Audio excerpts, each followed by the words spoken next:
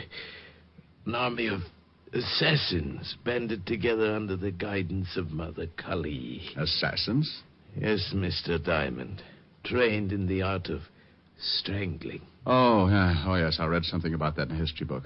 It was a long time ago. Correct. They were suppressed by the British in 1830. You're trying to tell me they've started all over again? Absolutely. What about that little statue? Belongs to the man who has reorganized the Tugs. A symbol of his leadership, passed down through generations from one leader to the next. And to a collector worth a fortune. And you're a collector? A businessman. But I know a great many collectors who would pay a sizable fortune to get a hold of that statue. And Ahmed Benif is one of those Tugs? Indeed he is.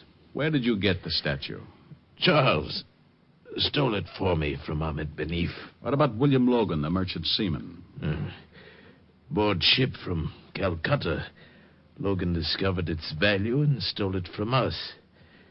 Indeed, Ahmed Benif is a Tug. The statue is his, passed down by his father and his father before him. I'll call the law. Mr. Diamond, please see that Charles is buried next to me. A mixed-up boy, but a good friend. Sure. Operator, Put give me... down the phone, Mr. Diamond. Put it down. Well, Benif, this isn't very smart, is it? On the contrary, Mr. Diamond, it is very smart. I have the statue. And now you are the only man who could tell the authorities that once again the Tugs are rising all over India. How did you know I'd be here? I did not know. As I was leaving, I saw your cab pull up. I listened to everything Mr. Titus had to say. I was surprised. I thought surely he would be dead by now. And now you kill me. Most assuredly. Ahmed couldn't see it because as he came closer to me, his back was to Titus. And Titus was pulling himself painfully across the room, trying to get to the dead body of Charles Freely. I didn't know what he was up to, but I had to give him time to make it. I deplore the use of a gun, but in some cases I'd rather strangle your victim. That is my religion, Mr. Diamond. Unfortunately, in some cases, I must take other steps. Well, you've sure taken some pretty big ones. I assure you it has been most necessary. All because of a little statue? All because of what that little statue represents. I rule the Tugs, Mr. Diamond, and Kali is a symbol of my leadership. As you have seen, I would do anything to retain its possession and keep faith with my people. So now, again, my time is short.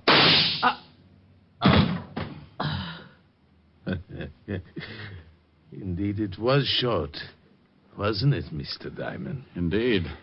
I'm certainly happy that Charles had his new gun. Thanks, Titus. A pleasure. And now, quickly, 2 favors, Mr. Diamond. What are they? First, take the statue of Kali and destroy it. I must have your word. You've got it? Good. The second, I wish your honest opinion. I'll try. Once you directed me to the devil, and I said that it was a premature crossing. Yes? And I fear that perhaps now it is not. your honest opinion, Mr. Diamond. Do you think he could really stand the competition?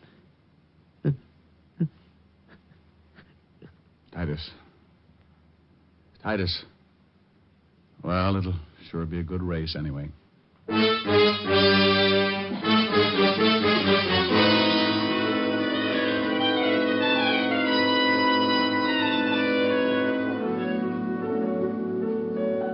How do you feel, Rick?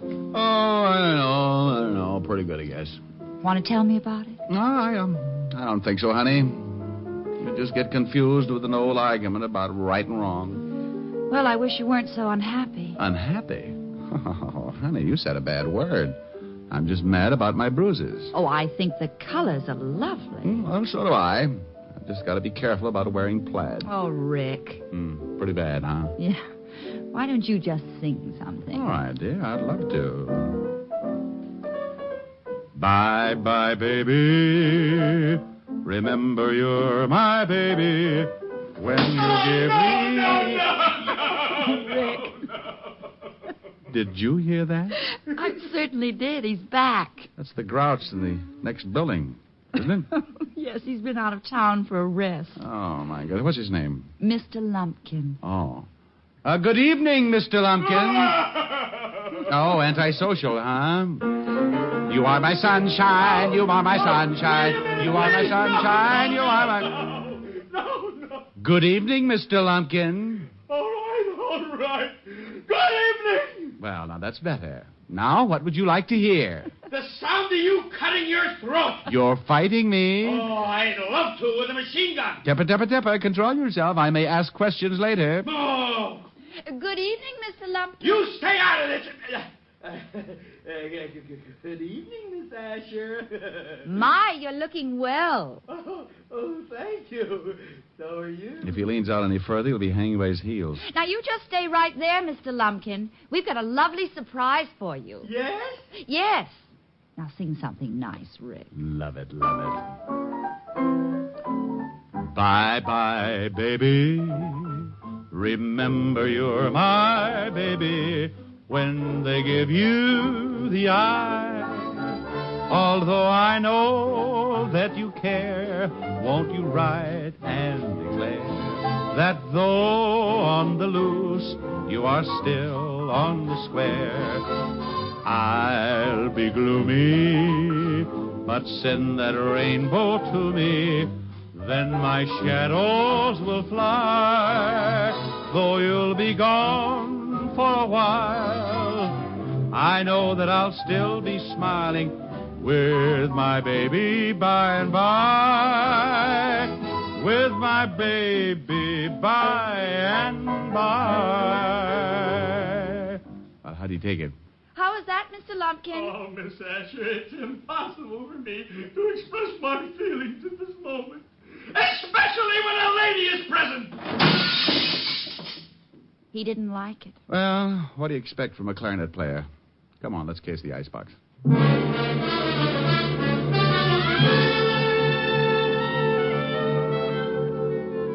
You have just heard Richard Diamond, Private Detective, starring Dick Powell.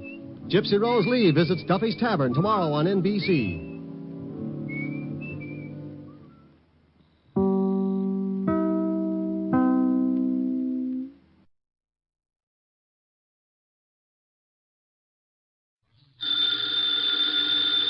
Ladies and gentlemen, the ringing of that phone bell means mystery, adventure. NERO Wolfe's office, Archie Goodwin speaking. What? You're expecting Mr. Wolfe at your place in 3 hours? Your place is where? Yes. Well, I'm expecting Hedy Lamarr in 15 minutes. Yeah, but, mister, we're both out of luck. Archie, what are you babbling about? There's a character on the phone who's laboring under the naive delusion that you're about to make a trip upstate. His name? Finley, he said. In that case, he's quite correct. Yeah, he's quite the, yes, Mr. Finley. Mr. Wolfe will be there. Yeah, goodbye. I shall need some beer, Archie. The bottle opener's in the right-hand drawer. Thank you. What one of us needs is a psychiatrist. You're voluntarily leaving your happy home, exposing yourself to the elements?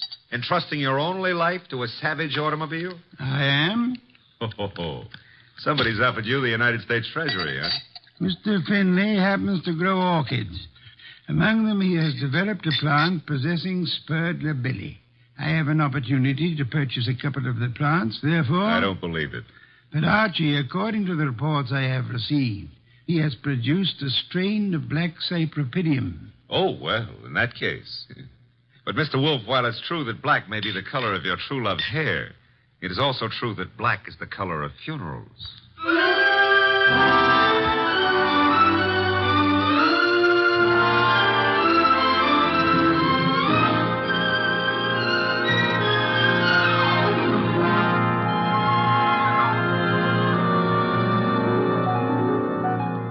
Ladies and gentlemen, it's the detective genius who rates the knife and fork the greatest tools ever invented by man. The ponderous, brilliant, and unpredictable NERO WOLFE. Created by Rex Stout and brought to you in the person of Mr. Sidney Greenstreet.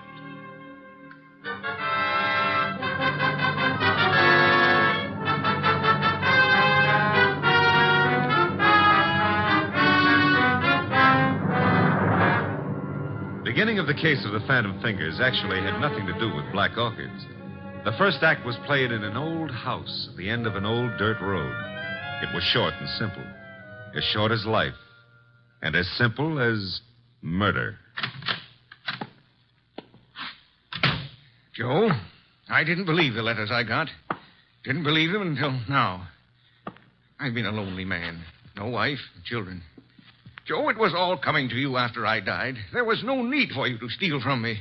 All you had to do was wait. Joe, that gun. Put it down. No.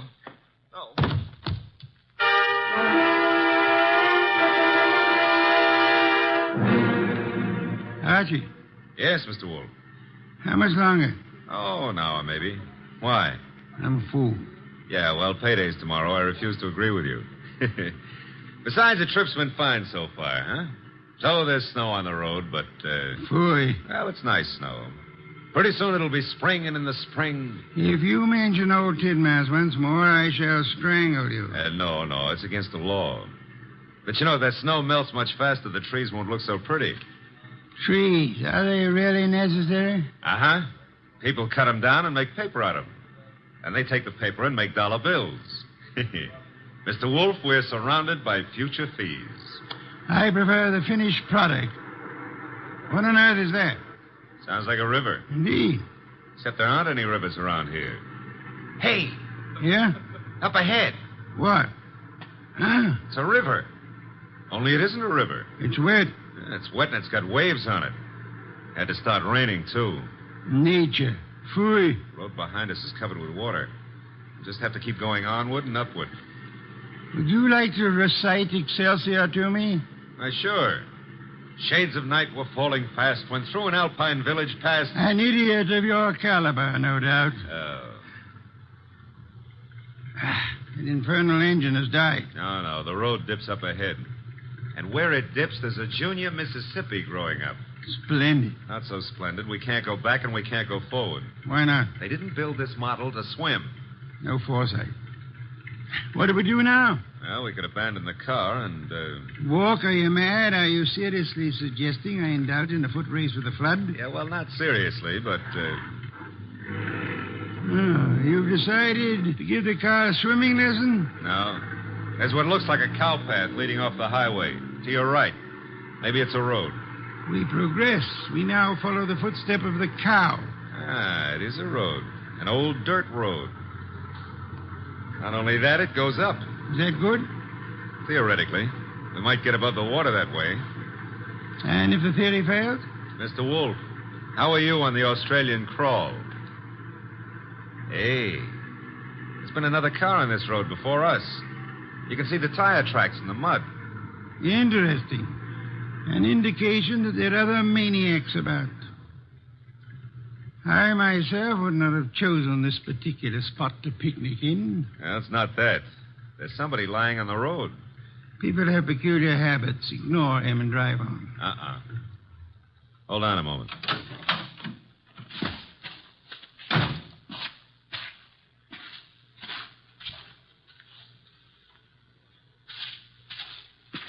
Mr. Wolfe, you better come out here. My madness has its limits. The answer is no. Serious, Archie? Very serious.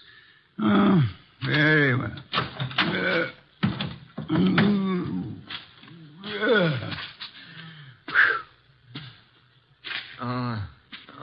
Good heavens. Yeah, still alive, but... The man's been shot. He's mumbling. Joe. Yelling for Joe. Be still. Don't forgive stealing. Don't. So much for that. Pick him up, Archie. Put him in the car. Might be bad for him to be moved. No. There is nothing that can be bad for him. He's dead.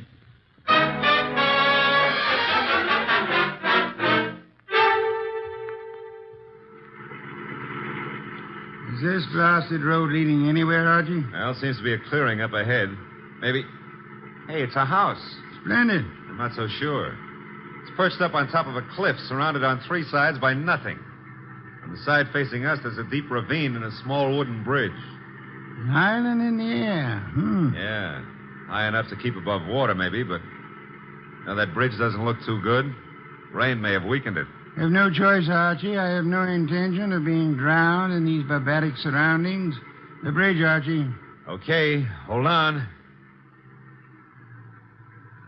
Oh, the thing's collapsing under us. How momentum, sir? Well, if it doesn't, 37 blondes are going to be wearing black. Correction, 38. I forgot the one in Gimbel's bargain basement. Hey, we made it. The bridge will never be the same, though. There's a car ahead of us in front of the house. The car from which our dead friend, was thrown. Only one set of car tracks in the mud along the road, and here... And all we have to do is walk in, ask for the owner of the house, and, Possibly, and possibly not. Archie, go through the corpse's pockets. Well, that's not cricket. Yeah, all right. I'm going through. There's not much on him. Handkerchief, silver, driver's license. The name was, James Miller. Address Garner Lane, Walden.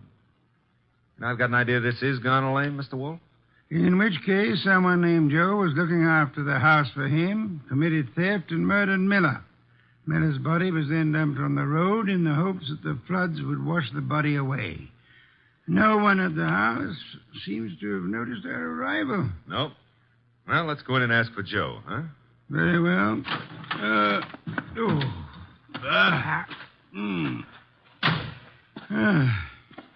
Hard. With the bridge down, there's absolutely no way of getting on or off this place. Except for a mountain goat. I don't know any mountain goats. I used to know a plain goat once, though. Indeed. He ran at the 5th at Jamaica. Stop maundering. I never maunder. Also, I never win bets on horse races. That's why I continue to work for you. That is also why you had better ring the doorbell. Okay.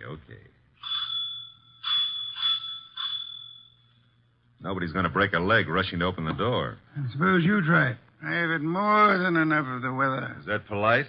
Besides, the killer may have some more bullets in that gun. Are you afraid? Sure. Phooey, the door, Archie. But old Dr. Tidmouse would say... Well, never mind. Hey, somebody was careless leaving the door open like that. On the other hand, has a spider ever shut its web? The answer is no. Are we flies? Yes. Out of my way, Archie. There are lights up ahead. Must be the living room. Excuse me. Sure. You're excused. Do you live here, sir? Do we? No, don't you? Of course not. This is very strange. I came out to see the people who live here, or the person. I found the door open and no one about. I've been sitting in this corner now for a long time. Well, it's a pity no one offered you a plum pie. Then you could have stuck in your thumb. You saw no one enter, sir? No one at all. I didn't want to go any further. It would have seemed like prying. Perhaps you had better come along with us. Well, all right. You know, this place, it has an evil atmosphere. Certainly has. What it needs is fresh air. Phooey. This would be the living room door. Ajar bit. It is. Looks as pretty as a picture. Oh. Hello. Well, just think of it. 5 minutes ago, you know, I didn't know you existed. And you didn't know I existed. And now... Archie, your existence would have a sudden end unless you keep quiet. Excuse us for intruding, Miss... Intruding? Oh, but I really should ask you to excuse me. You do not live here? I wish I did, but... You see, I've been out walking. I live maybe a mile from here, and then when the flood began, I thought I'd come in here and stay for a while. And you found? An empty house. That's not what I found. As old Dr. Tidmouse has often said... Go through the rest of the house, Archie. Go through the rest... Yeah, well, never mind. I'll, That sound? Somebody's walking. Coming downstairs. I'll go and see. Hey, you! Come on into the living room. Meet your guests in one or several pieces, as you prefer. What? Oh. Hiya, folks. Ah, a host at last. That's very funny. I think I'll laugh. May I ask why? Because this here ain't my dump. I was just casing the joint. I was just taking a stroll. Through the house? I'm eccentric. Oh, clever. However, I think you'd better stay. Why? Because you may turn out to be the owner of this house after all. I rather think introductions are in order. Well, I'm Peg Shirley. My name is Wagner. Joseph Wagner? Lewis. How about you, Stroller? Cregan. Sam Cregan. Peg, Louis, Sam. Mr. Cregan, while you were strolling upstairs, did you notice anyone else about? No. There was no one outside when Archie and I entered. The bridge is down, effectively cutting us off from further visitors. We may assume, therefore, that we are the only people in or about this house. Yeah, it's cozy, ain't it? Which further means that one of you three is a murderer. What did you say? The murderer is the person who owns or lives in this house. All three of you denied being that person. Conclusion, one of you is a liar. I hardly expected a full immediate confession. However, we are absolutely isolated here. No one is going to come or leave until we have our killer. You know, you can't really keep us here. The flood can and will. Remember, the bridge is no longer. So you see, just the five of us alone. No one else inside the house, no one outside. Therefore... Correction, Mr. Wolfe. Maybe it's a branch or something tapping against the door. Unlikely. Archie. Okay, I'll go see who or what it is. Hey. Who in the world is that? What? I got him. Somebody shut the door. Yeah, all right, I get it. A disreputable and unwashed gentleman. Head badly hurt. Is he conscious, Archie? I don't know. He's mumbling something. Legs pushed off. Fell from the ledge. He's passed out. I guess he was trying to say that somebody pushed him out on a ledge. On the side of the cliff, maybe. He must have regained consciousness and crawled to the house. Where'll I put him, Mr. Wolfe? Bedroom, I suppose. Well, he'll need first aid. We can't get a doctor. Cregan, where are the bedrooms? Yeah, one right up at the head of the stairs. And don't ask me how I happen to know. We shan't, Archie. Okay. I'll need somebody to help me carry him up without shaking him too badly. Cregan? Okay. Let's go. As for the rest of you, Mr. Wagner, Miss Shirley, I suggest we return to the living room. But I don't see any reason why we should take orders from you. One of you is a murderer. I include Mr. Cregan, of course. Oh, but that poor man wasn't dead. Not for lack of trying. However, I was not referring to him. You mean someone else has been killed? Precisely. That is why I hope we shall not hear another knocking at the door. It could only be a corpse.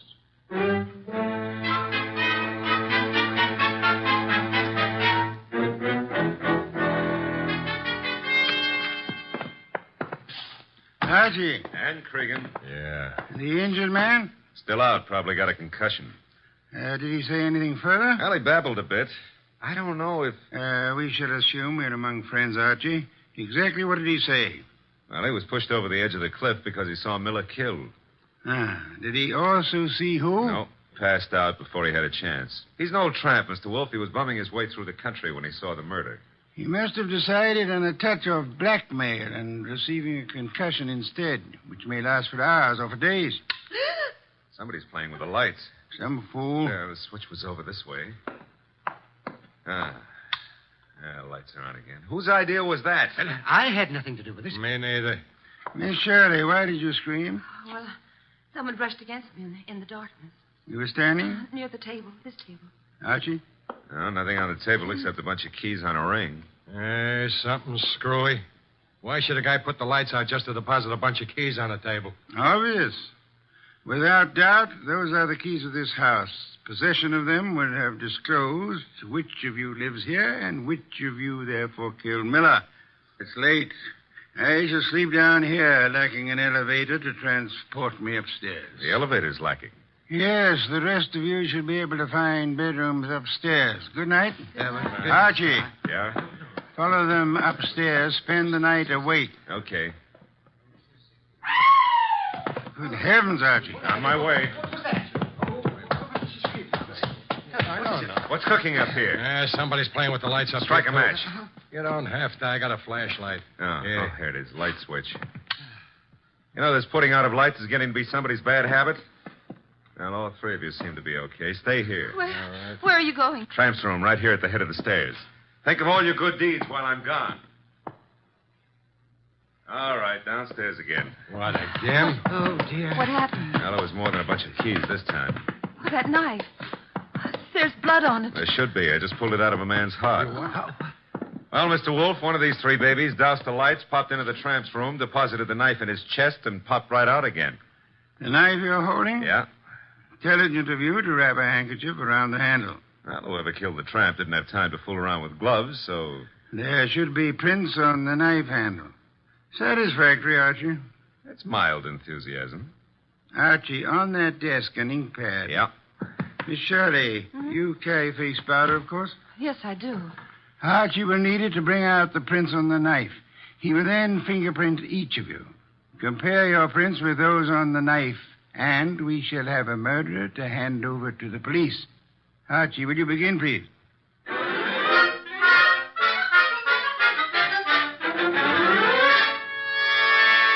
Here they are, Mr. Wolfe. 3 cards labeled with Miss Shirley's name, Cregan's, and Wagner's. Their respective prints are on each card. Good. I have the knife here. Several quite distinct prints on it. It should be child's play to, Archie. Yeah? Take your own prints and mine. What? Do as I say quickly. Yes, sir. All right, give me your thumb. Thank you. Ah, that's it. Now mine. Thank me. Ah, that's it. There's something wrong. Something wrong and deadly loose in this house tonight. Well, there's a card with your prints and mine. Thank you. Now you got 5 cards altogether. So I have. Archie. What now? Take the ink pad and a fresh card with you.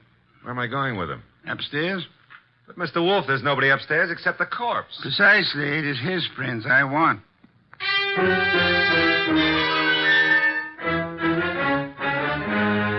Oh, this is so ridiculous. I'm over with. Tired of it. Archie? Yeah, I got the dead man's prints. Will all of you please sit? All right, but it's... Good heavens, young woman. Be careful. We want no accidents. Sorry, I caught my high heels in the rug. Archie, the card with the corpse's prints on it. Yes, sir. Thank you. You know, I've had quite enough of this nonsense. Have you, Mr. Wagner? Yeah, and so have I, Mr. Wolfe. Also, I don't think you know what you're doing. Perhaps not. However, I have something rather interesting to tell all of you. There is no one in this house besides yourselves, except, of course, for the dead man upstairs. There is no one on the rock on which this house stands, except for another dead man in our car. Look, we already know all that. Bear with me. We may rule out secret passages, unusual hiding places, or anything of that esoteric and childish nature. We may also rest assured that no one has come to or left this house or rock within the last few hours. Well, that means we're kind of hermetically sealed here, huh? Meaning also that whoever was here when the tramp was killed is still here.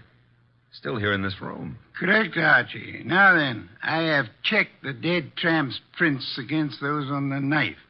Theoretically, suicide was possible. However, the prints do not match. That guy was in no condition to kill himself anyway.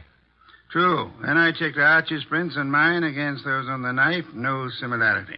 Oh, but no one suspected either of you. Thank you, but I had to be thorough. That left only the 3 of you.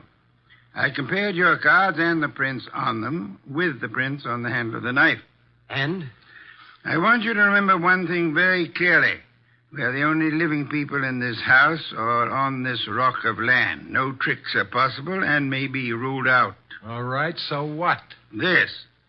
The prints on the handle of the knife that pierced the heart of the man upstairs do not match his prints or the prints of anyone in this room. No, mine wouldn't match. Would you mind saying that again? He doesn't have to. In those cards, Mr. Wolfe has the prints of everybody here. And yet none of them match the prints on the knife handle. But, well, in that case, who or what killed him? Why, there must be someone else in the house. I give you my word there is not. Hey, you thinking about ghosts or something? Ghosts never leave fingerprints. I've got to get away. I can't stand this. Me too. Come on, lady. But I'll come along with you if you don't mind. Mr. Wolfe. Let them go. The bridge is down. They can't get far. Okay. I don't get it. Get what? Well, the fingerprint business. And who killed Miller plus the tramp? The identity of the killer, Archie, is quite obvious. It is? To who? To whom? Who's whom? That's a joke. Yeah, I'm stalling for self-respect. You know? Of course I do. I have no conclusive proof, however. I had hoped the fingerprints would be of assistance there, but they proved to be phantoms. I'm still smarting about the other thing. You know, it's at times like this that I almost agree with you about my intelligence. Lack of intelligence? Yeah, well, don't rub it in. Don't rub it in. Just go ahead. Yeah, well, maybe you better rub it in. From now on, you may refer to my brain in the negative. In the negative? Bless you, Archie. What I've just done, I don't know, but can I have a raise? No. I'll take it back. You can't. Get the others in at once. Mr. Wolfe, you now have the appearance of Mr. Wolfe being surrounded by several dozen bottles of beer. What have I done? You've explained the fingerprints, Archie. Hurry. I don't want to keep the killer in suspense.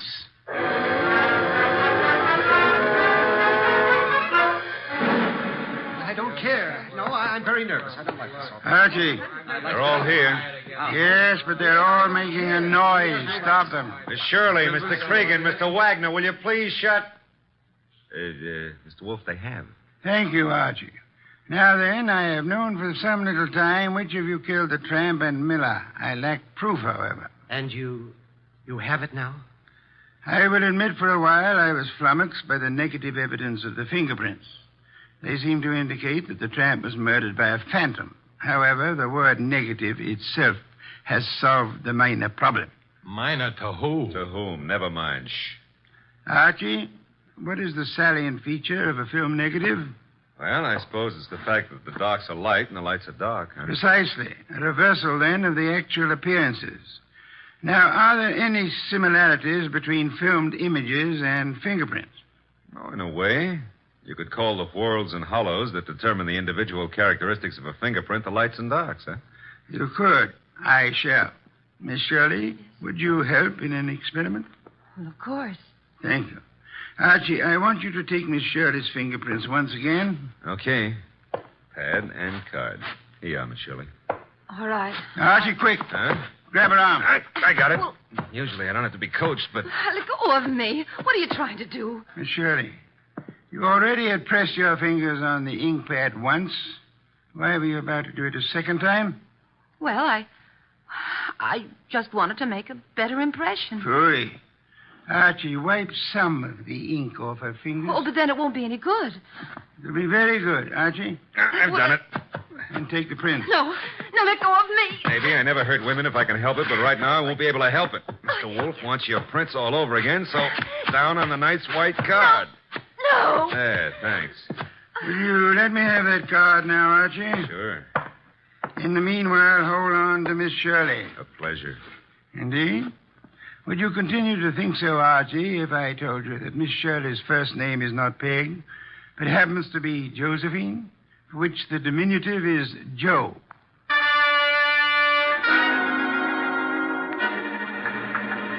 Glad they're fixing the bridge. I was beginning to think we'd be here forever. Boy, we have been. You know, if those black orchids have been holding their breath waiting for you, they're going to be red in the face. Hey, new breed, red orchids, huh? Archie, must you talk?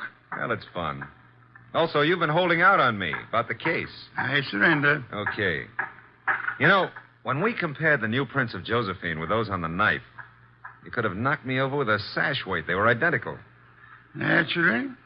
She stabbed the tramp. Yeah, but what was the fingerprint gag? She merely loaded her fingers so heavily with ink that she falsified the markings. She filled up the hollows and walls with ink. The result was that ridges became hollows and vice versa, in the same fashion that a photographic negative falsifies lights and darks. You got that when I mentioned the word negative. It works, huh? Try it sometime. Yeah, the very next bank I robbed. But you said you knew who killed Miller and the tramp even before you exposed the fingerprint gimmick. How? We knew Miller's murderer lived in this house, had been stealing from him, and so on. Uh-huh. Stealing what? Cash, of course. He, as the girl admitted, was an eccentric, kept his money on the property. Cregan had probably heard of it, hence his casing of the house. Yeah? Our problem, therefore, was to discover who lived in this house. All three suspects denied it. Josephine Shirley told us, as you may remember, that she'd gone for a walk and then been driven by the flood to this house where we found her. Well, that's what she said. It could have been. No, because as you may also remember, she tripped at one point over the living room rug and mentioned why. Sure, she said she was wearing high heels. Uh-oh, because out in the country there are no pavements, so girls don't go for a walk in high-heel shoes. Therefore, she hadn't gone for a walk. Therefore, she was lying. Therefore, she killed Miller, and... I should have noticed those heels myself. You should have, Archie. Your trouble, I suspect, was that you didn't notice the feet for the legs.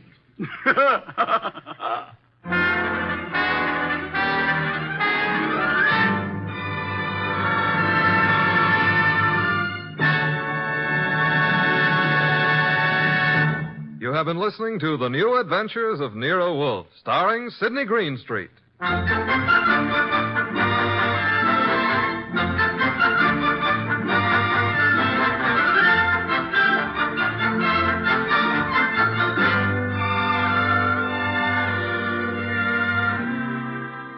Tonight's transcribed story was based on the characters created by Rex Stout. This is an Edwin Fadiman program produced and directed by J. Donald Wilson. In the cast were Gerald Moore as Archie Goodwin and Gigi Pearson, Howard McNear, Tim Graham, and Eddie Fields.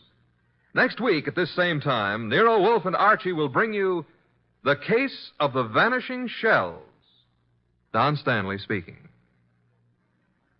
3 chimes mean good times on NBC.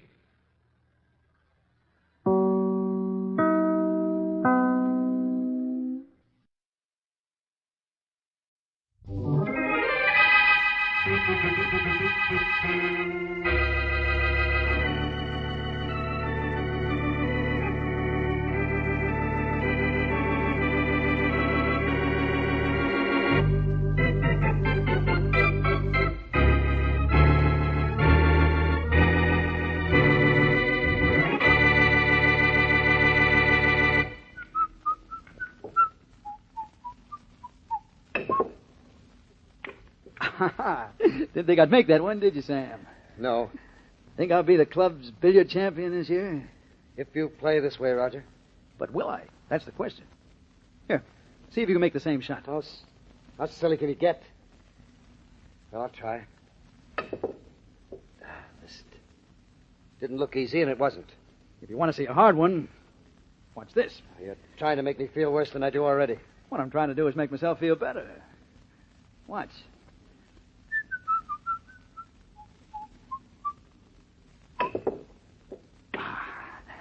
That's what reverse English does for you. Here now, you try it. See if you can. No, I've had enough, Roger. Hey, Sam. Nice boys don't throw cue sticks on the floor. I'm sorry, I didn't mean to, but it's no use, Roger. What's no use? I can't stop thinking. I can't stop wondering who I was and what I did before I came to town. Look, Sam, you've been talking about that now for 10 years. Will you cut it out before you give everybody the creeps and drive yourself crazy? I can't. Lately, it's been getting worse. Listen, I'm Sam Fisher now, but I wasn't before I lost my memory. Roger, don't you understand why I'm so jumpy? I came to this city a little over 10 years ago with no memory of who I was or where I'd been or what I'd done. I had an accident, and I woke up in Kansas City, and I didn't know my name. No one did, or where I'd come from. They just found me in the street, unconscious. So what, Sam? Everybody knows who you are now. You're a happily married man, an important business executive, one of the city's best-dressed men. But I've got to know who I was. I've got to. I'm sorry, Roger. I've got to get out of here. This place is getting on my nerves. I'm going to get some air. Don't go too far away, Sam.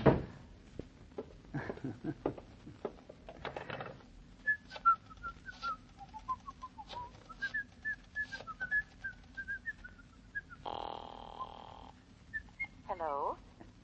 Mrs. Fisher, please. Speaking? Oh, Rita. I didn't recognize your voice. This is Roger. Oh. I'm in the billiard room at the club.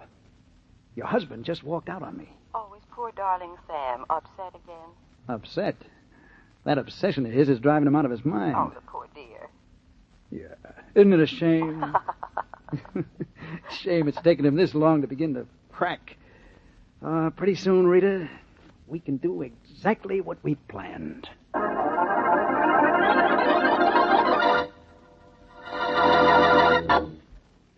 And now on to Dick Calmer as Boston Blackie. Enemy to those who make him an enemy. Friend to those who have no friend.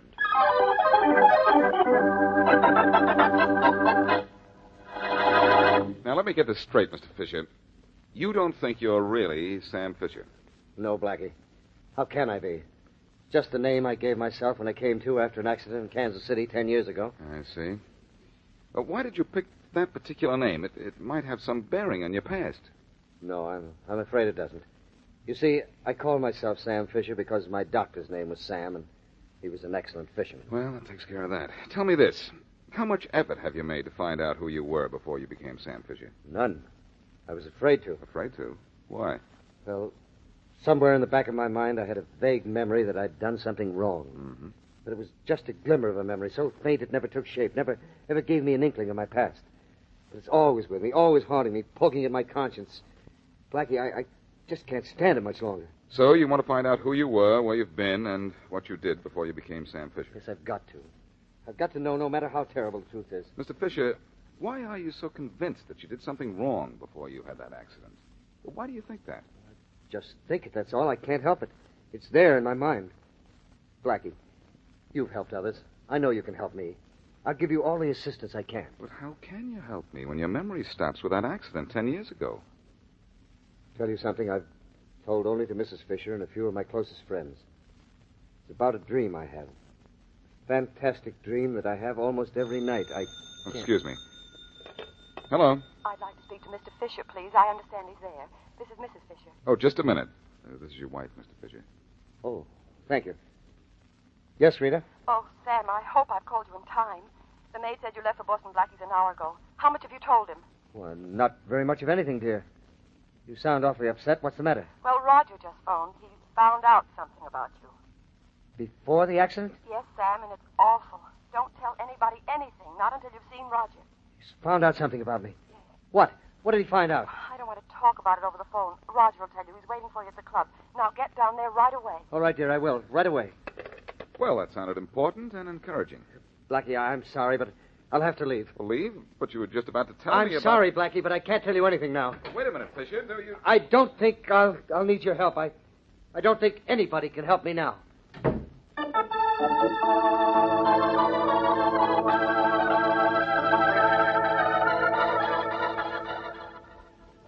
So I was right about myself, Roger.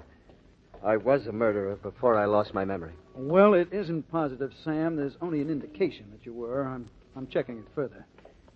Now, you get in a cab and go home to Rita. How can I? A murderer. Well, no, I don't know for sure yet, Sam. Don't you understand? When will you know? It'll take a little while. I want to check slowly and carefully. Here, there's a cab waiting at the stand.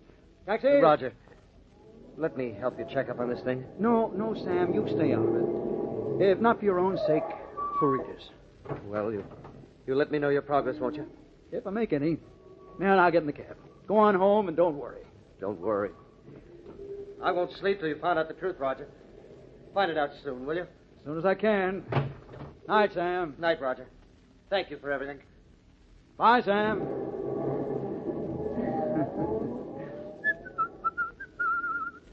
You're a nice guy, Sam. You'll live a long and happy life, I imagine.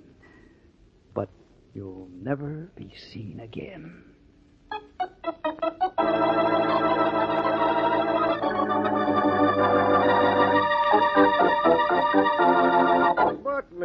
Fisher, the Missing Persons Bureau can't go out looking for every man and woman who stays away from home overnight. But you don't seem to understand, Lieutenant Martin. My husband's never done this before. And he was terribly upset last night when he got into that cab.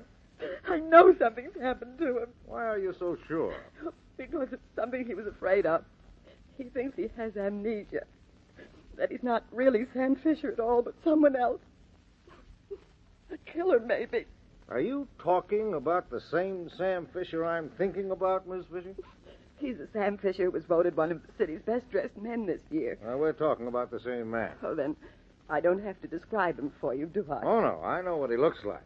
Well, he won't be hard to find, Miss Fisher, if he's really missing, which I doubt. Oh, but I think he is. I know he is. He's probably run away or suddenly become the person he was before he lost his memory. Oh, that might be. You say he was last seen getting into a cab in front of his club. Yes. By Roger Ainsley, a friend of his. Uh-huh. Had your husband done anything out of the ordinary yesterday? Well, no. No, but he was especially upset about himself, though, when he went to Boston Blackie for help and finding out about his past. Went to see Boston Blackie, huh? Yes. Did he see Blackie? Yes, I phoned him, and he was talking to Blackie then. Ah, I think I'll call Inspector Faraday. He might be interested in this. Why, Lieutenant? You think Blackie might have something to do with my husband's disappearance? Well, I don't know, Miss Fisher. I'm just checking that angle as a possibility. I see. Faraday speaking. Hello, Inspector. There's Lieutenant Martin over in Missing Persons. Oh, hello, Martin. You found anything lately? No, we just lost one. Yeah? Sam Fisher, last seen getting into a taxi outside the Arnicle Club. Arnicle Club, huh? Yes, I know that doesn't interest you, Faraday, but this might. Fisher was up to see your friend Blackie the evening he disappeared. Up to see Blackie, huh? Well, this is more interesting to me than you think. It ties in with a case the homicide department's just started work on. I can follow your missing Mr. Fisher's tracks step by step, Martin. You can? Sure. He left Blackie, went to his club, took a taxi from his club to the waterfront, and then disappeared. How do you know he went to the waterfront? Because we just found the cab he took. The cabbie's report shows his last stop was the Arnicle Club. The cabbie described Fisher as his passenger? The cabbie wasn't in condition to describe anything. He was dead, strangled with a necktie. And I think I can tie Boston Blackie into this, too.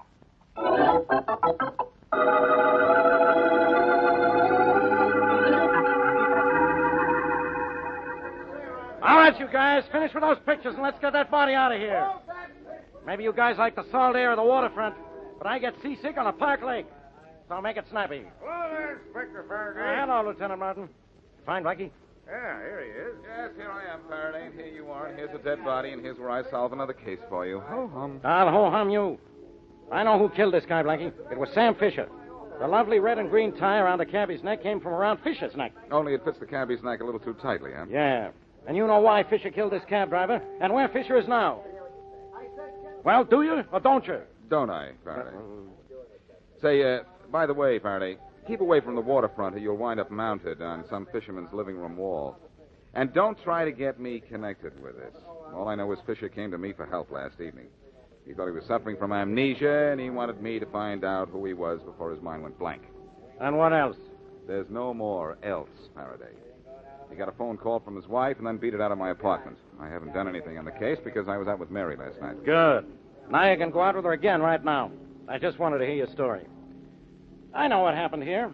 Fisher's run away. He killed this cabbie, so he couldn't tell which way he went. That's a nice theory. For you, Inspector, it shows remarkable logic. But as usual, it's wrong. Because you say so? No, because the green and red necktie says so. It was found twisted around the cab driver's neck, right? So? So somebody twisted it around his neck. Chances are somebody was wearing the necktie, took it off, and strangled the driver. That's right. Somebody named Sam Fisher. Who, if memory serves me, was one of the city's best-dressed men. What's that got to do with him not killing this guy here? Fisher wouldn't wear a tie like that green and red thing, Faraday. It's monstrous. He wouldn't be found dead wearing it, much less use it on somebody else who's found dead. That's what I like about you, Blackie. You keep saying that you're always helping me, and the first thing you do always is complicate things. If Fisher didn't kill the cab driver, who killed him? I don't know, Faraday, but as long as I told you who didn't, I might just as well try to find out who did.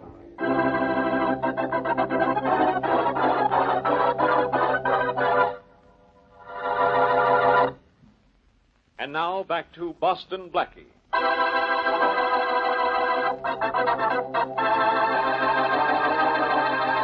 Wealthy and prominent Sam Fisher recovered from an accident 10 years ago, but suffered loss of memory.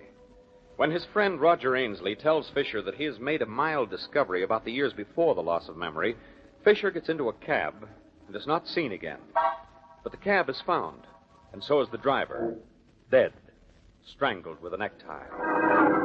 As we return to our story, Boston Blackie talks to the missing man's friend, Roger Ainsley. Mrs. Fisher tells me you're one of her husband's closest friends, Mr. Ainsley. And his greatest admirer, Blackie. Oh, why shouldn't I be? I had a little 2x4 business 8 years ago, and look at my office today. Thanks to the contacts I made through Sam Fisher. Apparently you're indebted to him, yes. Perhaps you can help us find him. Well, I don't know how. He's still missing, and the cab driver who took him to the waterfront is dead. You put Fisher into that cab, didn't you? Yes. Did you get a good look at the driver? No, I didn't, Blackie. It was dark, and besides, all cab drivers look alike to me. Do the police really think Sam killed that cabbie? They think so, but I don't. That wasn't Fisher's necktie found around the cab driver's neck. It wasn't his type of tie, and it wasn't expensive enough for him. Well, I will say Sam had expensive taste in clothes. And good, too. Do you remember what Fisher was wearing when he got into that cab? Yes, I do. A blue double-breasted pinstripe suit. It was his newest. Yes, that's right. He wore it up to my place. And that's further proof Fisher didn't kill that driver. He never in the world would he wear a green and red tie with blue. And he wasn't wearing it when I saw him. Well, so much for Sam Fisher's present. What can you tell me about his past? Nothing. I've known him only since he came to town, and that was about 10 years ago. He never told me anything about his past because he didn't know anything about it himself. You believe he actually suffered from amnesia? I don't know. He told a convincing story, and he told it often. It's possible he did have amnesia. I'm sure of that. Well, that and the fact that he didn't kill that cabbie are the only things I'm sure of about this case. Thanks for your time, Ainsley. Don't mention it. Well, I will mention this. You may hear from me again. Well, you know where to reach me anytime you want. Goodbye. Goodbye. Oh, I'm sorry, Sailor. Sailor? Hey, what's the matter with you landlubbers? Can't you steer straight course? Oh, sorry, maybe I thought I was plowing through mined water. Hello, Ainsley. Captain Dunn, what are you doing here? You don't know, Mr. Ainsley? Well, you got a surprise coming. Look, you're a fool to come here. Boston Blackie was just here. If he saw you, he might start putting things together. You said you'd stay on your ship until it pulled out. If everything went according to plan, Mr. Ainsley. Well, didn't it? You got your $5,000 to take Sam to China with you, didn't you? I did. Well, then what's wrong? I kept my part of the bargain, and I left Sam lying on the wharf for you, just as I said I would. You did. Then what are you doing here, you fool? You realize somebody might get the connection between us and... And look, Sam was still there when you came ashore to get him, wasn't he? He didn't come to and walk away, did he? No, he didn't walk away. He couldn't. And he didn't come to. He couldn't do that either. Now, what did you hit him with? The broadside of a four-masted schooner? Well, no. Why? What do you mean? I mean, whatever you used, you hit him too hard. When I found him on the wharf, he was dead. Dead? No. Dead, aye. Dead as the wind in the Sargasso Sea, but I got rid of the body. Oh, this wasn't in the plans. And it wasn't in my plans to have to get rid of a body either. So I've changed my price. The $5,000 you give me is just a down payment for my services now. You better come aboard with $5,000 more. But I don't have it. You don't have it, eh? You better get it, landlubber. You better get it.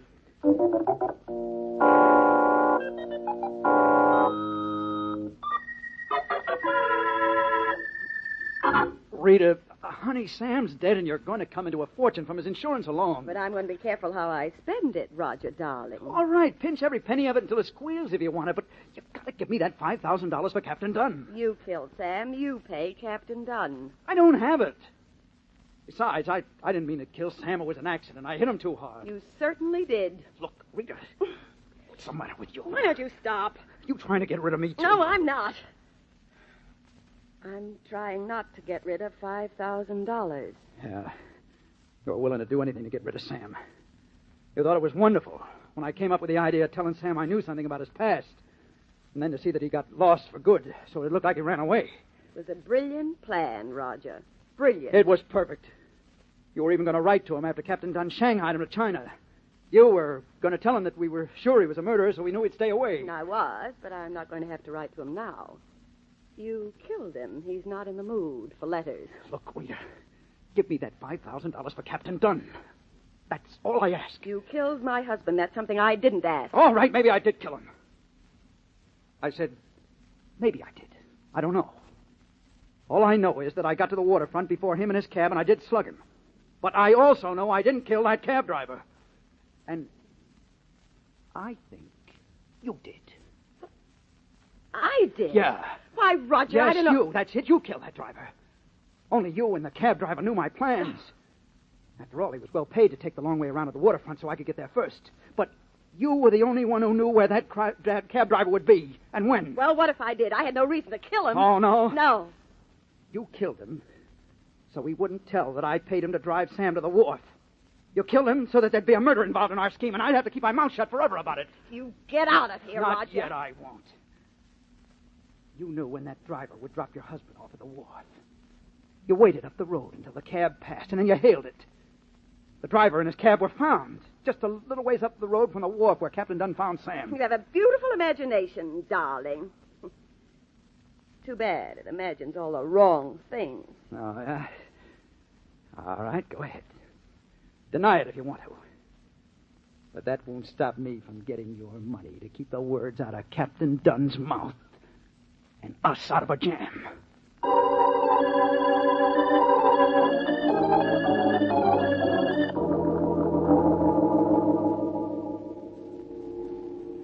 Listen, Blackie, are you trying to make a beachcomber out of me?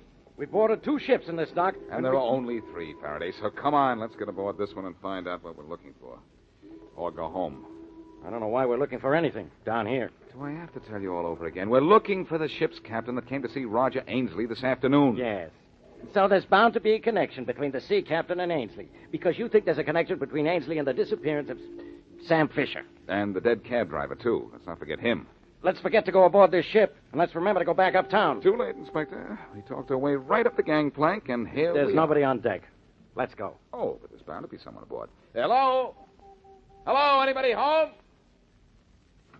Hey, who's there? That's the man, Faraday. That's the man who saw Ainsley this afternoon. Ahoy down there! Who's calling? I am, Captain. I want to talk to you. Aye? Well, come up to my quarters. I'm dressing to go ashore. Thanks. Come on, Faraday. Up these steps here. Blackie, if this is a wild goose chase... Oh, come on now, Faraday. We're on board a ship. Be nautical. If anything, we're on a wild gull chase. Throw that joke overboard, will you? And don't let go. Oh, You Faraday. men want to see me? Well, it's always proper to pay a visit to the captain of the ship when you invite yourself aboard, isn't it? You are the captain. Aye. Come in. Seems to me I've seen you before. You have. You bumped into me just outside Roger Ainsley's office door this afternoon. Oh, so I did. You're still steering a zigzag course. No, from now on I hope to go straight to port. This is Inspector Faraday of the Homicide Squad. Huh? All right, matey. I'm Boston Blackie. I don't think you told us your name. Dunn. Harvey Dunn. What do you want aboard my ship? We'd like to know why you went to see Ainsley this afternoon. Personal business. I suppose you want to know why I'm wearing civilian clothes to go ashore tonight. That's personal business, too. Anything else? No, but I wonder if you know a man was killed and another man disappeared in the vicinity of this wharf last night. Yes, I know. Heard it on the radio. Yeah, nice new tie you have there, Captain. You got something on your mind, Blackie? That tie, Captain Dunn. The rest of your shore clothes are rather old, but the tie is new, brand new. You didn't leave your old one somewhere, did you? No. I threw it away. You threw it away, it flew down the road and wrapped itself around a cab driver's neck and choked him to death. Hey, Blackie, that red and green striped tie would be okay with the captain's suit, wouldn't it? Yes, Faraday, but it isn't okay with the captain that we've caught him with his Wait! necktie. Henry, come here! Mike, Henry! Here, Captain Dunn. Uh-oh, Faraday, these guys are big. Wait! Henry, get to work on these. All right, Captain. All right, get over there. You're in this too, Captain. Scram, Faraday, and get to a pole. I can't. I'm too busy. Oh, It yeah? won't be for long.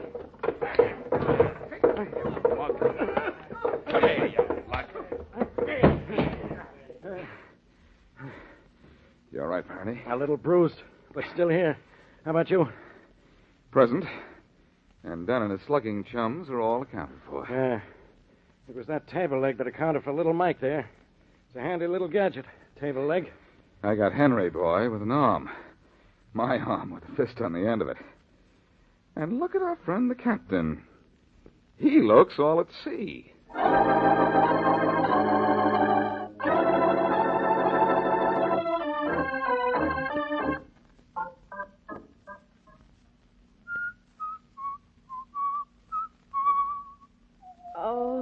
Oh, why don't you stop that? All right, Mr. Fisher, Mr. Ainsley. I'll see you in my office now. Of course. All right. Thank you, Inspector Faraday. Oh, stop whistling that turkey in the straw. Of course. Come on. Well, what's the verdict, Inspector Faraday? I didn't kill anyone. Don't you let Roger say I did. He's lying. I am not lying. To save You're the himself. one. That's enough of that, both of you. Well, Blackie, shall I tell him the bad news, or would you like to? Well, I'll tell him this much, Faraday. Ainsley, Mrs. Fisher, we got a confession from Captain Dunn a moment ago. He killed both the cab driver and your husband, Mrs. Fisher. And you know I didn't do it. And I didn't. No, Ainsley. Fisher was very much alive when the captain found him on the wharf. Unconscious, but alive. You didn't hit him too hard. That's right. Now, here's what happened. Captain Dunn killed the cab driver first. He waited up the road near the wharf and hailed the cab. After it had been down to the dock to drop Fisher. The driver had brought Fisher to the wharf so that you could get a slug at him, Ainsley. Captain Dunn killed the cab driver to cover up the murder he was about to commit. A dead cab driver can't talk about his last passenger. But, why did Captain Dunn kill my husband? He thought he could get more money from Ainsley if Ainsley here thought that Sam had died from that blow on the head. Oh. It was a blow from the captain that killed him, though. So you two ought to be happy. You're not going to jail for murder. I know I'm that's happy. something. Don't let that become a habit. Neither you nor Mrs. Ainsley is in the clear. Why? We didn't do anything. Well, of course not. All we did was... All you did was conspire to defraud and injure the person of Sam Fisher. There's a charge being placed against you for that. Charge? Why don't you whistle, Ainsley? Or is the turkey in the straw unhappy because he's going to be a jailbird?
Time now for Rocky Jordan.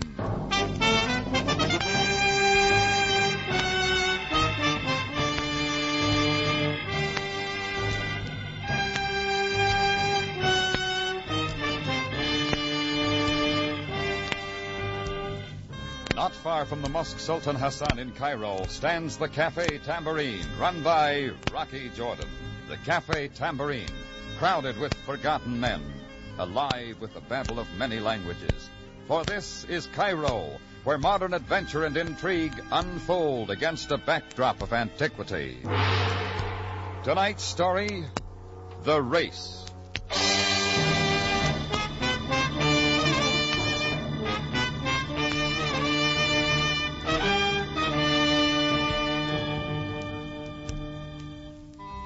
I was sitting in my office at the Tambourine, trying to beat the terrific afternoon heat. Like everyone else in the cafe, I was too shot to even raise a finger. Then in came this girl. She startled me a little because she darted in under the tables in high gear, like she was searching for someone. When she began yakking at Chris, my bartender, my curiosity got the best of me. Someone jumping up and down in this heat deserved attention. As I walked over, I noticed she was nice-looking in a quiet sort of way, in spite of the fact she looked as if any moment she might spring right through the ceiling. But he has been here, hasn't he? I haven't seen him all day.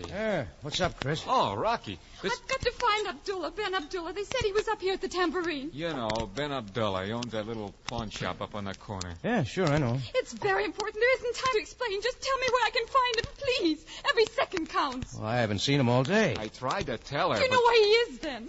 It could be one of 1,000 places. Why don't you try the pawn He's shop? got a sign hanging on the door, out to lunch. A water vendor at the corner said he'd be up here. It's desperate, don't you see? No, I don't. If I don't get into that store in the next few minutes, there isn't going to be anything left of this whole block. Maybe the heat's got her, Rocky. It's too late to look for it. If I could just get into this shop. Hey, take it easy, lady. Oh, that won't get a thing accomplished. Now, come on, tell me what it's all about. I'm afraid it's even too late now to break into his shop. I wouldn't even know where to look for it. Look for what? A high-powered explosive. A what? A bomb. It's in the pawn shop. Bomb? She's nuts. Maybe you'd better start from the beginning. There's not time to explain. It will be going off in a few minutes. What we'd better do is clear the entire area before everyone is killed. Sunstroke, if you ask me. Chris, I don't know whether she's loony or... Don't stand there. Tell everyone to clear the streets. They listen to you, not me. Look, lady, I don't like to have my leg pulled. Every second counts now. Please believe me. Anyone within 100 yards of the pawn shop is in danger. Okay. Chris, we better play it safe. Call the fire department, the police, and what have you. There's a bomb going off. I think.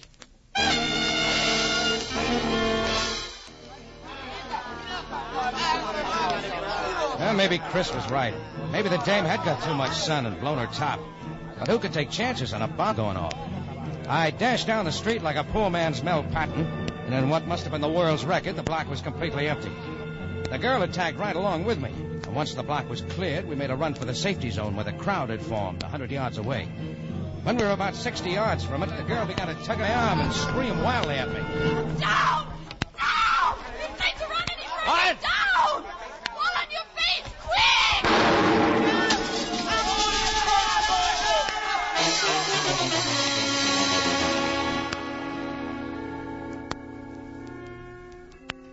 I'd fallen flat on my face and curled up like a clam. Outside of my eardrums almost breaking and a torn pair of pants, I was in pretty fair shape. After the thunder stopped, I looked back down the street. There was a black hole that was once Ben Abdullah's pawn shop. None of the shops on the block got off easy. As for the Tambourine, there wasn't a window left in it. I turned to congratulate the girl on her king-size bomb, but she was nowhere in sight. It was the sweetest job of vanishing into thin air I'd seen in some time. I started to get to my feet when I noticed that where the girl had been lying was a crumpled pawn ticket. As I picked it up, a pair of familiar feet stopped in front of me. I looked up in the face of Captain Sam Sabaya of the Cairo Police Force and his erstwhile shadow, Greco. Hi, Sam. Your bartender called us. Give me a hand up. Thanks. Well, Sam, just goes to show you. Never underrate a woman. Your bartender explained the entire proceedings. Where is she? Looks like she took a powder. You mean... I do. If I may say so, my captain, it sounds too rehearsed. Good old Greco. I hate to disappoint you, but I never saw the girl before in my life. Jordan, did she give you any hint as to what was behind the explosion? Nothing. Oh, this pawn ticket might help. I'm sure it was hers. She must have dropped it when she fell to the ground. I will take it. Thank you, Jordan. Should have her name and address on it. It has a name and address, all right. Only it's a man's name. Rollo Bendata.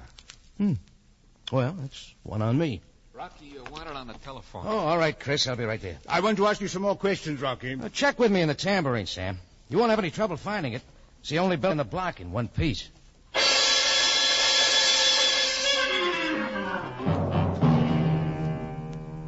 I hurried back to my office and picked up the phone. From the other end of the wire came the voice of my late friend, the young lady whose specialty seemed to be high-powered explosives. Mr. Jordan, I'm sorry I had to run out on you. Well, so am I. You must understand, I couldn't face the police. Where are you now? I won't waste words. I'm in terrible trouble. I need your help. I'll pay anything for it. Well, you can pay for the broken windows in the tambourine. Anything. Will you help me? I'm afraid tossing bombs is a little out of my line. Believe me, I'm not asking for myself. It's for hundreds of innocent people who may be harmed. You know, I could back that line with hearts and flowers. Mr. Jordan, if I weren't on the level, would I have warned you about the explosive in the pawn shop? All right. You tell me and I'll listen. I can't over the telephone. I'll give you an address where you can meet me. Okay. But look, lady, I'm leaving word with my bartender where I'm going, just in case you got more bombs up your sleeve.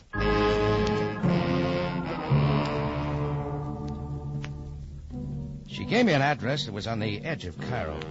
As I hung up, I saw Sabaya and Greco coming in the front door, so I took off the back way. I took a taxi, and we drove for an hour. The address turned out to be a small house set 1 mile out on the desert. I paid off the hack, went up and knocked on the door.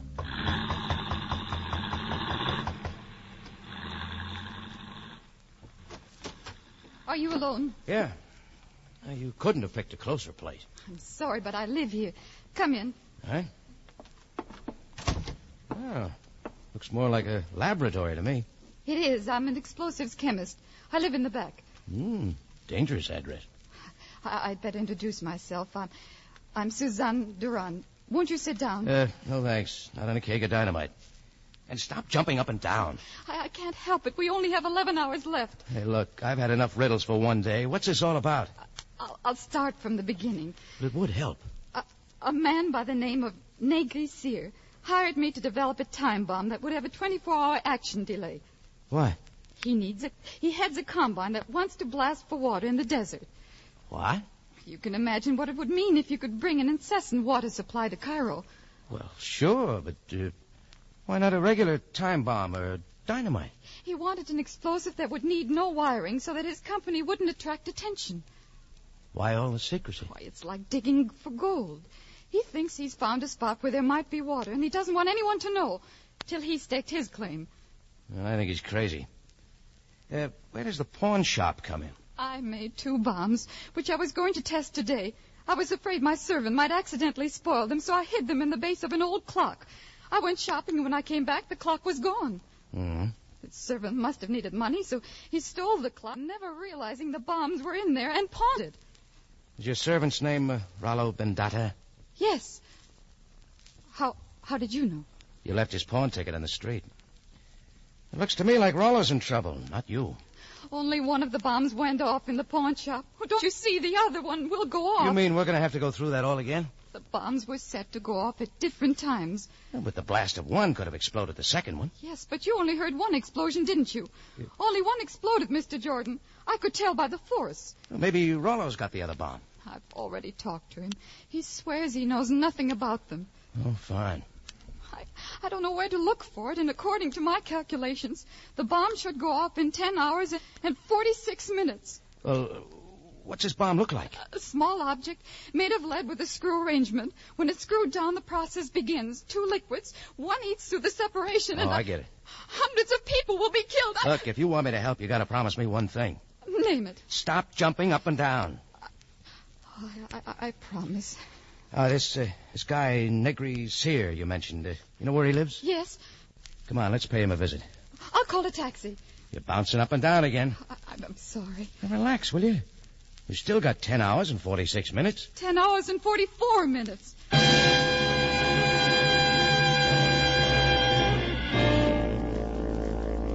We taxied across town to Negri Sear's apartment house. Negri let us in. He was the oddest little guy I'd ever laid eyes on. Short and skinny, but he had a huge head that should have gone with the body of a giant. He looked so top-heavy, I had to control myself from wanting to hold him up so he wouldn't topple over. His apartment was cluttered with bric-a-brac and large packing cases. The latter, I gathered, must have had something to do with his water project.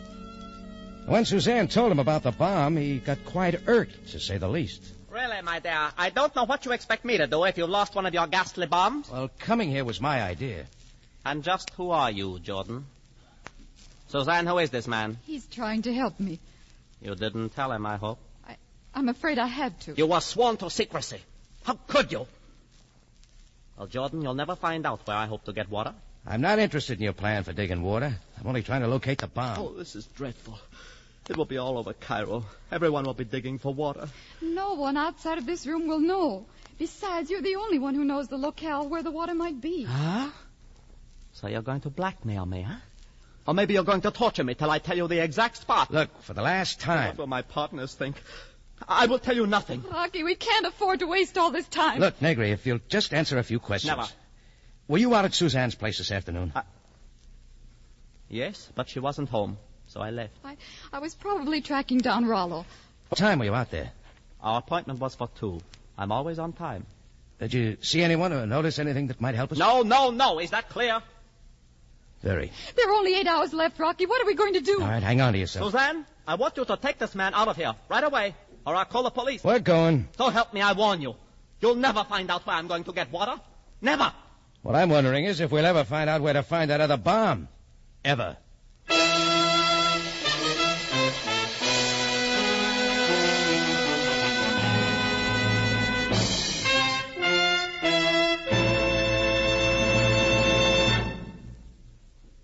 You are listening to The Race, tonight's adventure with Rocky Jordan. May we suggest that you vary your CBS listening. Education is one of the most important phases of life today. Starting Monday, tomorrow night, Harvard University's President James Bryant Conant will discuss America's free public school system in a series of 5 talks each evening next week. As a thinking citizen, you'll find this series informative and important. So find out when the CBS program You and Education will be heard over your local CBS station and tune in. We think it will be well worth your while.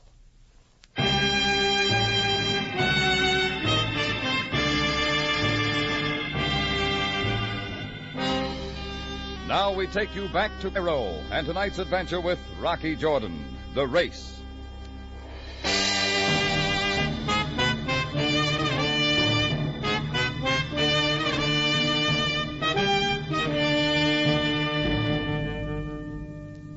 It all began when a dame chemist named Suzanne Duran mixed up a couple of bombs for a character called Negri Sear, who had himself a great scheme. He was going to blast for water in the Sahara and make Egypt a garden spot. It sounded sort of screwy, but the noise of one of those bombs exploding sounded anything but. Well, that took care of one, but there was still another bomb someplace in the Near East, and Suzanne figured it'd go off in 8 hours. Where was it? Well, you tell me. Negri Sear couldn't. We asked him. Well, when we came out on the street, Suzanne was hopping up and down again and on the verge of tears. And she looked at me as though I could supply all the answers. Mr. Jordan, there must be something we can do. Do you know where the office of the Cairo Mail is? Yes. Good. Now listen. And stop jiggling. We have a plan, then? Maybe. We're going to have to split up to save time. All right. I'll go down to the newspaper office and ask for Ed Stack. He's a friend of mine. Give him a description of the bomb. What else? That's all. He'll get out an extra and see that it's broadcast, too. That way, everyone will be warned and on the lookout. Oh, that's wonderful. And when you finish there, go to the Tambourine and wait for me. Where are you going? Where can I find Rollo? Native Quarters, number 6, Oakar Street. Check. Rocky, I Look, don't... will you stop worrying? It's going to be okay. Take my word for it.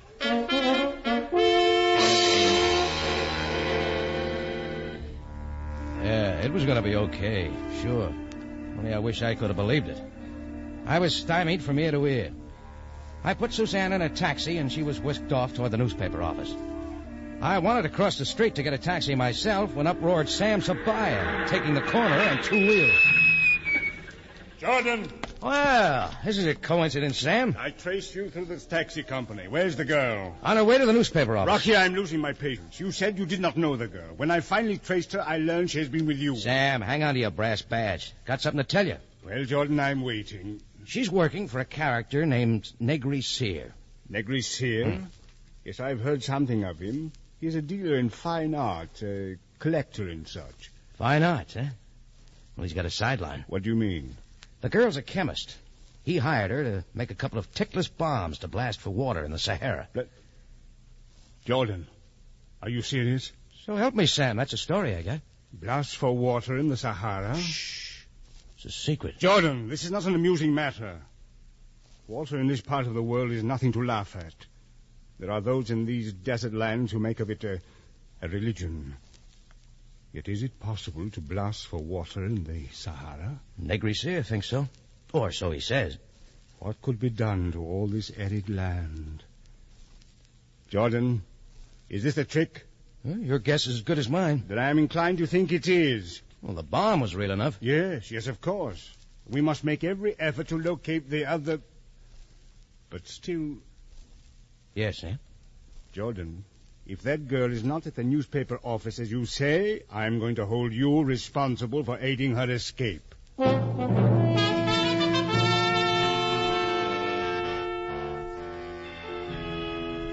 Sam took off, and I checked the time and shuddered. Then I headed for the home of Rollo Bendata, Suzanne's servant, for my talk with him. I knocked hopefully on his door. No one answered, so I tried the door. It was open. The room was kind of dark. I took a few steps and stumbled. I didn't have to look twice to know I'd stumbled over a body, and the body was real dead. That's when a door slammed behind me. I wheeled around and right into a native holding a gun. Your hands in the air, Fender. Hey, what is this? You kill my brother Rollo, yes? Rollo? Why you kill him? You're making a mistake, buddy. No, you kill him, you despised Westerner. I told Rollo to keep away from you. Stop waving that gun around. First working for the despised Effendi with a big head. Now this. I kill you to avenge his death.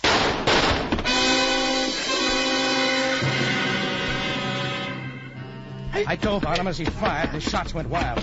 We rolled around for a while, fighting for the gun. Then I pulled away and caught him with a hard right. He dropped to the floor. Well, there was no sense in hanging around, with one of my hosts in the refrigerator and the other in the deep freeze. So Rollo was really working for Negri Sear. I raced up the street till I came to a public telephone and called the tambourine. I wanted to tell Suzanne what I found out about her servant.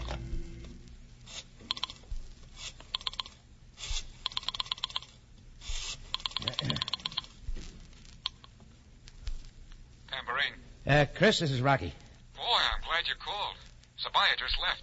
Oh, what's up? He missed the girl again, and he thinks you gave him the business. Well, that's why I'm calling. Where is she? She was only here a minute, then left with some guy. Who? I don't know. He was a little guy with the biggest head. Negri Sear. What's going on, Rock? It beats me. But there's a noise that's going to rock Cairo in a couple of hours, and I got a feeling Sabaya's going to be looking at me. Well, there were a lot of lies in it someplace.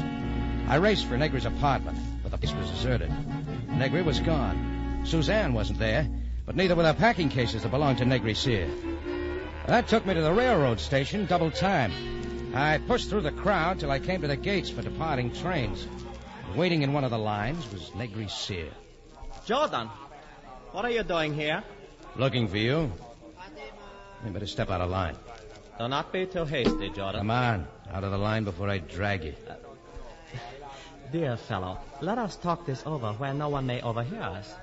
All right. All right, over into this corner.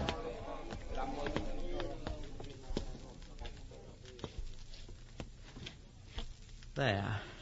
Now... You listen. I'm going to do the talking. But, my dear fellow, I'll Where's show Suzanne? You... But how should I know? Oh, I know. You're still trying to trick me into revealing secrets Close that it. will... Rollo Bendata, Suzanne's servant, was working for you. That means he took those bombs from Suzanne's place purposely, on your orders. That means also he knocked one bomb, the one on the clock, at that pawn shop on your orders, too. Lies, deceitful. All right. One bomb hocked, one bomb still on the loose.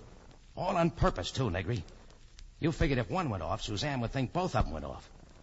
Meanwhile, you'd have one to toy with. Go ahead, persecute me. Persecute me if you wish. Ah, come off it. So what if I say you are right? What then? So the bomb's going to explode in an hour and a half.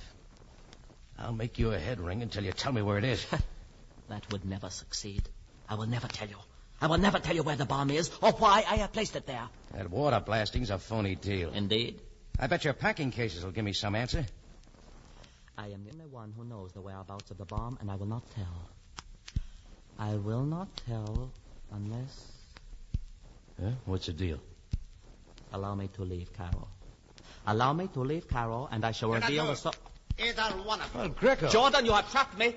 You have deliberately led the police to me. Come, the both of you, to police headquarters. Put away that gun, Greco. You're attracting attention. Come, I say. No, you will not capture me. You will not take me indeed. Don't shoot, Greco. Don't shoot him. He's the only one. No! I told you, you will not take me indeed. You did it up right, Greco. He's dead. I had no choice. He reached for a gun. Everybody, stand back. You'll probably get a promotion for this. It was he or he. I had no choice. Attention, everyone. Stand back. Now, Jordan, where are you?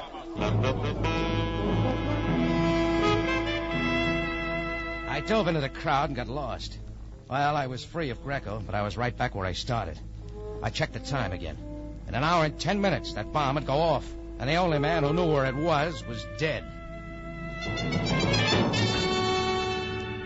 Well, I mulled the whole thing over for a while. All that was left were those packing cases of Negri's. It took me 10 minutes to find them. They were being loaded into a baggage car at the end of the line. I hurried up to one of the native quarters and tried to con him. Oh, look, I want to check my baggage to see if I forgot anything. Yes, Effendi. Which are yours? Those packing cases over there. Yes, Effendi. Your luggage checks? Luggage checks? I cannot let you look into the cases without them. I left them with my wife. Sorry, Effendi, but I cannot do it. It is against the regulations, and I cannot...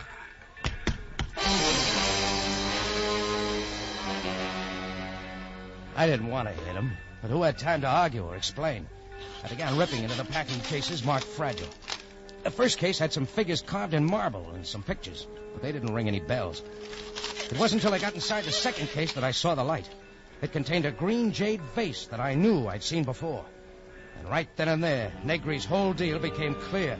I knew where the bomb was and why. I scrambled out to the street. When I looked at my watch, I broke out in a cold sweat. It was less than an hour. 50 minutes, to be exact. I dashed up to a taxi and shook the sleeping driver. Wake up, will you? Come on. Palace of Fine Arts. Come on, let's go. Look, money. Maybe this will wake you up. The night is so hot, Effendi, for such energy. This dough, all of it's yours, you understand? Step on it. I will try. Where to? The Palace of Fine Arts. It is closed at this hour. I know it's closed. Let me worry about that. Yes, Effendi. Get in. It is too hot to worry.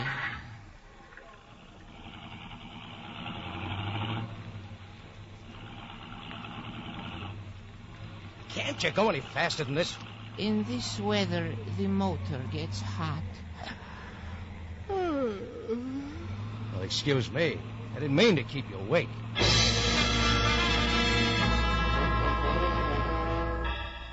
Between yawns, we lumbered along, and it was 20 minutes later before we pulled up in front of the Palace of Fine Arts. I threw the money at the driver, raced up the tier of steps that led to the entrance.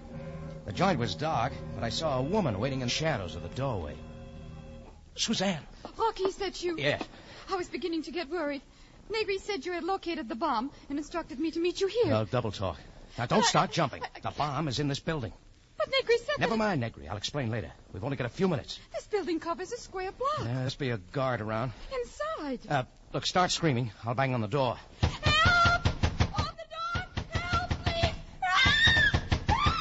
All right, that's enough. Here he comes. I said that's enough. Stop it! Sorry, I had to hit you. It's all right. My nerves. I couldn't stop. Oh, here's the guard. Oh, open up! We got to get inside. There's a bomb in there. Go away. We are closed. Open up. There's a bomb in there. It is after hours. Can you not read? He can't hear you. I stand back. I'm going to smash the glass with my foot. Yeah. He's got a gun. You are under arrest. For the last time, there's a bomb in here. What are you saying? Someone has planted a bomb here. It's going to go off in about 11 minutes. You mean the bomb they have been talking about over the radio? Yes. Oh. Come in. Now that we're in, Rocky, what are we going to do? Come on, follow me. There's a million places to look. All right, here. Here's the jade room. Come on. There, over there, that green jade vase. It's the same as the one Negri had in the packing case. Yeah, wait a minute. I'll fish down into it. There. Well, here's your bomb. That's it. All right, do something to it, Suzanne. Loosen the screw, then pour off the top liquid. Uh-huh. It won't go off now. Oh, where's the guard? Back there. He fainted. I guess he couldn't take it. Suzanne, this is no time to leave me standing here alone.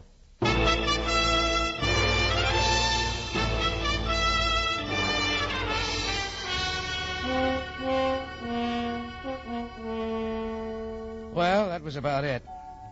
Negri had himself a fine little deal. The water blasting, of course, was phony. That was just his way of getting Suzanne to make a couple of bombs, tickless ones. The first explosion was to make it seem as though both bombs went off. But the live one that Negri kept, he planted in the Palace of Fine Arts to cover up his robbery. Negri was to walk off with a lot of priceless art objects, leave some phonies in its stead, then blow up part of the building so that no one would ever know the real art object had been taken. And the tickless bomb was necessary so that it wouldn't attract attention, sitting there real quietly in the green jade vase. Yeah, art can be a pretty interesting subject, I guess. I'll never forget the life class I once took when I was a kid. Funny thing about it, though, it was a pretty fascinating class, but somehow I can't remember that I ever had any time in it for painting.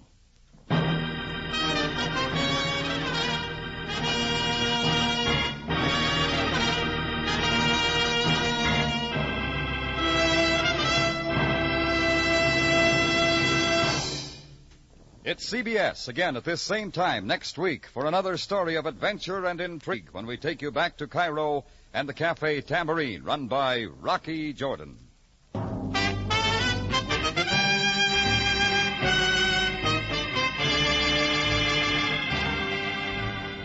Just another reminder to all our CBS listeners. You and Education, a series of 5 talks, begins Monday and will be heard each night next week on your local Columbia station. Consult your newspaper for the broadcast time.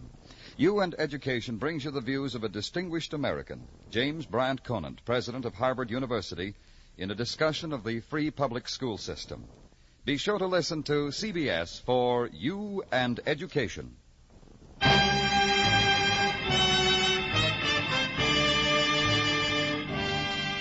Rocky Jordan, starring Jack Moyles in the title role, is produced by Cliff Howell and directed tonight by Gordon T. Hughes. Original music was by Richard Arant and conducted by Ivan Ditmars. Tonight's story by Bernard Gerard was edited by Gomer Kuhl and Larry Roman. Larry Thor speaking. This is CBS, the Columbia Broadcasting System.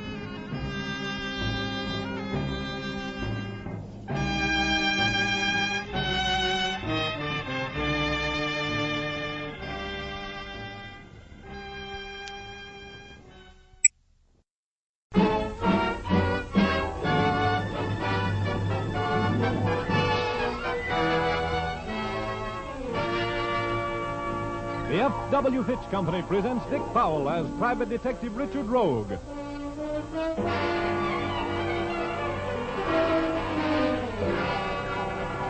In Rogue's Gallery.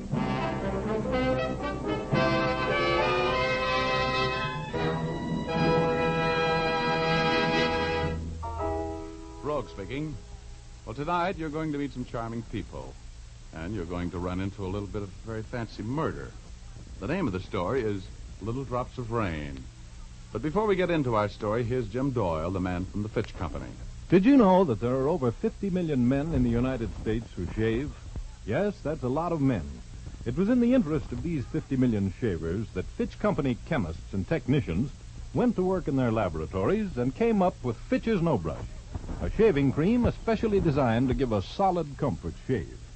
You see, Fitch's No Brush shaving cream contains not one, but 3 important shaving ingredients that work together to give you a smoother, faster shave.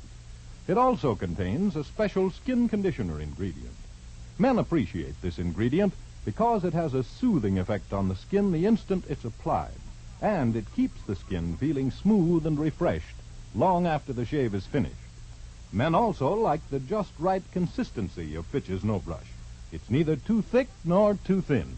It's not greasy and won't clog the razor. If you're among those who prefer a lather cream, try Fitch's Brush Cream.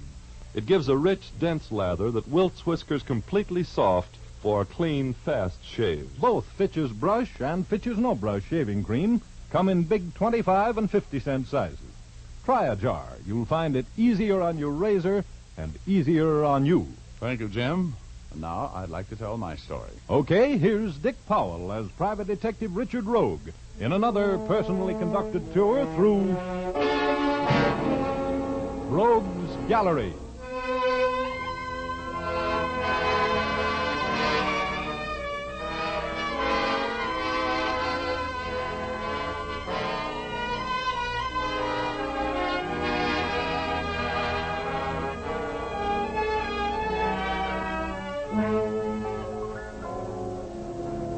Well, I'm still confined to my little cranked-up downy couch in the hospital, but not as still as I was last week. I am now allowed to get up and totter around a little, and I use the word totter advisedly. My legs act like strangers who have different political beliefs, and my knees have suddenly developed sideways hinges. But my nurses, my nurses. Yes, they're beautiful and tender and resistant. And speaking of nurses, nurses are girls, and girls are my favorite pastime. And that brings me up to the girl who has done the most to confuse my life. Liza, the girl I was so sincerely in love with a couple of months ago. Liza was in to see me. She just left, and we were talking about the time when I showed up at her apartment for a date. It was raining out, and I was sitting at the piano doodling around a little bit.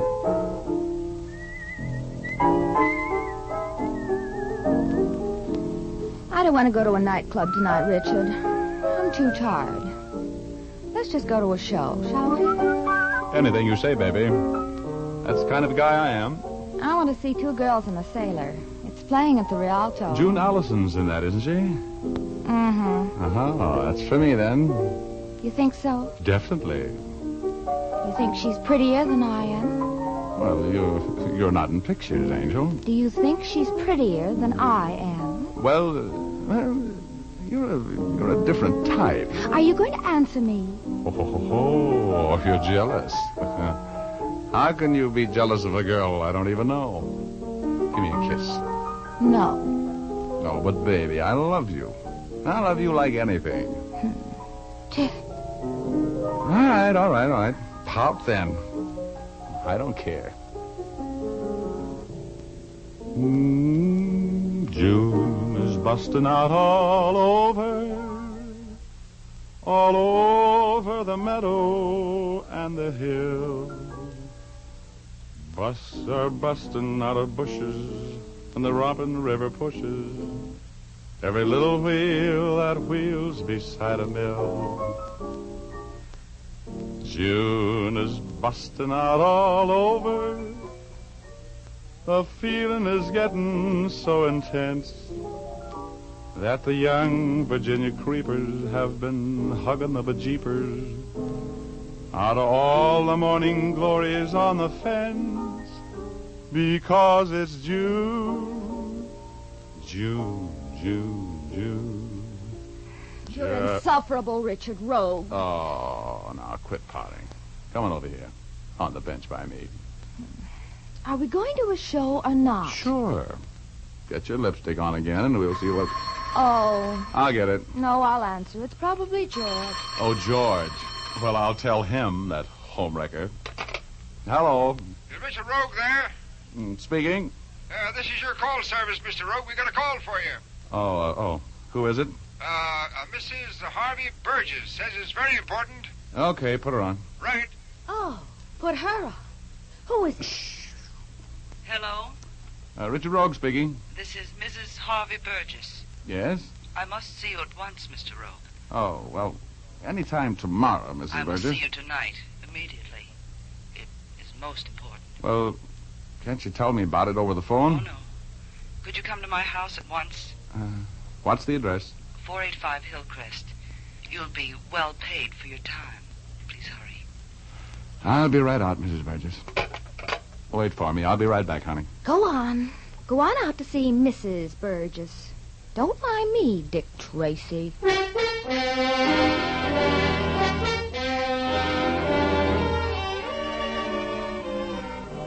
Well, what could I do? Mrs. Harvey Burgess was the wife of a tycoon with $1 for every Democrat in Georgia. I tried to explain to Liza, but I was talking to myself, and I left for the Burgess residence. I left Liza burning like Mrs. O'Leary's barn. The Burgess mansion was a huge colonial affair. George Washington could have slept there every night. He was at Valley Forge and never seen the same room twice. A butler who talked like he was choking to death on a knowledge pit conducted me into the library and into the presence of Mrs. Harvey Burgess. Oh, my. What a presence. She was sitting in front of the open fire, filling out a hostess gown that didn't straighten out any of the curves she featured. I pulled my eyes back into my head and tried not to look too interested. Sit down, Mr. Rogue. Oh, thank you. I'm in a bit of a hurry tonight, Mrs. Burgess. As a matter of fact, Mr. Rogue, my husband is making a fool of himself. Yes? He's lost his mind completely over a secretary in his office.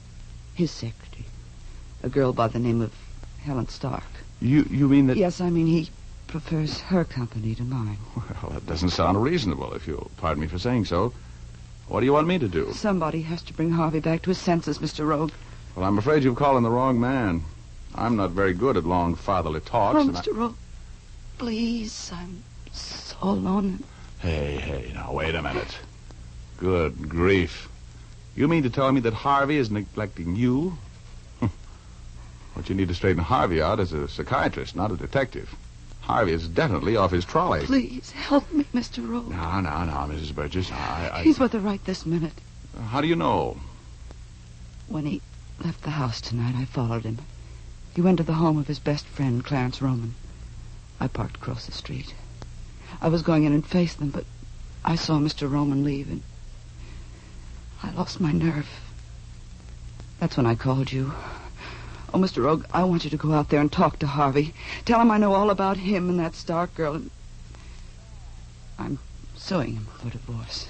Well, that's not my kind of work, Mrs. Burgess. I'm Please. sorry, but... I don't want a divorce, Harvey.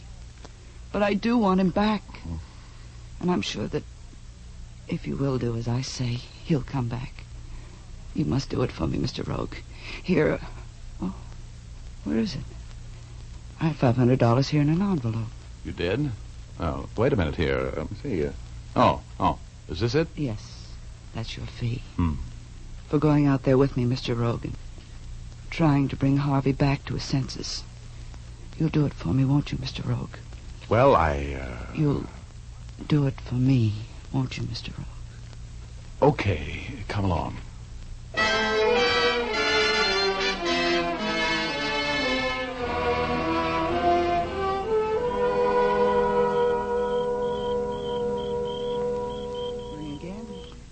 All right. Well, it seems there's nobody home. There's my husband's convertible out in front, right where he left it tonight when I followed him out here. How did the girl arrive? In her car. Oh, her car isn't here. It was right behind Harvey's. Looks like we got here too late, doesn't it? Try the door. I know Harvey's still here. All right. You're an old friend of Roman's, I suppose. Yes. Why? I just want to know before I try to open the door. You see, there are laws against that sort of thing. Door's unlocked. Do we go in? Yes. Okay, after you. You know the house better than I do. Go ahead. All right. The living room is over here. Nobody home. Look, Mrs. Burgess, we better get out of here. No. I know Harvey's in this house someplace, and I'm going to find him. I can... What are you sniffing for? Wait a minute.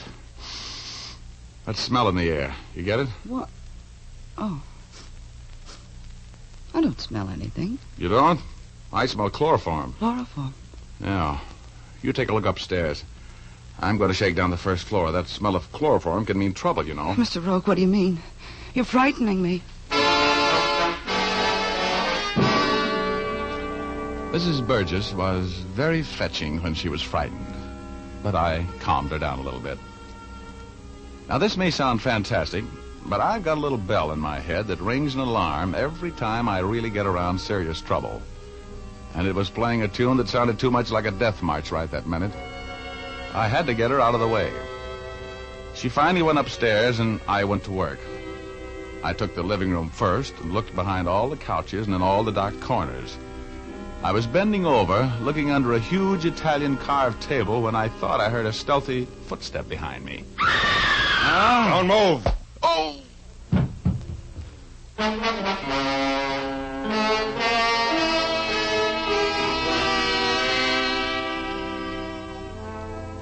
Oh, my ears were still full of that ringing scream Mrs. Burgess had let out as I caught that sock behind the ear and drifted gently through space toward cloud number 8 and my alter ego, Hugo.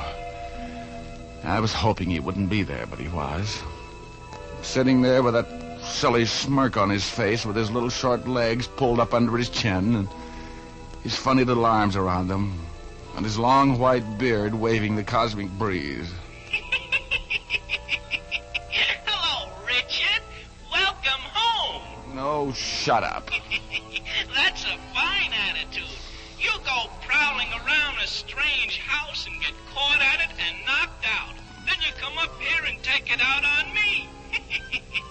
Get out of here, you ingrate. Oh, stop acting like a landlord, Hugo. What happened to me? Are you kidding? Tell me, why did Mrs. Burgess scream? Answer me, Hugo. Do you know why she screamed? Sure. You going to tell me? No. Find out for yourself. You're a detective. Oh, someday I'm going to get rid of you, you little pest. Why don't you get back to work? You got a date with Liza, you know. She's still waiting. Yeah, that's right. Well, here goes.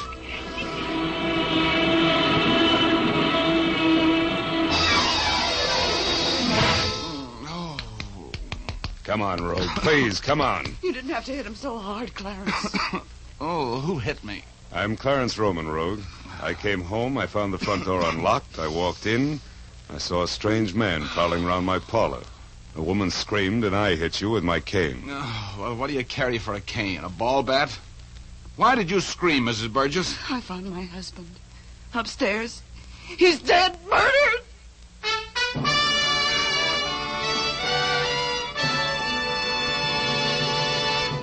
We'll return to our story in just a moment.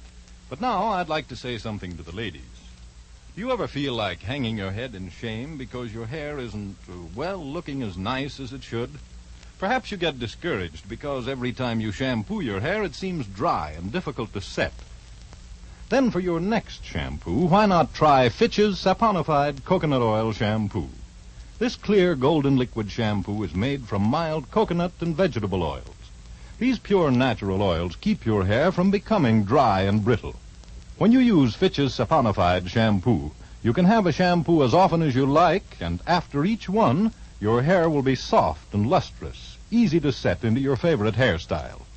You'll love the glorious quantities of fragrant lather this shampoo makes.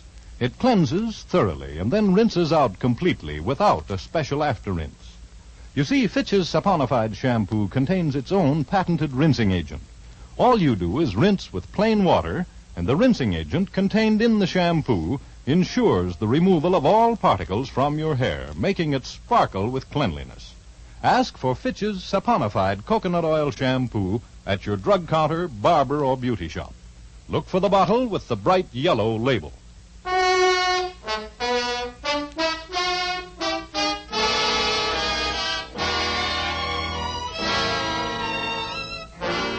Now back to Rogue's Gallery. Richard Rogue is telling our story. Well, I had accepted a case for Mrs. Harvey Burgess, a suspicious wife. Yes, that's the Mrs. Harvey Burgess of the Burgess Millions. She suspected her husband of having a rendezvous with Helen Stark, his secretary, at the home of Clarence Roman, Burgess's best friend, and we went out there together. Nobody answered the door, so we went in. My suspicions were aroused when I smelled the unmistakable odor of chloroform. Mrs. Burgess was looking around upstairs while I searched the downstairs. Suddenly I heard Mrs. Burgess scream. My husband! Upstairs, he's dead! Murdered!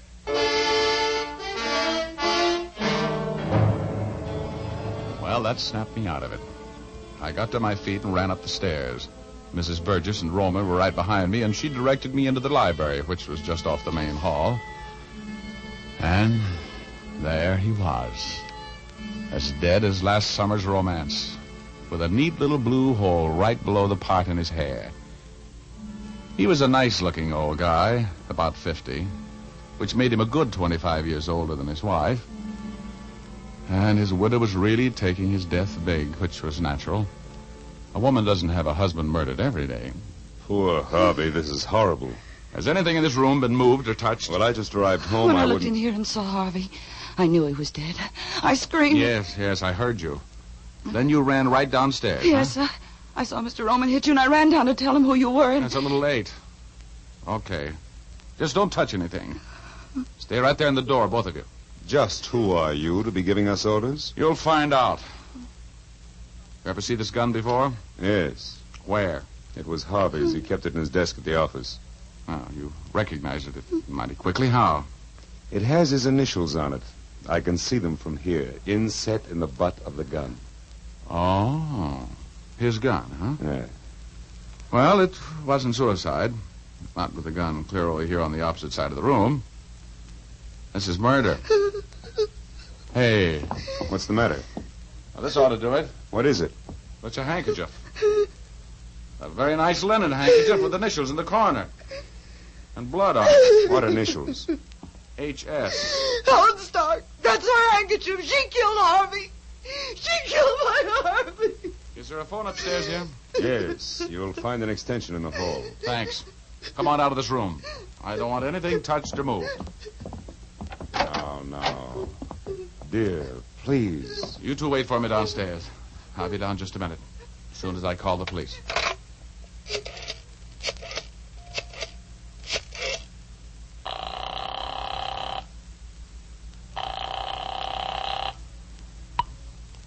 Homicide, Urban speaking. Hello, Urban. Richard Rogue. Yeah, who's dead?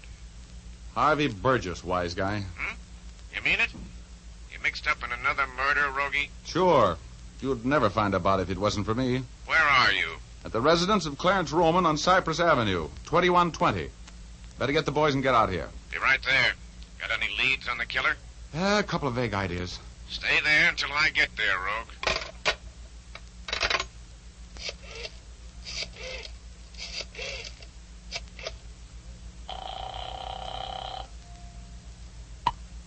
Hello? Oh, hello, Liza, darling. This is Rogie. Oh, you know what time it is. Oh, sure, honey, I'll but... give you 10 minutes to get back here and take me to that show. What? Oh. Look, Roman. Roman, the cops will be here in a minute. Tell Urban, that's Lieutenant Urban. He'll be in charge for the police, that I'll be right back, will you? Tell him I went out to get a murderess for him. Of course. And I hope you managed to catch her, Rogue.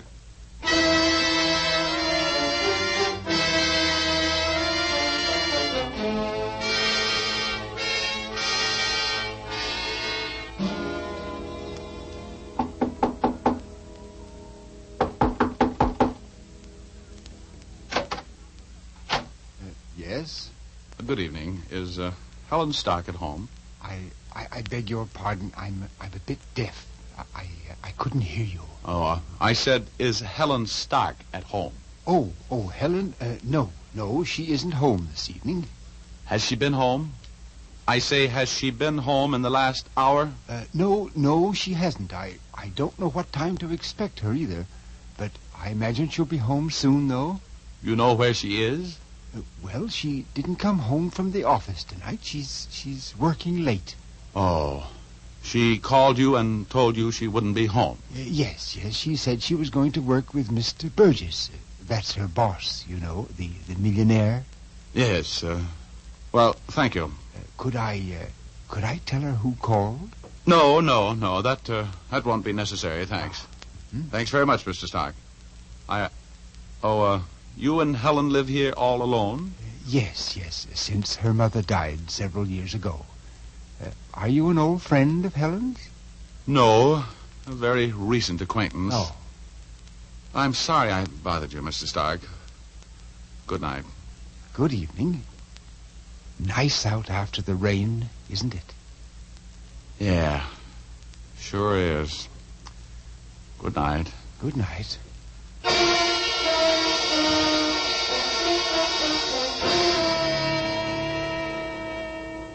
Oh, that nice little old guy. It was going to be tough for him to realize that his daughter was a killer.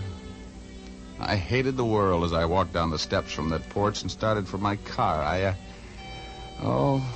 don't like murder. It upsets so many people who aren't involved in the act, or the reasons for it.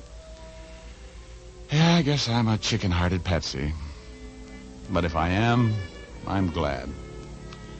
Anyway, I was walking down the walk when that little bell rang in my massive intellect again. I noticed something peculiar.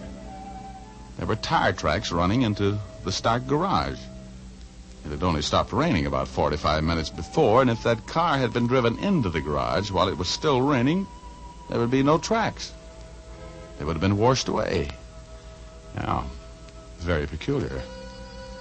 I ran up the driveway and opened the overhead garage door.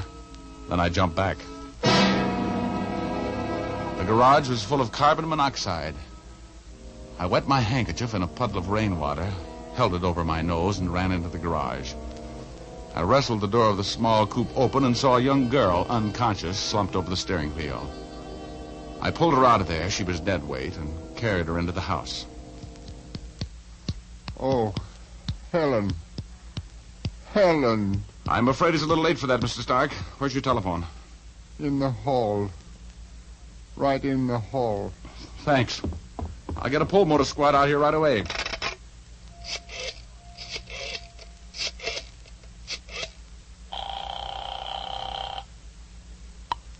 Fire department. Get a pull motor squad to 640 Inglewood Drive. Attempted suicide. Bad shape. Rush it. Right. Raymond, Ramsey, Redding, Roman, Clarence.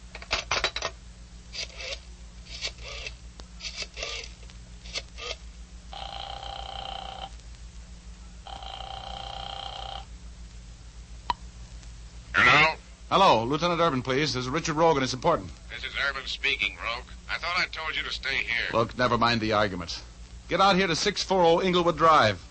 I've got Helen Stark for you. You have? Nice work. I want to talk to that young lady. Well, you missed the boat. I think she's dead. Suicide. Carbon monoxide poisoning. Step on it.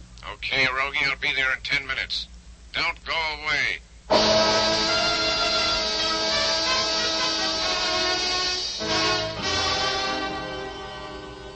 I gave Helen Stark my own interpretation of artificial respiration until the pull motor squad got there.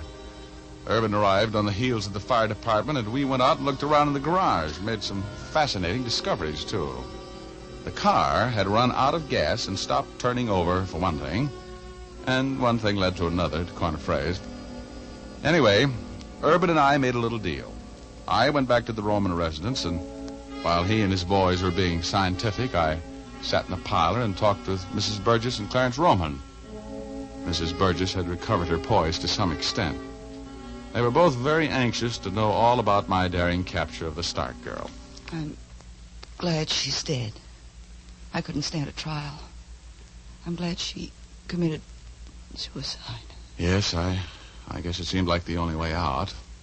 She wasn't very smart about murder, leaving clues all over the place the way she did. Even the cops would have had her in 24 hours. How well did you know the Stark girl, Roman? Rather well. I'd see her around the office a great deal. Harvey was, well, not very discreet about the fact that he was fond of her. Please, Clarence. Harvey's dead.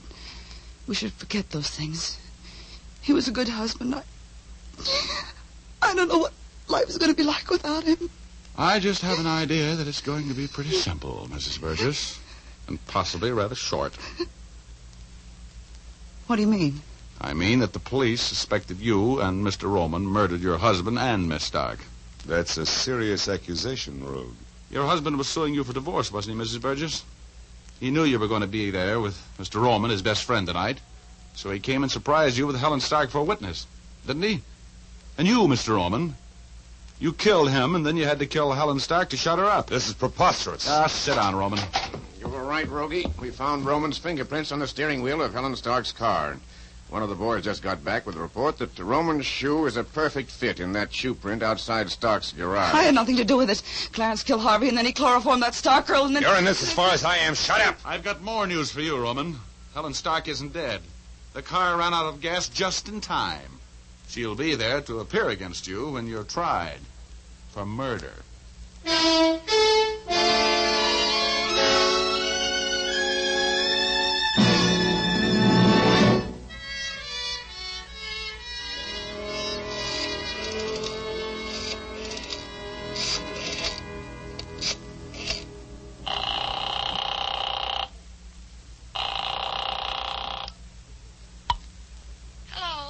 Hello, Liza, honey. I don't want to talk to you, Richard Rogue. I'm busy. Oh, now, honey. The lady says she's busy. Yeah? Who are you? His name is George. Good night, chump.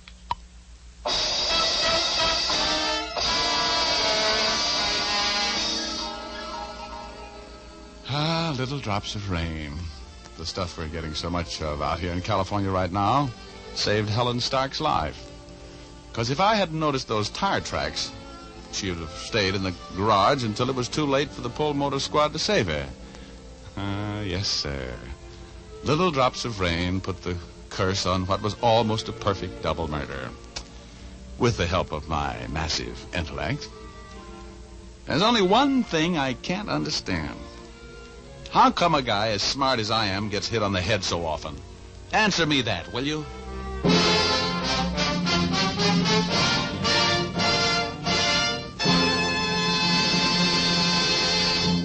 This is Dick Powell again, ladies and gentlemen.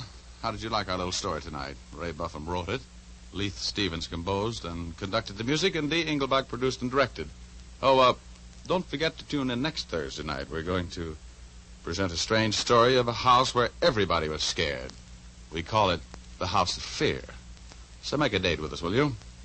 Thanks for listening, and good night, all. Now here's Jim Doyle. Don't forget to tune in again next Thursday, same time, same station, when you will again hear Dick Powell as Richard Rogue in Rogue's Gallery.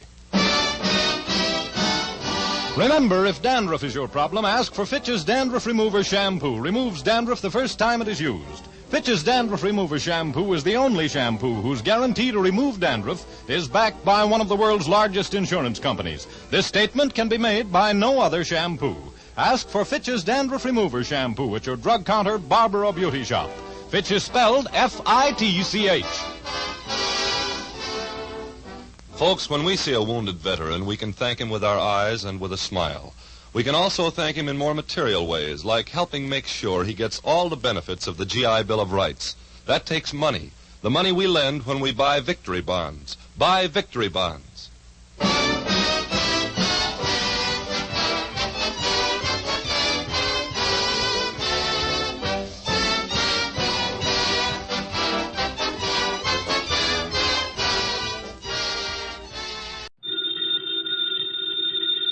Ladies and gentlemen, the ringing of that phone bell means mystery, adventure. NERO Wolfe's office, Archie Goodwin speaking. Mr. Wolfe? Yeah, he's right here. Who's this? Archie, hang up. Don't ask questions. You have a what? Archie, it's past your bedtime. Well, I'm afraid, Mr. Wolfe, it's past his bedtime. Your bedtime. It's a client, boss. That's what I was afraid of. Phooey. Hello? Hello? Well, why do you look so bewildered? He's coming right over. He says he's got a date with murder.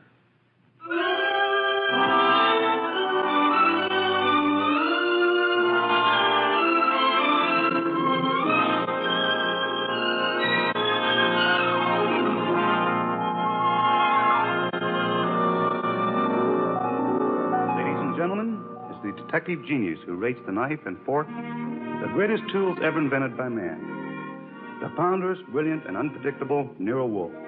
Created by Rex Stout and brought to you in a new series of adventures over this NBC network in the person of Mr. Sidney Greenstreet.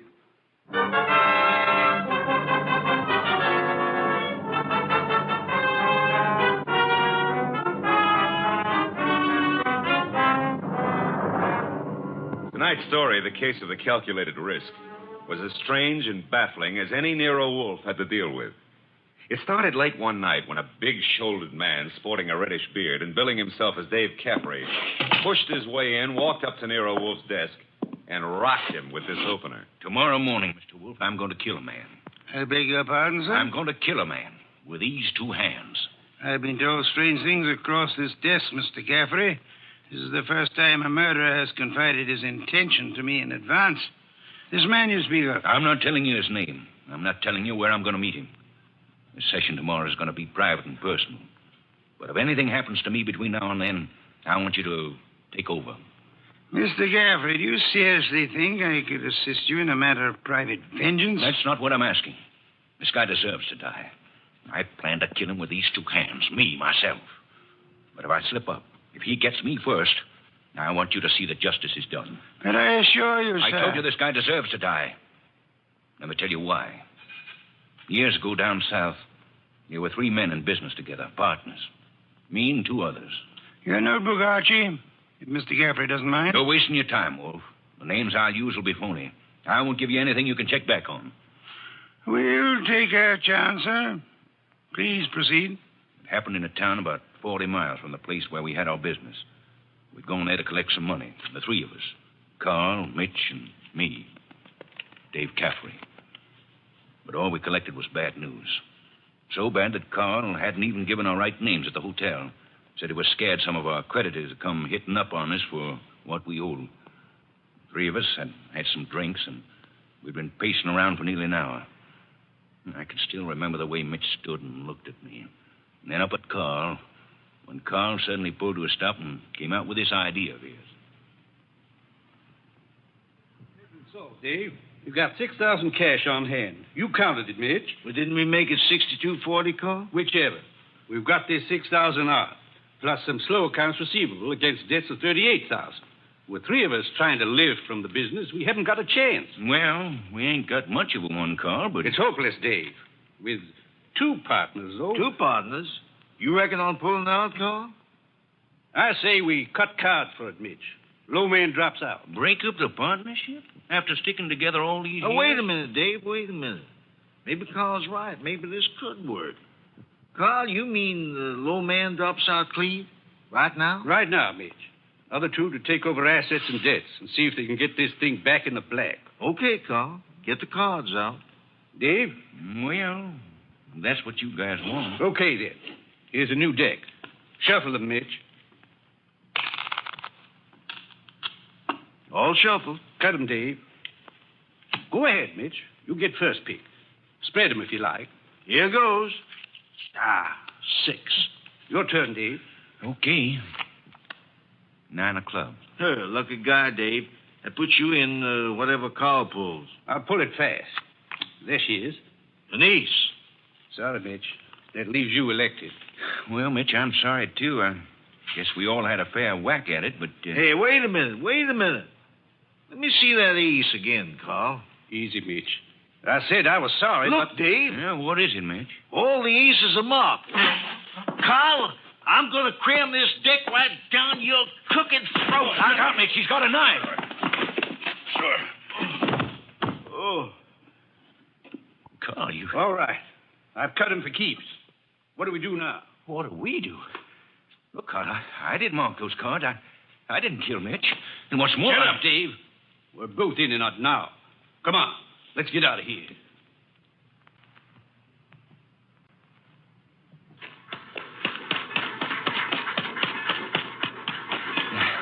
Now what, Carl? Look, Dave, this is where we split up. Two men together, easy to trace. You head one way, I go the other. Yeah, but the dough, I got no money. Here, I'll split up the 6,000. This is your half. Here, stick the envelope in your pocket. Now, grab that tray. Get set. I'll catch the next one going the other way. Get going, Dave.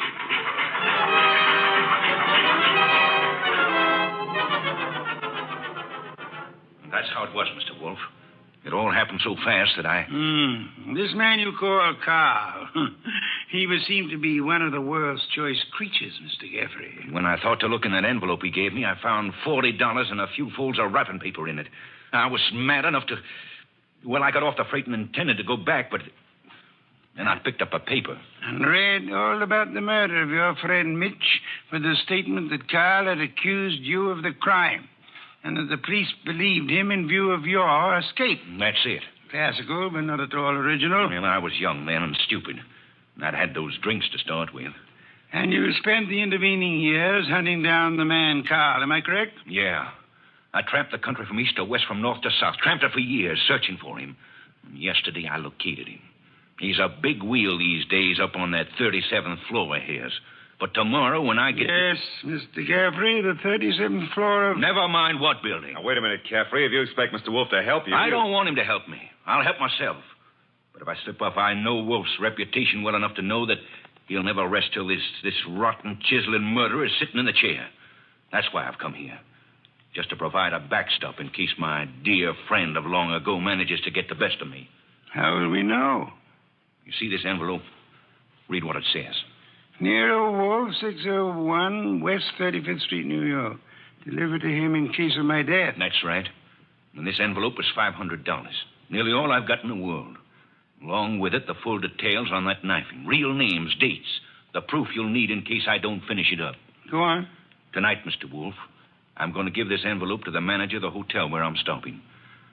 I'm calling on, well, Carl. Tomorrow at noon, right after his secretary goes to lunch. If I'm not back in my hotel at 1 o'clock tomorrow afternoon, the hotel manager will deliver this envelope to you. Is that clear? Perfectly. But you don't think I'm going to allow you to go through with this wire plan, do you? You can't stop me. And don't have Goodwin follow me. I'd lose him in 2 blocks. Good night. Shall I try to tail him, boss? It's no use, Archie. Get Inspector Kramer on the phone at once. I want the police to help us head off this murder.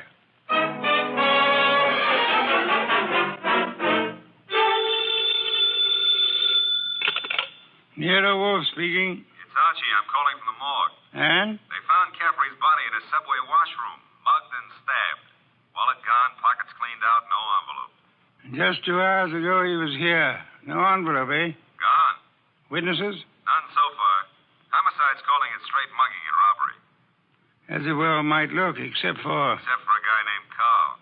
How much do I tell Kramer? all of it. Ask the inspector to start queries throughout the South on the original killing. The original killing? Look. It's our best chance of getting a description of the man called Carr. The original killing and the partnership. Starting from, say, 8 years ago and working back to the middle 20s. Tell him to concentrate on towns and railway lines. Putting out pictures of Caffrey and... Pictures and dentistry. Fingerprints to Washington. Kramer will know. And if I come across a haystack, do I keep my eye out for needles?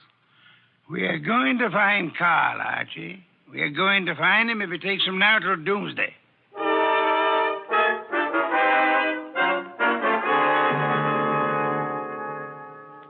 Mr. Wolfe, let's face it, we're licked. Licked, Archie? 3 days now. We found Caffrey's hotel here in New York. No traceable phone calls. Not a witness has turned up on that subway washroom party. And Kramer says he's getting nowhere with those answers from the Southland. The original story is bound to come slowly, Archie. We are asking a check on the unsolved killings of a dozen states over a 20-year period. And what now? You start trudging, Archie. Trudging? Through office buildings, through 37th floors of many office buildings. You keep trudging till we find him. Oh, now, wait a minute. Mr. Wolfe, this is a big city, remember? I might have to go through hundreds of buildings. This morning, Archie, the Municipal Reference Library informed me that there are exactly 34 buildings of 37 floors or higher in Manhattan. Now, when you rule out the United Nations building, hotels, Okay. Maybe not so many 37th floors, but lots of offices per floor. Maybe 40 or 50. Call it 30 times 40, and you've still got 1,200 to start with. And you don't know what kind of business. You don't know what Carl's real name is. You don't even know what he looks like. There could be 4,000 men like him. 4,000 affluent men, Archie? Yeah, well, all right. Caffrey said he was in the chips, though. You know, for a guy who'd been bumming around, that could mean anything from 10 grand a year up. Hey, wait a minute. That cuts your field to 1,000. 1,000 tall men? Tall? I've been over those notes. Caffrey didn't say he was tall. As plainly as you could ask. Caffrey was almost your height, but he said Mitch stood and looked at me. And then he looked up at Carl. Up, Archie. That makes Carl your height or taller. Yeah. Well, maybe Caffrey and Mitch were sitting down, and Carl was, Caffrey told us the three were standing at the time. Check your notes. I've studied them. Okay. Maybe that does cut it down some. Yeah, it's still a lot of citizens that start checking for a southern accent. Don't rely on accent, Archie. Carl has had many years to lose any accent he might have had. Yeah, that's true. And so we narrow it, Archie. A man almost surely tall. A man not using the name he was born with. A man with an unexplained gap in his past. I ought to be able to reach right out and tap him. You go skeptical again, Archie? Well, it's still a pretty big haystack. Let's see if we can't trim it some more. On these building lists I've been going over, I've ruled out for now the members of professions requiring lengthy formal training. Medical men, lawyers, scientists of most kinds. Yeah, that's chopping it down. I'll admit that. I'll have further eliminations as we get into it. And I'm putting Saul Panzer on a second list this afternoon. Some of the credit references I'll handle by phone. So I start trudging, huh? You start trudging.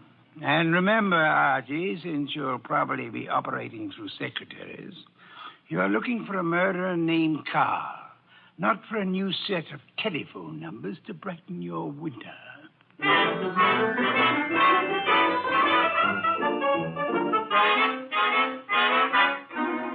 Tall?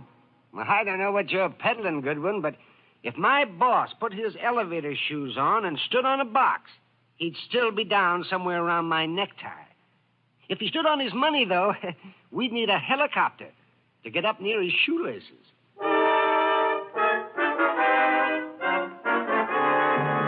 Oh, Miss Tunis, do you mind if I sit down? Why, of course not, Mr. Goodwin. Oh, thanks. You know, I've been in 12 offices on this floor, and you're the first girl who's seen the importance of this survey first crack out of the box. Well, I'm sort of new here, and I try to pay attention. Oh, you're not just beautiful. You've got a head on you. Is Mr. McLean in? Well, he's at lunch right now. Lunch? Oh, that reminds me. Know any good restaurants up this way? Well, I was just going to the downstairs drugstore myself, but I wouldn't say Well, that... come on. Put your bonnet on and let's skip the drugstore. This meal is on the Executive Resources Survey.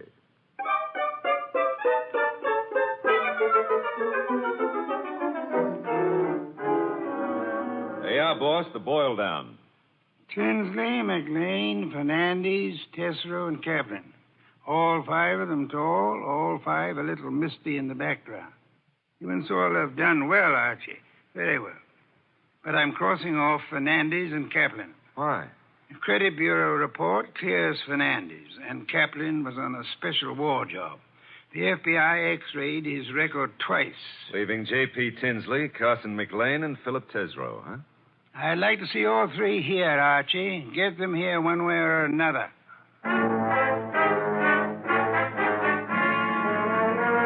And so you do admit that Tinsley isn't your real name. Mr. Wolfe, are you a blackmailer or what? I'm a licensed private investigator, sir.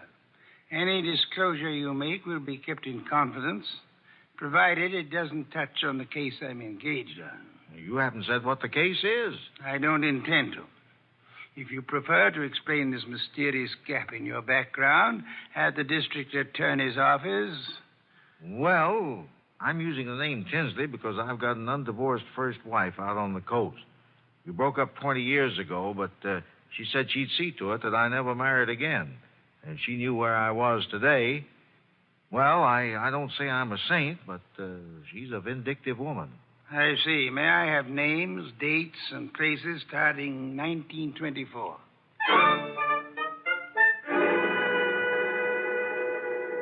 I can't quite understand your interest, Mr. Wolfe. It's rather complicated, to put it briefly, Mr. McLean. I'm working in the interest of a client. Our people have found this puzzling gap in your background, and I'd appreciate such clarification as you may be able to supply. But I told you, Mr. Goodwin, I was raised and educated in the Orient. Until 32, I was in business with my father in China. Where you say your father died? Died. With the Depression, I returned to New York, started this importing business in a small way, weathered through the early 30s, and I think my bankers can assure you of my standing today. They've done so. Carson, McLean and Company has an excellent credit rating. Thank you, Mr. Wolfe. To switch somewhat abruptly, Mr. McLean, would you happen to remember how you spent the evening of the 19th? Of this month? Of this month? Well, I could hardly... Wait. You say the 19th. Would that have been on a Tuesday? Yes, it was Tuesday. Well, that simplifies it. I'm nearly always at the office on Tuesday nights dictating the revisions in our weekly wholesalers' lists. Let me see. Yes, I was there on the 19th. Had a tray sent in. Miss Tunis and I worked till just after midnight. Miss Helen Tunis, the secretary Mr. Goodwin spoke of. She's been with me for 2 or 3 months. Miss Tunis can confirm this dictation on the night of the 19th? Of course. And Mr. Wolfe, your manner is so persuasive that I'd scarcely realize you're asking some extraordinary searching questions. May I ask why in the world... If you'll indulge me, Mr. McLean, my prying is nearly concluded. You say you were in China until 1932.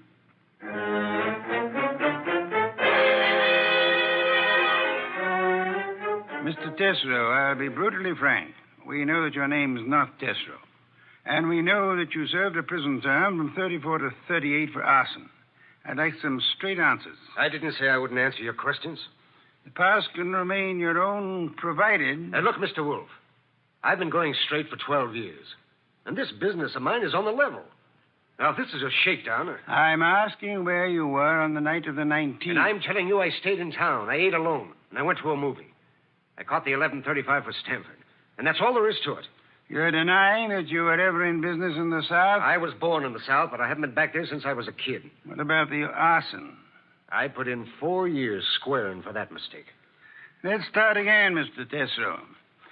You say you were in Cincinnati in 1931.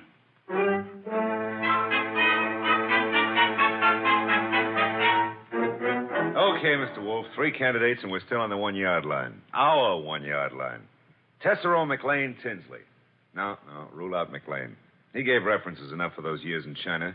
And with Helen Tunis, he's got the one firm alibi we've laid on to. Caffrey was killed before midnight.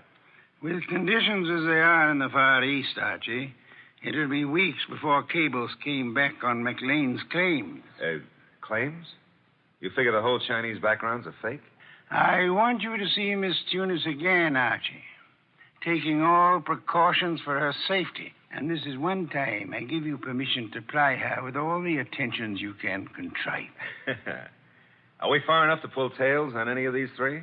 I've got Saul Pans on Tesreau, and Saul promised to have men on Tinsley and McLean. Pictures of the 3 have gone to Kramer for circulation in the South. No answer yet from the coast on Tinsley, huh? Not yet. For the moment, Archie, you'll concentrate on Helen Tunis.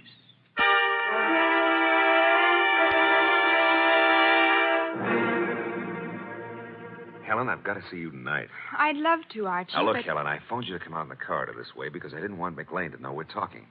Do you still say you got that new mink coat on your own money? Mr. Goodwin, I don't know what right you Helen, have if you get 5 guys to buy your stuff, it's your business. Mr. McLean said his wife might be sending detectives around.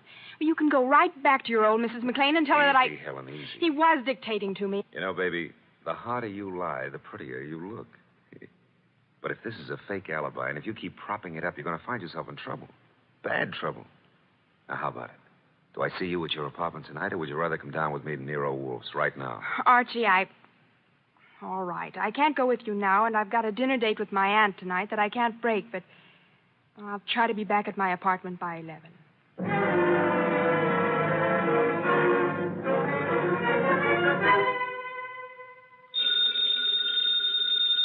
Archie.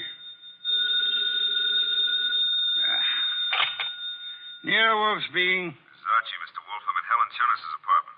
Well, I could cut my throat for not making her come with me this afternoon. trouble? Not for her anymore, poor kid.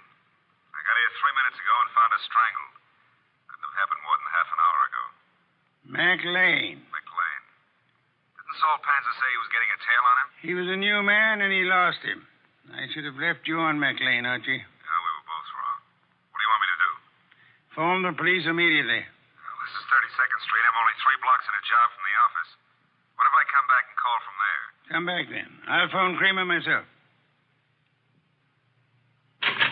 Mr. Wolfe, I'm still kicking myself for that. Look out, Archie. Too late, Mr. Wolfe. Keep coming right in, Goodwin, with your hands up. No, I wouldn't try that. McLean. And keep your hand out of that desk drawer, Wolfe. This time you're too late, McLean. My hand's in the drawer, and I think I'll leave it there. You don't think I'd shoot? I'm sure you would. But you've got 2 of us to cover now. No, Archie, don't try to draw yet. How'd you get in here, McLean? He surprised me after making his way in through the area way below, and of course it had to be Fritz's night out. I caught your fat friend just 2 seconds before he could get in his call to the police, Goodwin. I overheard his talk with you from the hallway here. My apologies for not crying out sooner, Archie. Get your hand out of that drawer. Pull it out without the gun, Wolfe, or I'll let you have it now. I refuse to, McLean. Seems obvious that you mean to kill us in any case. I'm afraid that's true, Wolfe. But when you called me here and Goodwin started making dates with Helen Tunis... Poor kid, I told her not to talk to you. He didn't, Goodwin. I've been scared of you and Wolfe since I followed Colby here that first night. Colby? You knew him as Caffrey. I caught up with him afterward in that subway washroom. No, keep that hand up and watch that gun of yours, Wolfe. When I found that envelope on him and read the letter to you contained in it, I knew he hadn't spilled the whole South Carolina story to you. South Carolina? Would the original knifing have been taking place anywhere near Hampton or Jasper counties? Hampton County. But our business is over the line in Georgia. It doesn't matter now. Pity, Archie. We learned this afternoon that we were growing warm on South Carolina. Mr. McLean, may I ask what you hope to achieve by this insane project of disposing of Mr. Goodwin and myself? I'm buying time, Wolfe. I've $90,000 in small bills in that bag there, plus a plane ticket to Buenos Aires. I've got a silencer on this gun. If you 2 aren't found till tomorrow morning, I'll be out of the country before they start looking for me. You don't think the police will put out an alarm for you when they find the body of Helen Tunis? Goodwin left it to you to report that. Remember? Let's remind ourselves to be prompter on reporting deaths, Archie. Starting with our own, Mr. Wolfe? Glad you can take it that way, Goodwin. You actually think you can knock the 2 of us off? I'm about to find out, Goodwin. One moment, McLean. You've never been a real gambler. You know that. With marked cards, of course. But you're not the man to face a sure loss now. A sure loss? The loss of your life. Within seconds after you try to pull that trigger. I told you I had a silencer. You think anyone will hear the shots? There'll be more shots than you count on. My hand's on a pistol now in this drawer, and Mr. Goodwin has a .38 in his shoulder holster. You can't shoot through the desk, and Goodwin won't get a chance to draw. You're an intelligent man, McLean. Vicious, but intelligent. May I describe the certainty of your immediate death if you don't throw that pistol on the desk and give yourself up? There are 2 of you, I know that, but... McLean, you must be aware that in the actual fact, exceedingly few men are killed instantly by a single shot, even from a pistol of heavy caliber. The one you hold is a .32. And it's a .45 in that drawer, McLean.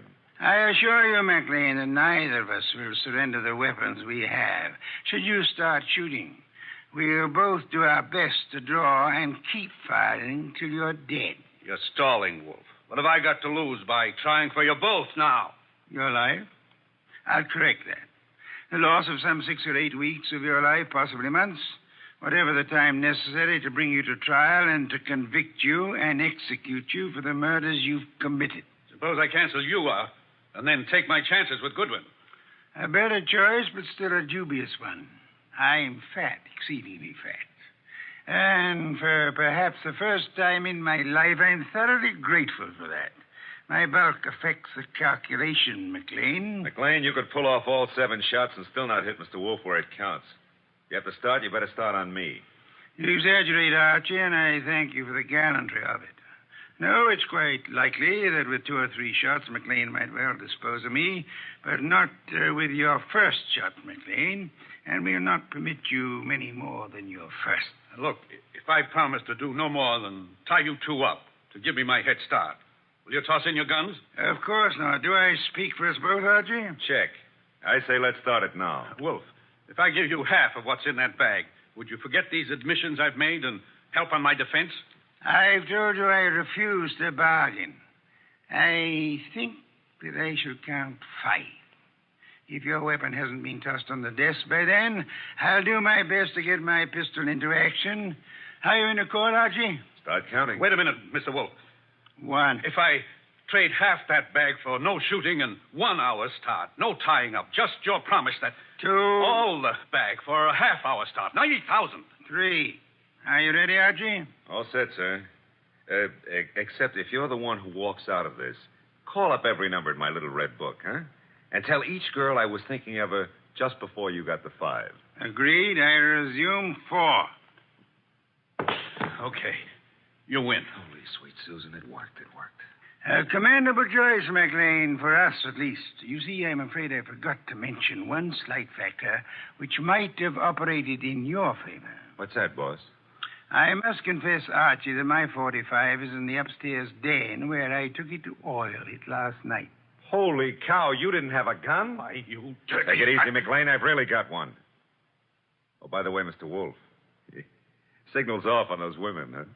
When my heart gets back down out of my throat, I'll call them myself. I'll trouble you for a beer first, Archie. And then, if you'll be good enough to phone Inspector Kramer, you can bid him pick up his triple murderer, the one-time cutter of cards. Fortunately for us, who's never been a real gambler.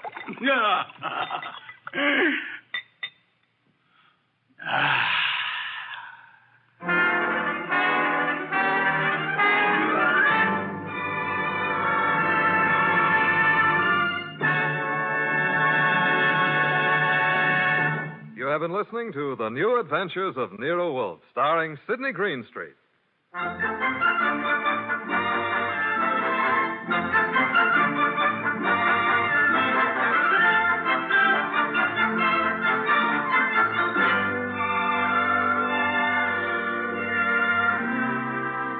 Tonight's transcribed story was based on the characters created by Rex Stout. This is an Edwin Fadiman program produced and directed by J. Donald Wilson. In the cast were Gerald Moore as Archie Goodwin and Lorraine Carter, Bill Johnstone, Howard McNear, Herb Butterfield, and Vic Rodman. Next week at this same time, Nero Wolfe and Archie will bring you The Case of the Phantom Fingers. Don Stanley speaking. 3 chimes mean good times on NBC. Buy wisely. Buy for flavor. Buy Del Monte. Del Monte, the brand you trust for flavor in so many good foods. Time now for Rocky Jordan, brought to you by Del Monte Foods, the brand preferred by more women than any other line of canned fruits and vegetables in the world.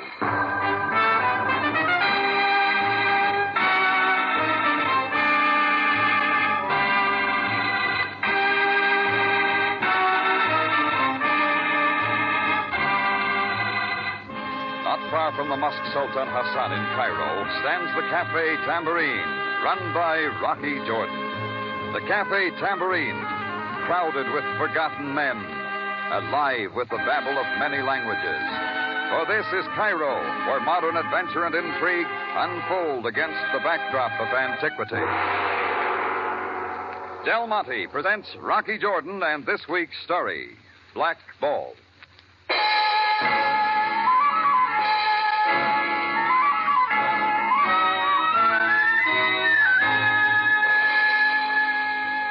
It was in the quiet part of the afternoon. I was back in the office of my tambourine catching up on some paperwork when Chris, my bartender, stuck his head in the door. The afternoon mail, Rock. Oh, thanks, Chris. Just lay it on the desk. They're just bills, mostly. Yeah. Say, Rocky. Hmm? You been expecting something from Monte Carlo? Monte Carlo? No, why? Well, this little package here, it's stamped Monte Carlo. Wonder what it is. There's one way of finding out. Oh. Well, what is it, Rock? You ever see one of these? Well, I'll be. It's nothing but a little black ball. The kind they use on a roulette wheel. Roulette, sure. Well, isn't there anything else in the package, or a note or something? Well, what's the game, Rock? Beats me. Then I guess we'll find out soon enough. Chris went out, and I sat there for a minute, tossing the black ball around in my hand, looking at it. Then I dropped it in the top drawer and got back to work. The crowds came into the Tambourine heavy that evening, and I took over at the back end of the bar. From there, I saw her come in. She was Italian, pretty in a way, except for the look in her eyes. Her coal-black hair seemed a little unkempt. A light traveling coat covered her too slim figure. Her right hand was in the coat pocket, and she kept it there. She pushed her way back and found a place directly across the bar from me. Cairo. An awful place. This is called the Cafe Tambourine, is it not? That's what the sign says, lady. It is owned then by a man named Rocky Jordan. Well, it's no secret. Would you please find him and tell him there is someone here to see him? What about? Tell your Mr. Jordan Carlotta is here. He will know what it is about. I don't think he knows anyone by the name of Carlotta. At one time he did. At one time he knew me very well. Huh? Where? In Milan. Now, would you please call him for me? I have something for him. Well, I hope he's going to like it. Where is Mr. Jordan, please? You're looking at him.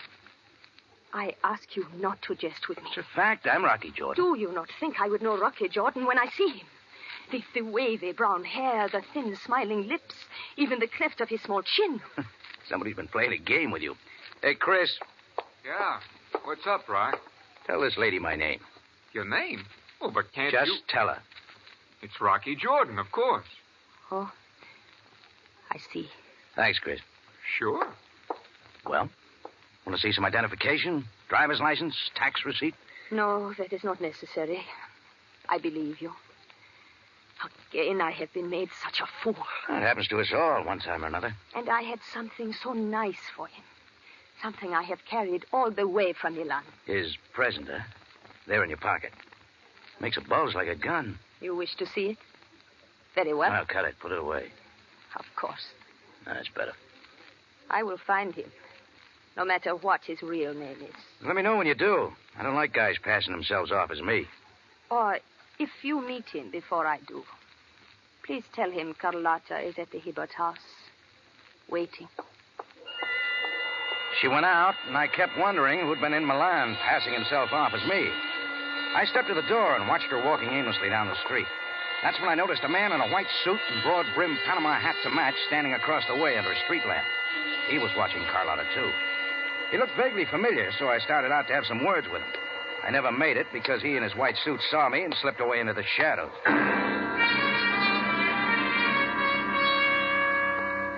It was later that night that things began to happen again. I was walking down the busy Sharia El Booz on my way to a friend's house for a poker session. It was the red coat and the briefcase that first caught my eye. Then I saw the puffy red face and the blunt nose. It was a short, heavy-set man with arches in his shoes coming my way, and he didn't stop till he bumped into me. Oh, so sorry, my friend. I moved to go on when I saw his fist open up before my eyes. In it was a little black ball, a roulette ball, exactly like the one that came in the mail. My calling card.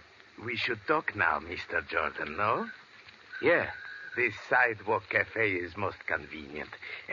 Perhaps the vacant table. Yeah, you're leading, mister.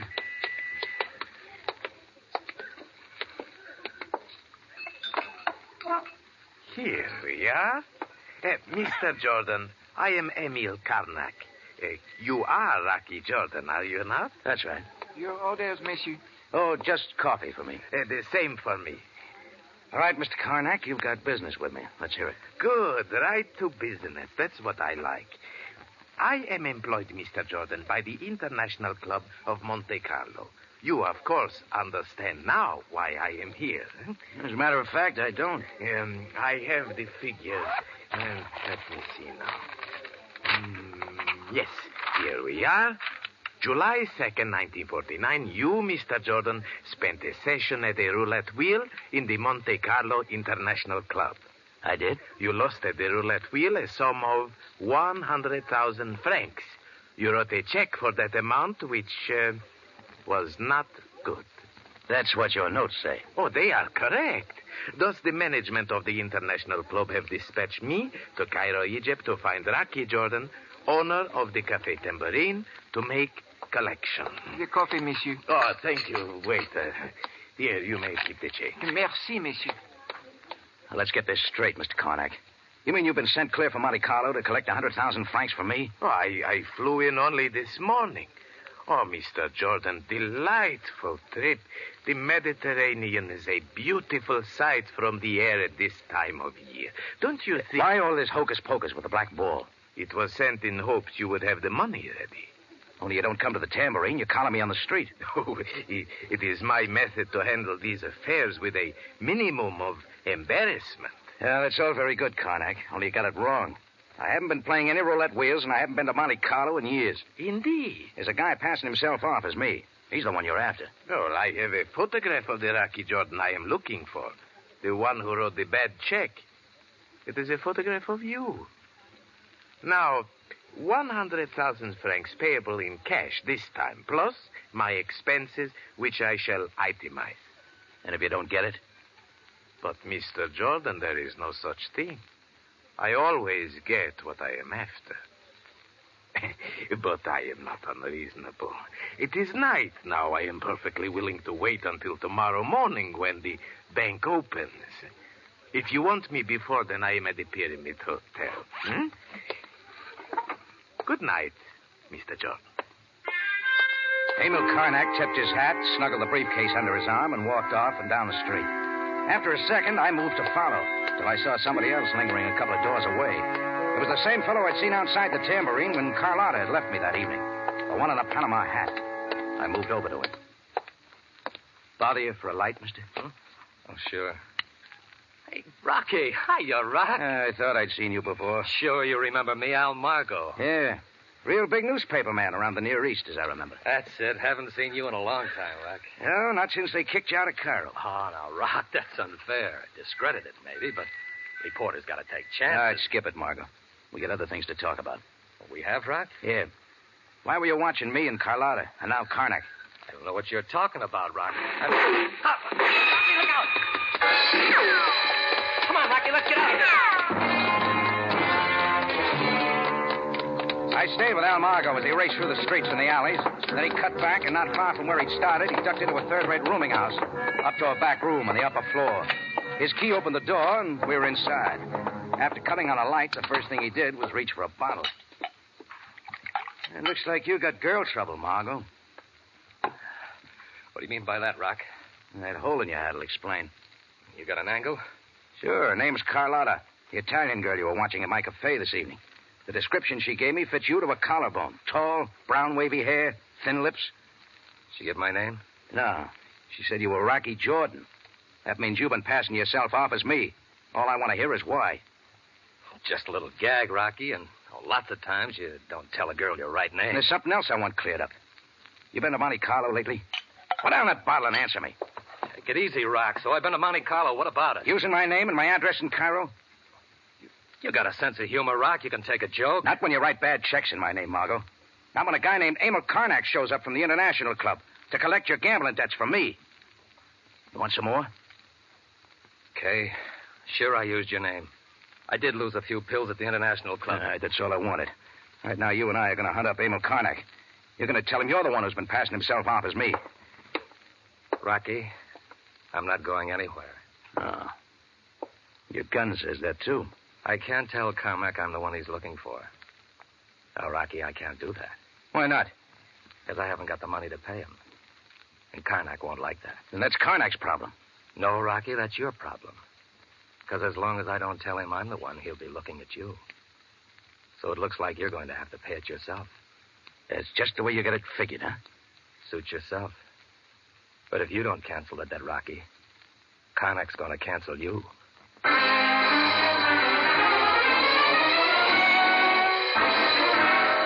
Del Monte Foods is presenting tonight's adventure with Rocky Jordan.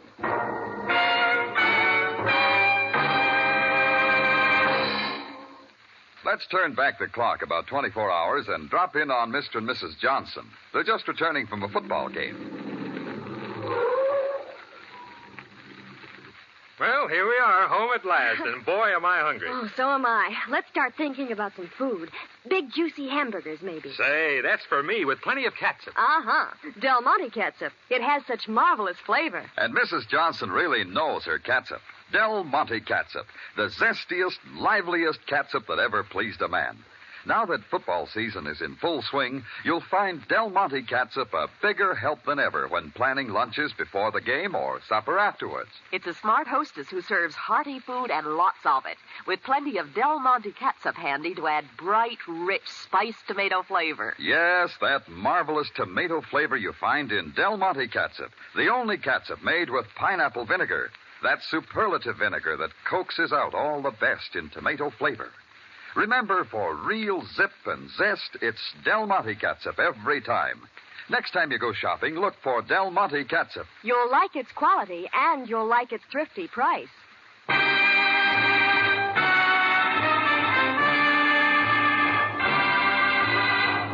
And now we take you back to Cairo, and tonight's Rocky Jordan story, Black Ball.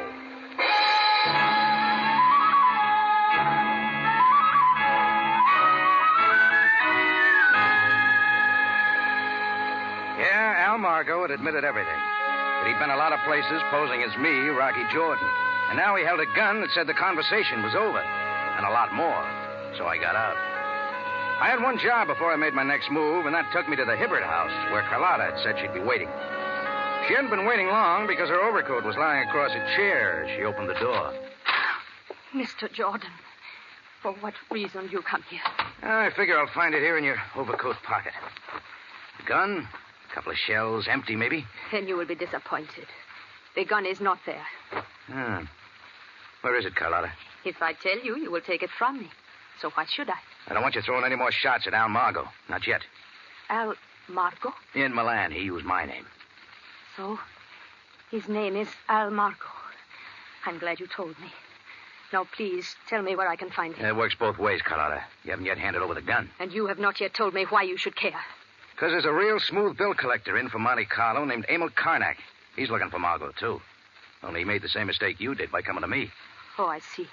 You tried for Margo's life once tonight. I don't want that to happen again. Not till he clears me with Karnak. I have not shot at Al Margo. I think different. You came to Cairo to find him and kill him. Why should I deny that? Carlotta, I think you'd better stay right here. And why should I? Because I don't want Margo killed by you or anybody else. Not till he talks to Karnak. I shall do what I like, Mr. Jordan. We'll fix that. I dialed Chris at the Tambourine and told him to get right over. I stayed with Carlotta till Chris showed up, and then told him to hold her there till I got back. Then I went over to the Pyramid Hotel to get Karnak. I found him in the all-night grill, alone at a front table. Ah, Mr. Jordan, a pleasant surprise. Please sit down. I'm glad you're here, Mr. Karnak. I want to clear this up tonight. Ah, you have the money then, Mr. Jordan. No, but I have the man you want. He called himself Rocky Jordan at Monte Carlo, but his real name's Al Margo. He's right here in Cairo. Mr. Jordan, my employer sent me only to see you. I know of no such man. And it's time you met him. Come on. Very well, my friend, if you wish. I'll take you to Margo, and he'll give you the truth if I have to beat it out of him.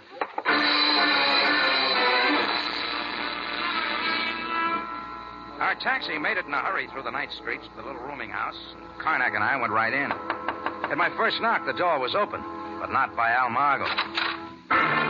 Standing there, a freshly lit Egyptian cigarette in his hand, his fez correctly fitted on his head, was Captain Sam Sabaya, Cairo Police. Well, come in, Jordan. You ought to try sleeping at night, Sam. He is the one most noble Captain Sabaya Bey. Huh? I do not know the one with the red coat and the red face, but this man, I could swear at A the moment, God. woman. Jordan, you see, on the bed? Yeah. Is he dead, Sam? You grasp for precious seconds, knowing full well that he is dead. You know him, of course. Sure, he's Al Margo. Mr. Karnak here and I were coming for a talk with him. Captain Sabaya, may I explain that Mr. Jordan brought me here? He will have to explain why. Well, Jordan? Margot could have told you that. You see, Sabayabe. Like the thief in the night, he returns to the scene of his crime. Hey, wait a minute. What's she driving at, Sam? Continue, woman. Tell him what you told me. Most immediately, sir. I, the landlady, heard the sound. I opened my door to see the unfortunate person fleeing in terror before this man. Like a wild one, he pursued the frightened one down the hall and into this room. We were both running from the same thing. Let her continue, Jordan. There were shouts of violence from the room. I shrunk into my own humble quarters until much later I heard the shots, and when the police came... Sam, are you trying to build a case on that kind of a witness? I wasn't in this room 5 Enough, minutes. Jordan. As yet, you stand accused of nothing. You better start hunting for an Italian girl named Carlotta. At the moment, I must attend to the victim, but there is much to be told. You will both remain available for questioning. Anytime you say, Sam. My card, Captain Cebaye. I am at the Pyramid Hotel. Thank you, Mr. Karnak. I will see you both again, and very soon. Karnak and I went out down the hall to the street. Our taxi was gone, so we walked toward the Shariel booth to scout for a ride. That's when he got to talking. Oh, very regrettable, Mr. Jordan, that you have to be in such trouble. You think I am? Consider, if I should suddenly let Captain Cebaye know what you have said to me, that this Margot assumed your name, that he did much to place you in jeopardy, even to writing bad checks. Naturally, you were very angry. What are you driving at? Well, there was a fight, was there not? Both the statement of the landlady and the appearance of Margot's room indicates that. Go on. It is not likely that Captain Cebaye will think if... But then I am not interested in seeing you face a charge of murder. And what are you interested in? That you pay me 100,000 francs, plus expenses. Until tomorrow morning, then, when the banks open. Karnak was still smiling as he turned and walked away. And I was off in another direction, to the Hibbert house. Right then, it looked like my plan to have Chris hold Carlotta in her room and out of trouble hadn't worked. And I wanted to know why. I didn't expect an answer to my knock. Hello, Rocky. Chris, what'd I tell you to do? What do you mean? All you said was... The bartender delights in work, Mr. Jordan. You should give him a raise. Chris, I told you to keep her in here. I told you not to let her... Take it easy, Rocky. She hasn't moved from that chair. But, she's been in here all the time? Well, that's what you said, wasn't it? What difference does it make? Why are you so excited? Tell me, Mr. Jordan. All right, I will, Carlotta. Al Margot's dead. Oh. No, it can't be. But it is. He was shot within the last hour. Oh. Isn't that what you wanted? That is what I thought, but now I do not know. I do not know at all. It had to happen one way or another. Yes, I knew that his evil life would catch up with him. But perhaps I still love him. How can I say? I do not know. Carlotta, try to listen for a minute. Did you know about his being at Monte Carlo? Yes, I did know. There was once when he told me everything. About a gambling debt there? He paid it with a check signed in your name. For 30,000 francs. 30,000? Karnak's been asking for 100,000. Then he is mistaken.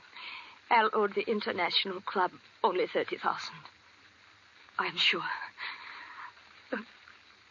Now, please. Thanks, Carlotta. Chris, you can run along home. I gotta see Karnak at the Pyramid Hotel.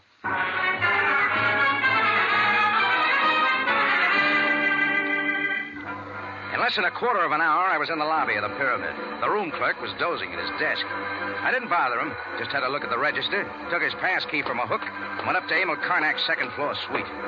The transom was dark, so I quietly unlocked the door and went in, leaving it open. The sound of heavy breathing from the next room told me Karnak was asleep. So I scratched around and I found his briefcase on the desk. I opened it, moved over to the window where there was just enough light from the hotel sign outside, blinking on and off. His passport was there, and it checked. Then I shuffled through the papers till I found a photograph. It was of Al Margot, but the name on the back said Rocky Jordan. This was the picture Karnak had told me he'd brought for identification, and it meant Karnak had known all along I wasn't the man he was supposed to be looking for. Now it was time to wake up, Mr. Karnak. Only I didn't have to. You will lay the briefcase back on the desk, Mr. Jordan. Are you quite through now, Mr. Jordan? All through, Karnak. And so is your shakedown. Oh, then you do not think I am from the International Club of Monte Carlo. Oh, I know you are. I know Al Margo owed the club 30,000 francs, and you were after it. So? But when you got to Cairo and found you had the wrong man, you decided on a deal of your own. To shake me down for 100,000, pay 30 to the club, and pocket 70 for yourself. Oh, you learn many things, but too late, my friend. Hey, it's a great deal, Karnak. You kill Al Margo so he can't tell me or anybody else he'd only lost 30,000. And also to pin the knockoff on me. To make me sweat and kick in with 100,000 in a hurry. That it, Karnak? But it is over now. I will regret to inform the police that I was forced to kill an intruder. There is no other way. And I like my business done quick. Unbelieving, I saw Karnak drop his gun, twist, and slump to the floor. The shots had come from behind me. I whirled, and there, framed in the dark doorway, stood Carlotta. I'm sorry, Mr. Jordan. You better give me the gun, Carlotta. I am so very sorry. Oh, for saving my life? I did not do it for your sake. I shot him only for what he did to El Marco. Al meant that much to you? I guess he did. Otherwise, I could not have finished it. Oh, you didn't, Carlotta. What? You're a poor shot. You hit Karnak, but that's all. You mean he is not dead? No. All we have to do is call a hospital and then the police.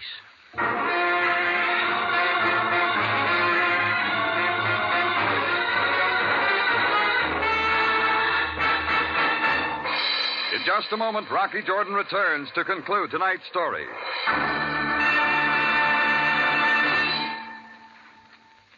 The problem of how to cook new and interesting budget dishes these days is easily solved with Del Monte tomato sauce.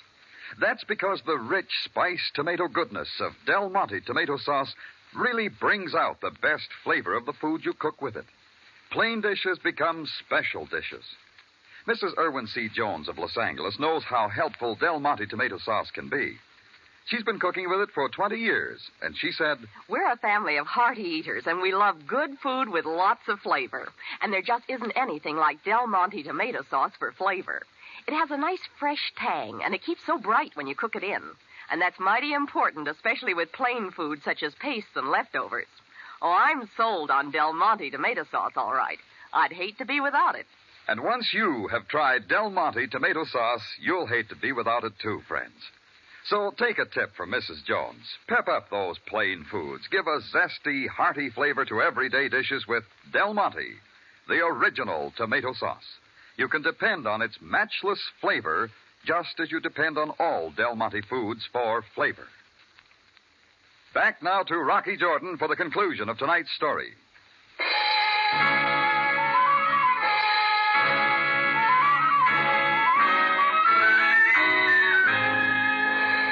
Well, a phone call brought Sam Sabaya in a hurry. Karnak was carted off to a hospital with nothing more than a bullet hole in his shoulder, and Carlotta was taken to headquarters for questioning. Then Sam joined me at the Tambourine. I made up a pot of coffee in the kitchen, and we sat down in my office. When an Egyptian enjoys his food or drink, it's considered polite to show his host by making as much noise with it as possible. And Sam's as polite as they come.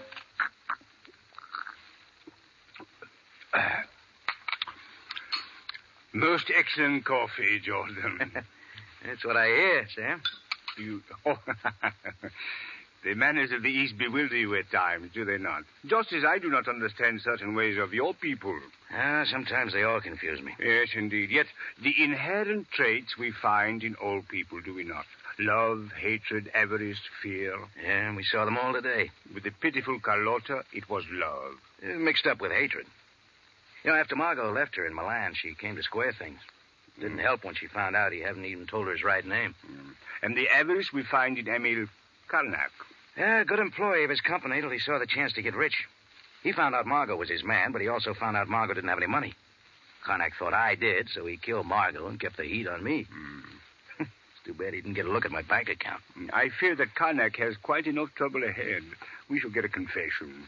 All I'm concerned about is Carlotta. Why, Jordan? Did she not fire the gun only to save your life? Oh, yeah, sure. She will be given her freedom. Oh, good. I guess she couldn't ask for any more than that. She will return to Milan most rich in her wisdom of the ways of the world. Want to know what I got out of it, Sam? What, Jordan? Yeah.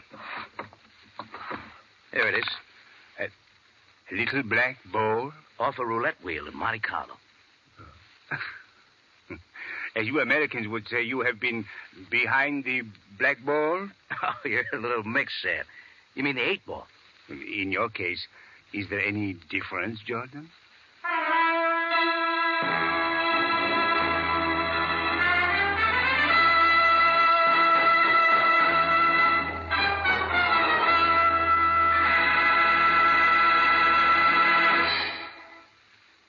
For the finest in tomato flavor, enjoy the whole family of Del Monte tomato products. Del Monte catsup and chili sauce, Del Monte tomato sauce and canned tomatoes, and Del Monte tomato juice. Remember, buy wisely. Buy for flavor. Buy Del Monte. Del Monte, the brand you trust for flavor in so many good foods.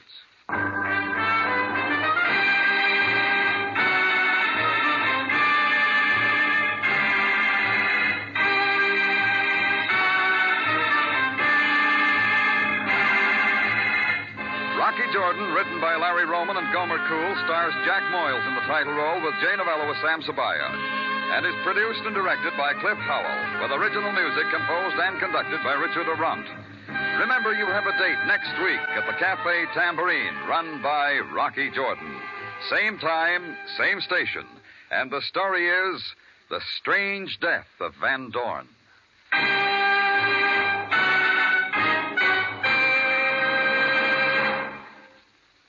Here's the handiest, easiest way to brighten a meal. Del Monte Fruit Cocktail.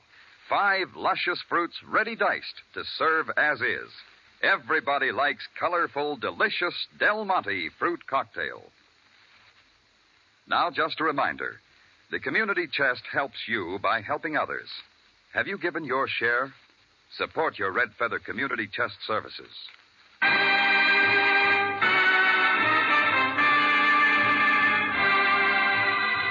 Larry Thor speaking. Rocky Jordan is presented over CBS, the Columbia Broadcasting System.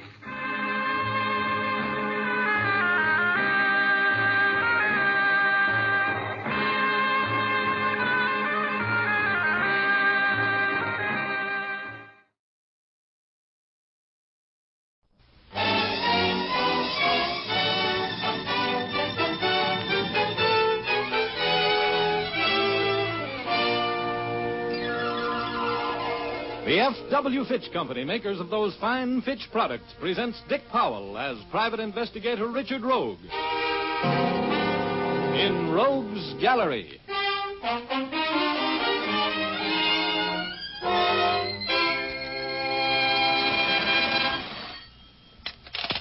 Hello, Richard Rogue speaking. Hello, Mr. Rogue. This is Stark McVeigh in Minden, California. Yeah? I want to talk to you, Rogue. Well, you're talking. I want you to come up here to Minden and do a little job for me. I don't want you to let anybody in this town know who you are. You can register at the hotel as a traveling man, a salesman or something. And hold it, McVeigh. I can't get away right now. I wired you $500 expense money. It should be at your office now. We'll talk over the rest of the deal when you get here. Oh, 5 bills, huh? Well, what kind of a case is it? A case that pays money. You can get out of there at 7 o'clock, and if you want to take a train... I'll drive. I'll leave as soon as the 500 arrive. Take me about 2 hours to get there, won't it? That's right. I'll contact you at the hotel tonight about 9. Okay. See you then.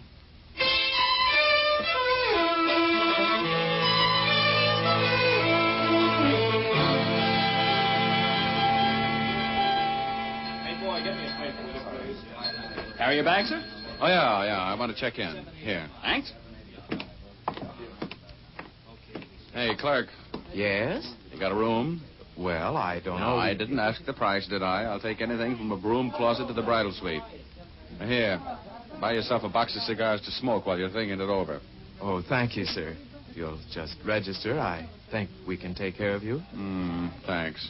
Have my bag sent up, will you? I'll pick up my key in a minute. Hey, Sonny, got an evening paper? Yes, sir, but all the news isn't in that paper, mister. Believe me. What do you mean? There was a murder in town tonight. Just a little while ago, as a matter of fact.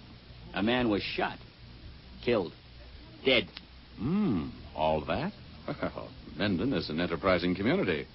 Who got the business? A fellow by the name of Stark McVeigh.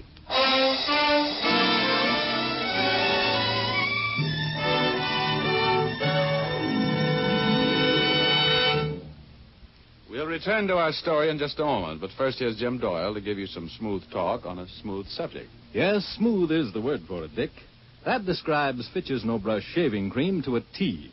For it has a rich, creamy consistency that spreads over your face like a cool April breeze.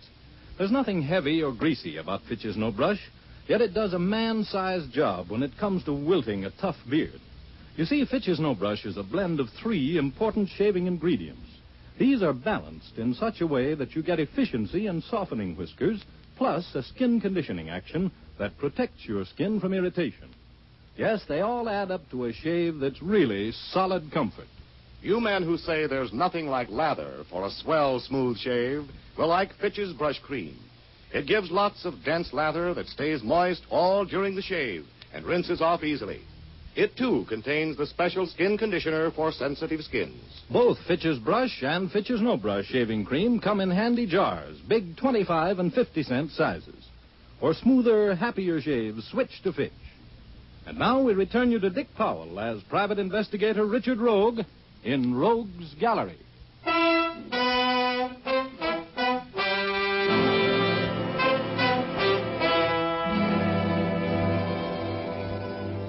Well, this case looked like it was officially over before it started.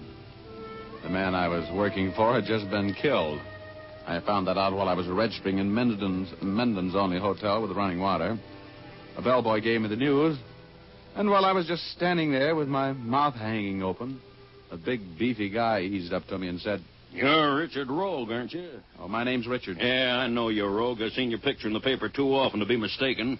I want to talk to you." "Why?" "Because I'm chief of police in this town." Oh, well, you just want to have a social talk, huh?" "Yeah, about a murder.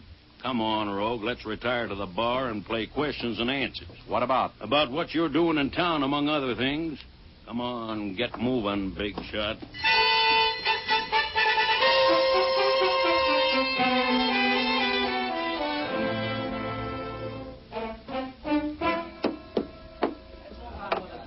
All right, now, Rogue, suppose you start talking. What are you doing in Minden under the name of Richard? "Hey, bartender, you put too much sugar in this old-fashioned." "Oh, so you think I like to hear myself talk? I said, what are you doing here?" "I'm on a vacation." "Does a man named Stark McVeigh always finance your vacations?" McVeigh.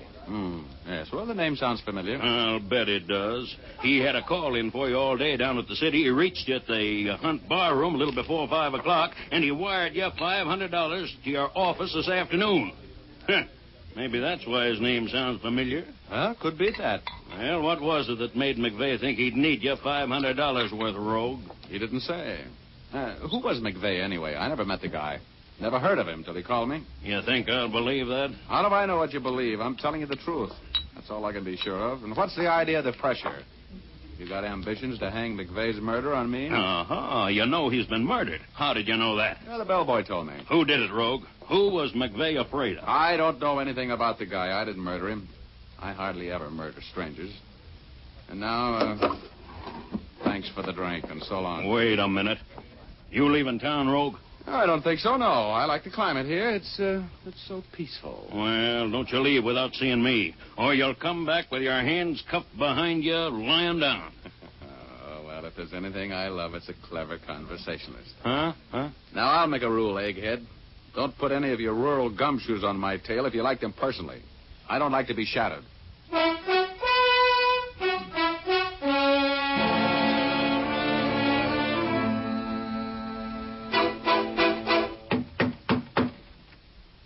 Come in. Here's your ice water, Mr. Rogue. The name is Richard. Skip it. I heard you talking to Chief Reese. I know who you were anyway. Oh, well, you're a smart lad, huh? Did you know Stark McVeigh? Sure. He used to be around here quite a bit. In the bar. What was his racket?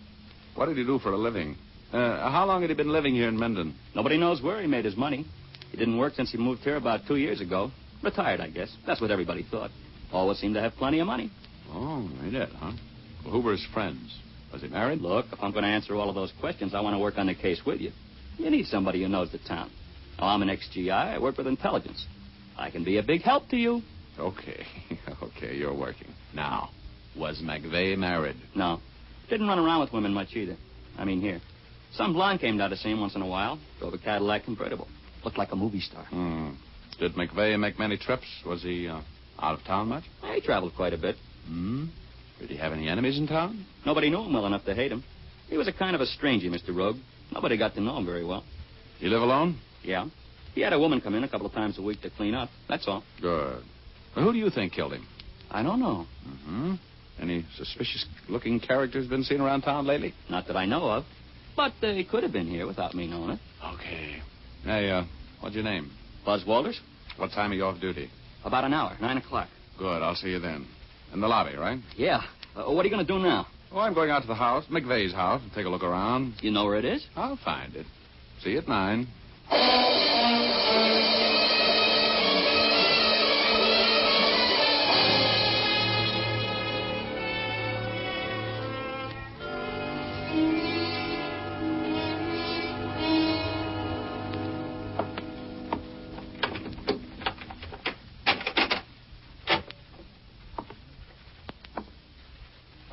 Who is it?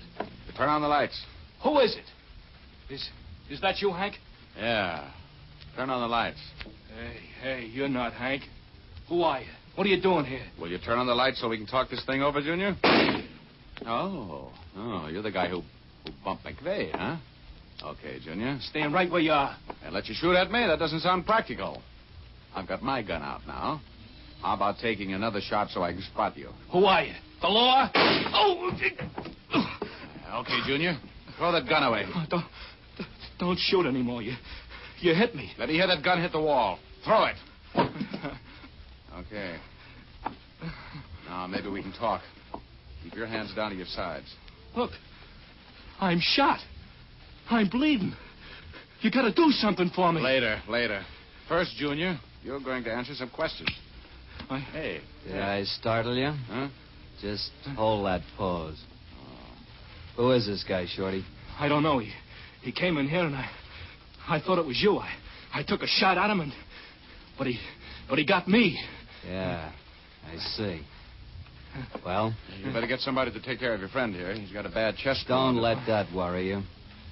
You're going to have worse before long. And we'll start you out like this.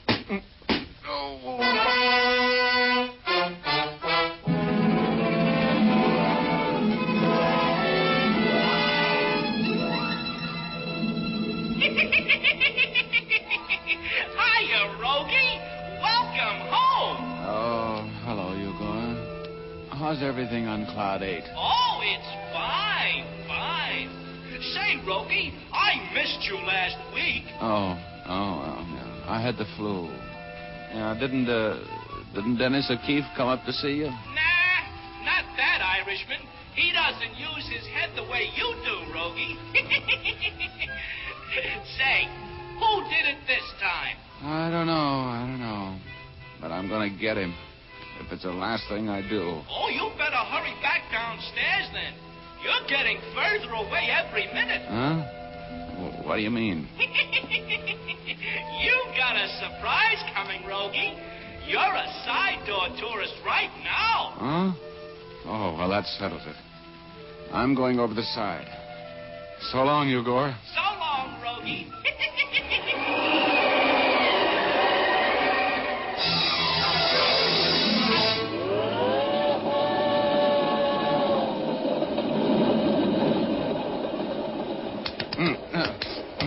Come on, fella. Come out of it. Huh?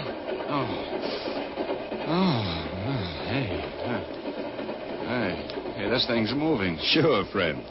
It's okay. You're in a freight car. A freight car? Well, it seems somebody wrapped you over the skull and threw you in here. Who? I don't know. You were here when I got here. Don't worry, you'll be okay. Yeah. Well, thanks for the first aid. Where are we? Well, about 10 miles out of Minden. This red ball got a hot box and was held up. We're on the big grade going into the mountains. Yeah. Thanks. Hey, Well, you got around my head. Yeah, you were bleeding. I tore up your shirt and made a bandage of it. Oh, thanks. Hey, wait a minute. Where are you going? I'm going to jump out of this thing. Are you crazy? Could be. Hey, look. I've still got my wallet. You have? How come you didn't lift it? I didn't think of it. Oh, you're an honest man. Here, here's a 20. Thanks. Okay. Well, here goes nothing. So long.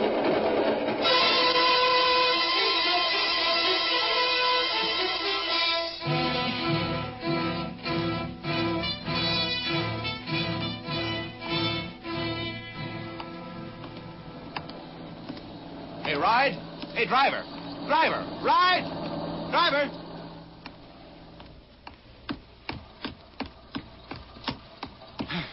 You going into Minden?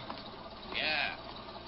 What happened to you? Well, I was knocked out and robbed and left on the road. I got to get back to Minden to report it to the cops. Okay, buddy. I wouldn't leave anybody out. But I got a revolver here, and don't try any funny stuff. Oh, me? Oh, I don't want to try anything. I just want to get back to Minden. I'll take you into Minden. Get in. Thanks.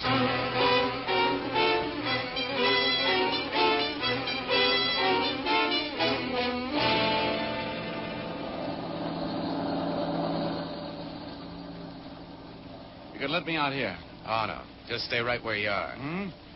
Hey, what's the idea?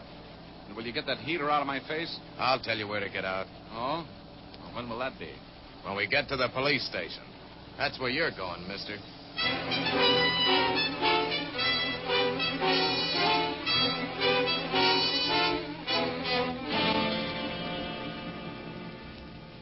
So I brought him in here to the police station, Chief. He looks suspicious to me. Yeah, nice work, Mr. Pollard. We'll take care of him, thanks. I hope I did the right thing. Yeah, you sure did. Thanks for the ride, Mr. Pollard. Goodbye. You just go right ahead, Pollard. I'll see you later. Oh, Chief. Huh? There's no reward, is there? No. So long. Oh. So long. Well, I see you're back, Rogue. I told you you'd get in trouble nosing around in this town. Now, you gonna talk? Well, I haven't much to say, Reese. I went out to McVeigh's house. The door was open. I walked in. Some guy took a shot at me. I shot back. Got him, and while I was trying to find out what it was all about, another guy sneaked up behind me and bent a rod over my head. I woke up in a freight train 10 miles out of town. This Pollard gave me a ride in, and that's the end of the story. Well, how do you figure it? I don't know, but I want to get back out to that house.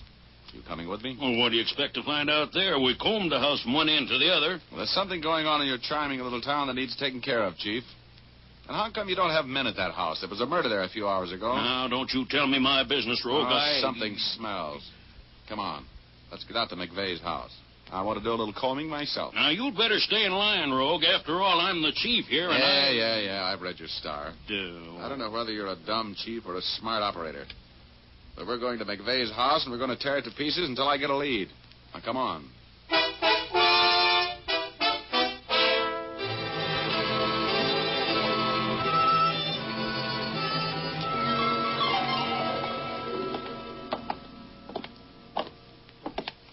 I'll try the door. Don't knock, it may be open. Okay. Well, close the door. All right. No, the lights don't work. The main switch must be pulled. We'll get by with this flashlight. Come on, let's take a look around. Hey. You see where that lamp is on the floor over there? Yeah. Well, the guy who was shooting at me was lying right by the side of it after I got him. Oh. Look, there's blood on the floor. You see it? What was that? It seemed to come from that closet. Somebody's in there. Well, come on out. Come on out, or I'll shoot that door so full of holes we can pull you out through them. Okay. I'll come out. Well, hello, Buzz. Welcome to the party. What are you doing here? Well, Mr. Rogue told me he was coming out here, and he was supposed to be back to meet me in the lobby at 9 o'clock. He didn't come back, so I decided I'd run out here and look for him. got here a little late, Buzz. Oh, no, I didn't. Well, I was a little late to do you any good, but I saw plenty. I saw them walking around. Wait a minute. What do you mean, them? 2 men and a girl. The blonde girl that used to come here to see Mr. McVeigh. Oh, you mean she was here? Yep. I hid outside of the window and watched them. They were carrying stuff up from the basement. That is, the girl and this man were, and putting it in the car. Buzz, did you hear them talk?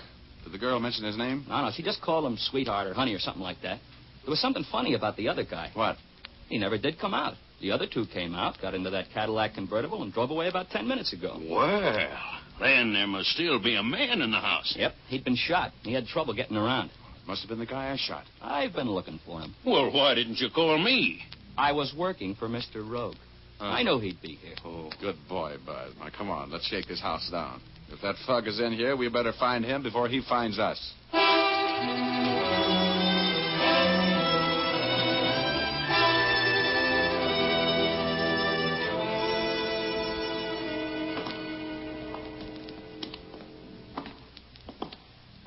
Wow, this is the best-kept basement I ever saw in a bachelor's house, Buzz. How about it? It's sure clean. Hey, look, there are a few muddy footsteps going this way. They're going both ways, Mr. Rogue. Yeah, right over here and then back out. That's funny. They walk right up to this blank wall and then back again. Maybe the stuff they were carrying out of the basement was stacked up against the wall. I doubt it. Hey, there's nobody up here.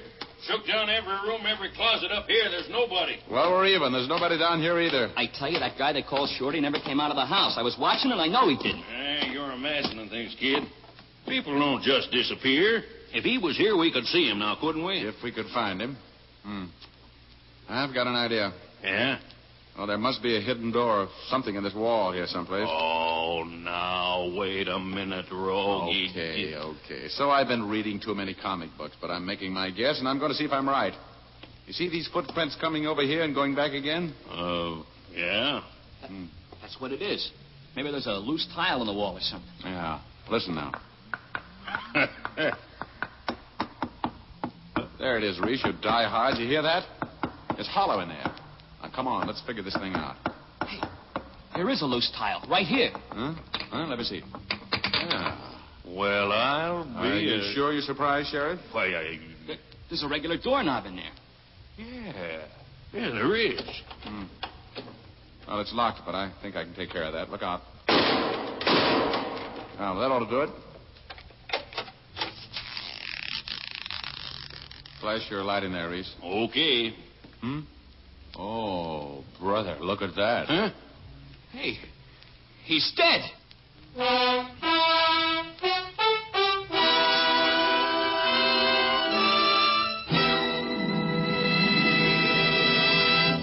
We'll return to our story in just a moment.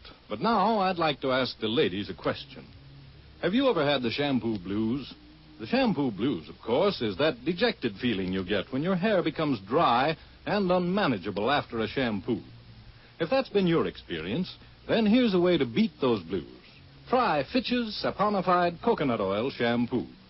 Use this clear golden liquid shampoo as often as you like. It will never leave your hair dry or difficult to manage. That's because Fitch's saponified shampoo is made from pure natural oils. Just a little makes oceans of cleansing lather. Rinses out easily, too, for Fitch's saponified shampoo contains its own patented rinsing agent. It leaves your hair soft, lustrous, and easy to manage even right after you shampoo it. Yes, you can always use Fitch's saponified shampoo with complete confidence and freedom from the shampoo blues. So use it regularly. Buy an economical bottle at your drug or toilet goods counter, or ask for a professional application at your beauty shop.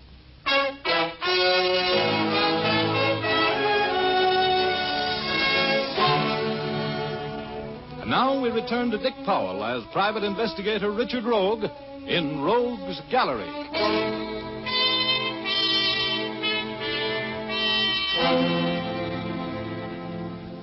Well, you could have knocked me down with an atom bomb when we opened that secret door in the basement of McVeigh's house and saw what was inside. It was an air-conditioned room with fluorescent lighting and strictly occupational furniture. And sitting at the table in the swivel chair was the body of the man named Shorty. Buzz, the bellboy, said. Hey, he's dead. Yeah, they let him have one. right through the temple. Good Lord. 2 murders in one day in Minden. That'll put the place on the map, won't it? I wonder why they killed him. Well, it looks pretty simple to me. I got him through the chest when he shot at me, and the wounded man is kind of a handicap to a mob that's trying to make a getaway with a set of counterfeit plates. Counterfeit? Is that what they were doing? Yeah. This place is one of the best equipped engraving shops I've ever been in. You knew that right away, didn't you, Reese? Oh, sure. Right there. That's what McVeigh's racket was, huh? Yeah. Come on, let's take a look around. Here. Looky here. What did you find? Exhibit A. A whole stack of $10 bills. Let me see. Yeah. All with the same serial numbers. Oh, there's phonies, the coarse girl's accent. Well, Reese, let's get back to town and get some post-mortem fingerprints off your late pal, McVeigh. And some information on the license number Buzz got off that Cadillac.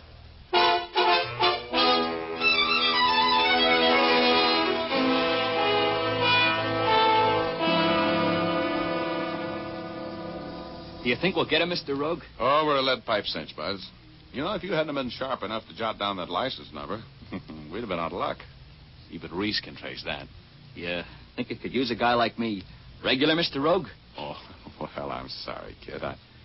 I'm a lone wolf. But you'll make some dough out of this case.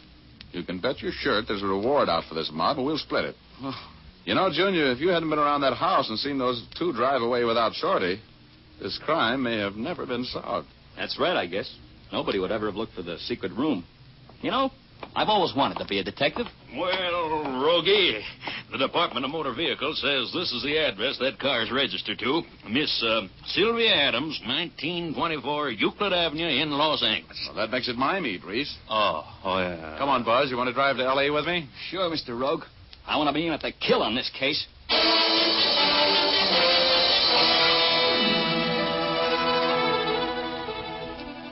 Well, this is the house. Oh. Miss Sylvia Adams, 1924 Euclid Avenue. What are we going to do? Well, first you go see if the car's in the garage while I take a look around. Okay. Hey, Buzz. Come here. Wait a minute. Yeah? Hey, look in that window out there. That man. He's the one who knocked me out. Oh, is that the man and the blonde woman you saw leaving McVeigh's house? Yep. That's them. Looks like they're having a beef. That's good. Buzz, we're going to do a little listening. Oh, how you going to get in? Back door. Come on. But it's probably locked. Yeah, could be. But if I haven't a skeleton key on my chain that'll open that door, I'm going to get a new locksmith. Now, quiet. Come on.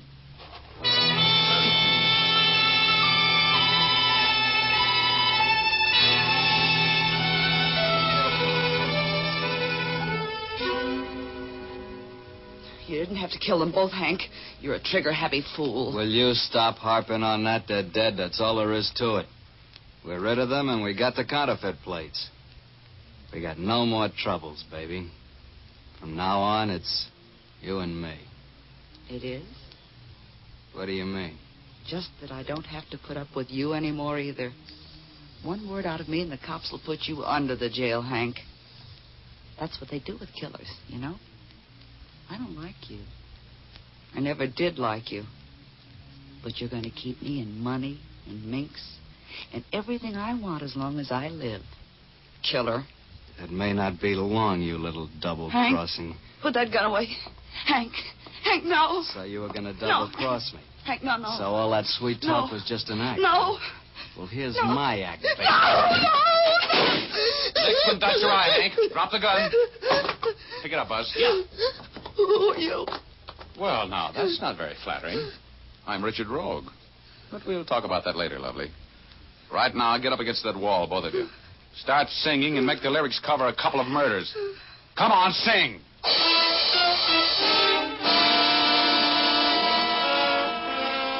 Well, that was the end of that story.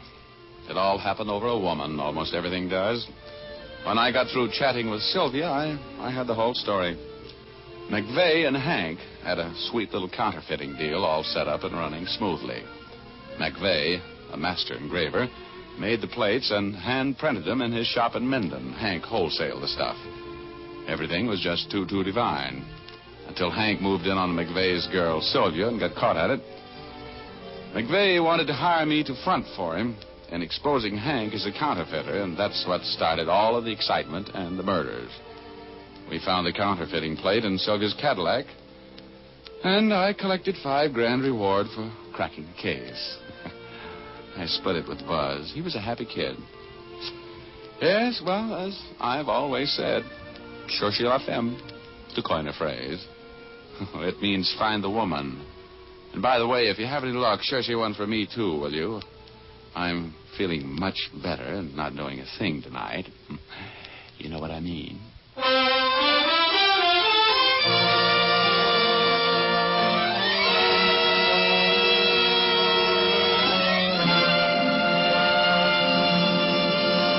This is Dick Powell again, ladies and gentlemen. Hope you enjoyed our story tonight. Ray Buffum wrote it.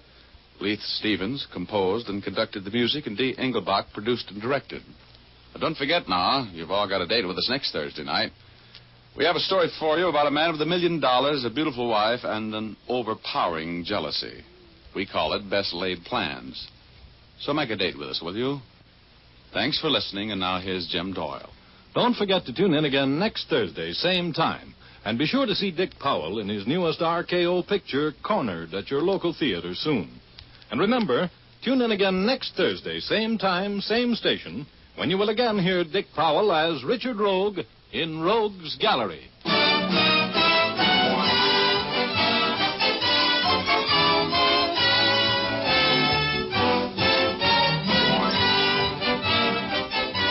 Remember, if dandruff is your problem, ask for Fitch's Dandruff Remover Shampoo. It's the only shampoo made whose guarantee to remove dandruff is backed by one of the world's largest insurance firms. No other shampoo can make this statement. Ask for Fitch's Dandruff Remover Shampoo at your drug or toilet goods counter, barber or beauty shop. Fitch is spelled F-I-T-C-H.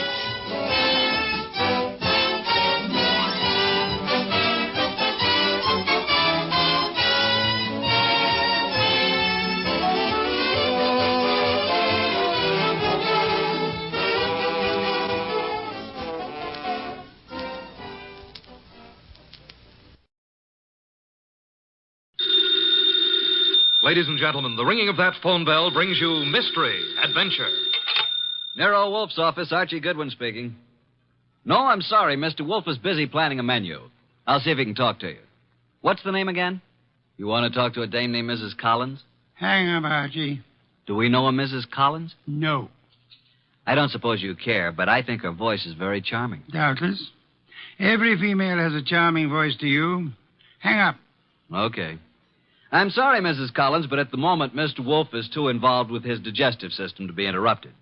However, if I may introduce myself, Archie Goodwin, Mr. Wolfe's assistant, if I can be of any help. Archie. Yes, Mrs. Collins, I'll ask you. Cocktail party. Hang up, Archie.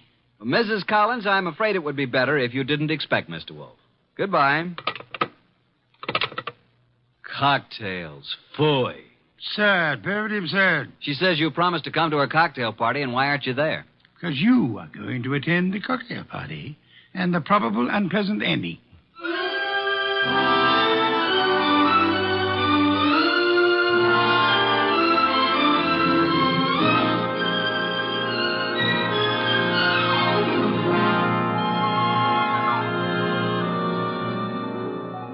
Ladies and gentlemen, it's that genius who is the bulkiest, balkiest, the most ponderous, and most brilliant detective in the world.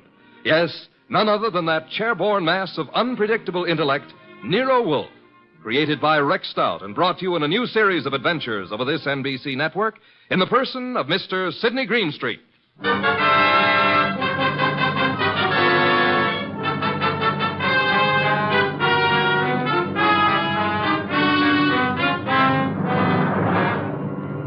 Mr. Wolfe and I refer to this as the case of the party for death.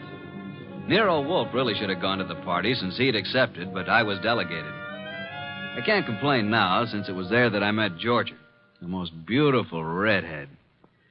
Well, that's my weakness, redheads. Yeah, blondes and brunettes. Well, anyway, Mr. Wolfe was adamant about going to the party. I've never been to a cocktail party in my life. You know, I drink nothing but beer. You could take your beer with you, couldn't you? I could not. Do we know a Mrs. Collins whose cocktail party you said you'd go to? The phone rang and I picked it up. Where was I? Exactly. Okay. So a Mrs. Collins with a beautiful, seductive voice conned you into accepting an invitation to a cocktail party that you knew you weren't going to. Archie. Yes, master. Just a little less sarcasm, perhaps. Sarcasm? Call it impertinence, then. Impertinence, master? Exactly. Less of that. Much less. Okay. Continue now. Where was I? You were reading the duck recipe. Oh, yes, the duck. Oh, here we are. Dodine de canard. The dodine is one of the oldest dishes in the repertory of French cooking, being mentioned in books of the 14th century. Le Grand Cuisinier de toute Cuisine. Hooey, what time is it, Archie? Almost 6:30. Oh, in that case... You going to get up? Here on this card are your instructions, Archie. If you are still alive tomorrow, you may make your report. I helped the huge bulk that was Nero Wolfe out of his specially built desk chair and walked with him to the elevator that would take him upstairs to his orchids. I stepped back to the desk and found the card which bore my instructions. In his small, perfect handwriting, I read, Mrs. Albert Collins, Empire Towers. Arrive at 7, say I sent you. After the murder, telephone me before the police arrive. At exactly 7, I rang Mrs. Collins' doorbell.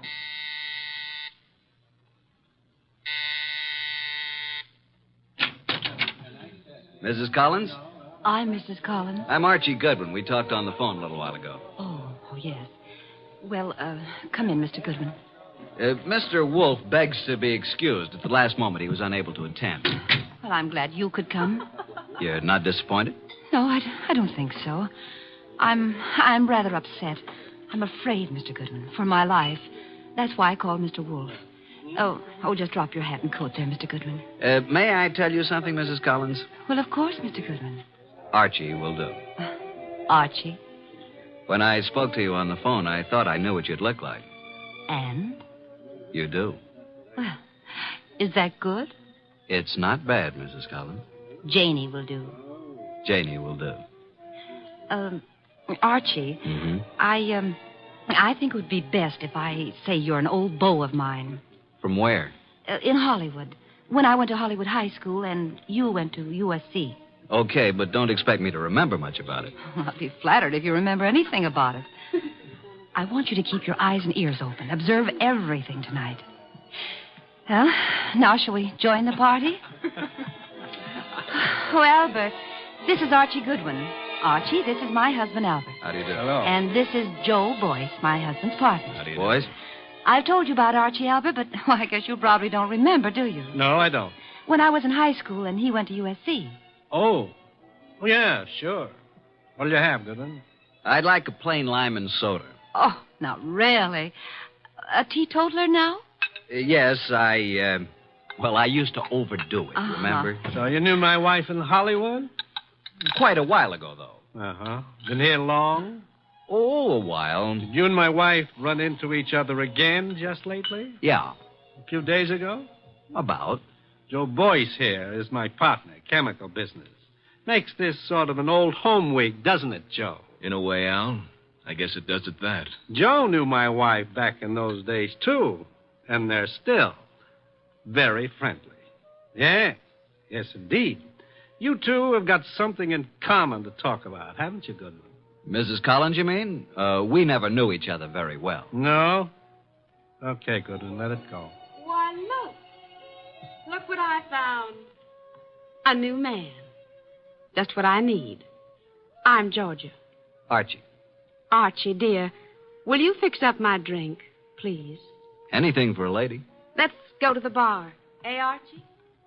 I'm determined, Joe.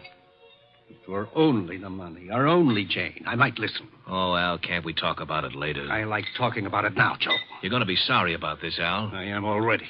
But you'll have 20 years or so in prison just being sorry. I've got the papers you forged right here. You're hysterical, Al. Let's face it. The firm went broke, but I suffered too. So let's forget it. Yes, Joe. The firm went broke, but you didn't.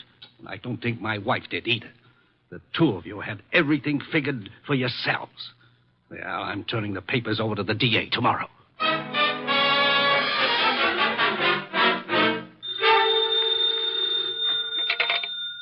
Nero Wolfe speaking. Archie, what do you know about this expected murder, if anything? Has it happened yet? No, but who's supposed to get killed? I haven't the faintest idea, Archie. Then why don't you stop it? That is impossible. I don't even know who's there. You want me to tell you? Not in the least. How am I supposed to prevent it if I don't know what I'm looking for? You're not supposed to prevent it, Archie. I don't think you could. I don't think anybody could. You want to hear what I found out already? No? I'll tell you anyway. Collins thinks his wife and his partner Boyce have been stealing his dough, and he's threatening to send Boyce to the clink. Archie. Yeah? You're wasting our time. Go back to the party. There is nothing you can do to prevent the murder. But I want you to be there when it happens.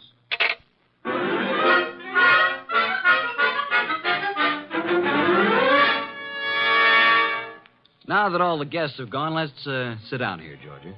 When Janie was in Hollywood, she must have had more good-looking boyfriends. Let's get personal about this, Georgia. Yeah, let's. When you say good looking, do you mean me? I don't mean anybody else, Archie. You know, I think you're pretty, too. You'd better not let Jane hear you say that. You think she'd care? I thought you knew Jane. Only slightly. You don't like Jane too well, do you? Why? Why? Why what? Why don't you tell the truth about it? No man as attractive as you ever knew Jane slightly. Either they knew her or they didn't know her. Maybe you think I'm getting a little tipsy. The idea never occurred to me. No? Well, it has to me. Refill your glass? I'll come with you to the bar.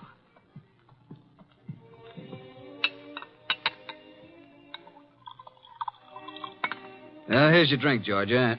Oh, I find there's no ice left in the ice bucket. Janie? Hey, Janie, no ice. Oh, well, I'll get some. Here, give me the bucket. Mrs. Collins, Janie, I mean. Yes, Archie. May I use the phone in the bedroom again? Oh, of course. You excuse me for a minute, Georgia? I'm coming with you. Why don't you just stay here until Jane brings the ice? Well, why don't you go talk to Joe Boyce? I don't want to talk to Joe Boyce. I don't want to talk to Joe Boyce ever. Now, look, Georgia. I'm coming with you, Archie. Is that clear? Okay, come on. Here's where the phone is. I could have found it myself. You don't want me with you, do you? Just sit down here on the edge of the bed and listen, if that's what you want to do. Nero Wolfe speaking. Archie, boss. Well, Archie, what? Just a bit of a report. Go on. At this moment, I am sitting on the edge of one of two twin beds in the apartment of Mr. and Mrs. Albert Collins. Sitting next to me is a gorgeous redhead named Georgia. Georgia what, dear? Boyce. You mean you're the wife of Joe Boyce? Of course. Didn't you know? I am sitting next to the gorgeous redheaded wife of Albert Collins' partner, Joe Boyce. Archie, you annoy me. From what I just learned, I can see there's another friction going on. You mean Georgia and Jane? Yep, fireworks between them. This one no like other one. Have you anything more to say? When I called, I was going to ask if there's any reason why I shouldn't come home now. I wrote your instructions for you, Archie. After the murder, call you. Yeah, that's perfectly clear, isn't it? But what if there isn't any? Don't call me. Simple, isn't it? Hello. He hung up. Archie. What? That was a strange conversation. Do you want me to explain it to you, honey? What was that business about murder? Shall we join the party? Murder. Archie, wouldn't you be surprised if there was one? Yeah? Who's going to do what and to whom? I don't know. Maybe I will. Elucidate, honey. Do you intend to figure as the killer or the corpse? I don't intend to figure as anything. But you never know. Archie, do you think Jane Collins is better looking than me? Nope. Honestly? Honestly. Then what's the matter with me? Nothing. Nothing at all. Oh, yes, there is. Look, do you want to kiss me? Well, I'll tell you. When I graduated from Sunday school, I took a vow. That's what I mean. But if I were Jane, you'd want to kiss me, wouldn't you? No, frankly, no. Why not? Well, when I graduated from Sunday school, Okay, Archie. Let's go back. You boys have such happy faces. Where's Jane? In the kitchen getting some ice. Where have you been? With Archie. Is he an old school chum of yours, too? Do you care, Joe? No. Mr. Boyce. What? How much do you weigh? 187. Why? Then I'll be giving you £5. Shall we step outside? This I have got to see. Shut up. Mr. Goodwin, you seem angry. Just terribly, terribly hurt. Would it do any good if I apologized?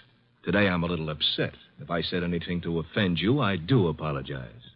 Now, if you still want me to give you a boxing lesson, I'm at your service. Let's forget it. I'm sorry, too. Jane Collins came in from the kitchen with a bucket of ice cubes, a tray of fresh glasses, and the strapless gown she'd been wearing. There. I never thought I'd make it. Now I'm going to mix my own drink, and you can take care of yourselves. Ice first. Huh? Whiskey. And soda. It's a simple recipe, isn't it, Archie? All it needs is the ingredients. Well, I drink to the ingredients. Nice. Janie, darling. What, dear? Would you mind very much if I took Archie away from you? Haven't you done that already, dear? To listen to those girls, you'd think, wouldn't you, Goodwin? Me, I never think. What do you do, Archie? I concentrate. On what? On not thinking. I did some serious concentrating on not thinking about Nero Wolfe or about the conflict of the partners, Albert Collins and Joe Boyce, about the jealousies of Jane and Georgia. The next 5 minutes hardly seemed an hour. Jane and Boyce murmured to each other. Collins drank gently but firmly. Why can't you be honest, Archie? What's the matter with me? What, Georgia? You weren't listening, were you? To every gorgeous word you said. What did I say? I want to hear it again, just the way you said it before. I said, why shouldn't there be a murder? Why not? It's an order. It's just not considered the thing to do. Thing to do. Can you think of anything better? No, frankly. I can. My glass is empty. My glass is empty, too. Jane. Jane! Oh, I'm sorry. I'm not much of a hostess, am I? Oh, don't answer that. Oh, you're all empty. But I've only drunk half of mine. You don't usually drink so slowly, Jane. Well, I'm just not in the mood tonight. I usually drink faster to keep you from drinking mine. See, Albert always gulps his and then reaches for mine. What's the difference? Well, I'll fix you some fresh drinks, but put my drink over there by you, Georgia. And lay off, Albert. I only had about 3 swallows of it. Besides, you don't need any more. I suppose we know what dear Jane is going to do, don't we? Lay off, will you? Lay off. It's my husband who said that, Archie. Archie, meet my husband, Mr. Boyce. I will now explain why dear Jane took our glasses away to the kitchen when she could have poured a drink right here. Listen, Georgia, will you... Mr. Boyce is speaking, Archie. What, Mr. Boyce? Nuts. Mr. Boyce says nuts, Mr. Goodwin. What do you say, Mr. Collins? I think Joe has covered the field. We were talking, weren't we, Archie? Possibly. We were talking about dear Jane. She's got to be always the prettiest, always devastating. Right now, she's putting on a completely new face. And in about 20 minutes, when our tongues are hanging out, she'll come back, all horsed up and bright and smiling, with another tray of drinks. Yeah, she'll take all night to fix them. Well, I'm going to get some air on the balcony. Don't jump off. Al, you're drinking too much lately. I shouldn't worry you, Joe. Especially now. When you start drinking, not only your drinks, but everybody else's too, well... Jane's right. Is that what worries you? Slide Jane's glass down. The ice is all melted. You see what I mean? Okay, Joe, let's not be nasty until tomorrow. Well, that gives me an idea. Think I'll propose a toast. Until tomorrow. You know, it may be rather fitting that I should drink a toast from the glass that Janie left. Until tomorrow. Go!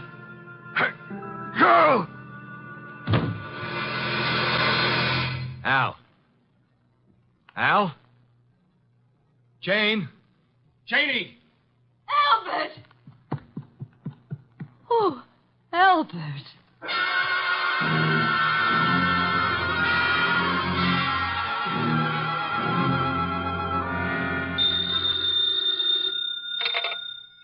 Nero Wolfe speaking. May I come home now? Oh, hello, Archie.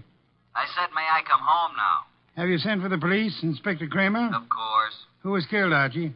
Albert Collins. How, Archie? I don't know. You were right, though, weren't you? Naturally. About what? Murder. Oh, that. We can talk about it tomorrow. Good night, Archie. Come home when you can.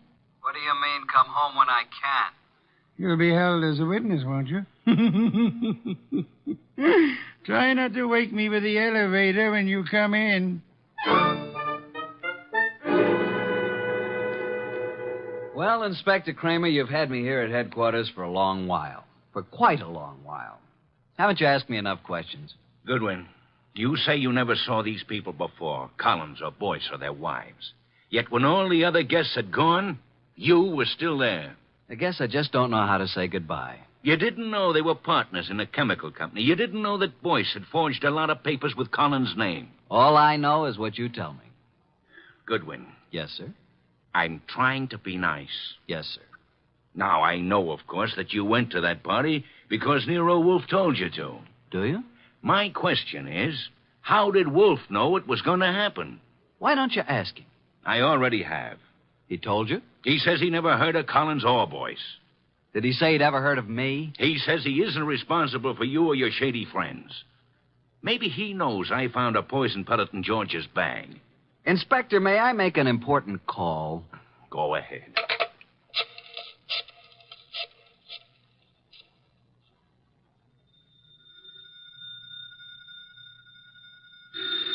Archie. Confounded light. Hello? What time is it, Master? Confounded, Archie. I'll tell you what time it is. It's a little after 4 a.m. I'm at Central Headquarters, and Inspector Kramer has been chatting with me about my shady friends.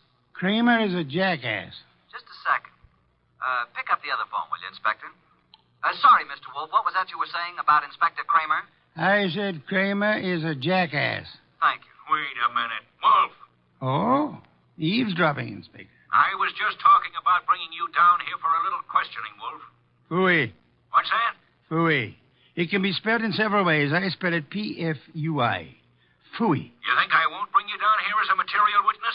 Yes, I think you won't. I think you'd be making a great mistake if you did. A great mistake? Why? Because I might not tell you who killed Collins.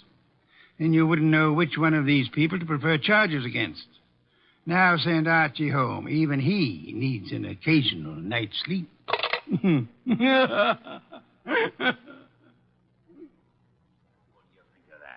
He hung up. So it seems.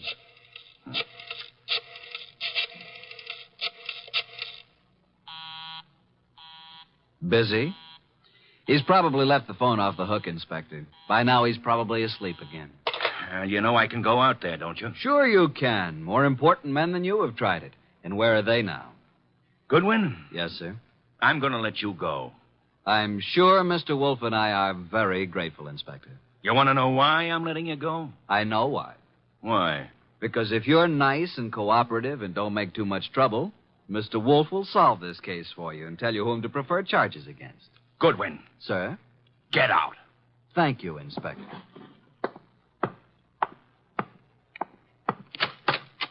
Good morning, Inspector.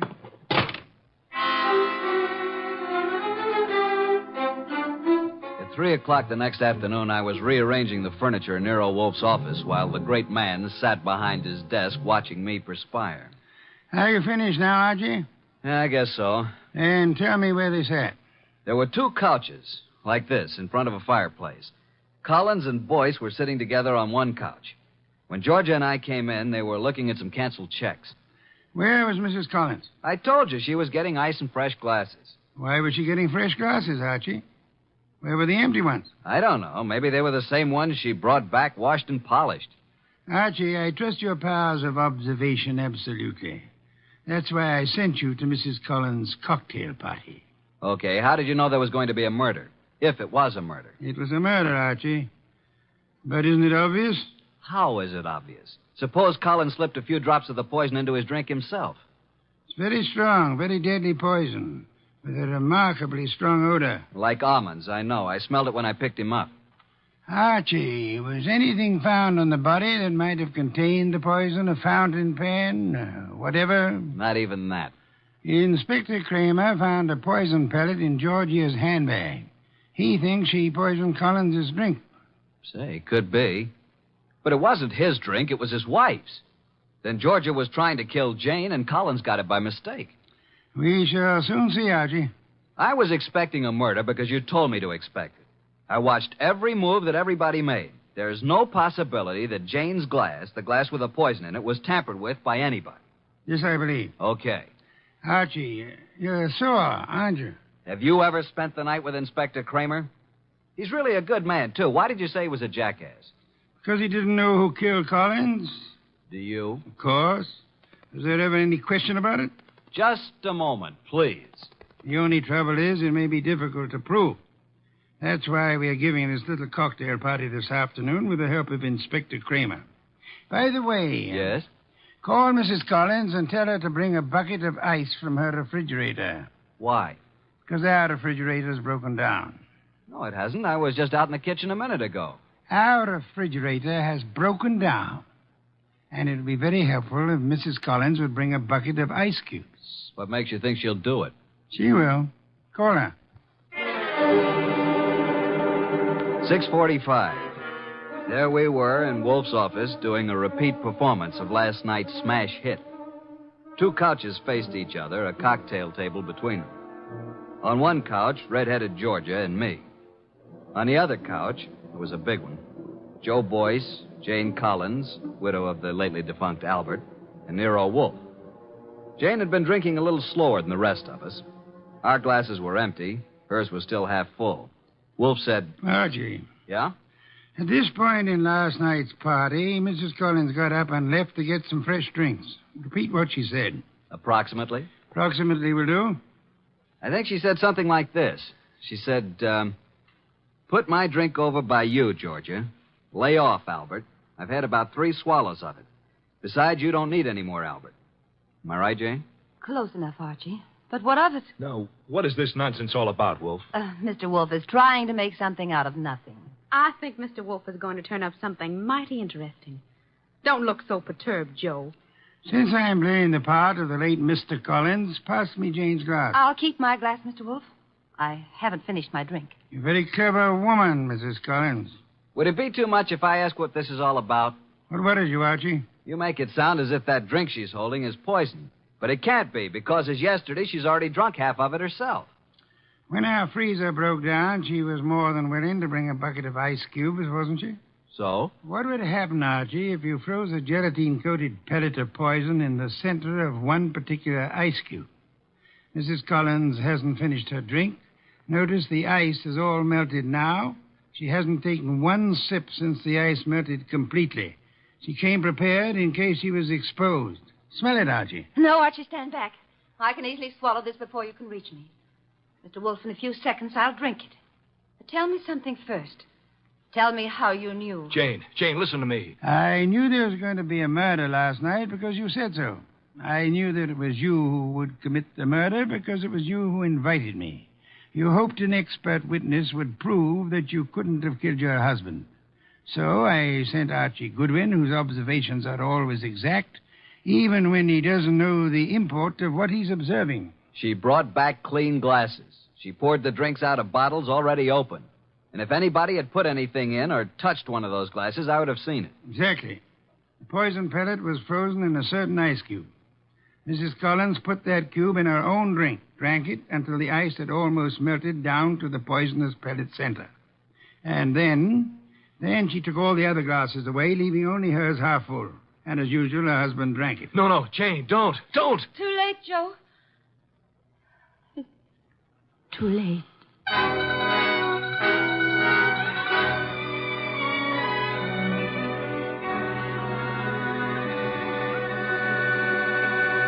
Well, boss, Jane didn't get away with the suicide try. That was clever thinking you did. I prepared a cube of ice in which I had frozen a gelatine capsule containing nothing more than a vitamin compound. I substituted for the cube in which Jane had placed the poison for herself. Wonder why Jane Collins wanted to have Joe. He'd stolen practically all the money in the company. He was just a crook. Birds of a feather, Archie. I don't believe Joe Boyce had any idea that Jane was planning a murder. And he still had all the money. Well, the forgeries will put him away for a long time. And poor Georgia could have had it pinned on her if it hadn't been for me. Yes. You knew all along, didn't you, that Jane had planned to have Georgia accused by planting another pellet of the poison in Georgia's handbag. Jane would have gotten rid of her husband and Joe's wife in one stroke. You knew all that, didn't you? Well, how about a bottle of beer, boss? Could you spare the time? Georgia. Beautiful redhead. Wonder where she is tonight. I'm sure I haven't the slightest idea, but in case you do... Well, just be quiet with the elevator door when you come in.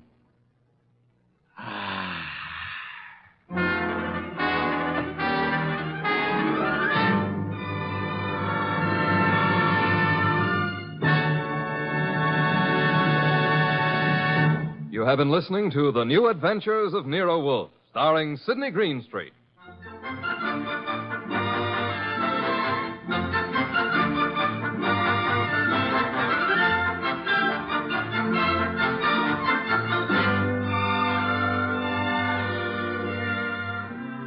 Tonight's transcribed story by Mindred Lord was based on the characters created by Rex Stout. This is an Edwin Fadiman program, produced and directed by J. Donald Wilson. In the cast were Harry Bartell as Archie Goodwin, and G.G. Pearson, Herb Butterfield, Peter Leeds, Evelyn Eaton, and Bill Johnstone. Next week at this same time, Nero Wolfe and Archie will bring you The Case of the Malevolent Medic. Don Stanley speaking. 3 chimes mean good times on NBC.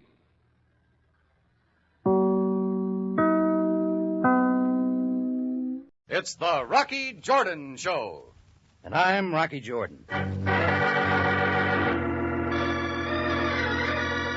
We take you now to Cairo and the Cafe Tambourine for a world of adventure with Rocky Jordan.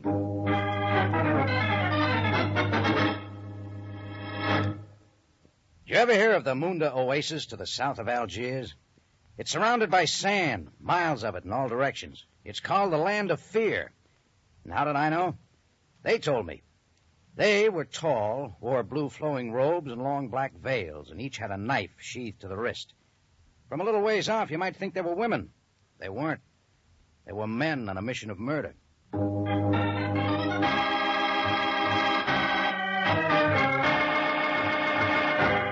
The Cafe Tambourine, crowded with tourists, camel drivers, women, cheats, forgotten men down on their luck, the lonely and the lost. For this is Cairo, gateway to the ancient East, where modern adventure and intrigue unfold against a backdrop of antiquity. Tonight's Rocky Jordan story, The Veiled People.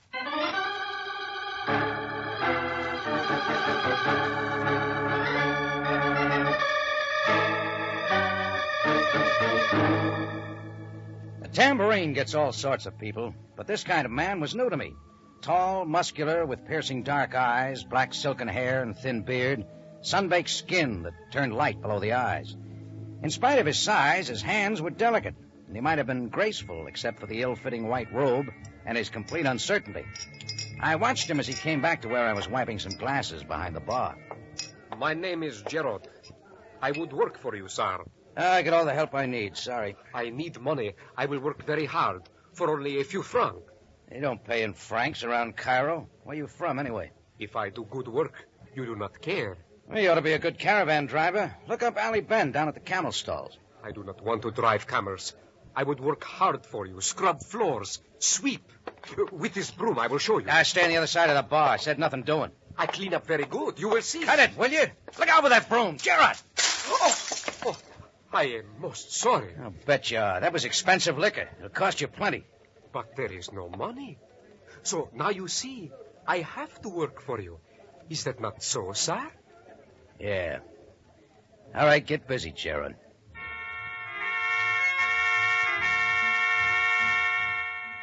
There was nothing to do but let him work it out.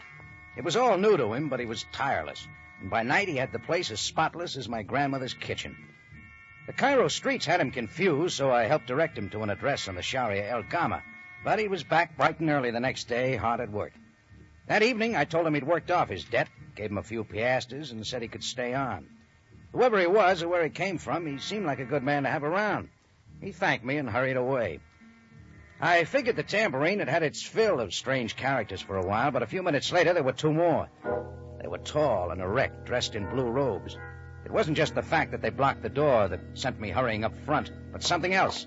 The black veils that covered their faces. Look well over the room, Jeb. The eyes regard each person, Hogarth. All right, imshi, boys. The fun's over. Take the masquerade someplace else. Tell us now where he is. We'll talk when you take off the disguise. You know, your wives will be missing those veils. The insult, Hogarth. So now we show him the knives, Jeb. You see, sheathed to the wrists, sharp for the throat of the offender. Yeah. Now, where is the one who calls himself Gerald? Gerald? What's your interest? It is one which brings us from far across the sand. From the land of fear we come. Silence, Jeb. We talk only of the shameless one. As you say, the one who calls himself Gerard. He's not around. But he will return here. Maybe. You got quite a wait. The people of the desert are doomed to patience. We will wait outside until the shameless one returns.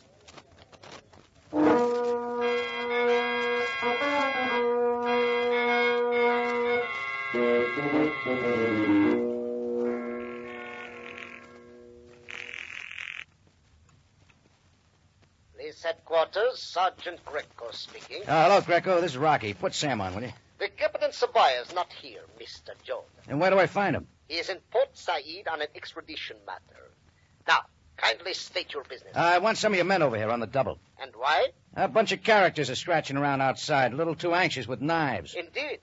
Your tambourine has a way of attracting the disreputable. All right, just hurry, Greco, before they make trouble. Proceed, please. Describe him quickly. Oh, you can't miss them. Three of them. Tall, wearing blue robes. You fear the fellaheen? Well, these aren't just farmers, Greco. They're different. Oh, and get this. They all wear veils. Mr. Jordan, listen to me. You will leave them alone. Do not so much as look at them twice. Oh, cut it, Greco. They aren't women, they're men. Men wearing veils, Mr. Jordan? You figure it out. Now get busy. Mr. Jordan, it appears that once again your mind is clouded from the wares of your cafe. I suggest you get some sleep. When you awake, you may call me again if you remember anything. Until then, good night, Mr. Jordan. Oh, Greco, listen to me.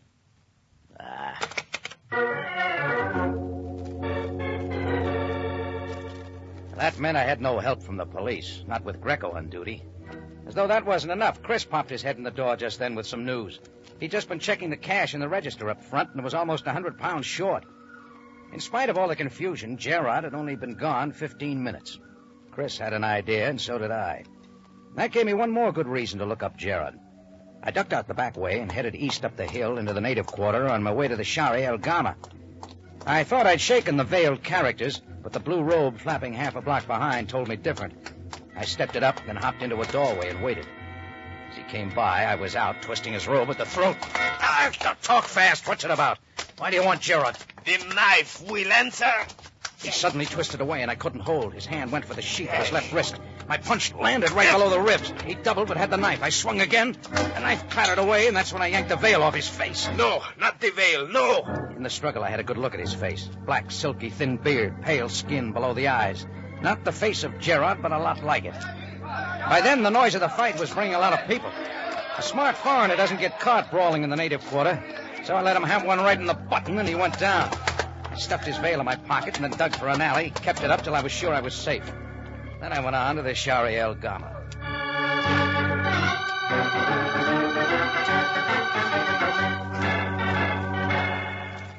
A dim streetlight pointed out the place I was after, a hovel fronting the street. A horse-drawn gharry, complete with driver, stood in front. Before I reached it, I had one more hurdle. Another time, out of the way, Imshi. For the unfortunate blind, for the eyes that do not see. Out of your cheek, Imshi. I shook him off as I saw a frightened native girl run from the house. She dumped a bundle of clothes in the gharry and was climbing in fast. Quickly now, driver. Just a minute, lady. I want to talk to you. No. It's about Gerard. I've got to see him. Where is he? Driver, whip the horse. Do not wait. Alatul. I had my hand on the gharry, but it yanked away, and I went sprawling. By the time I was up again, the gharry had carried the girl far down the street, too fast to follow. Well, the door to the house was wide open, so I went in. I found a candle, lit it, and after a couple of minutes looking, decided I'd find nothing there. I was right. And I was wrong. Turn around, Senor Jordan. Ma carefully so. I turned and faced the voice. He stood in the doorway, wearing a black flop hat over a mottled face. His crooked teeth were showing, but the grin wasn't pleasant. And he held a gun. Sit down, Senor Jordan. Sit down. We will talk about her now. Ma, sit down, sit down. Sure. Now, tell me all about her. I must ask you. Where did she go? I don't know. Obviously, you too have an interest in her, else why are you here? I came looking for Gerard. Now, only because he might lead you to her. Is that not so? No, I knew nothing about her. It happens Gerard works for me at my cafe. Yes, I know. I followed him for a time from your cafe tonight, but the wily one evaded me. Well, that's how you know my name. I didn't get yours. Antonio Scorpio, senor. Now, how does Gerard concern you? Oh, none at all, except as an excellent bait. Now, let us forget about it. While you're about it, maybe you can explain a bunch of guys running around Cairo with veils over their faces. Let them return to their beds of sand where they belong. They're no affair of mine. But the girl is. Why? Senor, I'm beginning to wonder if you do know anything of this. Is it possible you do not know who she is? You got it right. Then you do not know her worth in gold or silver. I'm just waiting for you to tell me. Yeah, I believe I will offer you something even better, my friend.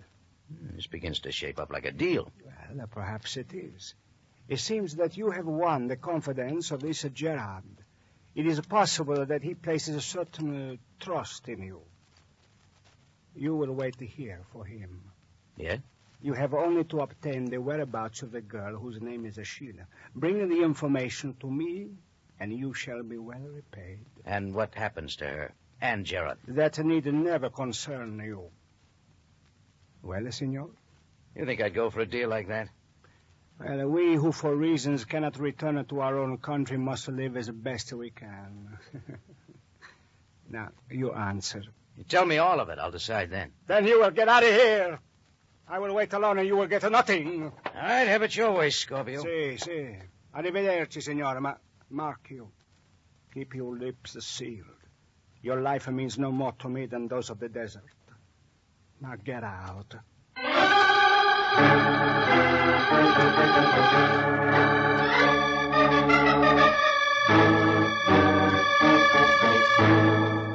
The next morning, I was reading the paper over some coffee when an item on page 2 caught my eye. Body of unidentified murder victim found in house at 1410 Sharia El Gama. Body taken to morgue. That was all. Now, but not for me. 1410 Sharia El Gama was the house I'd visited the night before. I went to headquarters to pay my last respects to Gerard. Greco was still sitting at Sam's desk. I repeat, Mr. Jordan, the Captain Sabaya is in Port Said. I am in command. All right, you'll do, Greco. You brought in a body from a place in Sharia El Gama last night. I'd like to see it. You seem to have a special zest for the dead. Cut it. Just take me to the morgue. You think you can identify him? Yeah, I think so. This way, Mr. Jordan. You seem most tired. Perhaps the affairs of the night? Yeah. Could it be that you saw more of the men with veils, or perhaps the masks on their faces? That's right. You want to hear about them? Indeed not. Your dreams obviously confuse Cairo with Chicago. Over here. This the one? Feast your eyes, Mr. Jordan. What? That's not... Your obvious surprise does not escape me, Mr. Jordan. Who is he? Not who I thought. Name's Antonio Scorpio. Antonio Scorpio? How'd he die? From the knife, of course. Oh. This one on the table here? Do not touch the knife, Mr. Jordan. Oh, I wouldn't think of it. You ever see a knife like that? In my time, I have seen many knives. They're all for one purpose. Now, I have other matters. Are you coming, Mr. Jordan? Yeah, sure, Greco. Thanks for everything.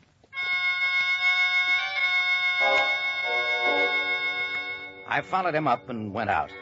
My thanks to Greco had been for the knife I pocketed as he turned away. It was exactly like the ones carried by the veiled men. I caught the first taxi and made it across town to the Cairo Museum. After a little waiting, got in to see the curator of the weapons division, the kindly white-topped Mr. Winters. I introduced myself and laid the knife on his desk. Well, it's not the best specimen, Mr. Jordan, but it seems authentic. Wicked-looking thing. Where did you get it? Well, let's say I found it, Mr. Winters. Who'd use a knife like that? It is the favorite weapon of the Tuareg. They sheathe them to the wrist for instant use. Tuareg? Yes, Tuareg. Remarkable people. Nomads living in the heart of the Sahara. Called by many the land of fear. Yeah, that much checks. I'm trying to remember. There's something different about the Tuareg. I should say. By some, they are known as the Desert Raiders. By others, and I think more appropriately, the people of the Veil. Of course, the veils. They all wear veils? No, not the women, Mr. Jordan. Only the men. The litham, it is called. Black cloth that hides the faces of the men day and night. I still don't get it. Well, who can say? An answer lost in antiquity. Custom gone into reverse, you might say. In fact, a mild form of matriarchy exists. Mr. Winters. Yes? Supposing one of the Tuareg wanted to get away from the tribe, then lose his identity. How could he best do that? Why, well, really, I couldn't say. All he'd have to do is change to other clothes and take off the veil. His own people might not even recognize him. But hardly likely. They consider removing the veil as shameful. Well, it's a thought.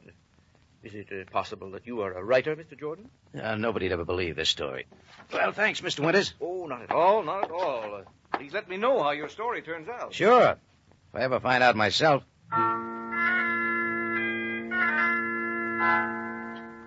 Well, I suppose I could have dropped it right there, but I was thinking about the frightened native girl I'd seen running from Gerard's house. Maybe I remembered the 100 pounds Gerard had snatched from my till. Anyhow, I decided to try for more, and that took me back to the native quarter. I found the blind man not far from where he'd been begging the night before. Bakshish for the blind. Hey, we met last night, remember? The voice of the foreigner who offered no piastres. Well, I got plenty today. Allah will bless you. A native girl got into a gharry here last night. There was a driver. My ears heard the sound. A whole handful of piastres for the name of the driver of that gharry. Effendi, the driver I do not know. But on the gharry, the number is very clear for everyone to see. In English, it would be 27. Thanks. Here you are. What's a Shakir, Effendi? Bakshish!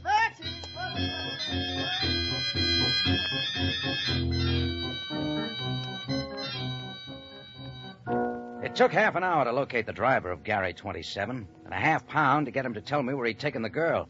To a little town south on the Nile called Helwan. So I invested some more money and had him take me there.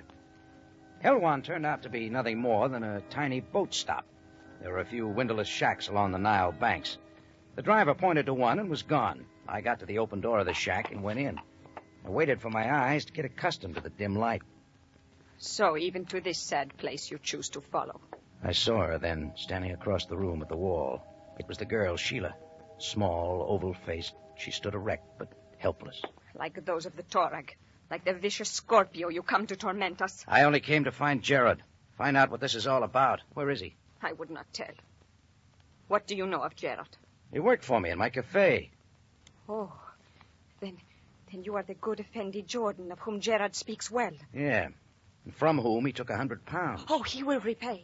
He took it only to help me escape, to pay the driver who came for me, to get us away. But why? Scorpio was after you. What for? Who are you? I am Sheila, daughter of Sheikh Amenekal, a man of wealth and position on the Munda Oasis to the south of Algiers. You're a long way from home. Would you hear my story, Effendi Jordan? All right, Sheila. Go ahead. Well, first you must know, Effendi, that at home I was not happy. My father had betrothed me to one I did not love. Then one night the Tuareg raiders came and took me into the desert, holding me for ransom. You can understand my terror. I who had been protected always from the world. They would have been cruel to me, all but Gerard. He was tender and shielded me from the others.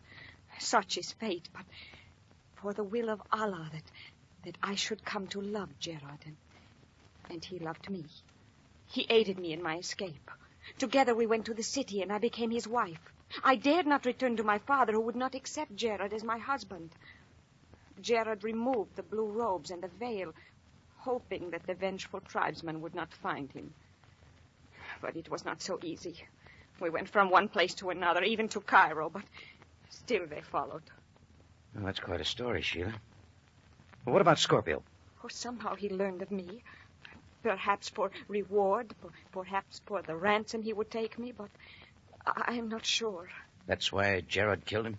Oh, no. No, Effendi. Gerard never returned to the house. Gerard was waiting here. And I return now. Oh, Gerard, no. Let it, Gerard. Drop that knife. Jordan, sir. Do not harm him. He comes in peace, my husband. Only you come, Jordan, sir. That's right, Gerard. Sheila's told me everything.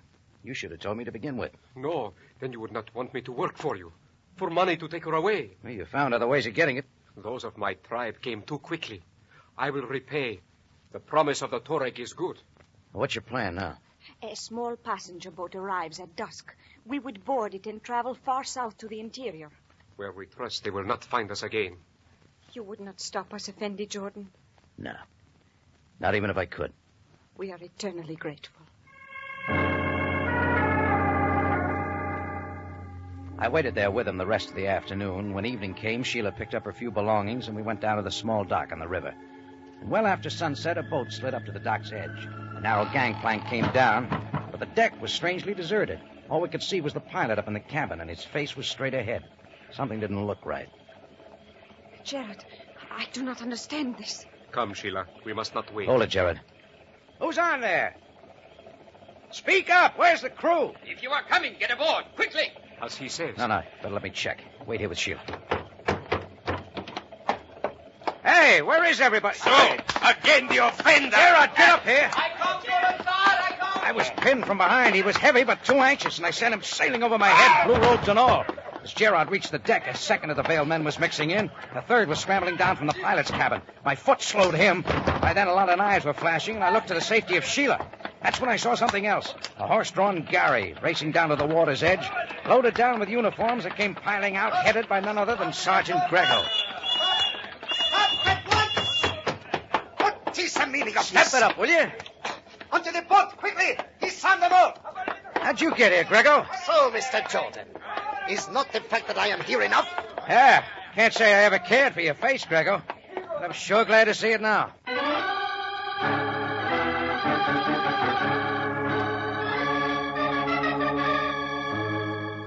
Well, with Greco and the police swarming around, the veiled men gave it up before too much damage was done to anybody.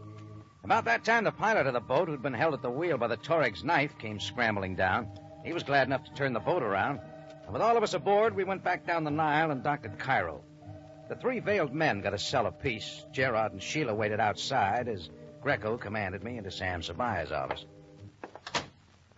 I will now complete the dossier on this case. Sit there, Mr. Jordan. Yes, sir, Greco. Oh, by the way, Sam always has coffee. It can wait. Now, first, the matter of 100 pounds stolen by Gerard from your cafe. Well, I'm not preferring charges, Greco. Gerard will pay up. Very well, as you wish. They've both been through enough. Gerard asked for it when he helped Sheila escape from the Toreg. I can understand why they didn't go right to her father, Sheikh Amenakal. Gerard's life wouldn't have been worth much. Oh, is this boring you? Quite to the contrary, Mr. Jordan. Well, the Toreg must have been asking a fancy ransom. Somehow, Antonio Scorpio got wind of it. He located Sheila and Gerard and followed along, figuring to cut in. When the veiled men found Scorpio at Gerard's house last night, it was their chance to get rid of him. Of course, you didn't check on Scorpio. You will be disappointed. Antonio Scorpio was a notorious criminal, last known operating in Algiers. Well, good boy, Greco. Sam's going to be real proud of you. That is my intent. You were most kind to help. Me? It is so easy to follow the Occidental mind. What are you getting at? It happens that I intended to do nothing. But the matter of the knife which disappeared from the morgue, it was so like you, Mr. Jordan. Yeah. It's all yours, Greco. At that point, I invoked the command of the Capitan Sabaya when he left me in charge. That should you again become involved in one of your usual escapades, that questions would prove futile. I was only to watch you and follow. It was simple for us both to take the same path. How'd you find me down at Helwan? The driver of the Gary take both you and Sheila to the Nile town. Could he not also take those of the police? Sure. Just one thing, Greco. No rough stuff with Gerard, huh? Sheikh Amenakal will be notified immediately, Mr. Jordan. It is a duty. And what then? Do not be concerned. Their marriage seems quite legal. Her father cannot force the girl's return. The man Gerard under surveillance may remain with her in Egypt. Yeah, that's the way Sam would handle it. As you say, The Captain Sabaya will be most pleased with my report.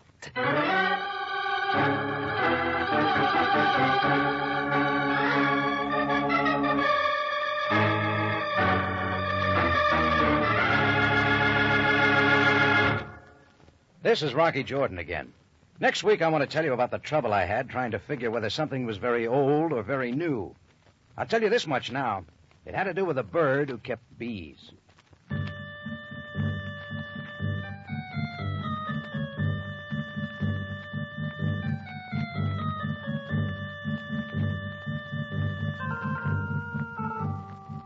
Rocky Jordan, starring Jack Moyles with Jay Novello, is presented each week through the worldwide facilities of the United States Armed Forces Radio and Television Service.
The Adventures of Sam Spade, Detective, brought to you by Wild Root Cream Oil Hair Tonic, the non-alcoholic hair tonic that contains lanolin.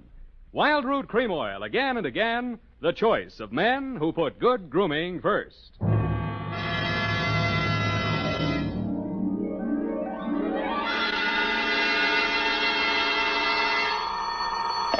Sam Spade Detective Agency. Me, sweetheart. Sam, how did it go? It was the end, Effie, but the end. Oh, Sam, not another one of those society things. Depends on what you mean by society. Well, you know, Sam, cafe society. Cocktails for two, hands across the table, making another old-fashioned, please. Let's not lose our head, Effie.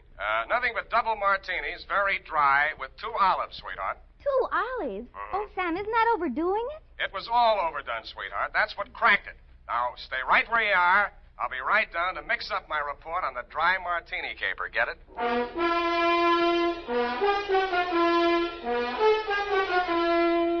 Dashiell Hammett, America's leading detective fiction writer and creator of Sam Spade, the hard-boiled private eye, and William Spear, radio's outstanding producer-director of mystery and crime drama, join their talents to make your hair stand on end with the adventures of Sam Spade. Presented by the makers of Wild Root Cream Oil for the hair.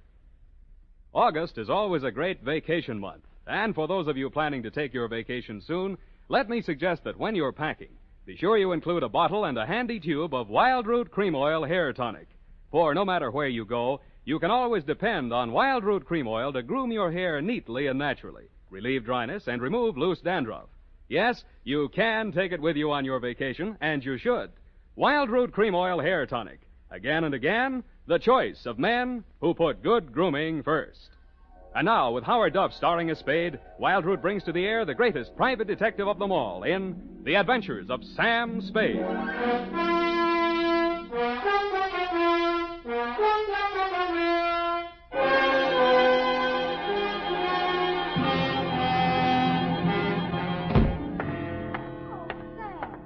look sober as an owl. Wise as an owl, sober as a judge, F. Oh. Well, the way you talked on the phone, I thought you'd drowned the shamrock, kissed the Black Betty, spliced the main brace, decorated the mahogany, made a Dutch bargain, or, in a word, gone to give a Chinaman a music lesson. Effie, I wish you'd spend more time with Harper's Bazaar while I'm gone and less with the thesaurus of slang. Ah. Didn't know I could say that. Are you sober? Well, I've been riding the choo-choo, drinking Adam's ale. And if you don't believe it, just ask me to walk a chalk. Okay, heelsy-toesy, arms akimbo, eyes glazed. Yes, Sam. Now then, tip of the forefinger to the tip of the nose. Oh, Sam, it makes me dizzy. Dizzy Gillespie? Dizzy go. Oh, Sam. Exactly. And you are not sewn up, shagged, shellacked, shickered, stuccoed, tap-shackled, stiffo, or real crazy. Well, you know best, Sam. Good. Now try this one. Yes, Prez. Sitting posture, limbs cruciform. What? Cheesecake style. Oh, Sam. That's it. Now place the notebook. Just a little higher. Good.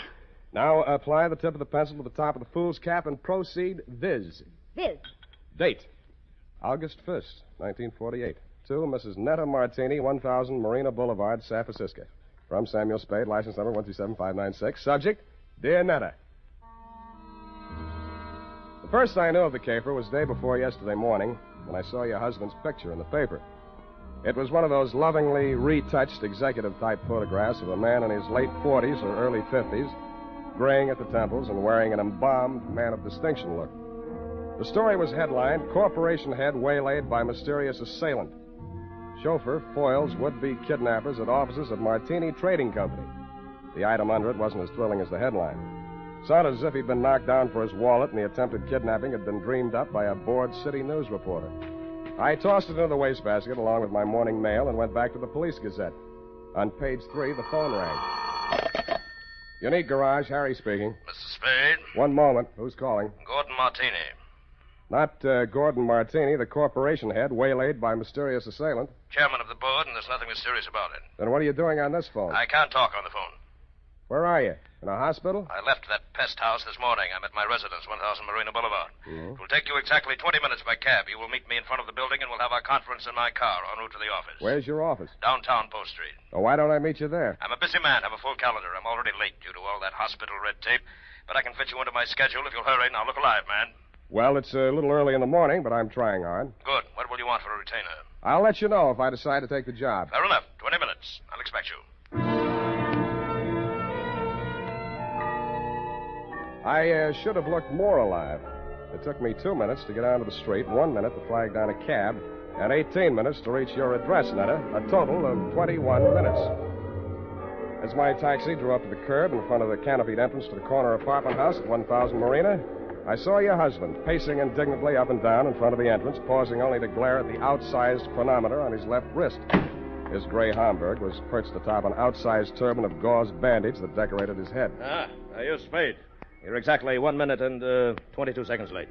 Hours are made of minutes, minutes are made of seconds. In killing this seemingly negligible interval of time, you have wounded an hour. Oh, I have? Well, I'm sorry. The traffic's pretty heavy out here this hour of the morning, you know. You should have started a minute and 22 seconds earlier. I'm sorry there was a bore on the telephone, kept talking about how valuable his time was. No, well, don't apologize.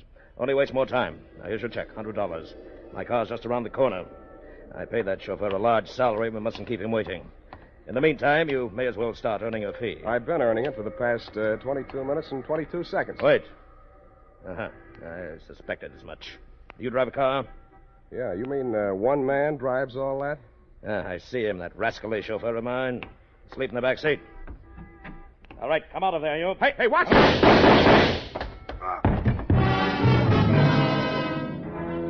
I was behind him and a little to the right. The shock of the rapid-fire 30-caliber slugs lifted him off his feet and knocked him against me. I went down under his 300 pounds of dead weight. By the time I rolled him off of me and got up, the gunman had jumped out of the limousine and into a gray sedan that was double-parked alongside. In the welter of traffic on the boulevard, I didn't dare risk throwing a shot after him, but I did get the first 3 numbers of the license plate before it buried itself in the heavy stream of AM commuters. That's when the air changed from exhaust fumes to something out of a Persian garden. I turned and looked for the first time into your Nile green eyes, Netta, and saw you twisting a handkerchief in your pale hands I might have loved beside the Shalimar, but on Marina Boulevard they looked like hysterics dead ahead. Who did it? You saw him. Don't lie to me. Why don't they come? Where's the ambulance? Why are all those people standing around there staring at me? Make them go away. Calm down. Make them go away. I Take can't it. stand it. Stop it, will you? That's better. Now, come on over here. Who are you, his wife? Yes, and it was all my fault. This is the end. I called Ernie out the window and asked him to come upstairs. I wanted him to return some lingerie. They sent the wrong color, peach. Yeah. Who's Ernie? He's our chauffeur. I was looking for the exchange slip when we heard the shots. Is he dead this time? Yeah, don't go to pieces. Poor Gordon, he had so many enemies. He didn't drink well, you know. People dropped us like flies. Well, they certainly dropped your husband. Are you a policeman? No, but I'll do until the real thing comes along. which is right now. If I were you, lady, I'd go back upstairs and relax. They'll get to you soon enough. Yes, I suppose you're right. Poor Gordon, he looks so natural stretched out on the pavement. Yeah. I keep thinking he'll get up and stagger on into the elevator. He didn't drink at all well. Go on, will you? All right, I'm going. Oh, Ernie, where did you go? Down to the garage. I heard a car drive in. Poor Mr. Martini. It's all my fault. No, Ernie, it's mine if I only hadn't mislaid that exchange slip. What? You know, when I called you out the window to come and get that package. Oh, that. What do we got here? Who's the witness? Me. Oh, Spade. Lost another client, huh? Not quite. I hadn't cashed the check yet. Well, they got him anyway. All right, clear a space in there. Let him through with that stretcher. Step over here out of the crowd, Sam. I want to get this statement. Yeah. Okay, Gary, take it down. Got a pencil? Yeah, and I want it back. Let's have it. This guy is Gordon Martini. He headed up a local firm, the Martini Trading Company. Yeah. Last night he was working late at his office. Got boinged. All right. Phoned me this morning. Didn't know why. Thought maybe he wanted a bodyguard. Anyway, he needed one. Gunman was crouched in the back seat of the limousine, shoved the carbine out when Martini opened the door. Carbine, huh? Didn't get a good look at him. You could see why, the way it's closed in. No side windows. Foreign car, isn't it? Stop drooling. You can't afford one. You getting all this? What about the getaway? Martini fell on top of me. I saw the getaway car on the back of his head. Yeah. The car was a gray sedan. The back of his head was a standard make, too. Only got the first 3 digits of license plate, 5D9. 5D9. Anything else? Yeah, give me back my pencil. The homicide boys want some help. They know my fee. Mr. Spade. This is Martini. Why aren't you and Ernie upstairs getting your alibis shaped up? Oh, please, I can't face the questions just yet. Would it be legal if I just avoided them till I can collect myself? I don't know about legal, but it might be smart. Where can we talk? What do you suggest? Well, there's a little cocktail lounge up on Lombard where Ernie and I all... it's just around the corner. Very handy. Let's go.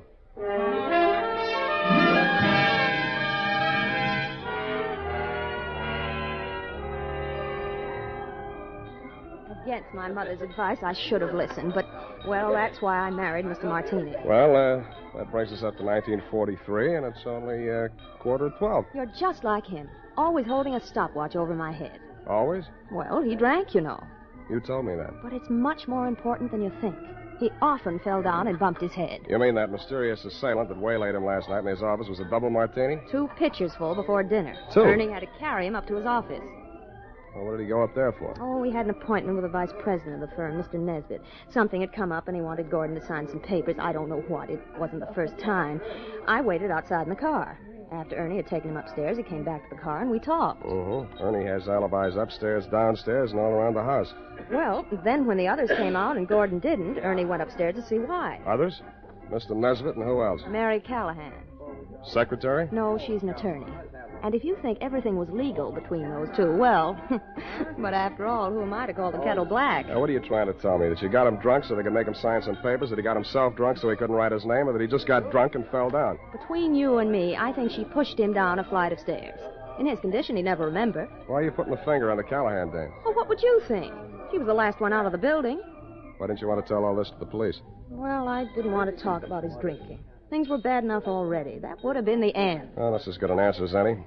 What do you want me to do for you? Prove that she did it and Ernie didn't. I'll let you take care of Ernie. Oh, no. I don't want to alibi him unless I have to. He might get the wrong idea. You mean I've got the wrong idea? He might think it meant I still care for him, and I don't. I can't stand him anymore. The way he chews those toothpicks. And besides, if his alibi is too good, I might have trouble about that carbine in the back seat of my car. Pardon me. It sounded as if you said you might have trouble about a carbine in the back seat of your car. That's what I said.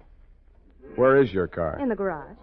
But somebody had it out this morning. They scraped the fender coming back in, and they ran into the wall. They must have been in an awful hurry. Tell me, this car of yours, it wouldn't be a gray sedan? Yes. License number? Oh, wait a minute. It's on my key ring. Here, 5D90... That's enough. Why didn't you tell me this before? Well, I couldn't get up the nerve. After I heard you tell that policeman the gun that killed Gordon was a carbine, and the gray sedan and all that, well, it's the end. I hoped you were right, but I didn't think so. When I went to look at the gray sedan in your garage, I knew you were wrong. Dead wrong. It was the getaway car, all right, and the carbine, as you know, was proven later to be the one that killed your husband. But Ernie had turned into a very poor suspect indeed. He was hugging the carpet between the front and rear seats, and when I nudged him, he didn't move. He'd been shot at closer range than Gordon Martini, and the killer had used only one slug. It was planted in the base of his brain, which made him not only a very poor suspect, but a very dead one.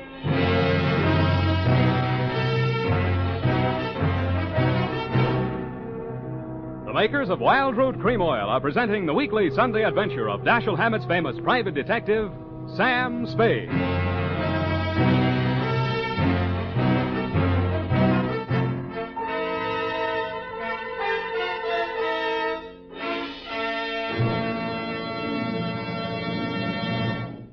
If you want the well-groomed look that helps you get ahead socially and on the job, listen. Recently, thousands of people from coast to coast who bought Wild Root Cream Oil for the first time were asked, how does Wild Root Cream Oil compare with the hair tonic you previously used? Better than 4 out of 5 who replied said they preferred Wild Root Cream Oil. And no wonder. Wild Root Cream Oil grooms the hair neatly and naturally, relieves annoying dryness, and removes loose dandruff. What's more, non-alcoholic Wild Root Cream Oil is the only leading hair tonic that contains soothing lanolin. So ask for Wild Root Cream Oil Hair Tonic. Again and again, the choice of men who put good grooming first. By the way, smart girls use Wild Root Cream Oil, too. And mothers say it's grand for training children's hair.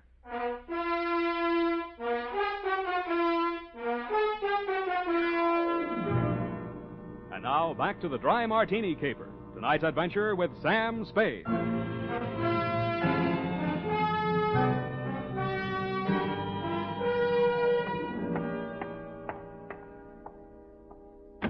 Martini Trading Company, good afternoon. I'm sorry, Mr. Nesbitt is in conference. I'll see that he gets your message. Well, what can I do for you? I would like to see Miss Callahan. Miss Callahan is in conference with Mr. Nesbitt. Good. I would like to see them both. But I have orders not to disturb them. You do not have to. I will. Just a minute. You can't go breaking in like that. Yes, and I'll tell you something else. He won't ever get away with it. Why, everyone in this town knows about your underworld connection. Why, you doddering old fool, when I get through with you, if you don't go to the gas chamber for Gordon Martini's murder, you'll wish you Now, had. If I go to the gas chamber, it'll be for killing you, not Gordon. Oh, you said it. Oh, why didn't I have witnesses here? Miss Callahan? Did you hear that? You weren't talking loud enough. I didn't hear a thing. Well, come on in here, and I'll tell you a thing or two. Close that door. Now, sit down. Thanks. I listen better on my feet. Oh, so you're the detective Netta Martini employed, eh? What's she paying you? That'll depend on how much I have to do for her. Well, I'll tell you how much you'll have to do for her. You'll have to make a case against me, and that's not going to be easy. Why do you think she's out to get you? Why, indeed. For years, this moth-eaten mouthpiece, this parboiled Portia, has been victimizing poor Gordon, taking advantage of his weakness for drink. Oh, Now that she's liquidated him, she appears with 55% of the common stock. Motive enough, eh? Why, you fraudulent old fool. I simply bought up his debts and threw an attachment on those stocks. Unethical, but perfectly legal. Look, Why, you're not even a proper thief. You're nothing but a bumbling old embezzler. Now, listen You had here. to tell because he was going to call in the auditors to look over those books of yours. The Dean of Double Entry, Mr. Spade. Look, will you save this for the courtroom scene? Now, you've convinced me. You're both crooked. I'll see that you both go up for something. That's a promise. Oh, Mr. Spade, I gave you credit for better sense. Do you know that this Medusa of the magistrate's court, this harpy of the Hall of Justice, tricked him into changing the beneficiary of his insurance the very night she pushed him down the stairs? And you were all in favor of it when you thought you held the controlling interest in the company. Answer that. You see, Mr. Spade, he can't answer that. Good.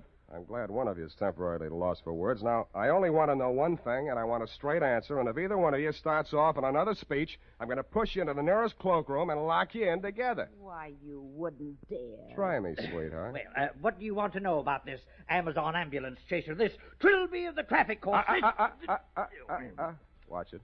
Well, what do you want to know? About Martini's insurance policy. Now, you say he changed the beneficiary. Please answer in 10 words or less.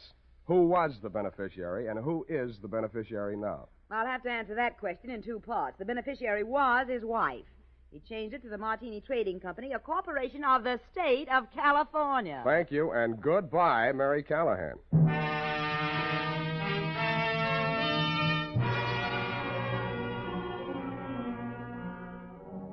And that Netta took the heat off of you for the time being, which made things tough for me. Because Callahan and Nesbitt were so horrible, I never wanted to see them again, even to testify against them in court. I was sure of one thing. None of you had pulled the trigger of that carbine. There'd been a hired killer behind it, and the way he operated, taking crazy chances in broad daylight in a crowded street, told me an important thing about him. That night, I made the rounds of the joints. At a plant called the Bing Room, I found a bouncer who'd tossed out a customer that'd run up a bill and tried to pay it with a $1,000 check. He sent me to the Atlas Hotel.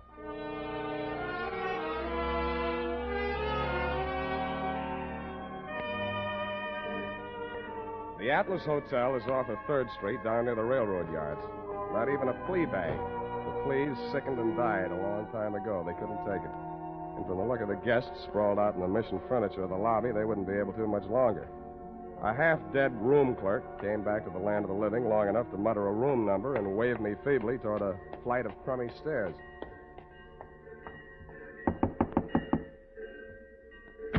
Yeah, what do you want? You, Hack Hartman? Hey, you got anything for me, huh? Yeah, I got news for you. Get back in the room. I'll tell you all about it. Yeah. Well, come on in. Drop the shiv. Yeah, I'll drop it. I'll fix you. I'll cut you good. I'll cut you. I'll cut you. I'm glad you did that. You make it easy for me. Now get over there. Leave me alone. Leave me alone. I'm not feeling so good. You can feel a lot worse. Who hired you to put the burn on Martini? You don't get nothing out of me. Who gave you that check? Oh, leave me alone. I got all night, Hack, and I feel better than you do. Now, what did you do with that check? I'll shake it if your teeth come out with it. Come on. All right. Stop it. I don't feel so good. Okay. Where? Pocket. My shirt. Don't reach. I'll get it. It was a company check, which is what I'd expected. It was for $1,000 drawn on the Golden Gate Trust and Loan. But I wasn't expecting to find the signature on the bottom line. It was signed in a bold, firm hand, Gordon Martini. Who was the penman on this? He wrote it himself, right in front of me. What was it supposed to be for? He wanted I should knock off his brother. You get mixed up? Well, he's dead, ain't he? That's what I mean. Gordon Martini's dead. The papers got it wrong. That was his brother, his twin brother. And that other guy, that chauffeur, kept hanging around the garage so I couldn't get out. I had to burn him, too. You know what you're saying? Yeah. I'm making sense. Now get out of here. I'm getting steamed. Don't let it worry you. I got a nice, cool place all picked out for you.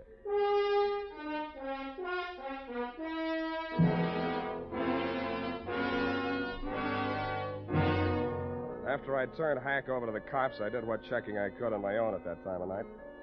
As nearly as I could learn, Gordon Martini could never have had a brother, twin or otherwise. He was a first child. His mother died in childbirth, and his father died 1 month later. So I went back to the offices of the Martini Trading Company, glass-keyed my way in, and made a quick frisk of it. There I learned that the signature on the check was indeed Gordon's, but that he had closed out his account at that bank the day he wrote it. I thought about that on the way out to your apartment.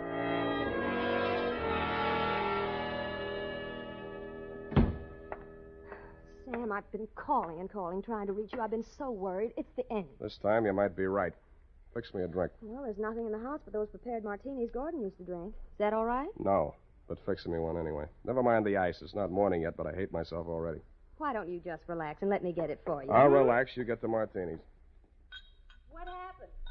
What'd you think of Mary Callahan? Isn't she the end? She's cute. You're all cute. All of me? How nice. I put ice in anyway. It's nasty without. It's nasty anyway. I hope it doesn't make you fall down the way it did poor Gordon. Thanks. What?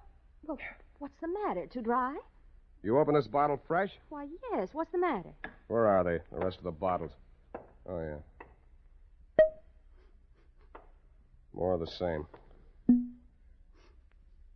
Is this all your husband ever drank? Yes, gallons of it. It's a special brand. He even took it with him to bars and people's houses. He'd sit and drink them right out of the bottle like a little child. Then he'd be falling down drunk, of course. And that's how we lost so many friends. They dropped us like... Like flies. Yeah, it was the end. Who you phoning? City morgue. Maxie, Sam Spade. Sammy, what can I do on you? On Martini, Maxie, they got around to the autopsy yet? Yeah, they rushed him through. Got the report handy?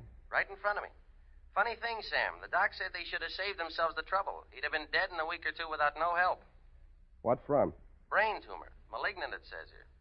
Any alcohol in him? None from drinking, Sammy. What about the head wounds? Accidental fall due to periodic fainting spells. Part of his condition. Thanks, Maxie. Well, what is it, Sam? Were the martinis poisoned? No, sweetheart. The martinis were colored water. Why, they couldn't. Well, what made him get so drunk? He didn't. He was sick. But, Sam, who killed him? He killed himself. But he couldn't have. He hired a gunman to do it. He planned his own murder. But that's...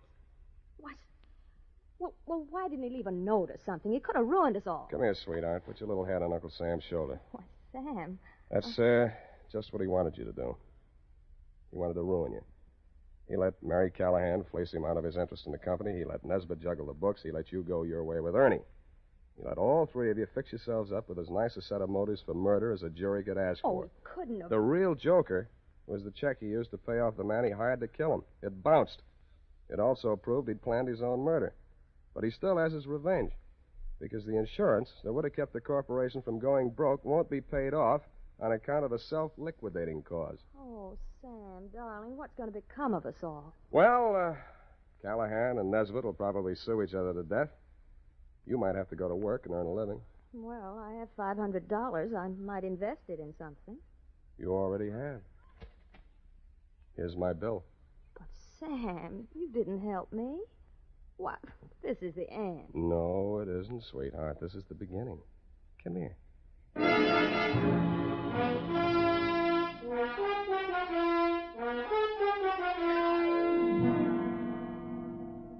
Period. End of the end. Well, if you ask me, you helped her. Now, F. Well, that just goes to show you. Show what, F? Man's ingratitude to man. Hmm? But what did Mr. Martini have against you? Why, nothing, sweetheart. He, just needed a smart operator like, no, Johnny Madero was on vacation. Sam. Hmm? Have you cashed that check Mr. Martini gave you? Well, not yet. Sam, any bartender would know better than to take a check from a man who drinks that much. F, you haven't been paying attention. He didn't drink. He didn't. I was able to establish that later on. You haven't been listening. Well, at the time, Sam, for all anybody knew, he was a hopeless drunk. He was, Sam. Oh, you're so wonderful and trusting. But I do wish that you'd understand this. He was a hopeless drunk. For the last time, Effie, he didn't really drink. I'll just type this up, Sam, while you call the bank. I'll do that.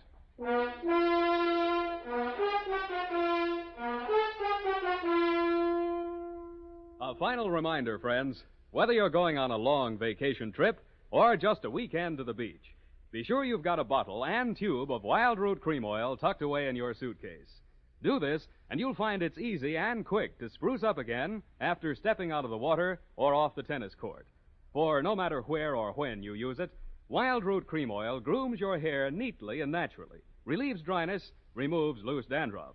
So at home and away from home, help yourself to handsome hair with Wild Root Cream Oil. And next time you have a chance, ask your barber for a professional application of Wild Root Cream Oil Hair Tonic. Again and again, the choice of men who put good grooming first.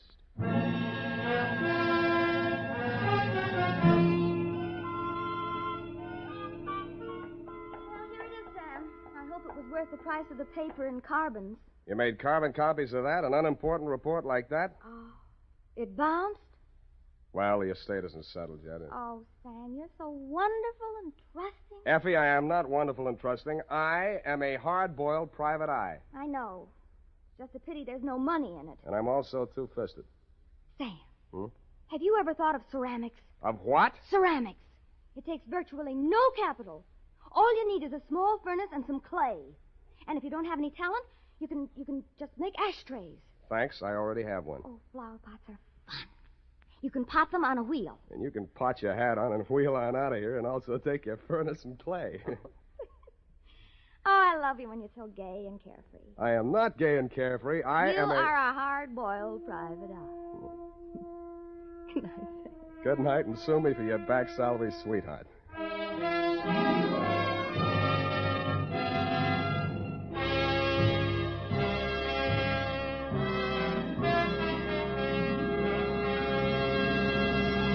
The Adventures of Sam Spade, Dashiell Hammett's famous private detective, are produced and directed by William Spear. Sam Spade is played by Howard Duff. Lorene Tuttle is Effie.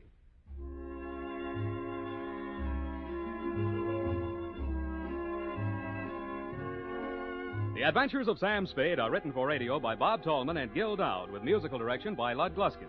Gil Dowd directed tonight's broadcast in William Spear's absence. Join us again next Sunday for another adventure with Sam Spade, brought to you by Wild Root Cream Oil. Again and again, the choice of men who put good grooming first. This is Dick Joy reminding you to get Wild Root Cream Oil, Charlie. It keeps your hair in trim. You see, it's non-alcoholic, Charlie. It's made with soothing lanolin. You better get Wild Root Cream Oil, Charlie. Start using it today. You'll find that you will have a tough time, Charlie. Keeping all the gals away. Hiya, Baldy. Get Wild Root right away. This is CBS, the Columbia Broadcasting System.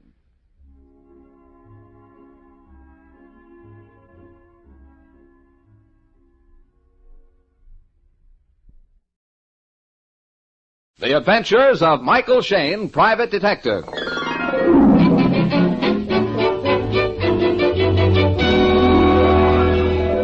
The people who make the new 76 gasoline and Triton Motor Oil, Union Oil Company, present The Adventures of Michael Shayne, Private Detective, starring Wally Mayer and Kathy Lewis.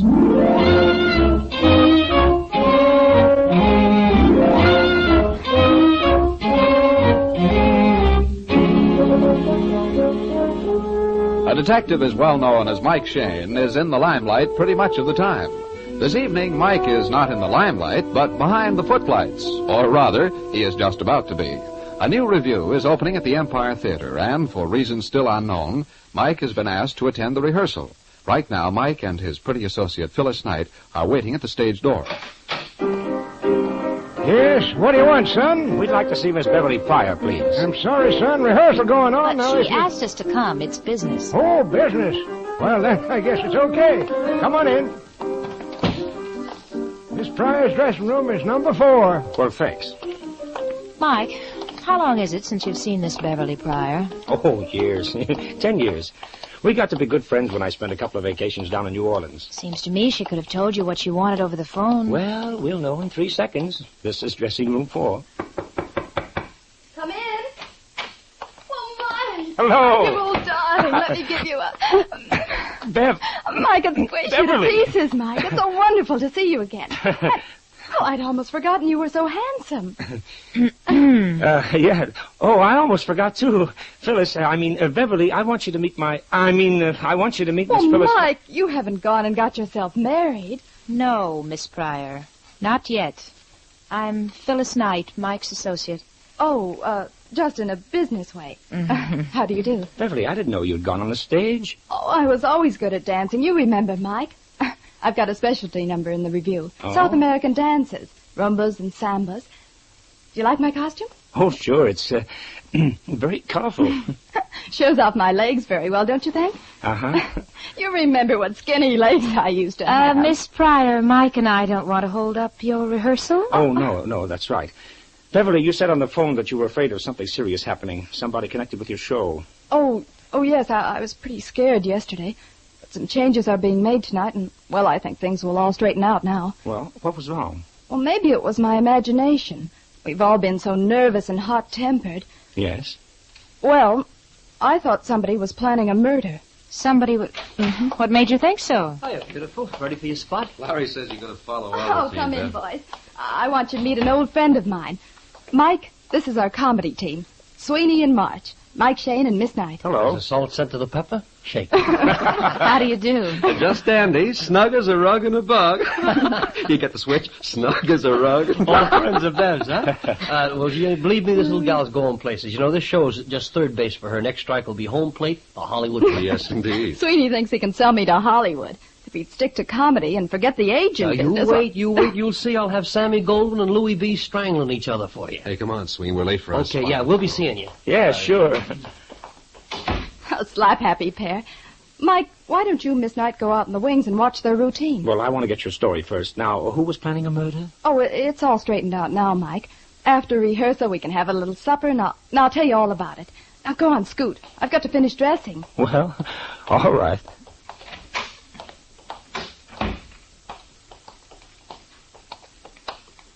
Oh, what's the matter, Angel? Haven't you anything to say? Angel? Your vacations in New Orleans must have been very pleasant. Oh, yes, very pleasant. Did I miss a joke? You missed something. The hotter a woman gets, the more she freezes.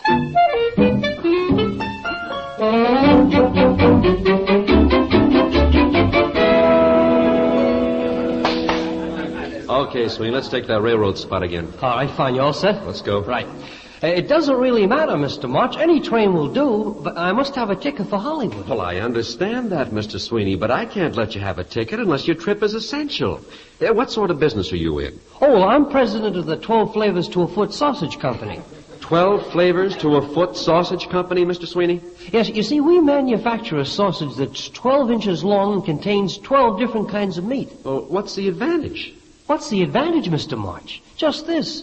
If you're slicing a piece of our sausage and someone comes up to you and says, no matter how thin you slice it, it's still bologna, they're probably wrong. It may be liverwurst. Oh, come now, Mr. Sweeney. After all, how can I give you a train reservation for something like that? Well, if you must know, I've got to get to Hollywood to see my doctor. Oh, you have a serious illness, do you? Yes, I suffer from very bad attacks of bakery face. Bakery face, Mr. Sweeney? Yes, you see, under my doctor's orders, I wash my face in baking powder and lemon juice. Well, then what happens? I break out in cupcakes. Mr. Sweeney, it seems to me that the thing... Wait a minute. What's the matter? What's going on? Mike, it's the old man, the doorman. Yes, and he's pointing into that dressing room. Come on. Estelle! She's murdered. Wait a minute, I see her. I see her, Mike, in the dressing room. All right, stand back, everybody. Stand back. You're not coming in here. Who says we're not going in there? I do. I'm a detective. Dad, you keep him out. I sure will. Oh, it's not a pretty picture, Mike. Stabbed in the back right at her dressing table. Done with a huge knife. A special kind of knife with a gold hilt. Mike. Yes? Look, the mirror right above her head. Oh, some letters in lipstick. Yeah, she tried to tell us something. It spells B-E-V-E. The rest of the letters are just a red scrawl. Oh, I'm afraid we know where they were meant to be. B-E-V-E. R-L-Y. Beverly. Beverly Pryor.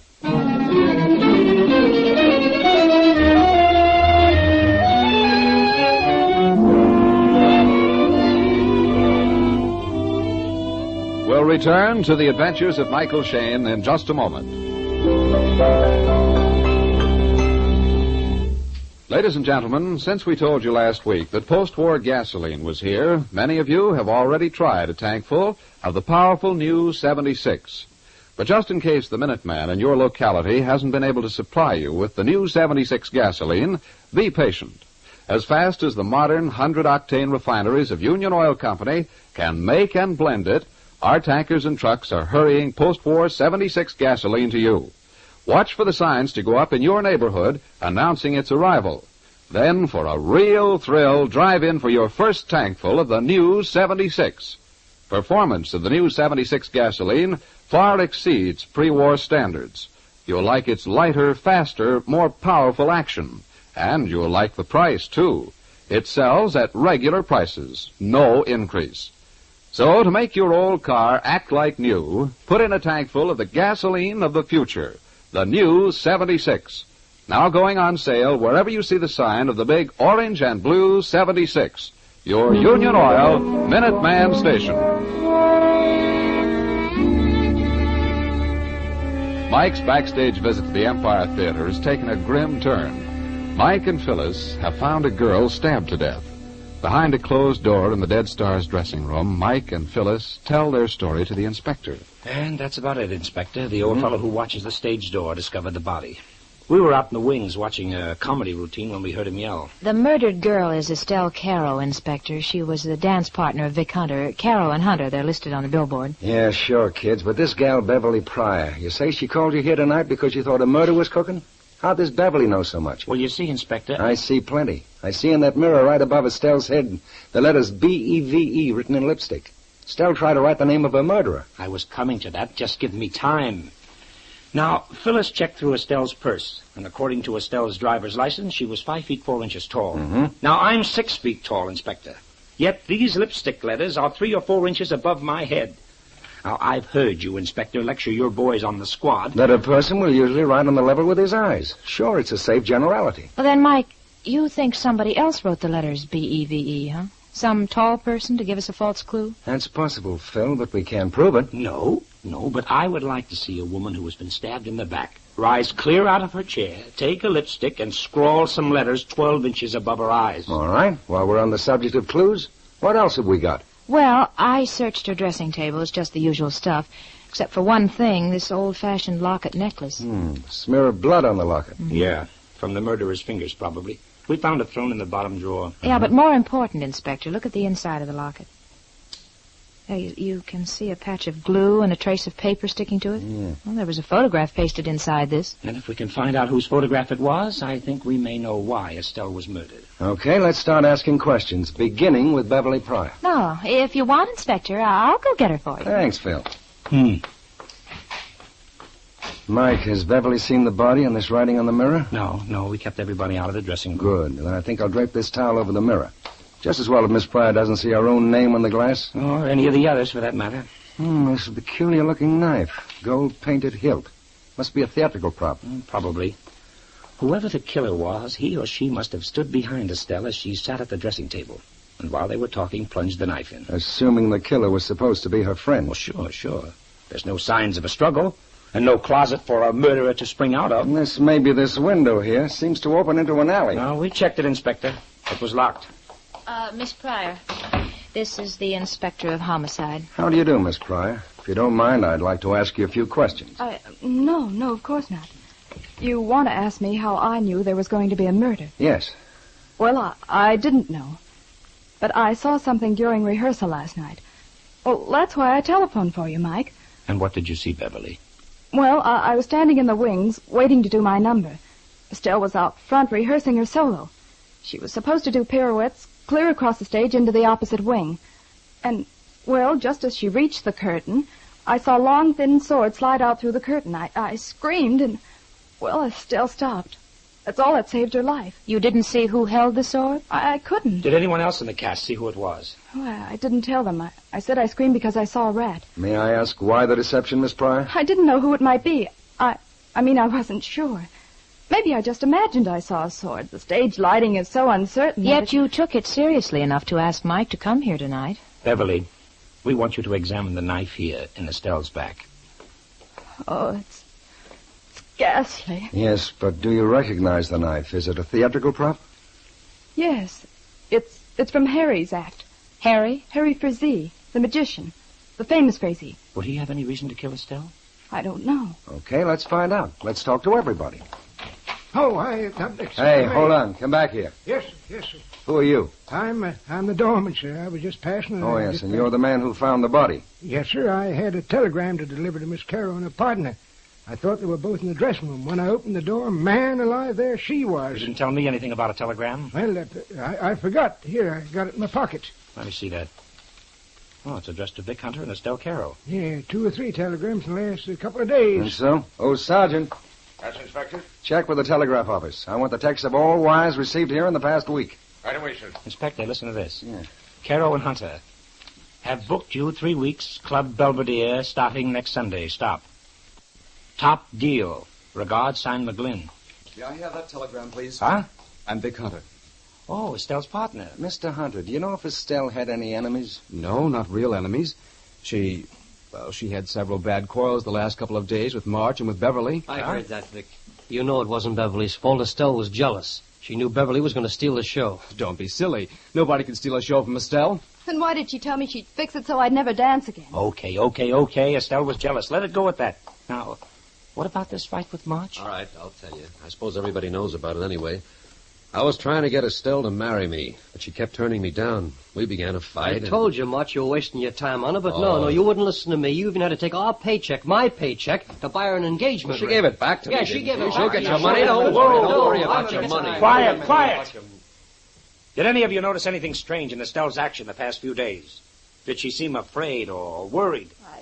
No, just her fight with Beverly and March. Mr. Hunter, we found a necklace and locket in Estelle's dresser, an old-fashioned gold chain and locket. Yes, she always wore it. She called it her good luck charm. Whose picture did she keep inside the locket? Why, I think it was a man's photograph. I assumed it was some fellow she was or had been in love with. She never told you his name, Mr. Hunter? No, Estelle was very close-mouthed. Mm-hmm. I want to establish the time element in this case.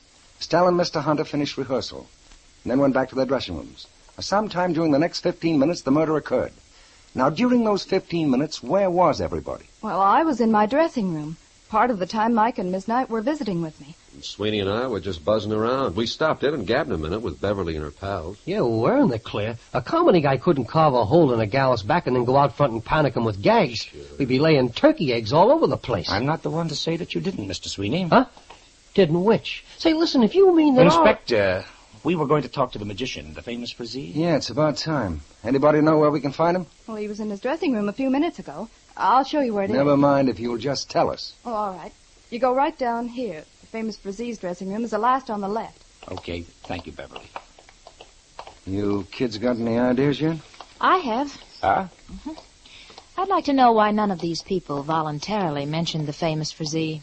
They know everybody in this theater is under suspicion, yet nobody refers to the magician, the owner of the knife which stabbed Estelle to death. Right. Well, probably because none of them noticed the knife. Aside from Beverly, I'm not sure the others even know how Estelle was killed. One of them does, Mike. Huh? He said a comedian couldn't carve a hole in a girl's back and then go out and do a gag routine. Sweeney. Mm-hmm. Well, let's see. This must be the dressing room here.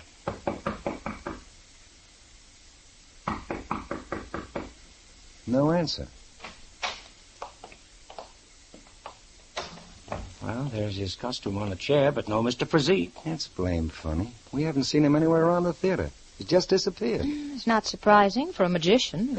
Hey, that window curtain. It's blowing. Yeah, and the window's wide open. And an alley right outside. I'll bet he ducked out the window and up the alley. Oh, great. Now I'll have to drag out the old net. Whoa. Low gear for a moment, Inspector. Look at that sword rack on the wall there. Sabers, swords, daggers. Yeah, and several blank places in the collection. The rack is minus 2 daggers. The same type that killed Estelle. And also minus 2 swords. Swords. Oh, what, Angel? I just remembered. When I went out to get Beverly for you boys, I found her in Sweeney and March's dressing room. Yeah, and I saw one of those swords on top of their trunk. And last night Beverly saw a sword come out of the curtains intended for Estelle.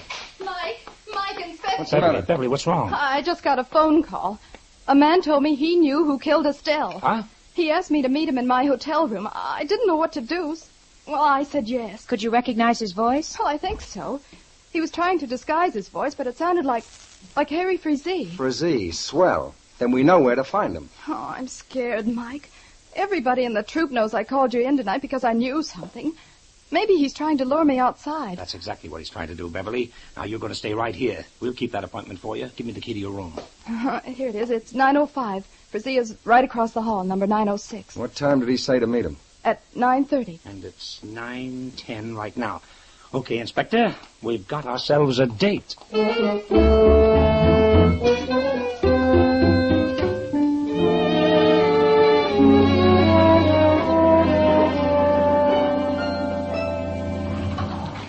Floor. Room 905. That would be this way. Yeah, here we are.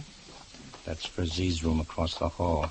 And the light shining over the transom. Okay, let's talk to him in his own room. We may get a chance to see something.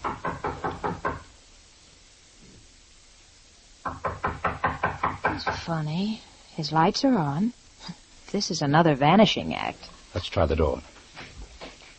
Unlocked. More than that. Look at the doorknob. And my hand. Blood. Mike, is that the famous Frazee? I'm afraid the word is was, Inspector. It was the famous Frazee.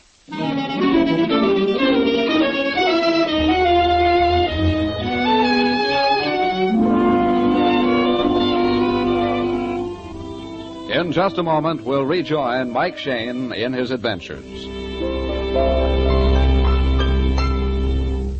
How about it, friends? Have you gotten your first tank full of the new 76 gasoline? It's available right now at no increase in price at many Minuteman stations. The new post-war 76 is freshly blended from the huge 100-octane refineries of Union Oil Company. That means you're getting the benefit of the latest in war-proven refining methods when you get the new 76. Its lighter, faster action beats all pre-war performance. You'll notice the difference as soon as you come down on the accelerator. So for a real motoring thrill, get a tank full of the powerful new 76 gasoline. If your Minuteman doesn't have the new 76 today, please be patient. Our tankers and trucks are making deliveries with all possible speed, but some outlying districts of necessity take longer to supply. But whether you're able to buy the new 76 right now, or whether you have to wait a few more days, you'll find it the gasoline you've been waiting for. It's the new 76 gasoline, now going on sale at your Union Oil Minuteman stations.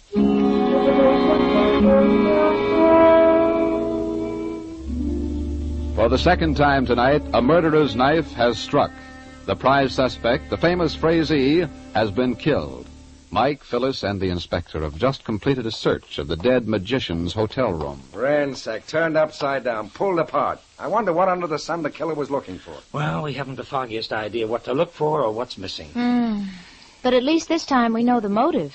Frazee was killed because he knew the identity of Estelle's murderer, huh? You can't even say that, Phil. Huh? Don't forget Frazee's knife was found in Estelle's back. He may have committed the first murder tonight, then somebody else killed him. Oh. I want to take a really good look at that body. Still wearing his overcoat, so he had just come in. Wound on the back of the head showed the murderer first tried to put him out quietly. Hey, Inspector. What? His wristwatch, it's smashed. Yeah, it stopped at, let's see, 8:57. 8:57? Inspector, when Beverly rushed in and told us about Frazee's phone call, remember I looked at my watch? That's right. You said it was 10 minutes past 9. Hey, then Frazee was already dead. He wasn't disguising his voice on that phone call. Somebody was trying to imitate Frazee. And I'll bet you that somebody made the phone call from right inside the theater to get us out of the scene for a while. Well, if you're right, Mike, it's a darn good thing I phoned the sergeant to bring these people here to the hotel. Hey, kids. Yes, What? Angel? You notice that Frazee's right hand is closed tight, in fact, awfully tight. Yeah. You suppose maybe he's got something in his fist? Well, we shouldn't disturb the body till the coroner gets here. Go ahead. Perhaps if I just pried his fingers open. You're right, honey. Let's see it. A photograph, a tiny round picture of a baby. Yeah. And look at the back of the photo. Dried glue. This is the picture that was torn out of Estelle's locker. Inspector, I've got everybody outside for you. Sweeney, March, Hunter, and Spryer. Okay, Sergeant. We'll talk to them one at a time. Bring in Sweeney. Yes, sir. Mr. Sweeney.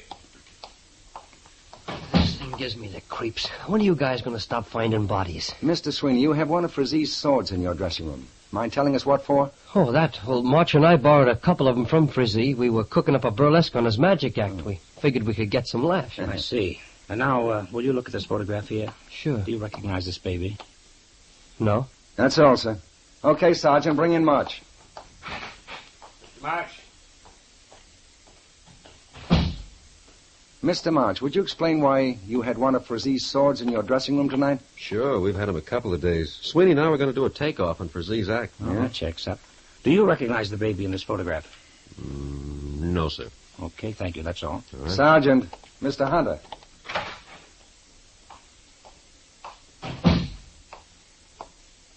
Yes, gentlemen? Oh, Mr. Hunter, we found that photograph which was missing from your partner's locket. You have? Good. Yes. Here, this is it. A baby's picture, and as we recall, Mr. Hunter, you said that there was a man's picture inside. Well, there was the last time I saw it. She must have changed photographs recently. Do you know who this baby might be? Not the slightest idea. Thank you, Mr. Hunter. Will you send in Miss Pryor next? Oh, yes, Inspector. Yes, I will. Excuse me, Inspector. Yes, Sergeant. One of the boys just came from the telegraph office. Here are the copies of all the telegrams sent to the theater. Swell. Then hold Miss Pryor outside till we've read them. Yes, sir. Let's see. The first wire is 4 days ago from Chicago. Regret to inform you your father passed away last night. Stop. Will you attend funeral? Signed Norman L. Tyre, Gang Cop and Tire Attorneys. Oh, the second wire is a duplicate. 2 days later. And the last is dated yesterday. No word from you, so funeral tomorrow. Stop. Have been named administrator of your father's estate. Stop. You are again beneficiary because of John Jr. Signed Norman L. Tyre. John Jr. Again beneficiary because of John. Well, maybe I'm crazy, but I say the baby in this picture is John. Wait a minute. Back at the theater, I asked everybody if Estelle acted in any way peculiar the past few days, if she'd been frightened or worried. Yeah, and they all said that she was not upset. Well, then that's our answer. Inspector. Yeah, Mike? Somebody had better go back to the theater and pick up Dad, the old doorman.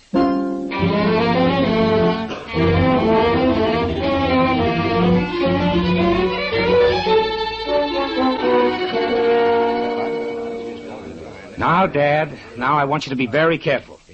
How many telegrams did you receive addressed to Estelle? Why, 3 to Estelle and 1 to the team of Caro and Hunter. Uh-huh.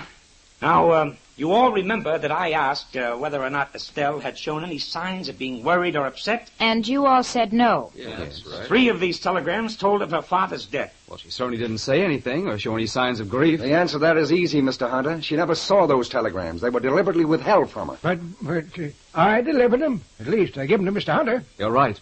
I did withhold them.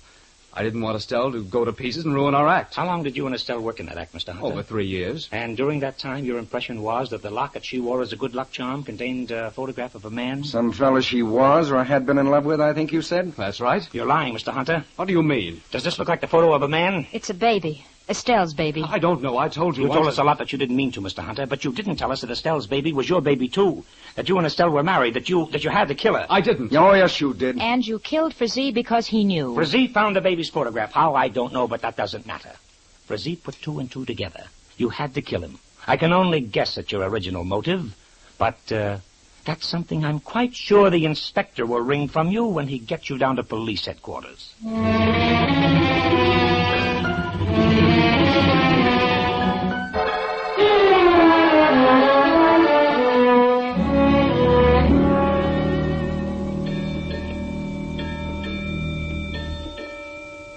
And there it is, Angel. I know, Mike, but I still don't see how Hunter could expect to get away with it. But didn't he know somebody would check up on those telegrams? Well, certainly, honey, but he miscalculated on one thing. Hmm? He didn't know a private detective was going to be backstage right after the killing. He didn't have time to plant the telegrams in Estelle's purse or dresser. Well, I don't understand how that would help. Why, sure it would. Then he would have played it differently. Hunter would have admitted the marriage. He would have told us Estelle and he were planning to leave the show because Estelle had come into her father's money. As I see it, the reason he had to kill her was because she was going to divorce him. Oh, that would cut him off from Estelle's inheritance. Yes. Mike? Yes? Thought you'd like to know we just got a confession. Seems Estelle was planning to divorce Vic and... Just what I finished telling Phil, Inspector. Oh, but there's one thing. How did Hunter make that phone call imitating Frazee? From the theater, Mike. He called Beverly to give himself an alibi. He wanted us to think Frazee was still alive while Hunter was in the theater. Mm-hmm. Well, that's the one question that worried me. Okay, Inspector. Thanks a lot. Michael. Yes? There's one more question, and it worries me. Hmm? When you were down in New Orleans, just how friendly were you with Beverly? Oh, why, Miss Knight. Well? I may have an eye for figures, but, Angel, you certainly haven't got a head for them. How old would you say Beverly is right now? 22, 23. She's 22. I told you I knew her in New Orleans 10 years ago. Yes, ma'am, we were the scandal of her grammar school. Mike Shayne, you deliberately led me on. You allowed me... Oh, come here, you big lug. Oh, Bev. What? I mean, Angel.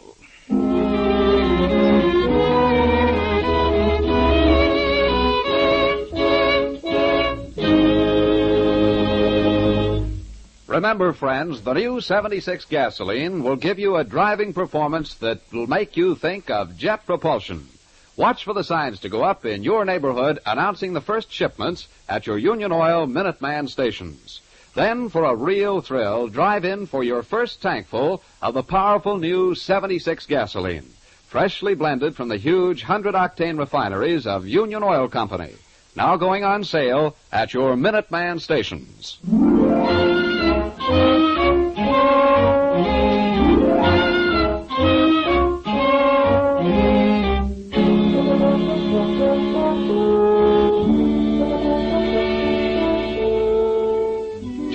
again next week at 8 o'clock for another adventure with Michael Shayne, Private Detective, starring Wally Mayer and Kathy Lewis, with Joe Forte as the inspector. Tonight's story was written by Richard DeGraff and based on the character created by Brett Halliday. The characters of Sweeney and March were played by the comedy team of Sweeney and March. Music was composed and directed by Bernard Katz. This is John Lang saying goodnight for the people who make the new 76 gasoline and Triton motor oil. Union Oil Company.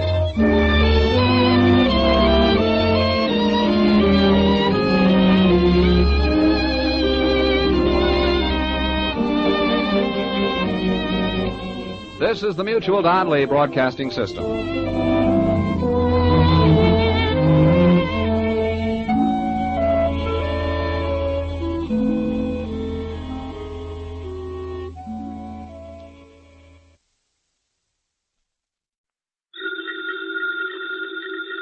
Ladies and gentlemen, the ringing of that phone bell means mystery, adventure. NERO Wolfe's office, Archie Goodwin speaking. Mr. Wolfe? No, he isn't. Huh? Oh, well, for you, maybe he is. I'm not here. Oh, yes, yeah, he's always here. I've gone out. No, he seldom ever goes out. I won't start on anything tonight. Oh, sure, he'd love to start on a case tonight. What's your name? Oh, that's a beautiful name. Address? Archie, it's another woman hang-up. No, honest, I'm not Mr. Wolfe, but I'm his agent. Yeah, I'll be right over, miss. Goodbye. What's her trouble? Where are you going? Well, she said she's received some threatening notes and she's afraid to leave her hotel. So long, boss.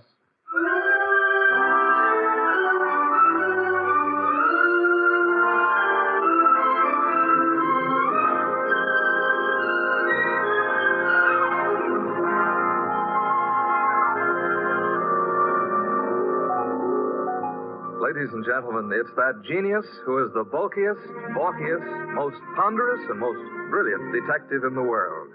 Yes, none other than that chair-borne mass of unpredictable intellect, Nero Wolfe. Created by Rex Stout and brought to you in a new series of adventures over this NBC network in the person of Mr. Sidney Greenstreet.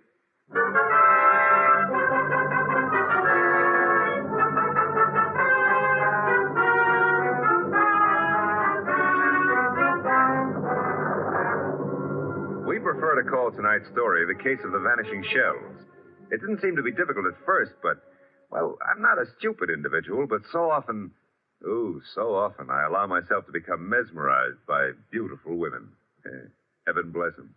Doris Murray was such a woman. She phoned us first late one afternoon about 5 o'clock, then again at 5:30. Very well, Mr. Goodwin, but I would prefer to see Mr. Wolfe. Well, I said I'd be there at 6, Miss Murray. I don't want to talk any longer on the phone. Please hurry. There's someone at the door. I'll see you in the cocktail lounge at your hotel. At 6 o'clock. That's half an hour. Don't fail. Who is it? Emil Stoner. Oh, come in, Emil. You got my call, darling. Here, let me take your briefcase. I'll just put it here on the piano, Doris. Oh, I'm terribly upset about those threatening notes, darling. I know it's upset you, too, but I'm determined to find out who it is. I'm not going to let them bluff me out of my first chance to play the star part in one of your shows. But look, Doris, there's that other part. Is that all I mean to you? Well, what can they divulge that'll harm us? What? Several things. And I can't afford... I mean, at this time... You're frightened, Emil. Doris, I'm going to give the star part to Paula. Paula?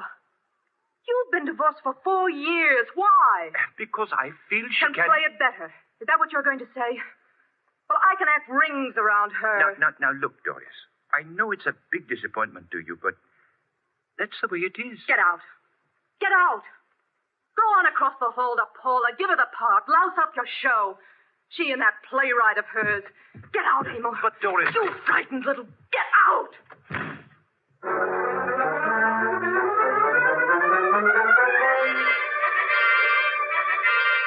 I believe, Mr. Wolfe, you're making a great mistake in not coming along. Indeed. I'm sure that what attracts you could not possibly be of interest to me. A gal needs help. Money is money. Girls, money, fooey. Yeah, well, we could have dinner out for a change. They have one of the finest chefs in town at that hotel. You're most impolite. I'm trying to read this book. poetry. Archie. Yes, sir? Shut up. But we need money. That filthy green cabbage is necessary to our existence. This may be a tough case, you know. You're sufficiently intelligent. Sometimes. If I sat around like you do, I'd weigh 500 pounds, too. Archie, leave the room. Besides, it's only 300. What a way to run a business. Orchids, beer, books. Don't keep the charming client waiting. Okay, I'm going. And always remember there is a telephone.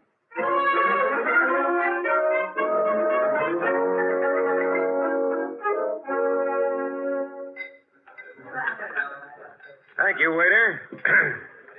Oh, good evening, Miss Moray. I'm Archie Goodwin. Well, I didn't expect...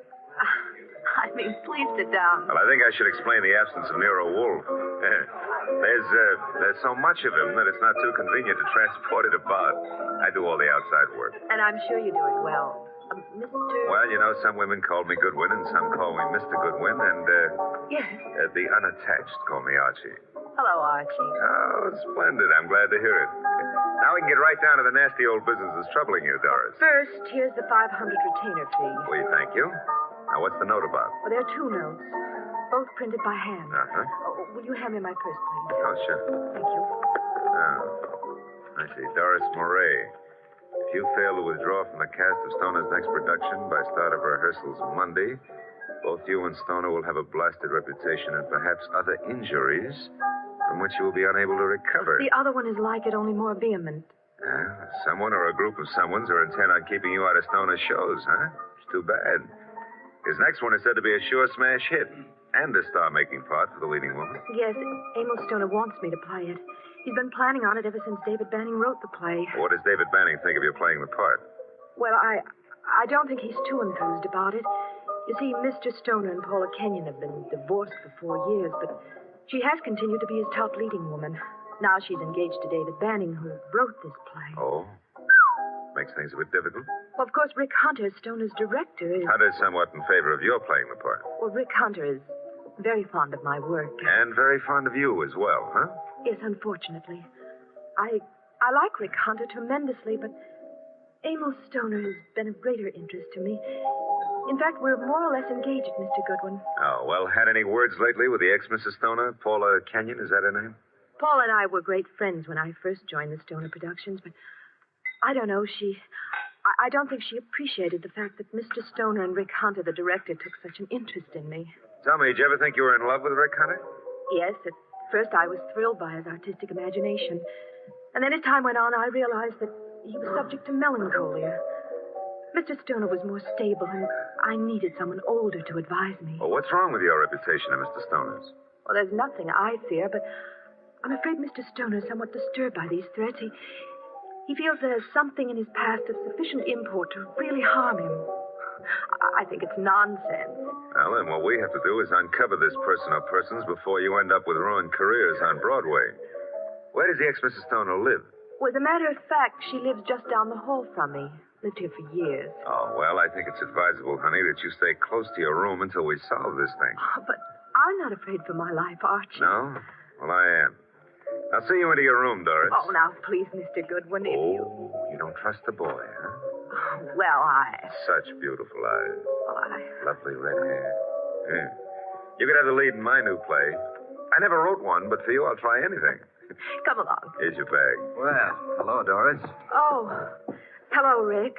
Mr. Goodwin, this is Rick Hunter. Hiya, Hunter. Nice shows you've been putting on. I've just been admiring your work, Goodwin. Well, that's nice. I'm glad. Nothing like encouragement for a beginner, Mr. Hunter? You're ready for the big time from what I saw.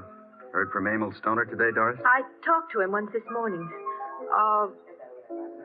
Have you been sitting in the cocktail lounge all afternoon? Yeah. That I have, honey. I want to see you play that lead, baby. And I think I just about got it all settled. Dreaming about it won't settle it. Liquor never accomplished anything in itself, Rick. Come on, Mr. Goodwin. He's a very jealous man, Doris. In fact, right now, I can feel his thoughts piercing me between the shoulder blades. Oh, excuse me. Here's a phone book.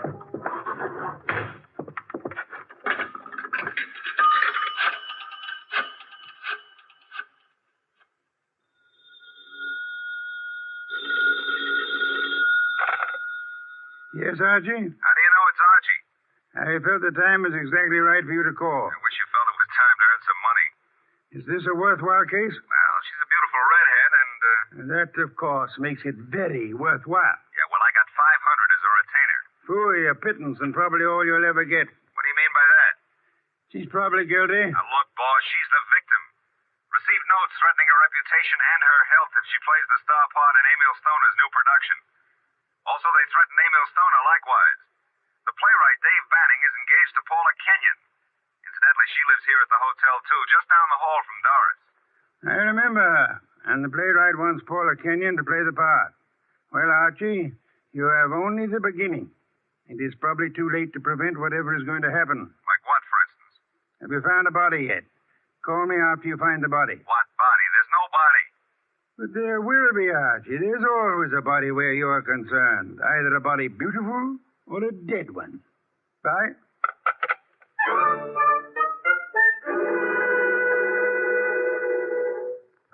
Thanks for seeing me to my room, Archie. Oh, I'm not stopping here, Doris. I'll take a look inside. But I'm not. Oh, I insist. Part of my job, you know. If I fail to take every precaution, Mr. Wolfe would never... Well, look in that chair. Emil. Emil Stoner? Oh, 3 red dots on his shirt front. Doris, hold on. I'm all right. Yes, I'm all right. All right, sit down. That's it. Now, let's see. The body's still warm. What's this crumpled in his left hand? A horoscope. Between the fingers of his right hand, an unlit cigarette. Monogram PK. Paula Kenyon. This horoscope is for March. Something he picked up from your desk here? I don't believe in astrology. Where'd he get this cigarette with Paula Kenyon's monogram? Poor Emil. Poor Emil. I didn't believe anyone would really harm us. Why was I so stubborn? When did you see him last? Please, shouldn't we do something? Call the police? No, not yet. When did you see him? Why, I saw him this morning. I'm so shocked I can hardly think clearly. Doris. Yes? There's a briefcase here on the piano with a newspaper on top of it. What? Oh, it is. Yes, it's Emil's. He must have left it here this morning. That's strange. Emil Stoner was bald, but... But what? Well, I'm sure he's a man who always wore a hat, but I see no hat. He must have come up the elevator as I went down to meet you. Who would know he'd come up here? Your director, Rick Hunter, he said he'd been in the bar all afternoon. What else was it he said? Thought he had everything just about settled. Oh, no, Rick couldn't. He just... Oh, Mr. Goodwin, I couldn't believe that. I can believe anything about anybody. I learned that the hard way. In my book, everybody's guilty until proved otherwise. Even you, baby. What? Even you. Yeah. A Herald Tribune newspaper. Are you sure you haven't seen him since this morning, Doris? What are you doing? Absolutely nothing. Someone came in here and shot him. Call the police. I insist. Maybe... What? Maybe I did leave my door unlocked. Why did I do that? Well, they couldn't have opened the door otherwise, could he? No. Give me the check room, please. Oh, hello. Do you know Mr. Emil Stoner, the producer? You do? Well, tell me, did he check his hat with you this afternoon or this evening? He didn't, huh? All right, thanks. He must have carried it up here to this floor. Doris, do you have a gun? I own a gun. A small .25 automatic. But it's not here. Where is it? I had the handle repaired, and it's been in my dressing room for a week or two.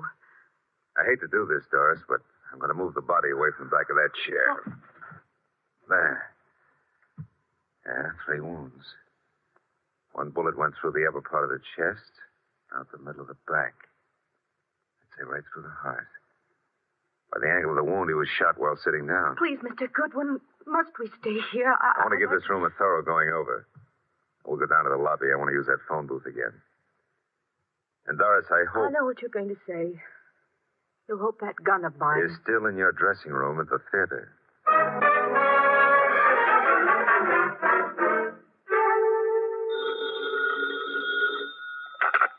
NERO Wolfe speaking. Oh, Mr. Wolfe, may I have your autograph? I'm taking a correspondence course on how to be a detective, and I think you're a wizard. That's so kind of you to say so. I would be just thrilled to have your autograph on the bottom of a paycheck. Why are you calling from a phone booth? What? Who said I was? It's obvious. There's no room tone reverberation. Well, you shouldn't have to ask. You know everything before it happens. You found the body then. Happened just before you got there. Oh, now look, I took the girl up to her room to be sure it was safe for her to go in, and... Okay. And there, sitting in a big leather chair, was Emil Stoner. Shot 3 times with a small caliber gun, dead about an hour. One shot went through the body from the upper part of the chest to the middle of back. Therefore, he was shot while sitting down. The killer was standing, huh? I'm listening. Oh. Well, his left hand was clutching a horoscope folder, and between the index and second finger of the right hand was an unlit cigarette with a monogram on it, PK. Emil Stoner is bald, but there was no hat in the room. However, on the piano was his briefcase, and on top of it, a 4 o'clock afternoon edition of the Herald Tribune. Better look in the briefcase, Archie. No weapon? No weapon. But Doris Murray says she owns a .25 caliber automatic, and it's in her dressing room at the theater. Also, she claims she hadn't seen Stoner since this morning. You found no empty shells about the floor? None. What did you do with the bullet? What bullet? The one which passed through his chest and lodged in the back of the leather chair. Are you there? Boss, I'm a very stupid fella. Stop bragging. The bullet. Boss, there ain't no hole in the back of that chair. I just realized it. Maybe he was standing up. Then the killer must have been on stilts. Archie, let us pretend, only pretend, that you're very observant. Now proceed to Paula Kenyon's apartment, just down the hall, you said, and see what she knows without divulging the fact that Stoner is dead, and look sharp. My gears must be slipping. Archie, do you know what great event will be celebrated tomorrow? Yeah, my birthday. When'd you get me? Cuthbert's correspondence detective course in 4 easy lessons. Bye.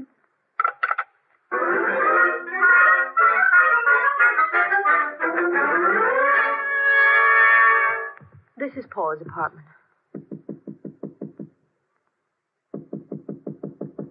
No answer. Let's see if it's open. There's no one inside. Come on in. Now, look, if anyone walks in on us, we found the door open and we just came in to wait, huh? Which is the truth, isn't it? Yeah, that's right. Here on the desk we have a stack of horoscopes, Doris. And a box of Paula's monogrammed cigarettes. Mr. Goodwin. Huh? This is Emil's grave fedora hat. And he was in this apartment this afternoon. What are you staring at? Oh, small pearl-handled automatic. Yes. .25 caliber. Yeah, it's been fired very recently. We won't touch it now. Does it look like yours? Archie, it is mine. Your initials? I found old Jenkins, the stage doorman at the theater, to look in my dressing room, and... well, my gun isn't there. Did you leave the gun out in plain view in the dressing room? Yes, for several days anyway. Then I put it behind the mirror. I suppose many people have seen it then. I'm sure. I hope, Doris, that your fingerprints are not the only ones on that gun. If they use my gun to shoot him in my apartment, why would they bring the gun back here and leave it in plain Well, sight? maybe they didn't do it just that way. No? His hat's here, the gun is here, and yet he's dead in your apartment. How can you answer that? Well, maybe he was sitting here waiting for Paula, and someone called him out over to your place and shot him. That's no good. Doesn't make sense. Now, if he was sitting in this chair here and someone entered that door, Hey. What is it? Look in the chair back. Huh? Little round hole. Start looking for some empty shells around here. Find something? Now I want to make a call. He was shot with this automatic. 3 shells were ejected. They certainly vanished. NERO WOLFE speaking. Archie, I'm at Paula Kenyon's. She's not here. Found his hat, a stack of horoscopes on the desk, box of monogrammed cigarettes, a .25 automatic which belongs to Miss Moray, recently fired, but not an empty shell in sight. No blood, but a single small hole in the back of the chair near the desk. Doris Moray is with me. I will call Inspector Kramer now about the body and have ballistics check the bullets for the gun. And the bullet in the chair back? Did you find anything of particular importance in Emil Stoner's briefcase? Yes, I found... Never mind. Bring the girl here at once. Okay, boss. Say, don't you think I'd better wait for Paula Kenyon? Uh-oh, here she is. Bye. Bring her along, too, if you can. Goodbye. Hello, Paula.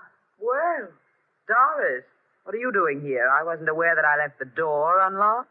Seems to be contagious this evening. I left mine unlocked, too. Hello, Dave. Miss Kenyon and Mr. Goodwin. Hello, Doris. Hello.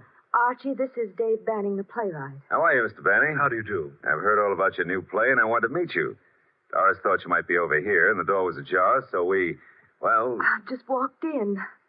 I hope you don't mind, Paula. Certainly not. I'm used to people just walking in. We were here a while ago and went down to the cocktail lounge for a while. When does the play open, or have you cast it yet? Mr. Stoner handles that part of it. Are you a prospective investor, Goodwin? Oh, I've had a number of flings in the business. Matter of fact, I expect to see Mr. Stoner tonight. You do? Tonight? Here? I don't understand. What's this fencing all about? Doris, you're not just visiting me. We've hardly spoken for... Oh. Is that your gun, Miss Kenyon? It's yours, Doris. Yes, that's right, Paula. It was in my dressing room. When did you see Mr. Stoner last? But I haven't seen him today. I had lunch with him. Why? What hat did he wear at lunchtime, Mr. Banning? Why, the gray fedora. How did it get here? That's Amy's.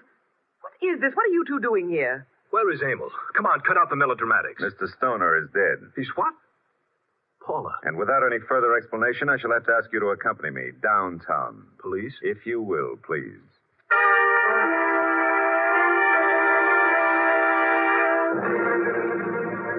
They're still in the front room, boss. I'll bring them into your office when you're ready. Yes, Archie, I'm sure they're all anxious to talk. They've been sitting there for an hour now.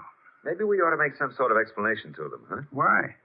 This sort of technique should work very well in this particular instance. Yeah, but I don't know about that director, Rick Hunter. He may be difficult. Does anyone know that you found the completed and signed contract in the briefcase? No one. Mm-hmm. Good. Now we have the threat notes, the contract, the afternoon newspaper, the briefcase, the fedora hat, the gun, no ejected shells, the holoscope, the cigarette, and the 2 chairs. One with a small hole in it. Come in. Ah, Inspector Kramer at last. What have you? Well, we covered every inch of that place and didn't find a single empty shell. There were 2 bullets in the body and the one that passed through him into the chair back in Paula Kenyon's place. They were all 3 fired from Doris Murray's little automatic. Any fingerprints on the gun? None but Doris Murray's.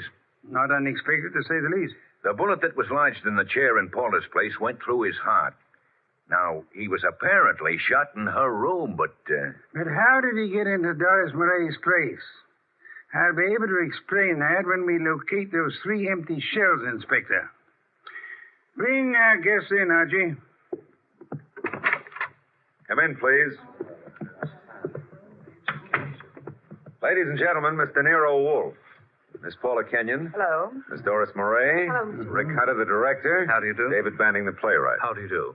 Won't you be seated, please? May I present Inspector Kramer of Homicide? How do you do, Inspector? Mr. Wolfe has asked you here to give such details as you recall, which might be of assistance to him in the solution of the murder of Emil Stoner. Mr. Hunter, as the director, whom did you favor as the star of your next production? Why, Doris Murray. You have been deeply interested in Miss Murray? Hasn't done me much good. But you do love her? I do. And you are deeply interested in the progress of her career? I am, most assuredly. Did you know that Mr. Stoner had made out and signed a contract for a certain woman to play the lead in the new show? No. You knew that Doris Murray had a gun in her dressing room? Yes. You were in the hotel cocktail lounge all afternoon until you met Doris and Mr. Goodwin? Yes. And you could have seen Emil Stoner into the lobby and go to the elevator? I could. Could you prove that you never left the cocktail lounge until you met Doris and Archie? Maybe not. Did you see Mr. Stoner go into the elevator? I did. Mr. Banning, you wrote the new play. Were you in favor of Miss Murray playing the part? Why, no. I felt Paula Kenyon was better suited for it. You and Miss Kenyon are engaged to be married? Yes. Anything happened to Mr. Stoner, you, as next in line, could assign the role as you saw fit? That's correct. Did you know that Mr. Stoner had made a final decision on the part? I did not. He didn't tell you anything about it at lunch today? No, I made a strong plea for Paula. You know about the gun in Miss Murray's dressing room? Everyone did, apparently. Very well. Miss Kenyon, did Emil Stoner visit your apartment often? Not often. We were not on too friendly terms. Did you phone him to visit you this afternoon? No, who said I did? No one? I merely asked. Were you, by any chance, still in love with Emil Stoner? Now, see here, I don't appreciate that kind of talk. Relax, Mr. Banning. I was not in love with Mr. Stoner. That was over. You and Doris Murray were at one time very friendly. Yes. Well, I found out how two-faced she was. Emil was a fool to fall for her, but you couldn't tell him anything. All she's interested in is a career. You're not interested in your career, Miss Kenyon. Well, yes, in a way. You wanted the star part. You phoned Stoner this morning. Yes, but he said he was going to give it to her. You knew about Doris's gun? No, I You didn't. recognized it immediately, boss. Well, yes, I knew. What if I did? Then you wrote these threatening notes to Miss Murray. I did not. I did not. You didn't know the contract had already been signed? No. Then you still had a motive to kill him. I wrote those notes. She had nothing to do with it. You can check them on my typewriter. We know, Mr. Banning. We've already done that. I know how it looks, but Paula didn't do it. I knew he was coming to her place. I called him. I knew Paula was out. I did it. If so, what did you do with the ejected shells? I threw them away. How many? 3. Oh, no, David, please don't. I don't believe you, Mr. Banning. Miss Murray, did you know the contract had been made out and signed? No, You're lying, Miss Murray. You said you didn't see Stoner this afternoon. I didn't. You called him and asked him to visit you. You did get the threat notes and they frightened you. But you didn't know they would frighten Stoner. I did not phone him, nor did I see him. Yes, you did. His briefcase was on the piano.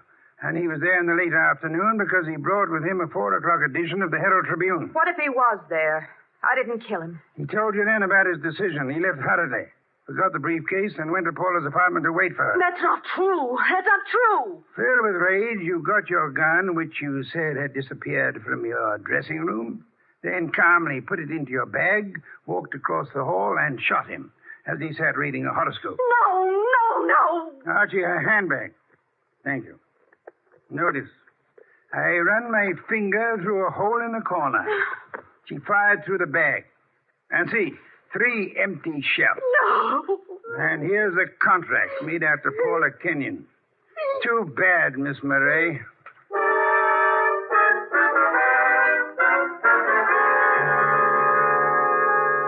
Well, that's a good day's work, boss. Some beer, Archie. Right. Say, tell me, how did Stoner, if he was shot in Paula's room, get back to Doris's room? She couldn't carry him. Oh, now, Archie, that's not too difficult. He walked. Shot through the heart? Impossible. That's a fallacy, Archie. Official medical records show that people have walked a block in such instances. No wonder Doris was so shocked when she saw him back in her room. The shooting took place after she called us, and it seemed unbelievable that anyone would leave the gun and not the ejected shells. Ergo, the gun must have been concealed when fired. Yeah. Paula would have no reason to do that, because she was in her own apartment. And these men are not the type who would have fired through their coats. And Doris, before she started down the hall, would naturally conceal the gun, huh? In a handbag. Where else? Boss, midnight. It's another day. I'm a year older. Yes. Cuthbert's correspondence detective course in 4 easy lessons. Happy birthday, Archie.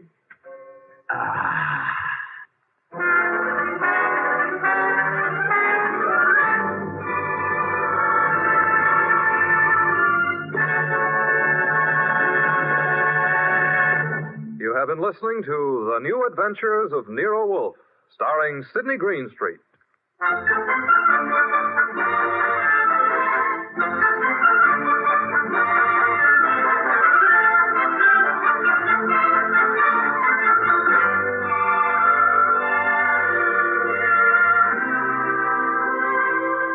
Tonight's transcribed story was based on the characters created by Rex Stout. This is an Edwin Fadiman program, produced and directed by J. Donald Wilson. In the cast were Gerald Moore as Archie Goodwin, and Gene Bates, Betty Lou Gerson, Bill Johnstone, Peter Leeds, and Vic Perrin. Next week at this same time, Nero Wolfe and Archie will bring you The Case of the Party for Death. Don Stanley speaking.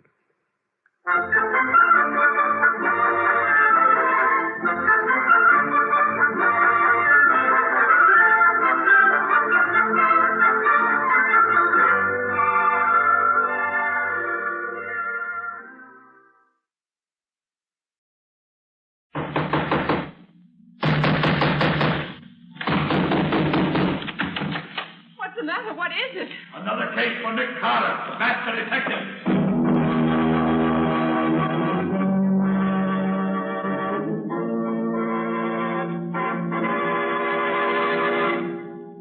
Yes, Yes, it's another case for that most famous of all manhunters, the detective whose ability at solving crime is unequaled in the history of detective fiction, Nick Carter, Master Detective. Tonight's curious adventure, The Flying Duck Murders, for Nick Carter and the Gold Thieves.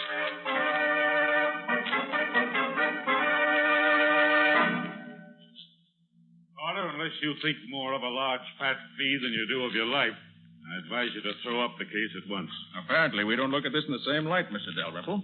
I expect danger, and I'm prepared to meet it. I suppose you know that 2 other detectives have come out to this wild Montana country where the Flying Duck Mine is located trying to find the trouble. But do you know that neither of them lived to tell what they found? How were they killed, Mr. Dalrymple? They went crazy, Miss Bowen. Kessler, the San Francisco man, fell over a cliff, while Riley, the man from Chicago, dropped 600 feet down the main shaft of the mine. Very interesting. I feel quite sure that Nick won't share their fate. May I inquire for whom you're acting, Mr. Carter? You may. For Mr. Cecil Trenwick, an old friend of my father's and a large shareholder in the Flying Duck Mine. He said that you'd cooperate with me in every possible way. I shall do what I can, certainly. Good. I should like you to give me a letter to the superintendent at the mine, telling him that I'm a good workman and that you promised me a job. I shall disguise myself as a miner, using the name Dave Jarvis. Very well. You said your name will be Dave Jarvis? Right. Well, that'll do what you want. Give it to Mr. Nate Crosby, the mine super. He happens to be here in town this morning. Unless you change your mind and decide to return to New York.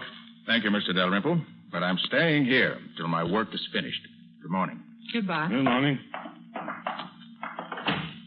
Wait a minute, Patsy. I wonder if Mr. Dalrymple is... 431, operator. Yeah. Yes. Hello? I want to speak to Nate Crosby. Okay, I'll wait. Crosby? He's the mine super, Nick. Yes, things are beginning to move already. If I open this door a crack, we'll hear better. Nate, this is Dalrymple.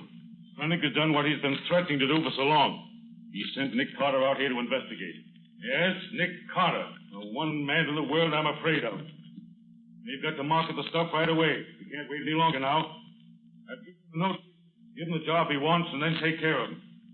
Yes, if you don't, it may mean curtains for all of us. Right, so long. And that will settle your future, Mr. Nick Carter. I very much doubt that, Mr. Dalrymple. Thanks for the attention, Mr. Dalrymple. But I intend to take care of my own future.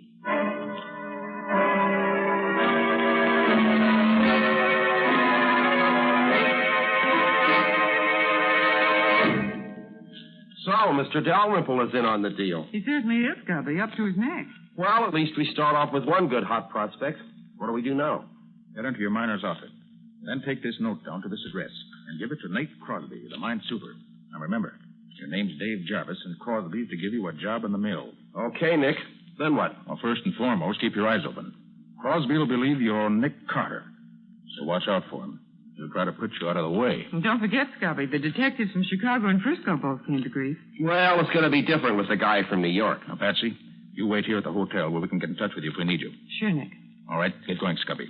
I'm going out to the mine right away. You wait, though, and ride out with Crosby. And watch out for him. Right, Nick. I'll keep one eye on him and one on the mine.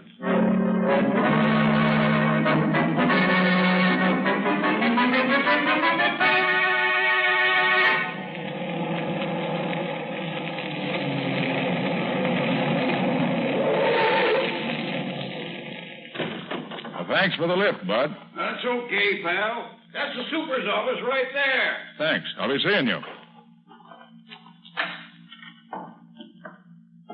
You looking for someone? You the super of the Flying Duck Mine? No, I'm the assistant super. Clem Hendricks is his name. Well, my name's King. I'm writing up an article about the mines of Montana for the Miners' Times of Kansas City. Any objection to me sticking around a while, looking things over? None at all, Mr. King. Just so long as you say something good about us in your article. You want me to show you around? No, thanks. I'll just drift around and see what I can pick up. If anyone stops here, tell them I said it was okay. Thanks, I will. Be seeing you. Now, find the boss of the day shift and get some information on how this place operates.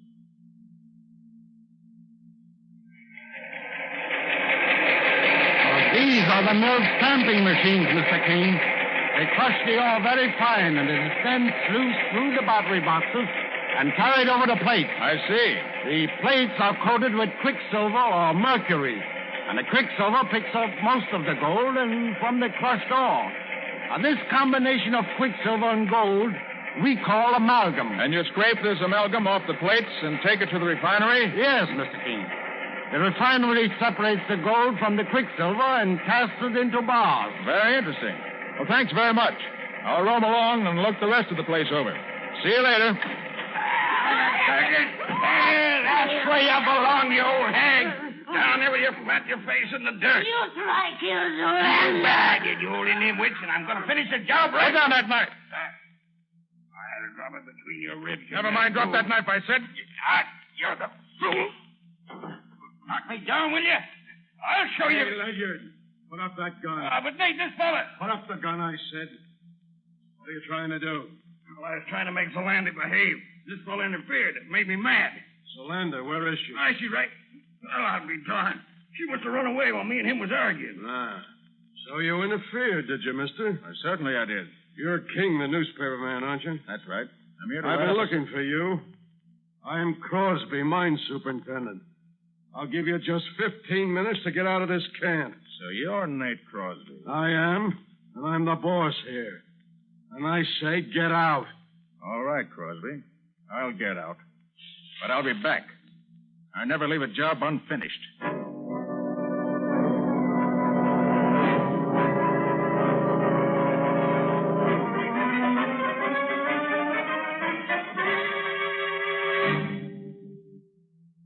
All right, pick them up. You can carry them. I know they're heavy, but they have to have a solid lead lining so we can ship bodies in them. Put them in the old powder house and shut the door when you're through. Okay, boss. Come on, fellas. Okay. All right, get it up there. That does it. Now we're going to have to move some of these empty powder kegs to make room for all 3 caskets. Jarvis, you stay here and pile them up out of the way. Rest of you get the other caskets. Okay, boss. All right, hop to it. Hey, Scubby, is that you, Nick? Where are you? Behind these kegs. Start piling them up. We can talk while you work. Oh, sure, Nick. What happened, Nick? Why are you hiding in here? Crosby ordered me to get out of camp immediately, but the assistant super suggested I hide here until he gets me a ride back to town. Seems he doesn't like Crosby any better than I do.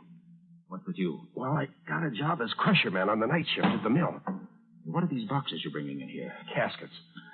Crosby told the teamster the bodies of the 2 detectives who got killed were to be taken up and shipped to their friend. White. Come them in with another box. Get it in there. All right, fellas. Take it easy. Yeah. Okay.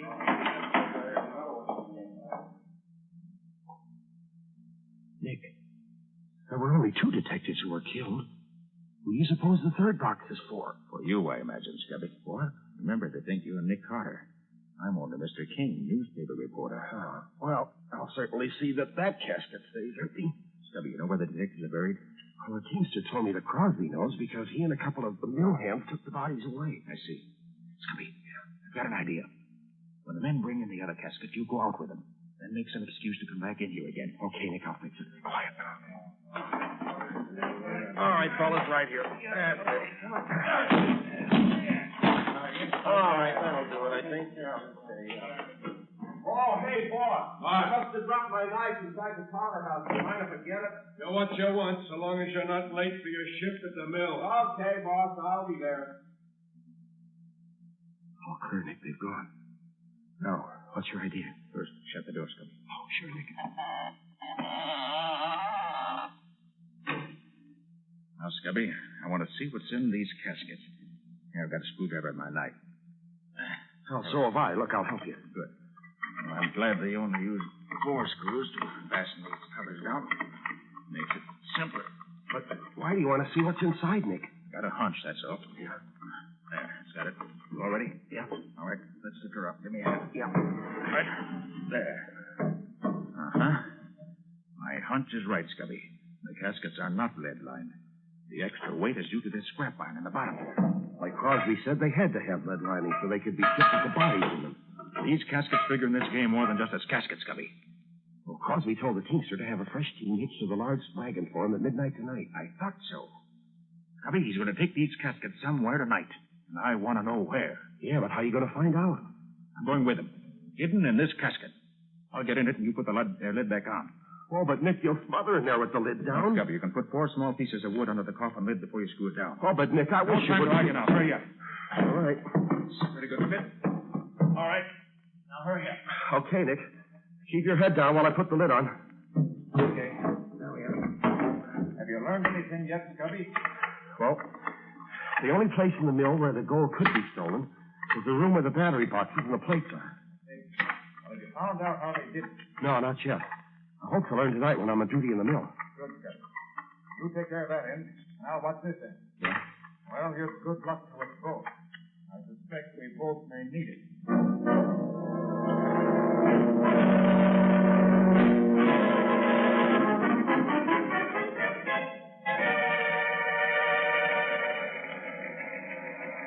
Well, how's the great Nick Carter doing tonight, Ledyard? You mean Mr. Dave Jarvis? Yeah. He's doing swell. Look at him. He's taking another drink. He's been hitting the water bucket steady for the last half hour. Is the loco working? I'll say. The bees are in his bonnet already. A famous Nick Carter will go the way the other two did. Hey, what are you fellas doing dancing around like that? You can't fool me. There are a lot of billy goats.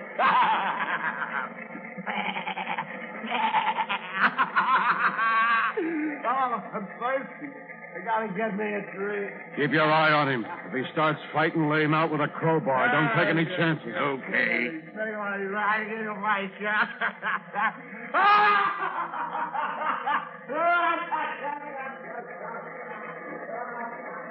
Did you see that? He's heading for the cliffs, just like the others. The Landers mixture hasn't failed yet. What's next, Crosby? Ledyard, get my team from the stable at midnight tonight and meet me at the old powder house. Now we can put Nick Carter's name on the 3rd casket.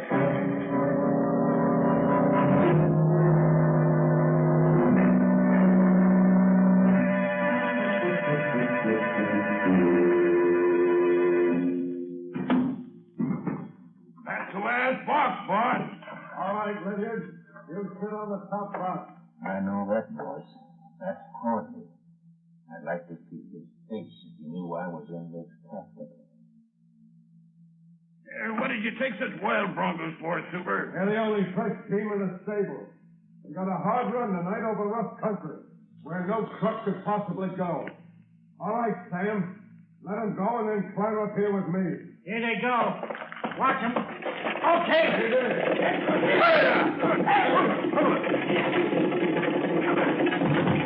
Ouch. Oh. Wish they picked a better road to drive on. Now that the loco is done for Carter, we can bring this business to a successful finish. Oh. I hope we're not going far at this rate. You mean we're going to quit? We sure are. We'll market the stuff and make a clean getaway. This is the roughest ride I've ever had. Hey, are you going to market the stuff? Leave that to me. I'll see that each of you gets...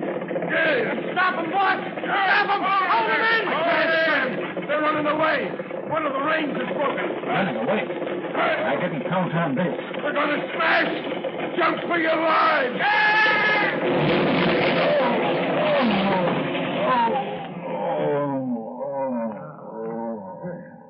We got off just in time, boy. Yeah. Hey, look at that casket, Crosby. The one with the lid torn off. Huh? Oh, that's the infernal reporter I ordered to get out of camp this afternoon. What was he doing in that casket? Never mind that now. Get him while he's only half conscious. Come on, Sam. Now you... Good work, boys. That fixes Mr. Reporter. Tie his hands and feet with that rope. Okay, boy. You won't fight no more for a while now. Hey, look, Super. Here's a pair of handcuffs in his pocket and a couple of guns. Hey, what kind of reporter are you? Going around with handcuffs and guns in your pocket. You'll have to draw your own conclusions, Crosby. I've drawn them already. You're here to help Nick Carter. But by this time, Carter's where neither you nor anyone else is going to help him. He's loco. Plumb loco. Well, you never can be sure about Carter, Crosby. I can this time, and I can be sure of you, too. All right, put him back in the casket, boys. Put the cover on. Nail it down if you can't find the screws. Here's some nails. Come on, you. In you go. I got out the last time I was in here, Crosby. But you won't get out this time. Get the lid on, boys. That does it.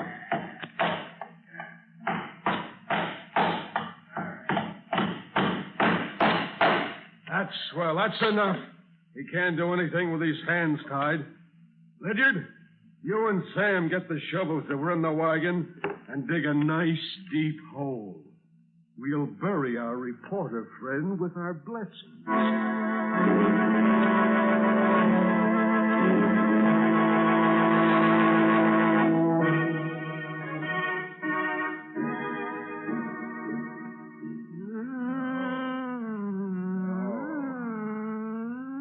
Hey. Who are you? You get 'em senses now. You see, you hear, you know what me say. Yeah, I know. Good. You eat better now. Hey, who are you? Me, Zerlander. You saved Zerlander life. Zerlander, your friend. Drink this. You feel eat better. Quick. Thanks. Now, hey, tell me, how'd I get here? Just before sun come up, me chase crazy man through woods. Then me hear gun shoot. See you run. You come, fall down by Zerlander. Hurt in head. So Zerlander hurt. Well, certainly glad you were around when I passed out. Crosby, you enemy? Certainly is now. You say you were chasing a crazy man? Him drink loco. But 2 other men come before. I wonder if that could have been Scubby. Crosby said he was loco. Zerlander, what did you want to find him for? Me want save 'em life. Give medicine. Make 'em well. But why did you want to save him? Crosby give 'em loco this man. Zerlander hate Crosby. Want save man. Crosby want kill. Zerlander, listen. I think this crazy... No, Scubby! No, put down that knife, Scubby! No, Scubby, no! Give me that knife! Give it to me! There. No. I hate to do this to you, but it's the quickest way, so... No. Quick, Zerlander. Get me some rope. I'll tie his hands and feet while he's unconscious. Ah, poor Scubby. Looks as if he'd been through the war. You go. You tied. Thanks. Now. Make it medicine. Make 'em all better from loco. There, Scubby. That should hold you now. Here, medicine. Make 'em well. Give 'em drink. Thanks. All right, Scubby, old boy. Come on, now, drink this. Come on, drink it. No. Come on. No, devils and boys. Come on now. Come on. There you are. There. Come on, that. There, now. Hold it off. Now, him sleep little while. Be all right when him wake up. Poor guy. I'll untie your arms anyway. Take this coat off you, and you'll be more comfortable. Hey, what's this? Long coil of wire with a lot of metal discs attached to it. What? That's the answer. Of course. The mystery of the Flying Duck Mine is a mystery no longer.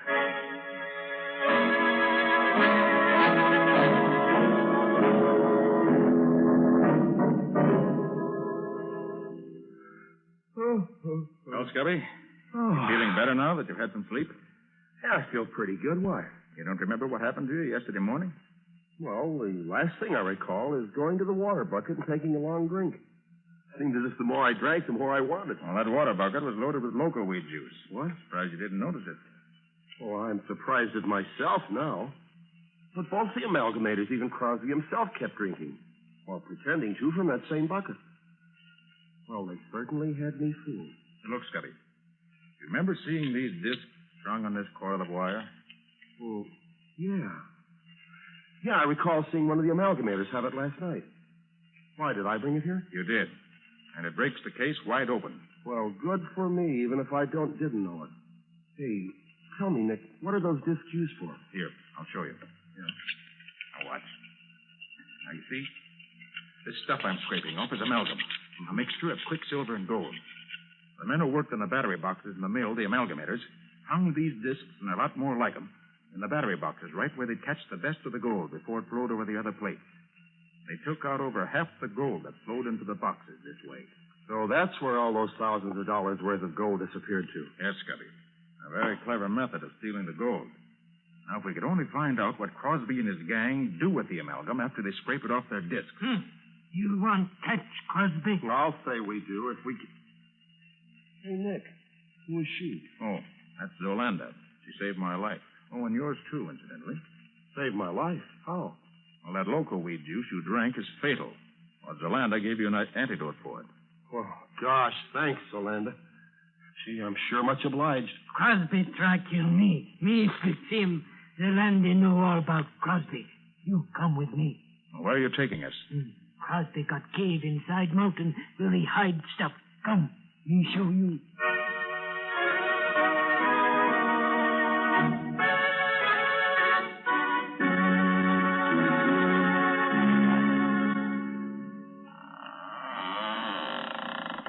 So this is where Crosby hides out, huh? Yeah. Too bad there's no one here now. But they've been here today.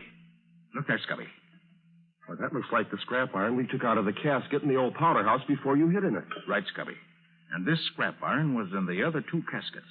So they brought them up here. I wonder why. There's the answer. Over there in that corner. And the Thayer's furnace. And it's still warm, Scubby. Then we must have scared them off when we came up. Wait. Let me take the cover off this retort.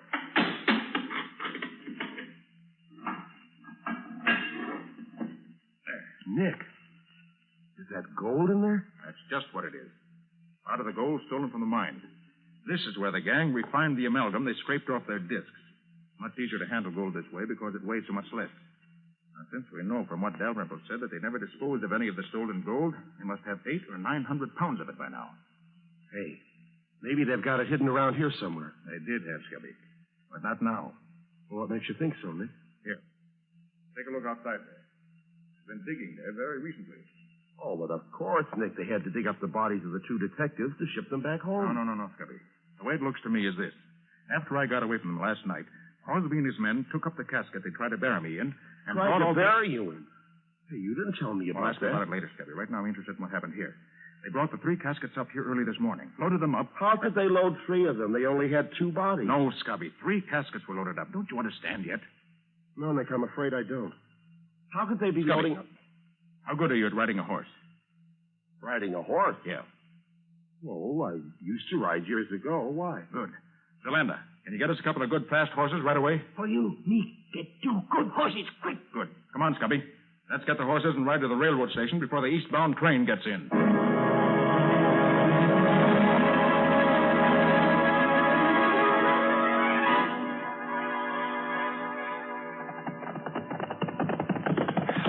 But, Nick, what's all the hurry? Well, unless I'm wrong, Scubby.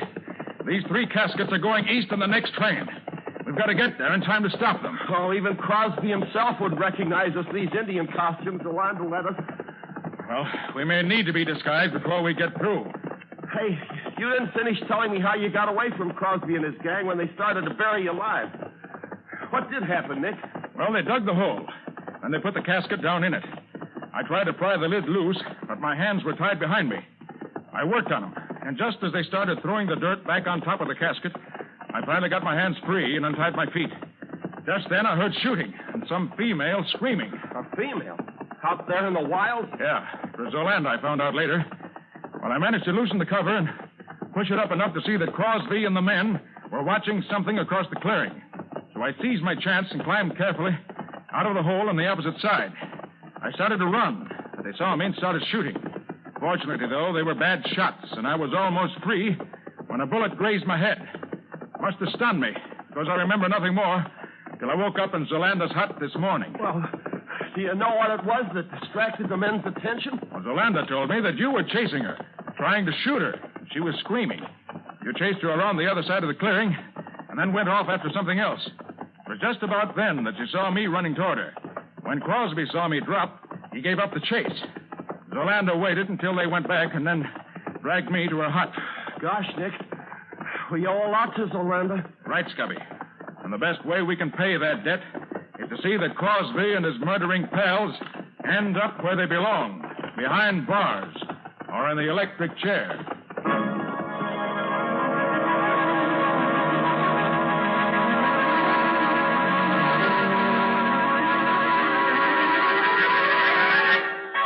You understand, Patsy? Of course, Nick. You want the police chief to meet you at the station in 10 minutes, and you want Mr. Dalrymple and the president and treasurer of the mine to meet you in the chief's office in an hour. That's right. Now be sure you get them all. Don't worry, I'll take care of it.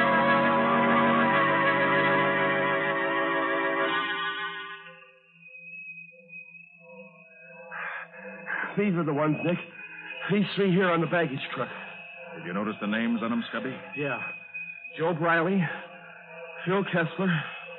Oh, and look, Nick Carter. I'd rather be out here dressed as an Indian than in there dressed as a corpse. One side there, rain in the face. We got to get these caskets into the baggage car. Oh, just a minute. You see this badge? Special agent. So what? What do you want me to do? Just leave these caskets in the baggage truck for now. But they're supposed to go on They're this... staying here, quiet. Hey, look here, baggage master. Get these boxes on the train and be quick about it. No be in hurry, mister. Why, you Indian meddler, what the deuce Huh? do you... You look behind you. What do you mean? Take your hat off, Scubby. Sure, Nick. There you are, Mr. Crosby. Dave Jarvis. Why, you... Don't try to start anything, Crosby. I've got my gun on you. Where are you getting these boxes off? Hurry, man, officer. These three right here. Get your hands up, all of you, and pass. Hey, What the you devil can't you do that. What is it? Quiet, all of you. You three men are under arrest. Charged with robbing the Flying Duck mine and with the murder of Detectives Riley and Kessler.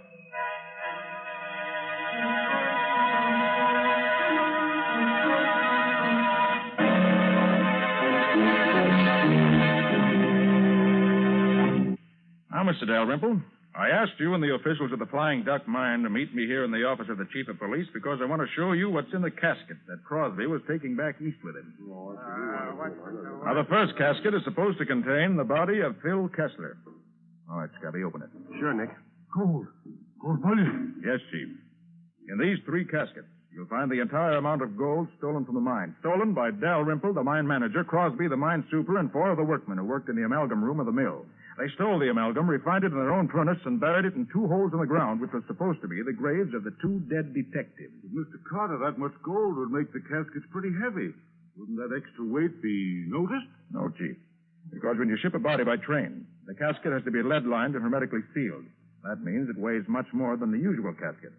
Crosby, Ledyard, and Perkins were each going to take one of the caskets east with them as a personal baggage, which would prevent anybody from examining them too closely. One of the cleverest schemes I've seen in a long time. But it wasn't clever enough, not with Nick on the job. You have to get up early in the morning to beat Nick.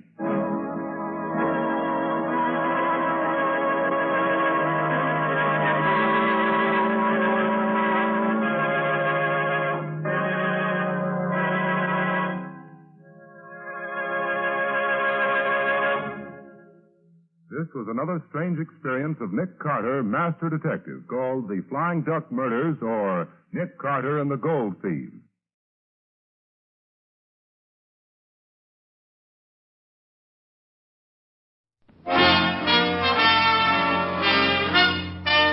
Listen while the makers of Rexall drug products and 10,000 independent Rexall family druggists bring you Dick Powell as Richard Diamond, private detective.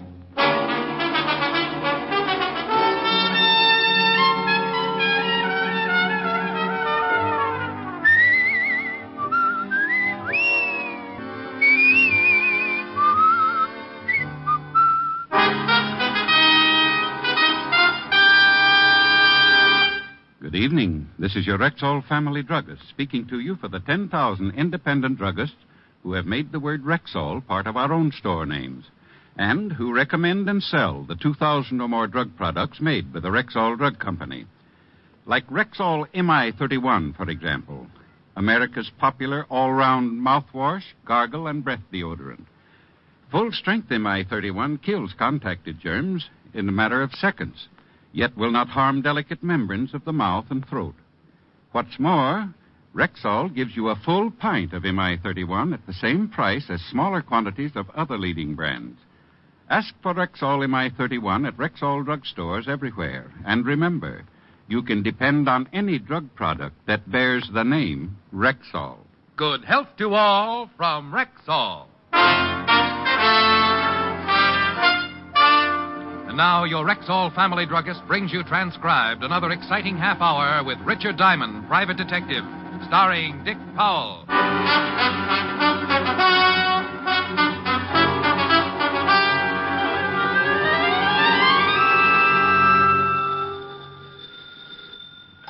Diamond Detective Agency. If you have a little corpse in your home, swap it in for something useful. Mr. Diamond? Yes? I'd like to hire you, Mr. Diamond. Well, bless your little heart. $100 a day in expenses. My name is Raymond R. Waldron, attorney at law. Would you mind coming right over to my office? Will you have a retainer ready? By the time you get here. Where is here? 758 East 45th Street. Just sign the check and I'll stamp in the amount with my track shoes. Then I can expect you. You could even clock me. Who knows? You may witness the first 4-minute mile. I quickly bounded over to the sink, pulled out a bundle of soaking laundry, grabbed a straight razor that looked like it had been used to hack out shrapnel, applied the Brillo to my overnight beard, and 20 bloody strokes later I observed myself in the mirror. Wounded, sire, but not dead. By 11 o'clock, I was standing in the reception office of Raymond R. Waldron, attorney at law. I looked for the secretary, but none was to be seen. Then the door of Mr. Waldron's inner office opened, and a man about 6 feet tall, sporting a heavy black beard and thick horn-rimmed glasses, stood facing me. I suppose you're Mr. Waldron? Yes. Take this chair, if you will. Thank you. Now, what's your trouble? Oh, not mine. My client's. You see, I'm supposed to give you $100 as a retainer until you speak with my client this evening. Before you wave the bills around, tell me something about your client. My ethics get so double-jointed when someone shows me money. My client is a she. Well, you certainly present the beginning of an interesting argument. Her name is Miss Mary Bellman. Miss? 28, blonde, showgirl, very attractive. So she killed 30 members of the volunteer fire department. I like tough cases. She's in fear of her life, Mr. Diamond, and since I'm her attorney, she called me and asked me to hire a good detective. You said Miss Bellman was in fear of her life. Somebody trying to kill her? I think it best to let Miss Bellman tell you. She has all the facts. Here's her address, and here's your retainer. She expects you at 8. It was close to 12 when I got back to the office and spotted my landlord nailing up my door. His eyes dropped blushingly down to his waist when he saw the 2 months back rent in my hand, and he hurriedly explained his carpenter work on my door as a delayed April 1st joke. I paid him off as the last board fell and then left the building and went to my flat on 53rd Street to take it easy until that evening. By 7:30, I was dressed in my best suit, the gray one that stands out from the rest because the rest are one brown gabardine that even a starving moth would gag on. Suddenly, I remembered my dinner date with Helen. So I put in a fast call and told her butler, Francis, that I'd be a little late. Then, promptly at 8 o'clock, I walked up to the door of Miss Mary Bellman, prospective client.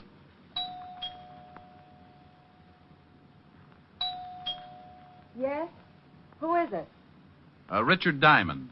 Oh. Come in. Have you got it? Well, I don't know. Got what? Look, how about the envelope, huh? Envelope? John said it would be in an envelope. But if you don't have it in an envelope, just kindly give it to me. Then I'll fix us a drink. Well, maybe you better fix the drink first. This is some kind of a joke. Oh, What's the matter?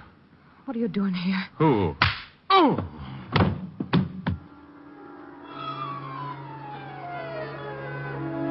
Everything happened so fast, I didn't even have time to guess what it was all about. Someone belted me with the Chrysler building, and I went down like a loose ski in a snowslide. As I hit the floor, I felt a pair of hands pull open my coat and relieve me of my .38. The floor fell away, and I dropped into a deep black pit that smelled something like a dirty carpet. When I finally came around, it was like squeezing myself out of a starched diving suit. I got my eyelids apart, and there, standing in front of me, were 2 very good reasons for wanting to go right back to sleep. Oh, it's coming around, boss. Good. I want him to see it when I give it to him. Oh. Slap him around so he comes to in a hurry. Sure. Come on. Wake up. Wake up. You hear me? No, okay. Come on, sit up. All right. Oh, my head. It's going to be your stomach in a minute. Full of slugs, you dirty, no-good gumshoe. Oh, well. Oh, Louis Hall, huh? You slugged me, Louis? Why'd you kill her? Huh, Shamus? Why? Why? What? Mary. Look at her, Shamus. Oh, where? Holy smoke. Yeah. My pretty Mary. Tell me why you shot her, huh? You think I shot her? You're going to die anyway, Diamond. In a minute, I'm going to kill you. But I got to know why you done it to Mary. What makes you think it was me? This your gun, ain't it? You got an empty shoulder holster. Well, that's your gun, ain't it? Yeah. Sure. Well, this is a gun which shot Mary. One slug gone. See, the slug's in her. Oh, you got the wrong boy, Hall. Oh, knock him off, boss. He's lying. He done it. Shut up. Oh, sure. I killed the girl, then slugged myself, hoping that someone would come in and pin it on me. Boss, I think you're the... Yeah. Anybody in there? What's that? The U.S. Marines. Keep it quiet. Okay, Otis, use your pass key. If that doesn't work, use your head. Okay, Lieutenant. Lieutenant, the cops. Come on, Tony. We're getting out of here. Great, but what about the Shamus? I don't want to knock you off if you didn't do it, Diamond, but I'm going to find out. Then maybe we talk more. Let's go. Right, out the back way. You mallet head, you've tried everything but your button hook. Well, I guess maybe we better bust it in, huh? Okay, give me a hand. Put your shoulder against the door. Now, 1, 2... Hello, Walter. Diamond, what are you doing here? I came to see a client. We got a report on a homicide. Where is it? In the other room. Take a look, Otis. Yes, sir. How did you get mixed up in this, Rick? That's a pretty good question. Lieutenant. Yeah? It's a dame. It's the dress and high heels. He spotted them right away. Who is she? Name's Mary BELLMAN. Hey, who called you to come over? I don't know, but we traced the call, and it came from a phone booth right next door to this building. How long ago? 8:15. Right after I got slugged. You got slugged? Thoroughly. Otis, go call the coroner. Right. Let's see. One shot came right out between the shoulders. Yeah, when I came to, I could still smell cordite. Well, where's your gun, Rick? Well, right now, it's with Louis Hall. Louis Hall, the gambler? Yeah, the guy who owns the Ace High Club. When I came to, Louis and one of his boys were getting ready to kill me for killing the girl. He waltzed out of here when you showed, took my gun with him. Maybe he knocked her off. Maybe. Anyway, I think whoever did it used my gun. I still don't see how you figure in this deal. Well, a character by the name of Raymond R. Waldron, attorney at law, called and told me to come by and see my recently deceased client. Come on. Let's see what we can find out about a Mr. Raymond R. Waldron, attorney at law. Well, I was in it up to my earlobes again. Walt had Otis put out a pickup on Louis Hall in his torpedo. Then we climbed in the squad car and headed for the offices of Raymond Waldron. On the way over, I told Walt what had transpired since that morning. 1, Waldron hiring me for Miss BELLMAN, saying he represented her. 2, seeing Mary BELLMAN in the strange way she had greeted me, as if she expected me to have an envelope for her. We got to the building, found the night watchman, went in, and in 2 minutes we were standing in front of the door marked 402. Isn't there usually a name on the door of an attorney's office? Usually. Maybe that's why I saw it there this afternoon. Now, let us in, will you, Pop? Sure, boy, but there ain't nothing to see. We know Mr. Waldron's not in, but we want to look around. Sure, boy. Look as much as you like. Reception room? Boy. Where's the furniture? Pretty dull looking, huh, boy? What about the inner office? No sense going in there. It's as naked as this. Well?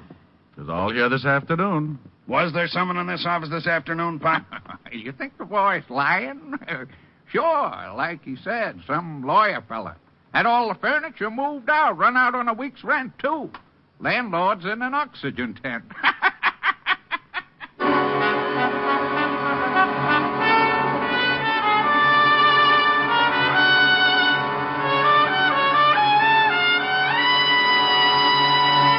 You're listening to Richard Diamond, Private Detective, brought to you by the makers of Rexall Drug Products and your Rexall family druggist. Right now, here's a lady with a problem for him. Every summer, it's the same thing. My children either eat their meals so fast or fill themselves with all kinds of cold drinks and hurry-up snacks.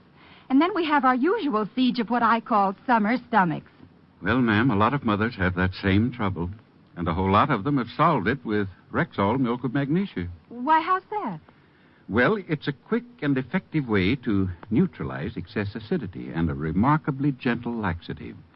What's more, because of its special formula and exceptional purity, Rexall milk of magnesia has almost none of that unpleasant, earthy taste. Well, say, the children will like that. And because it's Rexall, ma'am, you know it's laboratory tested. All you have to do is follow the tested instructions on the label. Well, from now on, I'm asking for Rexall milk of magnesia. At Rexall drugstores everywhere. And remember, you can depend on any drug product that bears the name Rexall.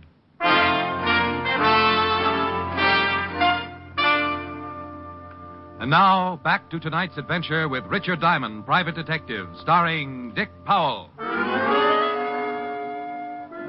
Well, Mr. Raymond R. Waldron had skipped, furniture and all. We thanked Pop, went downstairs, climbed into the squad car, and Walt checked in with the precinct.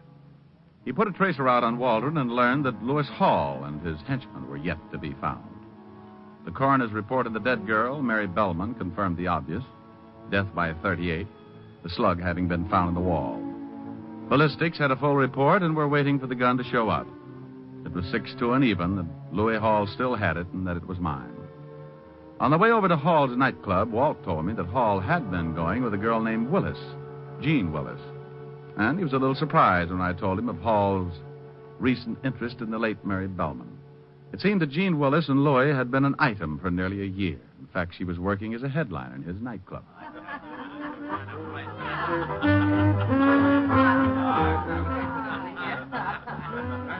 What a dive. Yeah.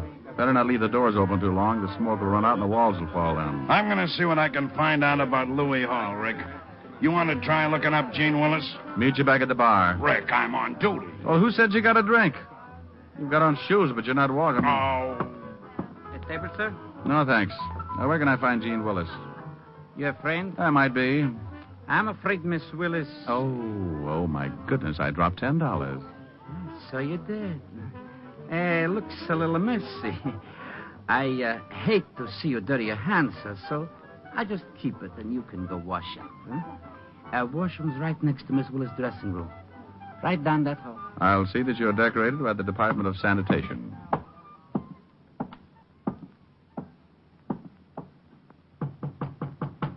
Who is it? Hey, who are you? Name's Diamond, honey. I'm a private detective. Good for you. I hope you're happy in your work. Now beat it. I'm looking for Lewis Hall. He's out. Down the street somewhere. Having your initials tattooed on the soles of his feet, no doubt. Look, wiseacre, blow or I'll yell and have a couple of boys show you the fastest way out of here. Honey, before you do, I think there's something you ought to know. Yeah? What? You open that pretty mouth of yours and you may end up swallowing a fist. Oh, yeah? You know a Mary Bellman? What? Know her? Yeah, she works here. She ain't showed up tonight. Something happened to her? What makes you say that? Wishful thinking. Oh.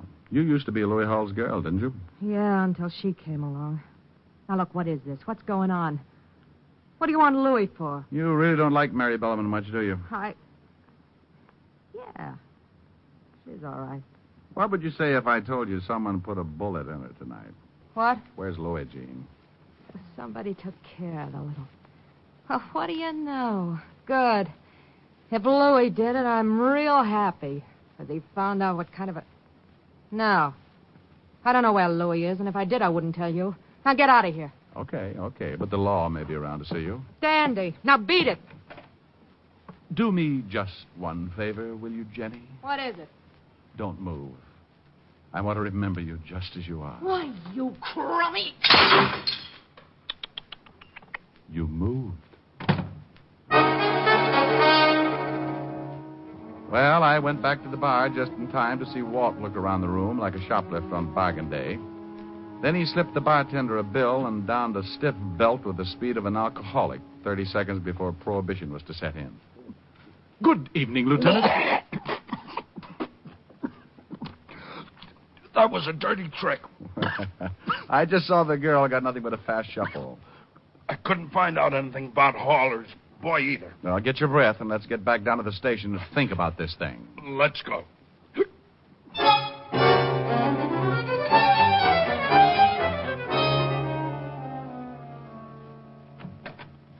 Hiya, Lieutenant. Hello, Pink Eyes.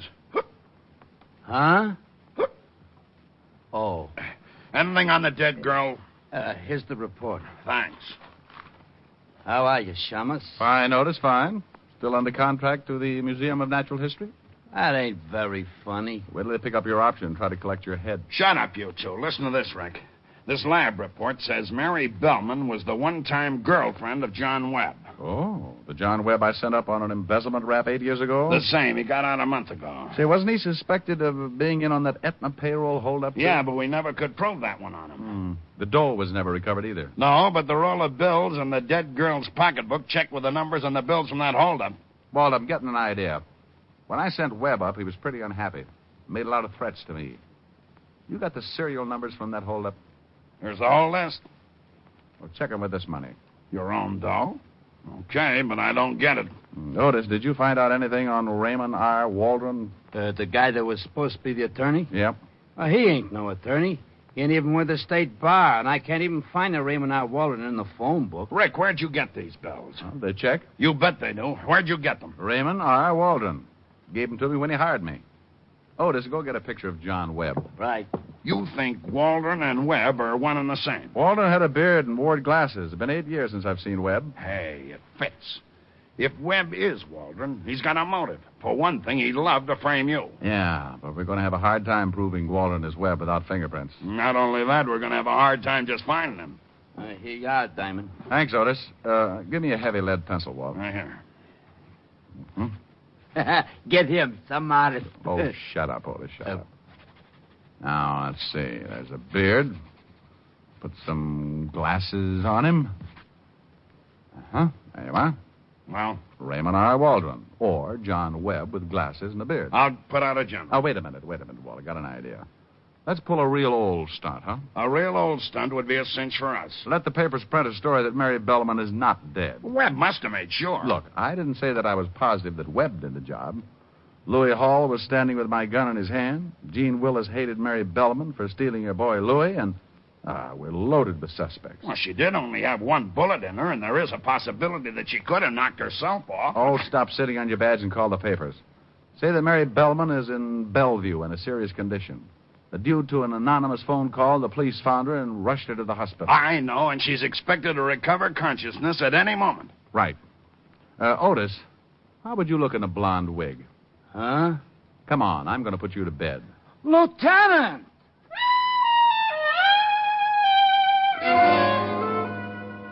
Walt called in the reporters on the police beat and gave them the story. Then went over to Bellevue and set it up with the staff. All the rooms in one section of the second floor were emptied, and we took over 207. The boys came over from the station with the blonde wig, and Walt and I slapped it on Otis and tucked him away to go Betty by. A screen was put up in the back of the room, and Walt and I sat down behind it to wait. I've got 6 of our boys dressed as interns on this floor and a policewoman on the switchboard. McCarthy is making like the night physician. If anyone tries to see Mary... Bless her little heart. He's to show 'em up. Tell them they can't stay long. The minute anyone shows, they'll call us on... Oh, that might be it. Yeah? A girl, Lieutenant. Nice looking. Wearing a big mink and carrying a handbag. Right. Girl. Gene Willis. Might be. Be here in a second. Keep well behind this screen.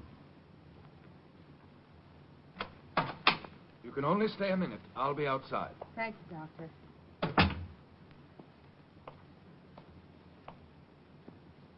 Mary? She's digging into her handbag. Let's take her. What? Let's have the meeting, sister. Take your hands off of me. Hang on to her, Walt. What's the meaning of this? Ah, you always carry a gun, Jeannie? She was going to kill me. Who's that? That ain't Mary. She was going to kill me, Lieutenant. Shut up, Otis, or I'll give her back the gun. You can't pin anything on me. I think we can, baby. Holy cow. More company. Yeah? You can't do this. Dear, shut up now. Yeah. Okay. More company? Yeah, Holmes gorillas. Said they were Louis. Oh, no. Honey, I no. warned you. Keep it down, no. lady. I won't let him get caught. I don't want him to get caught. Shut her up. I don't want him to get caught. Sorry, honey, but I have don't want to. him to get caught. Okay, lift her over behind the screen. All right. Yeah. There. All right, let me back there. Who's making noise? You can only stay a minute. Okay, Doc. You stay out here, Tony. Right, boss. Mary. Mary, baby. I'll get the guy who done this. All right, Louis. Who's there? The police, and you're covered. Okay. Try anything, and the guy on the bed will start shooting. The guy in the frame. Give me your gun. Then Mary, She's really dead, Louis. I guess maybe I wish too much. I ain't smart. Here's your gun, Shamus. You had the right gun, all right, but the wrong boy. Here, Walt, give it to ballistics. We got Jean Willis over behind that screen. She came up here with some crazy idea of protecting you. Janie, she think I done it. Yeah, the crazy kid. She ain't got no... It's getting crowded. Yeah? What's going on? Trying to run down a killer, Louis. Okay. A guy just came in. Wearing a beard? No, he asked what room Mary Bellman was in and then left some flowers, walked out. Oh, we better get that girl out of here. Get her out in the hall. All right. Come on, honey. Oh, Louis. Louis, I didn't mean to. I'll give you a hand, Lieutenant. Hey, Lieutenant, the fire escape. Somebody out there. Oh, Louis, I only wanted to help you. Quiet. Don't move anybody. Maybe without the light, he won't see us.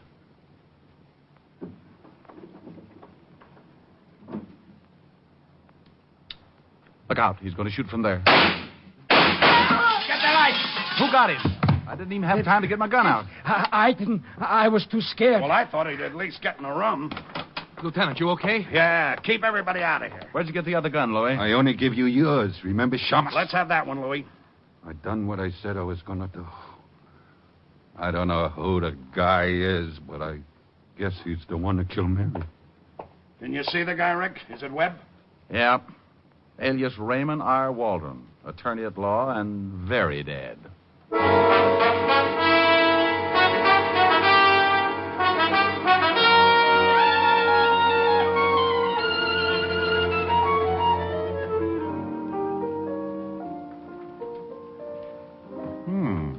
New outfit, Helen, baby? Uh-huh.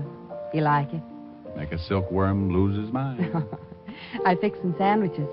Thought you could eat them in here in the study. Oh, beats the kitchen. How can I see what I'm eating? A moth would crack up if he had to land by one lousy candle. Thought it was kind of romantic. Soft lights, music. Oh, honey.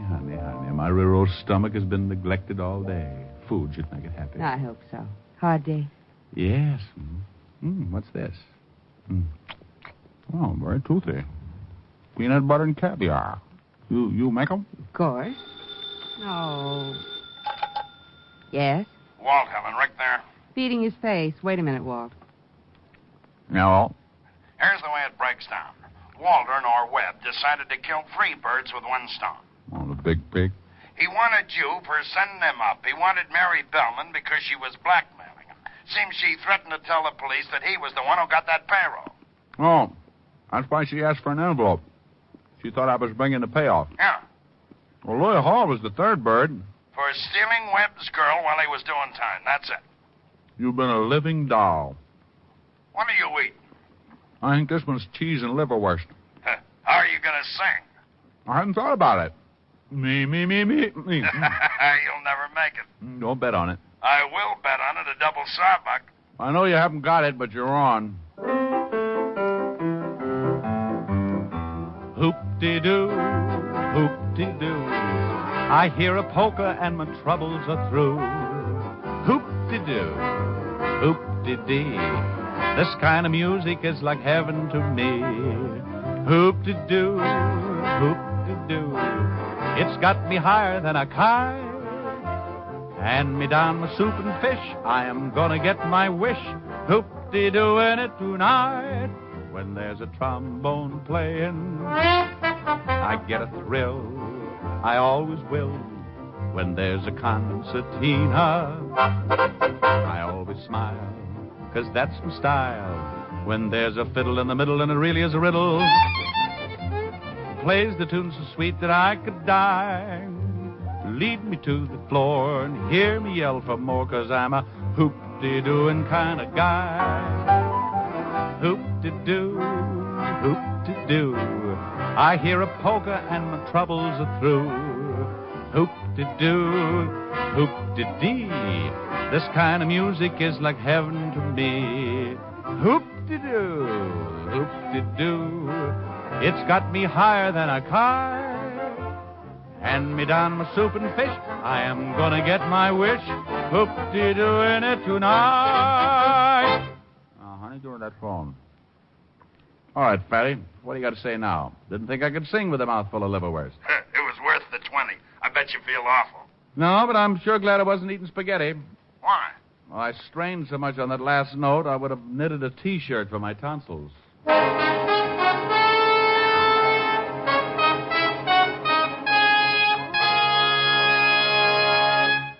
Dick Powell will be back in just a moment. And now, once more, here's your Rexall family druggist. It's the time of year for a friendly warning about sunburn. Remember that overexposure may cause serious and painful burns. But in case you do get a sunburn, I want you to know about Rexall Gypsy Cream. You'll actually be amazed at the immediate cooling, soothing relief you get with Rexall Gypsy Cream. And what's more, it's not a messy ointment, but a quick-drying, greaseless liquid, easy to apply, harmless to close. Ask for Rexall Gypsy Cream at Rexall drugstores everywhere.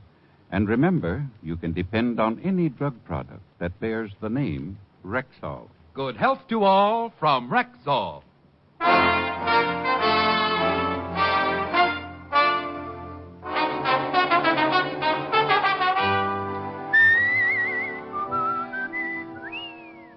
Ladies and gentlemen, last year, a great part of America's security went up in smoke. When traveling this summer, you can guard against forest fires by following these few simple rules. Crush out all cigarette, cigar, and pipe ashes. Break matches in two before throwing them away. Drown all campfires twice before leaving them. And always find out the law before using fire in wooded areas. Remember, only you can prevent forest fires. Good night, everyone. This program was transcribed. This is Bill Foreman inviting you to be with us next Wednesday at this same time when we will again bring you Dick Powell as Richard Diamond, private detective.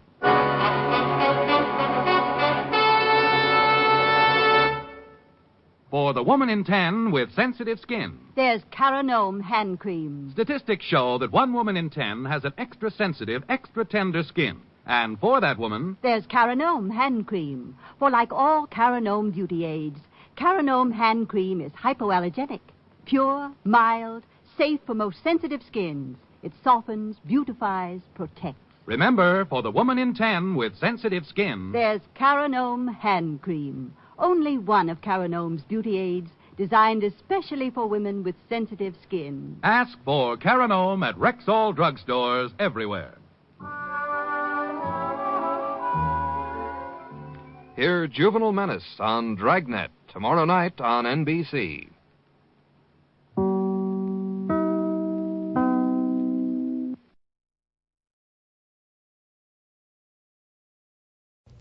Buy wisely.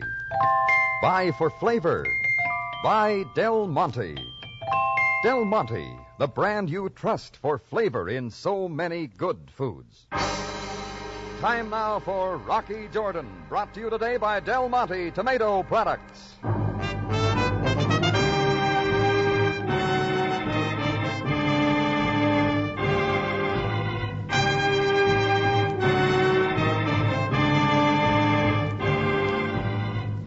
Not far from the Mosque Sultan Hassan in Cairo stands the Cafe Tambourine, run by Rocky Jordan.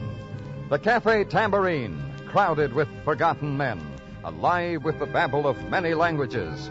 For this is Cairo, where modern adventure and intrigue unfold against the backdrop of antiquity. Del Monte Foods presents Rocky Jordan and this week's story, Gold Fever.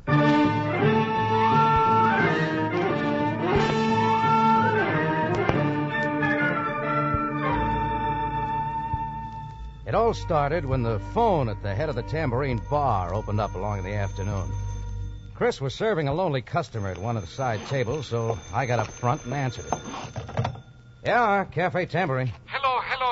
Hello, who is it? I must speak to Jordan Bay. This is Jordan Bay. I must make no mistake. Are you sure? Look, I don't know who I am. What is it? You must hurry, Jordan Bay. Come as quickly as you can. Who said so? Pete Servos. He must see you at once without delay. Wait a minute. Who did you say? Pete Servos. Servos? Come right away, Jordan Bay. As quickly as you can. Well, where do I find him? Hello? Where do I find him? Oh, great. Pete Servos. That could be only one man, and his name meant only one thing, gold. The kind you never find. Only dirt and sweat and too much heartache. Yeah, Servos had gold fever the worst way. I guess he'd always had it. He talked me into scratching around with him in the High Sierras once a long time ago. All the gold we ever found could have been picked up on the point of a pin. Well, I got my fill of it and finally gave up, but Pete was off to chase some other rainbow. And that was the last I'd seen of him. And why he was in Cairo and what he wanted to see me about was anybody's guess. And where I'd find him was a little point my caller had neglected to tell me. A disturbing phone call, Mr. Jordan? With my mind on the Servos puzzle, I only half heard the voice. It came from my lone customer at a nearby table. He'd been frequenting the Tambourine the last few days, a big, ruddy, solid-set man, a combination of poise and strength named von Rundstedt, from across Africa in the Boer country. Not that it is any of my affair, understand? Light for your cigarette, Mr. Jordan? Oh, yeah, thanks. I fear that I am becoming a fixture in your cafe. Well, a wanderer gets the habit of settling in a spot where he feels at home. Well, stay as long as you like. You are generous. Will you sit down? Yeah, okay. You, been around the continent much, Mr. Jordan? Africa? No, not much. Remarkable changes since the war, especially in the past few months. The recent gold strike in South Africa, for example. Gold strike? What brought that up? Oh, just a passing thought. You know, they tell me you're something of an adventurer. Oh, still worried about the phone call, Mr. Jordan? Huh? Oh, sorry, Mr. Van Rundstedt. I was just wondering why you have not thought of chasing after some of the yellow stuff. Oh, no. Gave that up years ago. You can never be sure. Once he has felt it, the lust for gold lies dormant in every man. Yeah, maybe so, but it's not for me. That is easy to say, but after all, when he least expects it, a man's luck might show him a rich vein, one way or another. Is that not so? Yeah, you might say that. One never knows, Mr. Jordan. One never knows.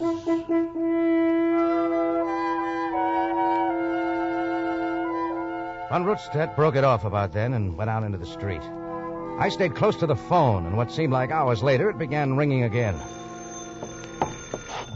Hello, Tambourine. Hello.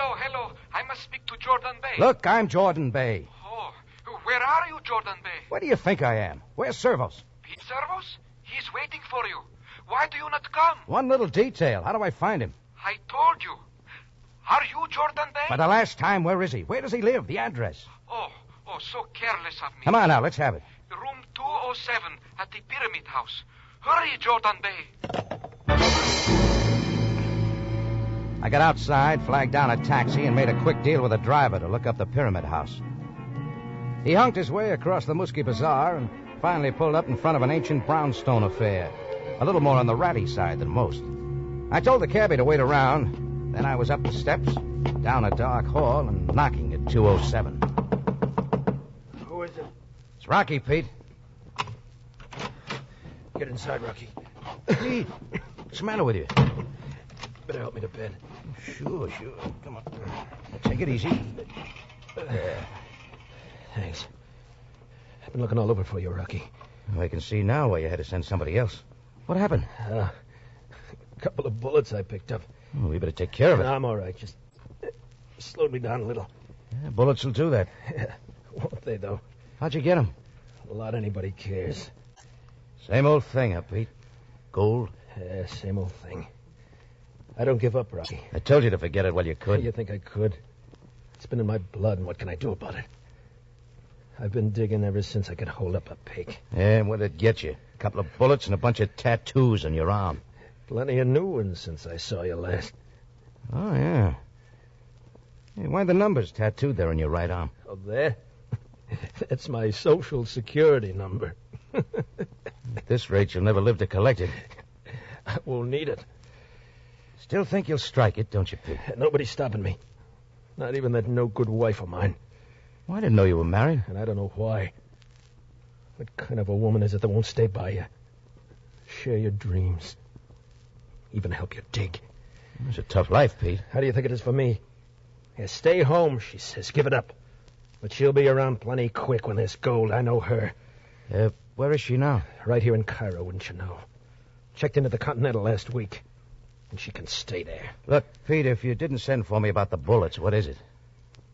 What do you think? Well? Rocky, I've finally struck it. What? You trying to tell me... I found gold. A vein bigger than we ever dreamed about. South Africa lode. After all these years, I found it. Well, that doesn't concern me. Cut it out, Rocky. You're not over the fever any more than I am. I told you, Pete, I'm through with it. Yeah? Now, wait till you hear this, Rocky. I'm putting the whole mine in your name. My name? Let Clarissa try and get her hands on it then. Let her try. It's all yours. She can't touch it. Now, wait a minute, Pete. You can't do that. We'll share 70-30. 70 goes to me. That's all right, ain't it? That's not the idea. It's ours, Rocky. Enough gold to keep us both on easy street the rest of our lives. I told you I got over the gold fever a long time ago. Don't be silly. It's great having a gold mine, ain't it? From now on, we worry about nothing. No more digging and sweating and dying. You're getting tired, Pete. Come on, let's just forget it, huh? What's there to forget? It ain't like I'm asking you a favor. Take it easy, Pete. Maybe I'll see you later. Yeah? Well, you'll be back, Rocky. I ain't worrying. You'll be back. The lock snapped on the inside, and I went down the hall and down the steps. Well, that was a new one. A guy offering you a gold mine on a silver platter. But I didn't want it. I didn't want any part of it. All I wanted was some fresh air. Just as I reached the front door, somebody drew back away from the glass. I got outside in time to see him dodge into a doorway a little way down. I was sure it was my customer from the tambourine, Van Rutstedt. Right away, I remembered all his talk about gold fever. I wanted to know what he was doing there, so I went out after him. Hey, Van Rutstedt! Van Rutstedt, come back here! He ran without looking back, and all at once he was in a car and driving fast. My taxi was still waiting, so I got back and shook the cabbie awake. Do not be impatient, sir. Try and follow that car, quick. Oh, I have a very fine taxi. At times it can go very fast. And take this pound note and get going. We are going, Effendi. He took that turn to the left. Oh, there is the car, far ahead. All right, don't lose it. Come on, step on it. There is no finer taxi in all of Cairo. As I say, it can go fast. Another pound note if you catch that car. It is a deal. He swung off to the right. Can you make it? Hold tightly, sir. Sir, look ahead. Pull up, cabby, pull up. The car stands across the road. We are blocked. Use the brakes. Stop it. I am trying, but too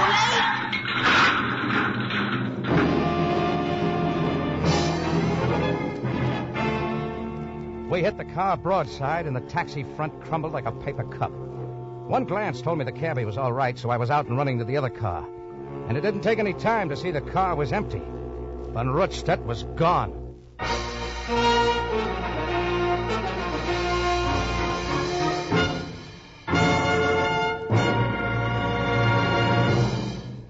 Del Monte Foods is presenting tonight's adventure with Rocky Jordan. Hey, here comes Joe Johnson in the house after a long, hot day's work in the garden. Man, am I thirsty. I sure could use something cold and refreshing to drink. Oh, I wonder what's in the refrigerator. Hey, Del Monte tomato juice. That's for me. Opener. Glass. Right, Joe. For refreshment, there's nothing like Del Monte tomato juice. Del Monte tomato juice is fresh tasting. Yes, indeed. Del Monte tomato juice is made from fresh, ripe Western tomatoes, the flavor tomatoes. Del Monte tomato juice is natural tasting. True. Del Monte tomatoes are rushed directly from field to cannery to protect their fresh, natural taste. Del Monte tomato juice is refreshing. Right. Del Monte tomatoes are pressed immediately at the cannery to preserve all the sunny, rich goodness of those deep red, vine-ripened tomatoes. Fresh tasting, natural tasting, and refreshing. Fresh, natural, refreshing. That's Del Monte tomato juice. Look for it at your grocer's. Keep a can or two in your refrigerator. And remember, for real refreshment, buy fresh-tasting Del Monte tomato juice every time.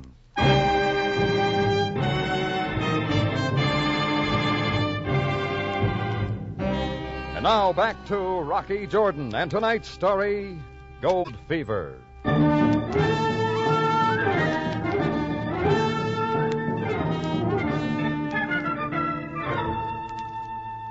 Well, it took some time trying to pacify the little driver for the damage to his taxi, but I had other problems.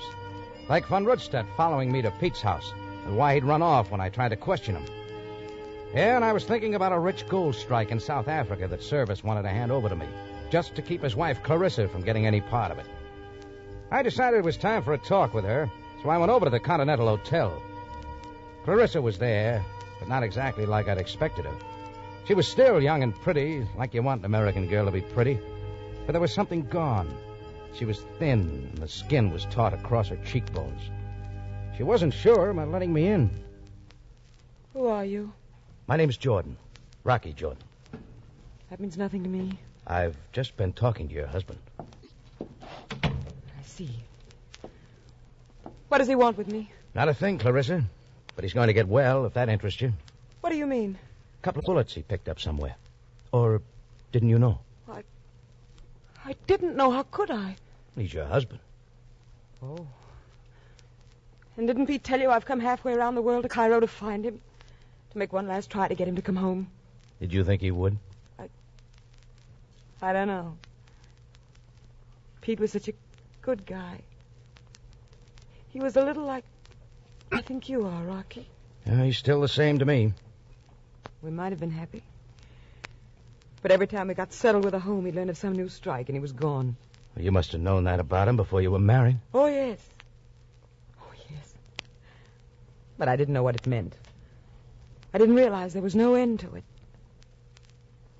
Now he won't even see me. So now I don't care. He's still got gold on his mind, Clarissa. Yes. Well, I hate it. Hunting for gold is foul and stupid, and I hate it. How about finding gold? He'll never find it. It so happens he has. What? Pete's finally struck it rich. I told you, Rocky, I don't care. Are you sure?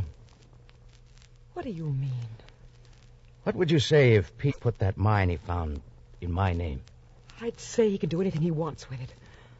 I'm going back home now. And forget Pete's service if it's the last thing I ever do.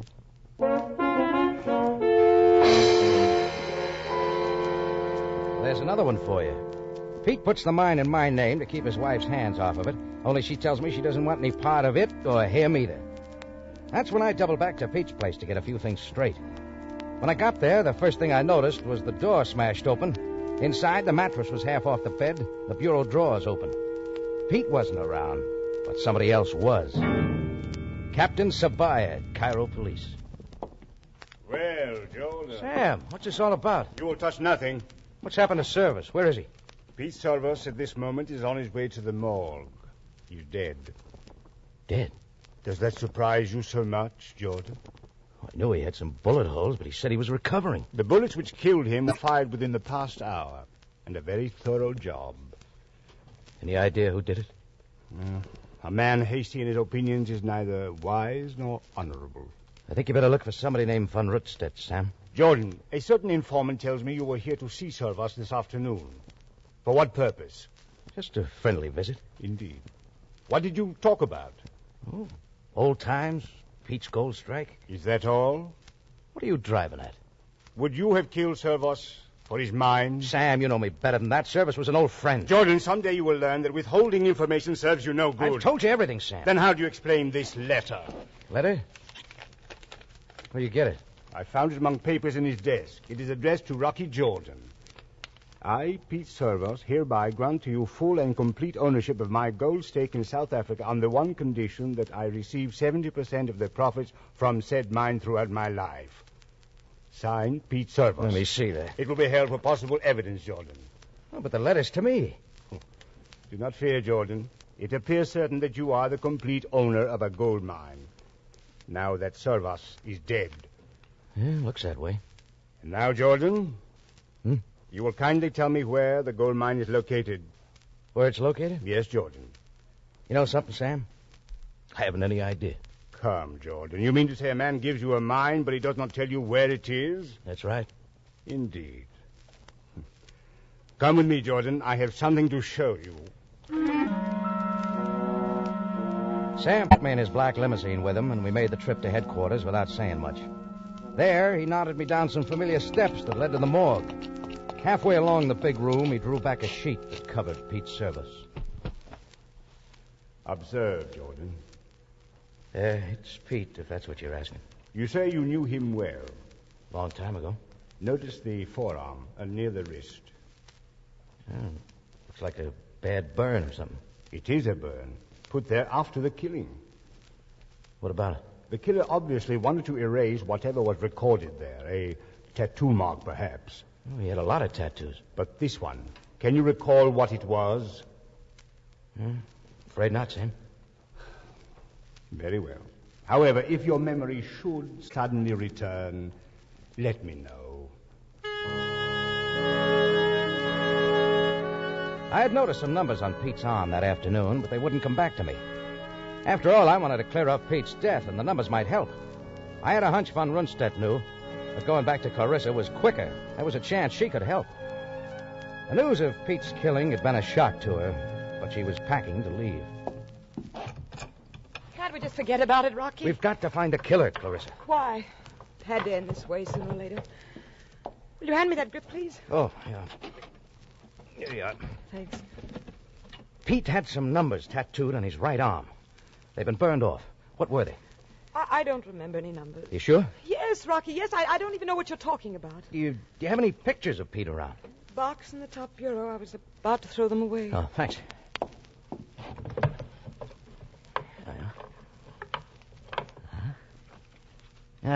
These all you have? Yes, they're all I have. This one here in the bathing suit. How long ago was it taken? What? That was at Daytona Beach. Just before he left me for South Africa 6 months ago. The numbers weren't on his arm then. I told you they weren't. Yeah, that means he had them put there after he made the gold strike. What difference does it make? Don't you see? They could be the location of the mine, in longitude and latitude. The numbers are all we need. I see. Rocky. Huh? Just why did you come here? I'm trying to clear up Pete's death, Clarissa. Are you? Whoever killed him is after that mine. He knows where it is. And you'd like to know, too, wouldn't you, Rocky? And there's nothing to do with it. Are you sure it hasn't? You said you'd put gold out of your mind a long time ago. You said the mine didn't matter to you. Well, it doesn't, Rocky, but can't you see what happened to Pete? I hoped it wouldn't happen to you. You've got the fever now, haven't you? You want that mine. Look, the gold's there and it belongs to me. Why shouldn't I try to find it? Yes, why not? Gold can change a man so quickly. Are you trying to stop me? No. No, go ahead. I feel sorry for you, Rocky. I feel sorry.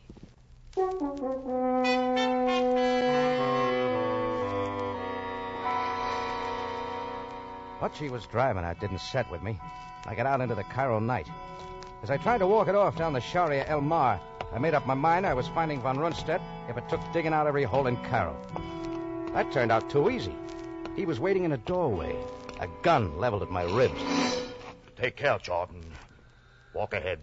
You're kind of hard to catch, Von Rundstedt. We will talk in good time. About who? Service? To the left. Down the alleyway. Oh, we're going to make it real private. Shut up. No. Stand there now, with your back to the wall. Right, you're calling it. No tricks if you are wise. I'm getting wise to a lot of things. Oh, that I followed you after the phone call in your cafe this afternoon? Yeah, it is true. Yeah, right to Service's place. Did you kill him? There is no reason to hide it from you. We talked for a while. Then I killed him. And burned the numbers off his arm. Why? Because they told the location of the mine? No one knows where the mine is except me. And you, Jordan. I forgot the numbers. I could never be sure. So you figure burn them out of me?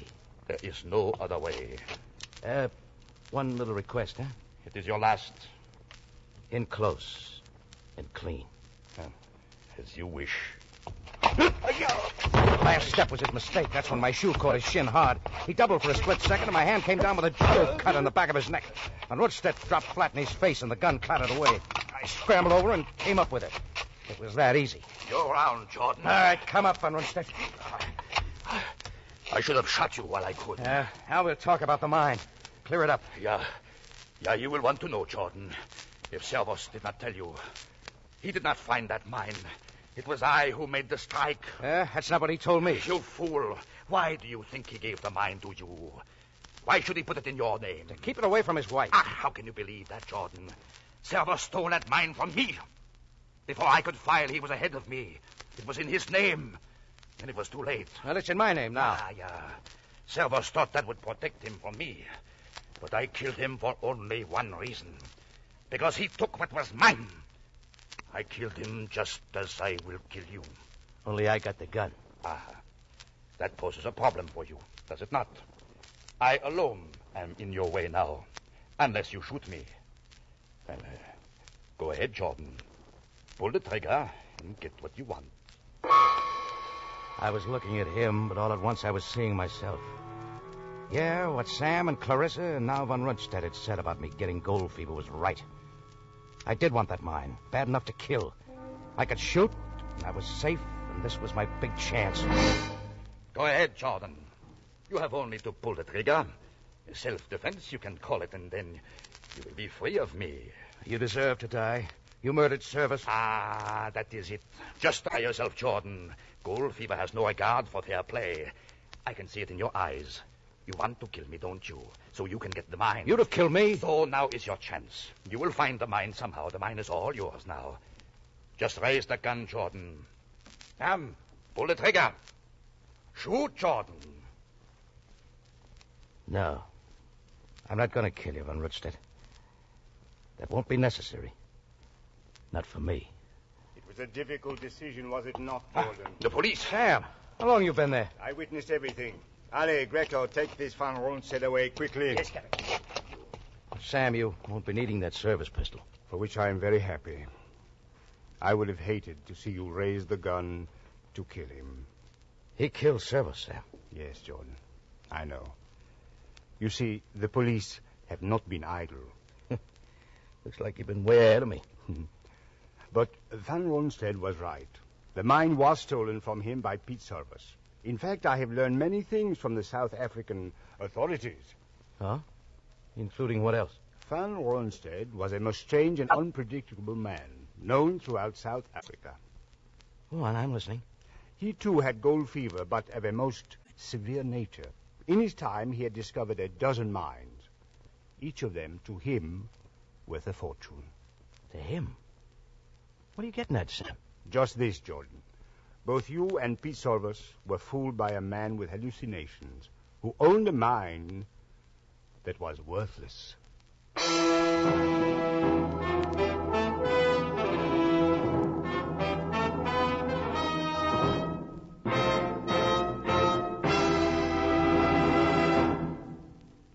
More from Rocky Jordan in just a moment. Let's step outdoors and join the Ellis family at their barbecue. Boy, those hamburgers look good. I'm starved, honey. How long do I have to listen to them sizzling there on the griddle? Take it easy, darling. All in good time.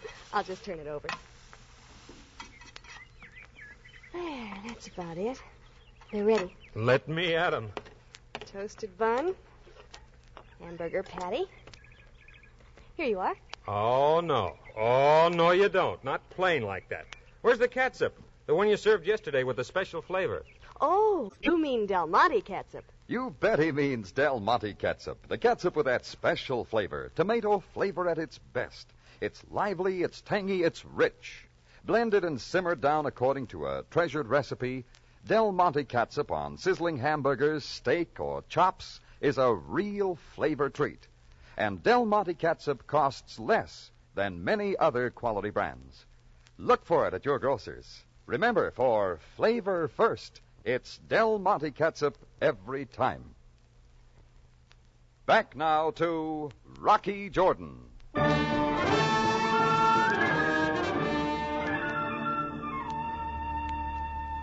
Well, there wasn't much more to clear up.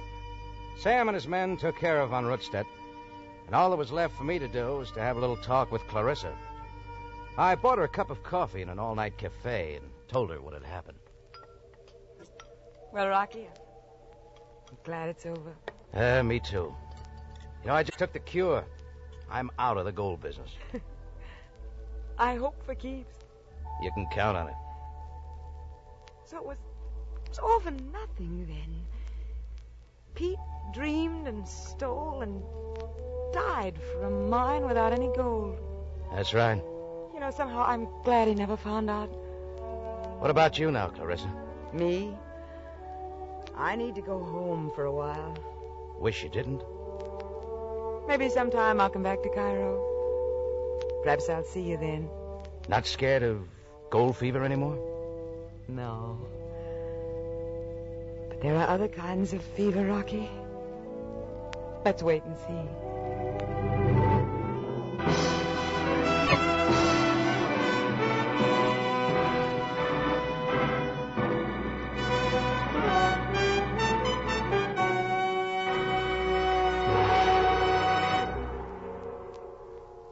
For the finest in tomato flavor, enjoy the whole family of Del Monte tomato products. Del Monte ketchup and chili sauce. Del Monte tomato sauce and canned tomatoes. And Del Monte tomato juice. Remember, buy wisely. Buy for flavor. Buy Del Monte. Del Monte, the brand you trust for flavor in so many good foods.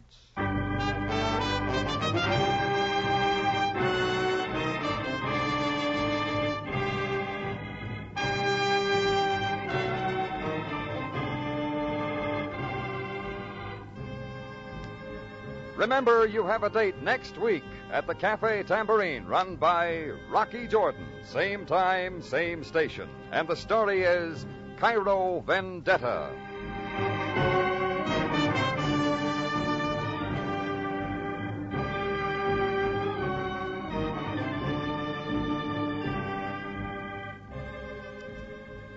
Rocky Jordan, written by Larry Roman and Gomer Cool, stars Jack Moyles in the title role, and is directed and produced by Cliff Howell, with original music by Richard Arant.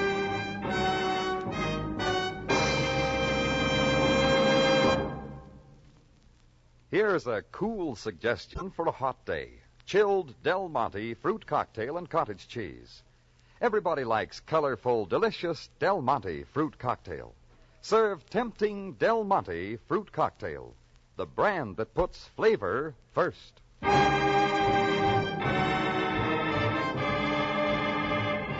Larry Thor speaking. Rocky Jordan is presented over CBS, the Columbia Broadcasting System.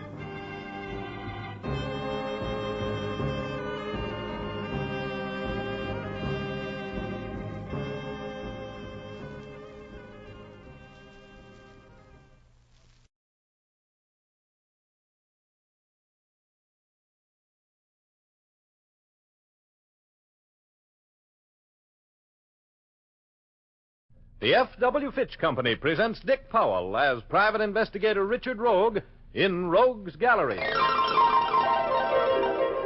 Laugh a while, let a song be your style, use Fitch shampoo. Don't despair, use your head, save your hair, use Fitch shampoo. The F.W. Fitch Company, makers of Fitch's Dandruff Remover Shampoo and Ideal Hair Tonic, presents Dick Powell as Private Investigator Richard Rogue in Rogue's Gallery.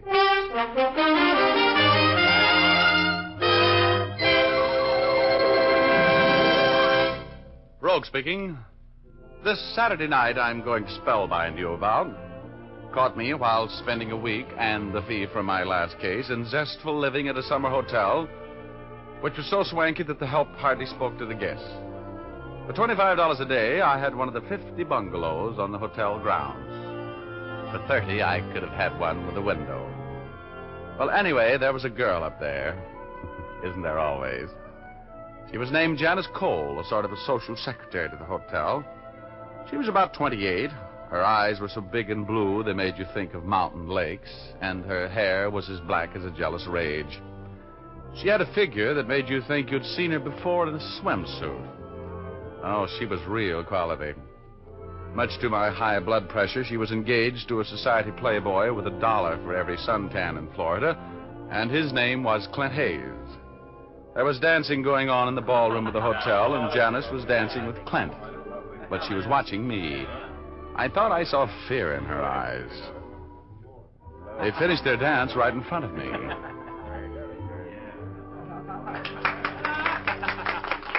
Well, I certainly enjoyed that exhibition, Clint. Glad you liked it, Rogue.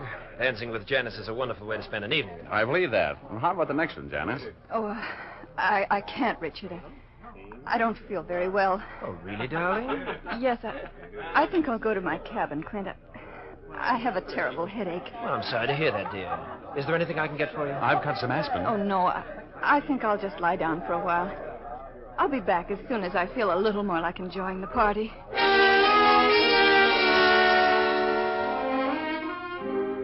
After Janice Cole left, I ducked Clint and mingled with the crowd, fencing in and out of polite conversation and keeping up a gay front to cover the worry which was stampeding around in my mind. I couldn't forget the lost look in the eyes of Janice Cole, a look that was so full of fear and hopelessness that it haunted me. I decided, after sweating out 30 minutes of wondering why she was so frightened, to drop by her bungalow and have a fatherly chat with her. I casually worked my way along a chain of conversations to the open door and faded unobtrusively out into the night. There was a light in Janice's bungalow. I walked rapidly toward it. The door was ajar. When I knocked on it, it swung open. And I saw Janice lying there, a red pool expanding on the Navajo rug under her head. I took a few steps into the room. Oh! I was on the inside of a giant bell, clinging to the clapper with the strength of desperation. It swung through eternity like a giant pendulum. And at the end of every arc, the universe was shattered by the sound of the tolling. I couldn't stand the noise. I let go on the tremendous upsweep and was catapulted through space at a terrifying, breathless speed. The ringing of the bell grew fainter and fainter. And then, there was quiet. I drifted peacefully for a while and landed as gently as a snowflake on a sparrow's wing. And I rested on cloud 8 in the blackness of complete oblivion. Hey, Chiefy! Chiefy! You better come out of it! Oh, go away, Igor. No, I'm sorry, Rogie, but you've got to get back on the ball or you're going to find yourself behind it. Come on now. Oh, come on. Igor, go away. I'm not well. I've been hurt. There are things going on that you ought to know about, Rogie. I don't care. I'm on my vacation. You're in trouble, Rogie. Bad trouble. Remember that dead girl? Yeah, I remember. Well, what are you going to do about it? Let him get away with it? Oh, I don't want to talk about it. Let me alone. Well, I guess you've been hit on the head once too often, Rogie. Lost your nerve, huh? What do you mean, midget? No fight left in you. It's too bad. I've got plenty of fight left in me. What's going on down there? Well, you better go down and see, Rogie. Come on. I'll help you over the side. Okay. Come on, give me a push, Igor. Oh, you're a fine alter ego, and I'm proud of you. I try to take care of you, Chiefy. Over you go, Rogie. Over you go.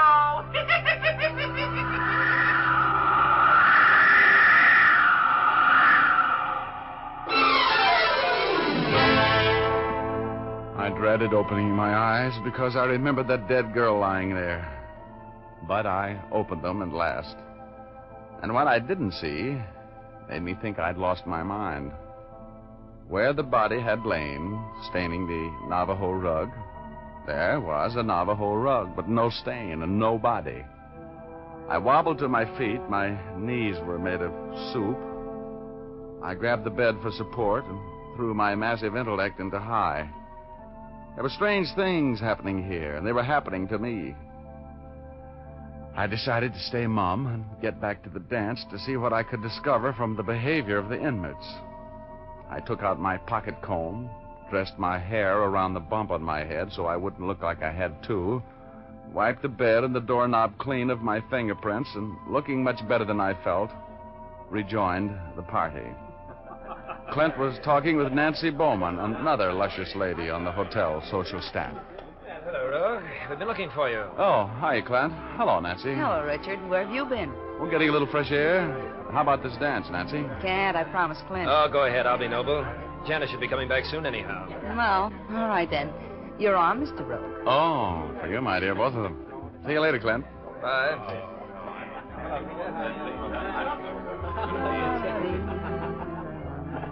You know, Nancy, that Clint's a lucky man getting a girl like Janice. She's what the boys in the back room call a dish. I suppose Janice isn't lucky getting a man with $1 million. Not my type. Now, I don't have the million, but I have then let's just dance. Oh. Now that Janice has her millionaire, I'm out to get mine. You girls old friends? No, I've worked up here with her summers for a couple of years. She's a grand girl. Everybody loves her. She's engaged to this creep with the millions? Yes, they're going to be married in 2 weeks. Don't you ever read the newspapers? Oh, guess it wasn't on the sport page. Probably not. Though the way Janice stopped him, it could have been. Kitty, kitty, kitty, kitty. May I cut in? Hi, Frank. That's up to you, Richard. Well, I never give up beautiful ladies to strangers. You don't know Frank, the ladies' home companion? That can be taken care of. Introduce me, Nancy. Mr. Rogue, this is Frank Pitts, friend of Janice. Oh, glad to know you, Mr. Pitts. Thank you, Mr. Rogue. Where is Janice anyway? She promised me some rumbas tonight. Well, she wasn't feeling very well. She went to her bungalow to get a little rest. You insist on cutting in? Unless you have some very fine arguments against it. Well, I guess I haven't. Nancy, I hope I'll see you later. You will. This is a temporary thing, Richard. Oh, what happened to your dance, Rogue? A man cut in on me. Oh, that's Frank Pitts. He doesn't belong here, Rogue. He's all shoulders and no money. I understand that he and Janice are old friends. That's right. Frank Pitts has been in love with Janice for years. They're from the same town back east. No kidding. Oh, Yeah. well, he was in love with her, too, huh? Desperately. But I don't feel sorry for him. He's not good enough for a girl like Janice. No, Clint, a girl's entitled to old friends. You seem to be the jealous type. No, I used to be a little like that about Betty Callahan. I'm not jealous, Rogue. I just hate to see a girl like Janice making a fool of herself over a no-good like that Pitts. Ever since he arrived today, she's been moody and dejected. Oh, that's the way it is. Oh, that's the way it is, huh? You and Janice had a spat over the old flame. We did not. You're being most impolite, Mr. Rogue. Janice and I happen to be in love. Rogue? Yes? There's a man outside who would like to talk with you for a minute. Why? It's most important, Mr. Rogue. Please come with me. Okay, excuse me, Clint. Well, you look a little upset. What's the matter? Oh, it's horrible. Horrible. May I ask what you're talking about? No, I can't tell you, Mr. Rogue. But in all my years in hotel management, this is the most terrible thing that's ever happened to me. Here he is, Mr. Mills. Mr. Mills is our district attorney, Mr. Rogue. Oh, well, I'm glad to know you, Mr. Mills. What can I do for you? You're Richard Rogue, the private investigator from Los Angeles? That's right. Why? Well, I'd like to talk with you, Miss Rogue, about a murder. Oh, yes. Why, sure, Mr. Mills. Always glad to lend my talents to law enforcement. That's nice of you, Mr. Rogue, because you can help a lot on this case. Why did you murder Janice Cole?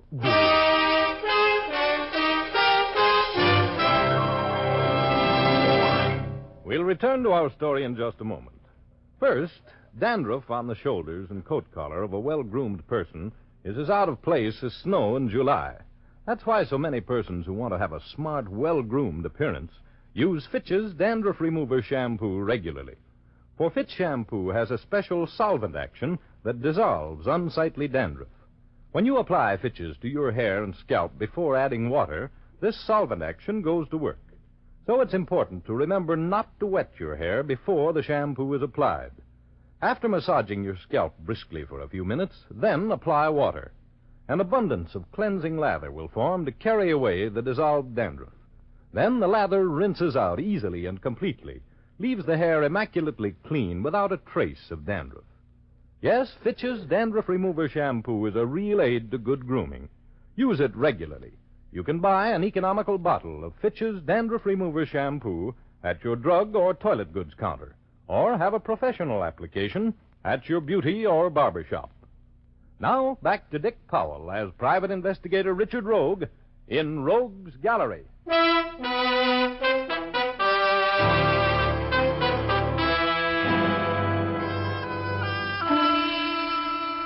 My guilty conscience was calling me names and giving me bad advice as I strolled out of the ballroom with the DA.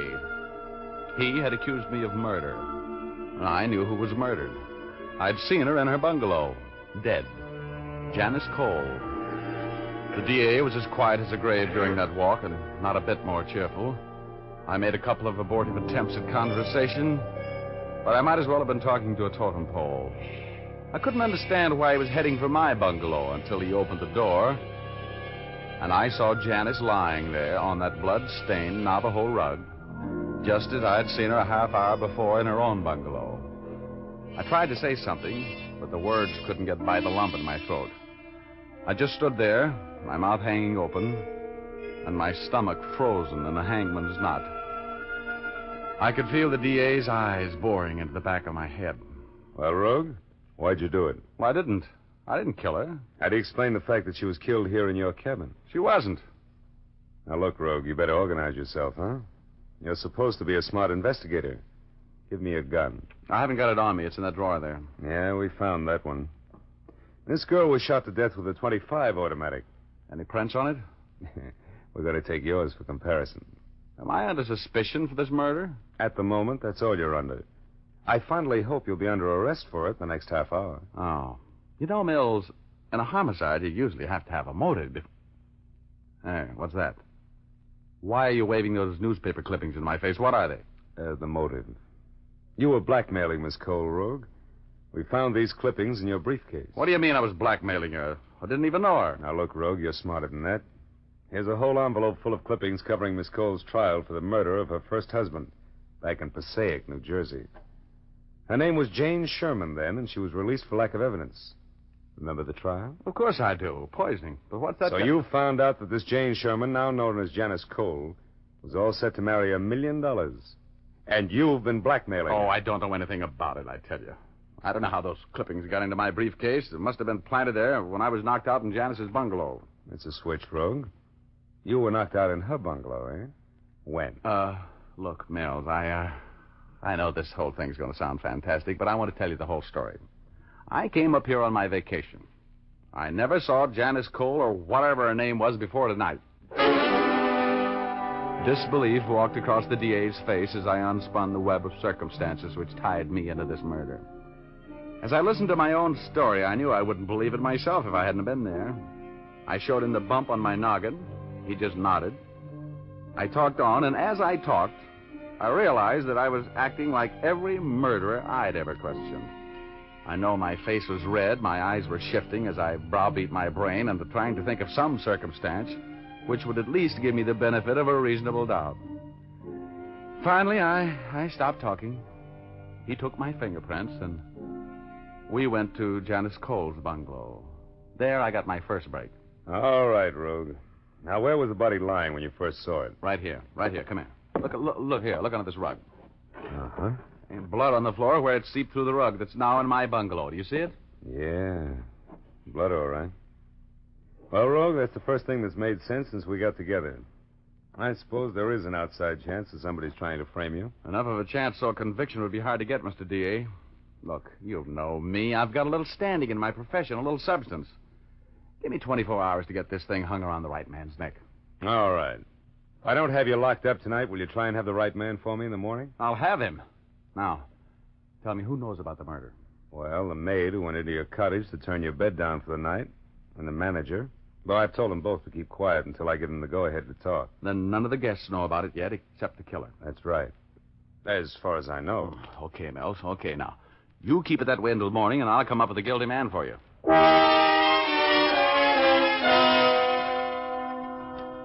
Big talk. I had been framed with loving care, like a sweetheart's picture. The DA shoved off to take care of the grisly details of moving the body from its temporary resting place on my bungalow floor, and I started shaking Janice Cole's bungalow down. There were particles of curved glass on the floor near where the body had been lying. I picked them up carefully and fitted the larger pieces together. They could only have been the crystal of a small, square wristwatch. It might be the clue to the killer. I went back to the main hotel building. The Saturday night party was still going strong. I rejoined the merry throng and looked for Frank. He seemed to me to be the logical suspect. He was from Janice Cole's hometown. He would have known about her trial for murder. I found him talking with Nancy in a corner, and he had on a large, round wristwatch. Nancy's watch was a dainty diamond and ruby affair, small and oblong. Hello, Rogue. Nancy's been beating the bushes looking for you. I have not. I just was mildly curious about where you disappeared to. I wanted to get rid of Frank and finish that dance with you. Wow, this is as good a time as any. May I have the next one? You may have all the rest of them if you like. Oh, what's the matter, Richard? You have a pensive look. Well, I was just trying to figure something out. Oh? I was supposed to have a dance with you at 9 o'clock. Where were you? I was here. I got here just at 9. Didn't I, Frank? Don't try to prove anything by me, baby. I don't know. At 9 o'clock, I was having a drink with Clint Hayes in my bungalow.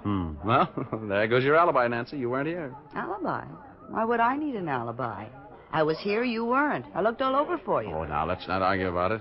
Let's have the next one, huh? I'll be right back. Okay. No tricks now. Hi, Clint. What? Oh, how come you're sitting this one out? Oh, hello, Rogue. Well, I'm sorry I startled you. I was just in a deep fog. Nancy come back yet? No. Nancy, I just changed her name there, if you don't mind. Yeah. I'm kind of worried about her. Well, she's subject to headaches like this, poor kid. Maybe you'd better run over and have a talk with her, huh? Oh, I hate to bother her when she's feeling bad.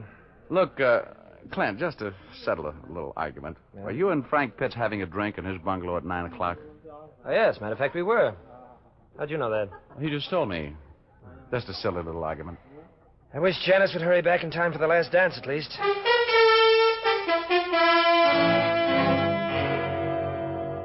Clint Hayes had on a large, square wristwatch. And he and Frank had unbreakable alibis. Nancy had none. They were my 3 prime suspects, and it looked to me like Nancy was about to be elected.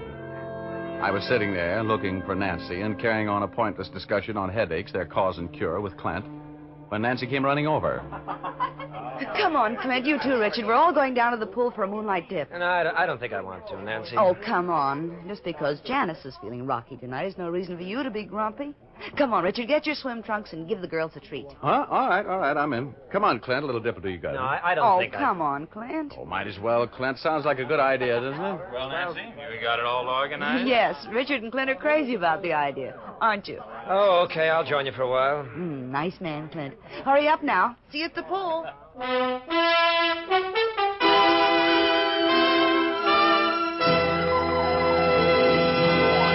We'll continue our story in just a moment. First, a word to the ladies. Are you planning to have a new permanent to help you achieve that cool, crisp look this summer? If you are, here's a good point to remember. Shampooing with Fitch's Dandruff Remover Shampoo will put your hair into grand condition for that cold wave or permanent. That's because Fitch's Dandruff Remover Shampoo is such a thorough cleansing agent. It gets the hair immaculately clean and dandruff-free. Then, since it's completely soluble in water, it rinses out easily, leaving no dull, soapy film. Your hair is left radiant with no dirt, dandruff, or soapy film clinging to the hair strands to obstruct the work of the waving solution. Yes, permanent wave equipment manufacturers, such as the Realistic Permanent Wave Machine Company, E. Frederick Incorporated, and Duart Manufacturing Company, all agree that really clean hair is the first requisite to a successful permanent wave. For a soft, natural-looking wave, prepare your hair first with Fitch, F-I-T-C-H, Fitch's Dandruff Remover Shampoo. Then use Fitch's regularly to keep your wave looking lovely.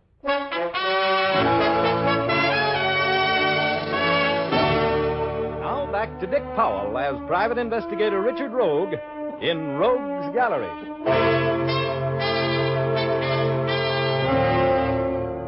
My performance in the pool that night made Nero's fiddle solo in the light of a burning Rome seem like the height of propriety. Here was Richard, the fall guy rogue, swimming and laughing with Frank, Clint, and Nancy, a bunch of murder suspects. A matter of hours before the law put a pair of stylishly plain bracelets on me and claimed me for its own if I hadn't solved the murder of Janice Cole. But there was method in my madness. That swim gave me the information I wanted. In fact, It gave me the murderer. I left before the swimming party broke up and went to one of the guest bungalows. An open window made the job of getting in as easy as falling in love. I found what I was looking for in a chest of drawers. Then I sat down and waited for my victim to come in and turn on the lights. Rogue, what are you doing here? Waiting to talk with you about a murder, Clint. Shut the door. Come in and sit down, Clint. I want to know all about what happened to Janice. Janice? Something's happened to Janice? Yes, Janice, and don't act so innocent. What do you know about her murder? I didn't kill her. What makes you think I killed her? I didn't say you killed her, but I'm sure you know something about it. You know, you shouldn't get involved in murder, Clint. It's too complicated. You're just talking, Rogue. You killed her. You were blackmailing her and you killed her. Now, Clint. You weren't supposed to know anything about that. In fact, you couldn't have known anything about it unless you were the guy who framed me so nicely. I'm a little mad at you for that, you know. I'm going to get a confession of that murder out of you some way or other. Now, do you feel like talking, or do I have to beat it out of you? What makes you think I did it, Rogue? Take off your wristwatch. Now, look at your wrist. What? You see that small square of white skin where you used to wear your small square wristwatch? That was the giveaway, Clint. You see this watch here, the one I found hidden under the shirts in that chest of drawers there? The crystal's broken, Clint. That was broken in the struggle with Janice tonight just before you shot her.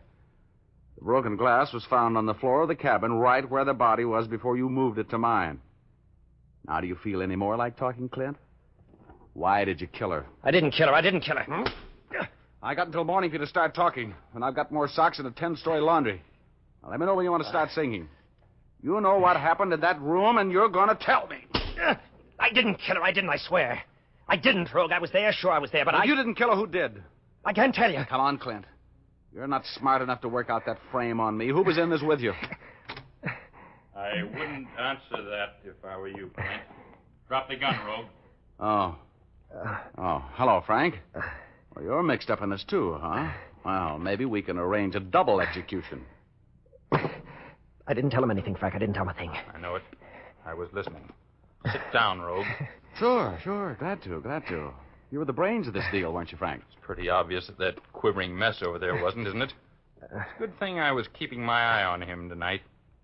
You see, Rogue, when he opened the door and turned on the lights, I saw you sitting there, and that's why I came in the back way. I was afraid that Clint would talk too much. You think of everything, don't you? I try. What are we going to do now, Frank? This Rogue, he knows I was there when Janice was murdered. Knows you were there? Well, you might just as well know that you shot her then, huh? You did, you know. Well, it was an accident. Was it? I'll decide that. Aren't you forgetting me, fellas? Oh, no. No, we're not forgetting you, Mr. Rogue. It really doesn't make any difference who killed Janice as long as you disappear with all the evidence pointing to the fact that you did the job. No, Frank. I don't want any more killing. Shut up. I'm handling this affair. What? I'm going to keep you out of the gas chamber, Clint, if you'll just shut up and do as I tell you. Take Rogue's necktie off and tie his hands. We're going to knock him off and throw him over a canyon where he'll never be found. Oh, you are? Well, I might as well take a crack at it. Give me that gun. Grab him, Clint. Grab him. Well, thanks, Clint. You were very handy with that chair. How come you hit him? I couldn't let him kill you. I just couldn't. All right. Take his necktie off and tie his hands with it. We're going to take him for a ride down to see the district attorney. I killed her, Rogue. I killed Janice, but it was an accident. I swear it was an accident. Well, you'll have a dandy chance to explain that to a jury, Clint. But now, come here. I've got something for you. Oh! That's for helping to frame me. Oh, brother, is that DA going to love me? Well, that was the end of the case. Frank had been blackmailing Janice Cole ever since her engagement to wealthy playboy Clint Hayes was announced. And that night, when Frank went to Janice's cabin, Clint followed him. When Clint arrived on the scene, jealousy took over. Frank drew a gun, and Clint jumped him. In the struggle which followed, Janice was shot while the gun was in Clint's hand. Helpful Frank accused scared Clint of the murder and talked him into framing me. Frank saw lovely visions of many happy years of blackmailing a millionaire. That broken watch crystal was the only thing that kept the frame from working. So I get my brains beat out. I put the arm on the killer and blackmailer. My vacation is broken up like a drop light bulb, and I didn't make a dime. Oh, well. Let's face it, if I hadn't been so clever, I'd be doing a life sentence instead of Clinton Frank. I would like that. No. I've heard that stone walls do not a prison make, nor iron bars a cage. But it's hard to illustrate the truth of that old saw to a guy who's behind the former looking through the latter. You know what I mean?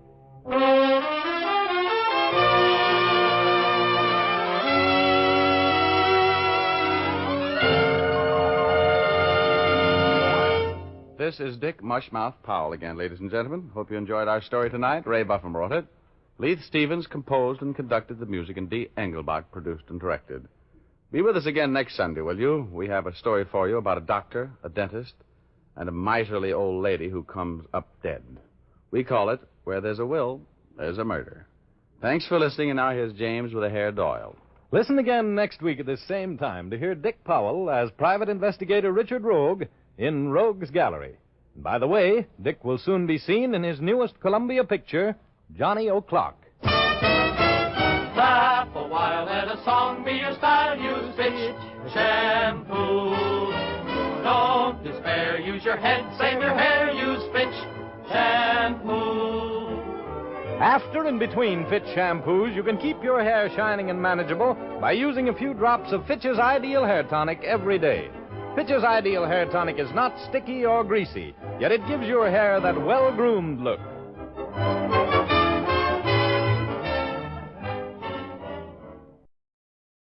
From Hollywood, it's time now for... Johnny Dollar. Tom Wilkins at Global Casualty, Johnny. Oh, hi, Tom. How you doing? Lousy. Right now I've got one big headache, $100,000 headache. Try an ice bag and go back to bed. A bag of ice would cure me, all right, but not the kind of ice you're thinking of. Hmm? $100,000 worth of uncut diamonds, Johnny. They've been stolen, and we wrote the policy on them. 100,000. That's a fat lot of rocks, Tom. And a fat fee if you can recover them for us. You interested? Oh, that's the understatement of the week.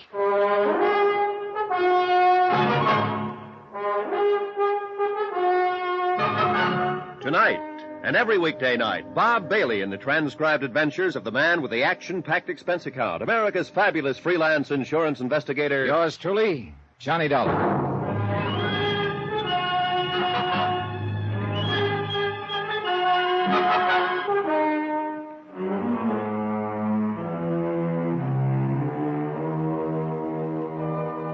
Expense account submitted by Special Investigator Johnny Dollar to the Home Office, Global Casualty, Hartford, Connecticut. Following is an account of expenditures during my investigation of the picture postcard matter.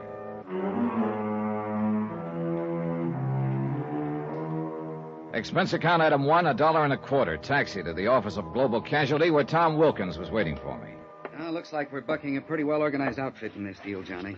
The way they pulled the job shows they'd planned it out pretty well. How did it happen, Tom, and where? The diamonds were being taken by special courier from Zurich, Switzerland to Amsterdam. They got lifted at the Zurich airport. How? The airport was crowded. The courier was carrying the diamonds in a leather briefcase strapped to his wrist. A fight broke out suddenly. In the confusion, the courier was slugged and the case cut loose from him. After which the fight suddenly stopped, huh? Yeah. It was obviously a rigged brawl. By the time the police arrived, the people involved had disappeared. With the uncut diamonds. Mm-hmm. Sounds like their timing was pretty good. Too good. How about the courier? You get a look at the guy who slugged him? No, it happened from behind.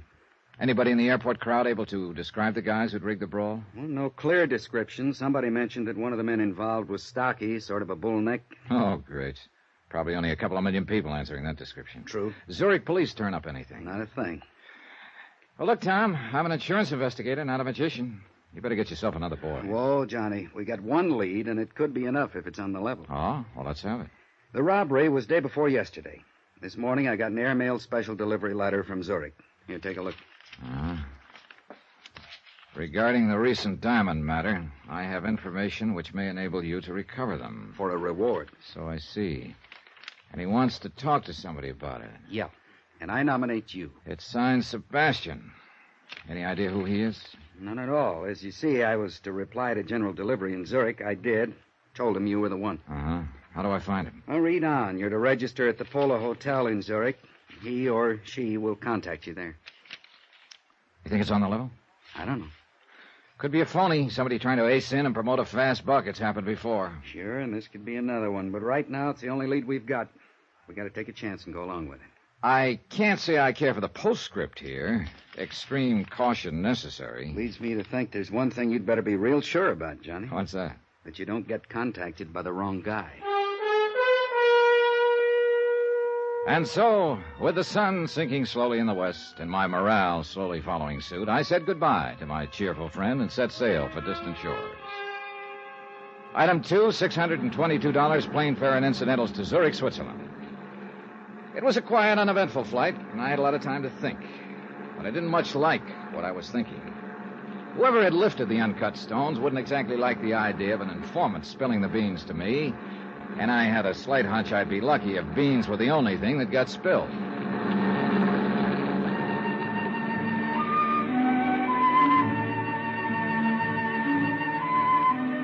My plane landed at Zurich in the late afternoon. I hired a cab, that's item 3, $1, to take me to the Polo Hotel. The city looked bright, fresh, and clean. It gave me a lift. And the sight of a very pretty girl walking quickly to my cab as we were ready to pull away from the airport didn't hurt either. Oh, darling, Well, hello. I'm so sorry. I made a mistake. Darn it. I thought you But were... I was somebody else. Yeah, that's the trouble with having an ordinary-looking face. Well, I wouldn't call it ordinary. But please... Well? Please, I wonder, could I share your cab into the city? Oh, by all means. I guess my friend was not on that plane after all. Oh, that's rough. Okay, driver.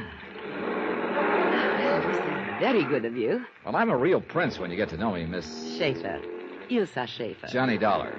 And speaking of getting to know me... Driver, please, pull up.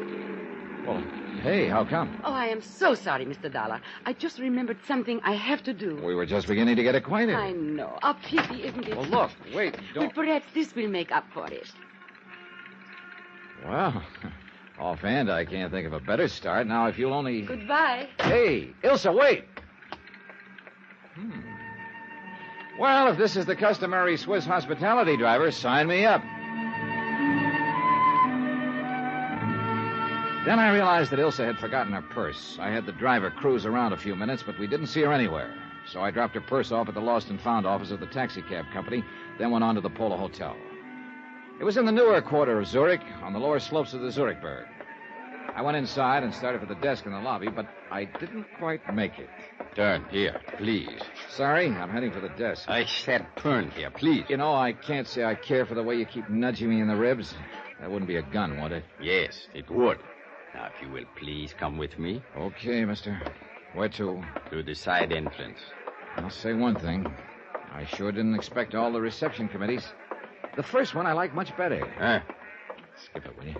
Outside. That car over there. Hey, look, isn't it about time you told me what this is all about? There's no use pretending you do not know. The diamonds. Oh. You think I've got them, maybe? I do not think. I'm sure of it. Well, this may come as a nasty surprise to you, mister, but I have no time to waste. She entered your cab with a purse. She? And Ilsa? And left without it. And she was, shall we say, very friendly to you. Oh, that I remember. And I have no complaints, believe me, but she didn't give me any diamonds. I warn you. They weren't in her purse either. They checked the contents at Lost and Found. Get into the car. Hey, look, this routine won't get you anywhere. Into the car. Hey, take it easy, friend. You're trying to poke a hole in my ribs. Okay, relax. Take it into the car. I jerked the door open suddenly and I knocked him off balance. I swung at him, but he ducked and lunged at me. I went sprawling into the street in front of an oncoming car. One of the fenders hit me a glancing blow, and I bounced against the curb. By the time I could get to my feet again, my friend with a gun had disappeared, and so had his car.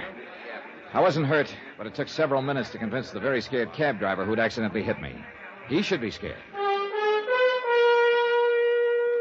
Expense account item 4, $12.75. Telephone call to Tom Wilkins at Global Casualty back in the States. I'm glad you called, Johnny. Any luck so far? No luck, but sure a lot of action. Well, what do you mean? Well, first off, an attractive little doll shares my cab for a few blocks, plants a kiss on me, and scrambles out, leaving her purse behind. What? Then a strong arm collars me and tells me the girl must have passed the diamonds to me in the cab. Oh, but that doesn't make sense. Well, anyway, that's what happened so far, plus my almost getting run over in the process. Look, Johnny, I knew this wouldn't be an easy assignment, but... Yeah, I know. Yeah. Don't worry, Tom. I'm still all in one piece. But I'm beginning to realize what Sebastian meant in his letter about extreme caution being necessary. Has anyone contacted you yet? No, only the aforementioned pair. No sign of this Sebastian, whoever he or she is. Well, I still don't understand Neither why... do I. Either the boys who stole the diamonds have lost them, or there's another outfit trying to get their hands on them. In which case, I'm right in the middle. Johnny, Sebastian's still our only lead. You got to give him plenty of chance to contact you. Yeah, I know. Will do. But be careful. Look, I'm with you, believe me.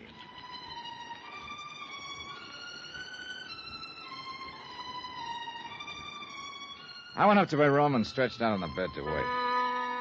2 hours went by. Nothing happened. Finally, I went down to the lobby. Expense account item 5, 30 cents, 2 English language newspapers.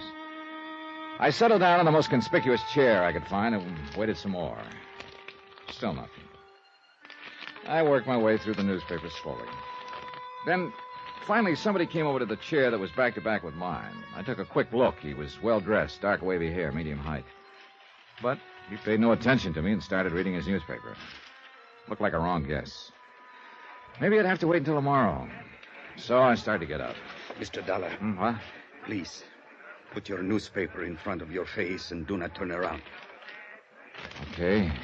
Who are you? Sebastian, who wrote the letter to your company in the United States. Oh? It must not appear we are talking to each other. Somebody watching us? I would not doubt it. So you want to talk about the robbery of those uncut diamonds? How do I know you have any real information? I will give you proof presently. But first, let us talk about the reward. What is the amount? Depends on how good the information is, Sebastian. I am talking about the diamonds. Oh?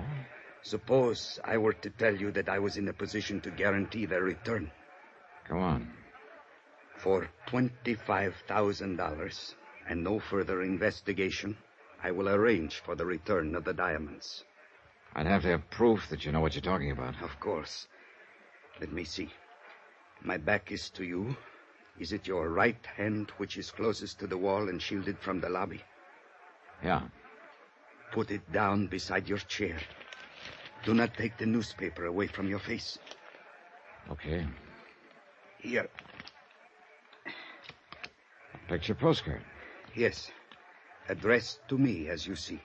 The writing's in German. What does it mean? It is the equivalent of your American expression, having wonderful time, wish you were here. Signed by F.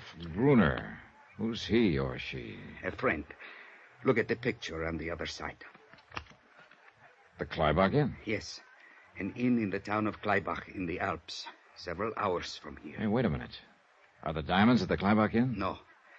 But this postcard is part of the key to their location. Part of the... Oh, now, look, Sebastian, this just isn't good enough. I can't... Shh. Someone is coming. I cannot talk further with you here. It is not safe. Well, look, Do not worry. I will furnish all the proof you need. When? Tonight. Now listen carefully. I am going. I will leave my newspaper on the floor beside my chair. Wait a few minutes, then get up.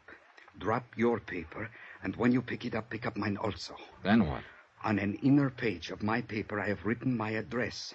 Come there in 2 hours. If I am not there, wait for me. Now, just a minute. How can I... Please. There is no time for further questions. 2 hours, Mr. Dollar. In my room.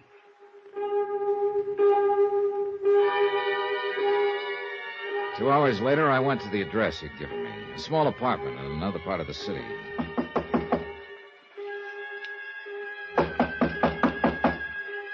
No answer. He hadn't arrived yet. I went inside and waited. 15 minutes went by. No sign of Sebastian.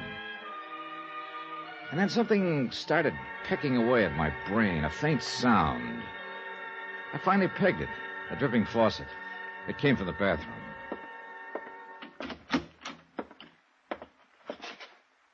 The bathtub was full. In it, floating face down, was Sebastian.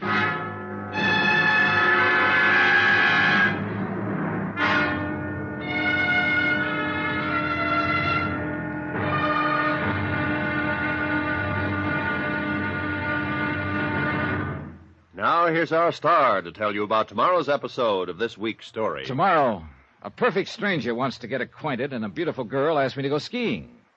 Trouble is, either or both of them could be trying to kill me. Join us, won't you? Yours truly, Johnny Dollar.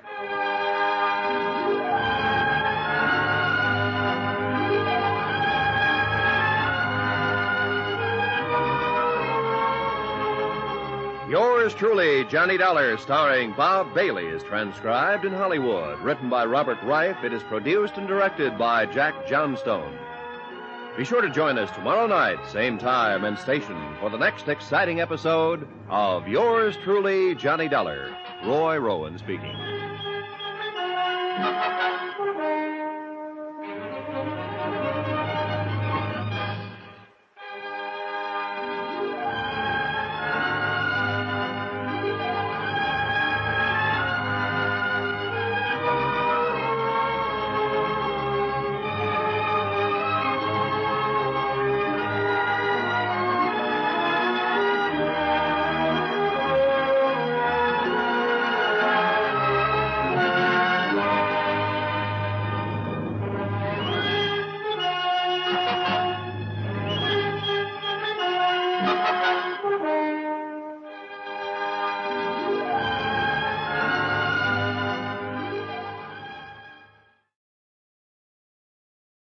From Hollywood, it's time now for...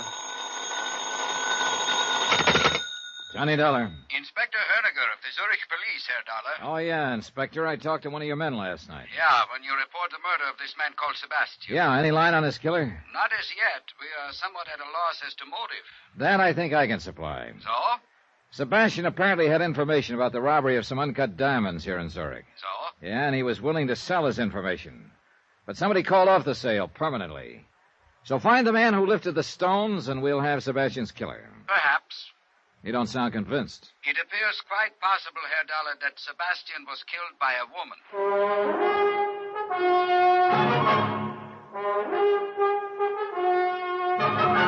Tonight and every weekday night, Bob Bailey in the transcribed adventures of the man with the action-packed expense account, America's fabulous freelance insurance investigator. Yours truly, Johnny Dollar.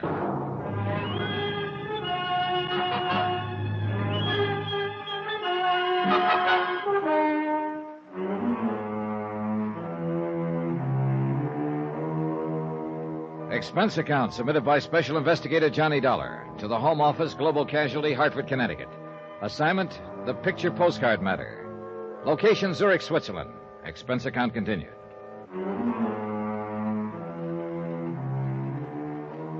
Item 6, $1 even, cab fare from the Polo Hotel to police headquarters. Inspector Herniger was a big man who moved and talked slowly. But one look at his very cold, slate-gray eyes told you his brain was moving a lot faster. Herr Dollar, I believe you told my lieutenant last evening that you were an insurance investigator. That's right, Inspector. And that you are in Zurich to investigate loss of 100,000 American dollars in diamonds at the airport a few days ago. Right. Well, perhaps you had better supply me with such background as you may have. Gladly. The robbery itself, of course, you know about. A fight broke out at the airport. We know that it was, as you say, rigged to create confusion. Yeah, and in the confusion, the courier who was carrying the stones was slugged. His briefcase was cut away from his wrist. Whereupon the assailants quickly melted away into the crowd. The exactness of their timing suggests that they were well organized and had planned the robbery in some detail. The next day, the company I'm representing got a letter from this man, Sebastian. He claimed to have information on the robbery and would help us recover the stones for a price. And you were sent to contact this Sebastian? Yeah. Or rather, I was sent here so that Sebastian could contact me. And did he? He did. But as it turned out, he practically had to stand in line. I am afraid I do not follow you. Well, first off, a very attractive young lady popped into my cab as I was leaving the airport for the hotel, asked to share the cab. Oh? 2 blocks later, she had the driver stop, planted a kiss on me, and jumped out. Indeed. You Americans seem to work fast, Herr Dollar. Yeah, I'm afraid I can't chalk up the incident to my personal charm, Inspector. She left her purse in the cab, and I gather the idea was to make somebody else think she'd passed the diamonds to me. And who would this somebody else be? A guy who jumped me in the lobby of the Polo Hotel. He was pretty convinced I had the stones. And how would the dead man Sebastian fit in? Well, it's my hunch. Sebastian was a member of the outfit who stole them in the first place. He could have been trying to play both ends against the middle. How do you arrive at that conclusion? Well, look, we know there were several members of the group. Okay, so they're bound to take a big loss when they fence the diamonds. They'd be lucky to get half the value, which would be $50,000. True. Split 3 or 4 ways, that would cut the shares down considerably. But if Sebastian could engineer the return of the stones and collect a $25,000 reward for it, he'd be way ahead of the game. And Sebastian was secretly negotiating with you. Yeah, behind a newspaper in the hotel lobby. He wanted me to meet him in his room later so we could talk. I went there. I found him in the bathtub dead. And he had given you no specific information as to the location of the diamonds. Only this, Inspector. A picture postcard. Uh-huh. The Kleibach Inn. He told me Kleibach was a small resort village up in the Alps. I know the place. The card is addressed to Sebastian and signed by F. Gruner. He said Gruner was a friend of his. Perhaps the diamonds are at the Kleibach Inn. He said no, that this card was only part of the key to finding them. And he gave you no indication as to what the rest of the key to their location was? No, none at all. I gathered that's what we were going to talk about in his room later. But somebody else apparently had different ideas. Yeah. Say, look, you said over the phone that Sebastian's killer could have been a woman. Well, he was struck on the head from behind, but only hard enough to stun him. His death was due to drowning in the bathtub. Many times in our experience, women have chosen such a method. The woman, then, could be Ilse. Yeah. Or perhaps one of Sebastian's gang who learned of his plans. Very annoying, Herr Dollar. Many possibilities. But nothing tangible.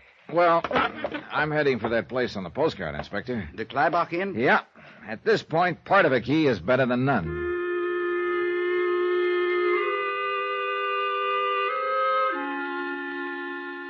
Expense account item 7, $16.20 American. Transportation and incidentals to the Kleibach Inn. The postcard didn't do justice to the place. The village nestled in a little meadow below some towering peaks. Oh, above it was the inn, a chalet-type building that looked out over the valley. And it was a peaceful scene. A few cows in the meadow with jangling bells. A lot of snow on the peaks. A sky of startlingly clear blue and a few wisps of clouds nudging the peaks. Inside, the inn looked spacious and comfortable, with a friendly fire crackling in the huge fireplace, and a friendly-looking fellow behind the desk. Welcome to the Kleibach Inn. Well, thanks. Please sign here. Okay. Thank you, Herr Dollar, is it? Yeah. You the manager? Yeah, I am Otto Friedrich, your host. Well, maybe you could help me, Otto. I am at your service. All right. Take a look at this postcard. Oh, what's the matter? That is not the good picture of the inn. I had some new ones made. You see, the lighting is wrong in this picture. The entire north wing is in the shadows. Now, in the good picture... Yeah. Well, what I want to know is, do you sell these cards here? Not those cards, no. I have the new cards. See, here's one. Now, see how much better... Well, how about in the village? Do they sell the old cards there? Yeah, I'm afraid so, in 1 or 2 shops. I have told them 100 times I will give them the new ones if only they will. You see, it's... Yes, it's the lighting. You ever hear the name Sebastian around here? Sebastian. No need to memorize it. Just tell me if you've heard it, please. Is it a first name or a last name? There you've got me. Sebastian. No, I do not remember hearing that name. I'll be glad to check my register for you. How about F. Gruner? He's the one who sent the card to Sebastian. Gruner. Perhaps I heard the name in the village somewhere. Or I will see what I can find out. Okay, thanks. In the meantime, I hope you'll be comfortable here and enjoy your visit. Ski equipment is at your disposal. Thanks. But I'll enjoy my visit a lot more if I can find F. Gruner.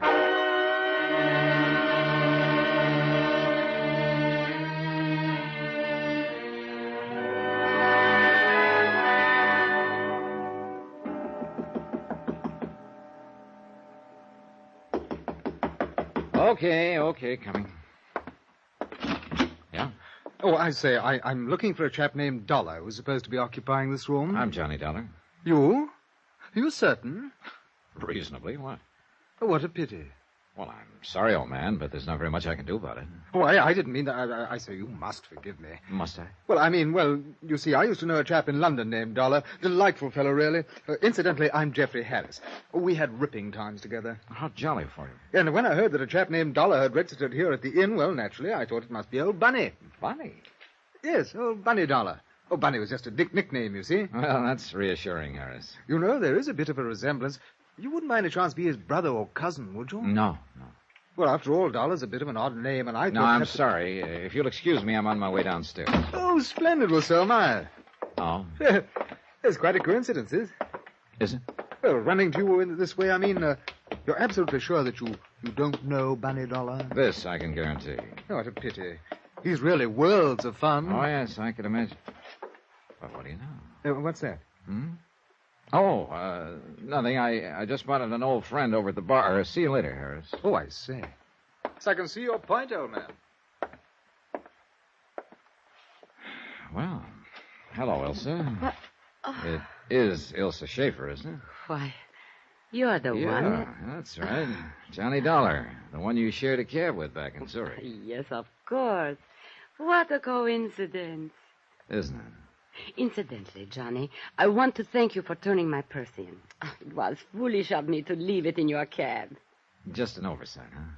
Well, yes, of course. I mean, you didn't by any chance leave it in the cab on purpose, huh? Well, of course not. Why would I do a thing like that? Oh, maybe so somebody else would think you passed something along to me in that cab, besides a kiss. That kiss. I suppose I shouldn't have been so impulsive. Oh, I didn't object to that. But I did object to a muzzle man jumping me and acting like you had given me something. Oh? What was I supposed to have given you? You don't have any idea? No, honestly, I don't. Okay, we'll let that ride for the time being. Mind if I ask what you're doing here at the Kleibach Inn? Oh, this is a favorite spot of mine. I like to ski. Oh? You don't seem convinced. I really am quite a good skier, Johnny. Are you? As a matter of fact, I plan to go skiing in the morning. Would you like to come with me? Well, now, that might be pretty interesting. Just a minute. I'll go check with Otto, see if I can borrow some skis. Be right back. All right, Johnny. Ah, Herr Dollar. And how are you enjoying your stay so far? Just fine, Otto, fine. Look, about that girl over at the bar. Fräulein Schaefer. Oh, a most attractive young lady, no? A most attractive young lady, yes.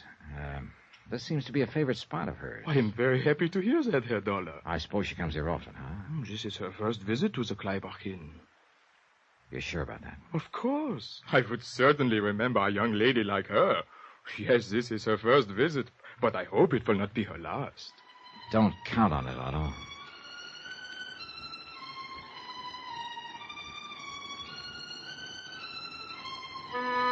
So Elsa was lying about coming here often.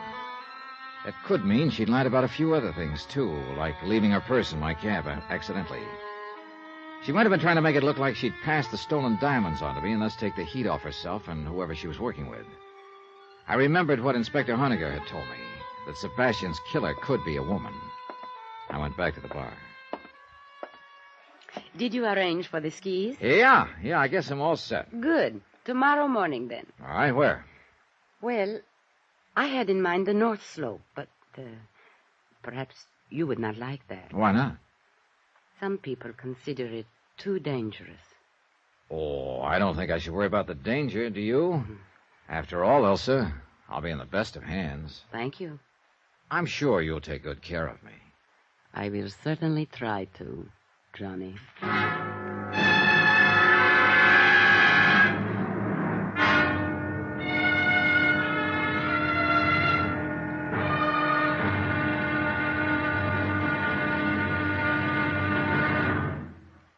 Now, here's our star to tell you about tomorrow's episode of this week's story. Tomorrow, well, skiing's a strenuous sport, so is hunting.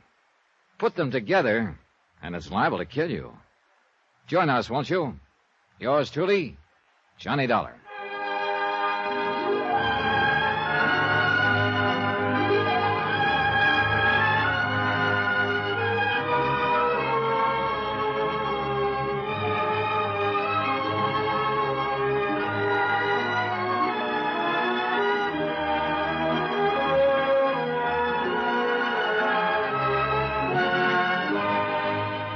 Yours truly, Johnny Dollar, starring Bob Bailey, is transcribed in Hollywood. Written by Robert Reif. It is produced and directed by Jack Johnstone. Be sure to join us tomorrow night, same time and station, for the next exciting episode of Yours truly, Johnny Dollar. Roy Rowan speaking.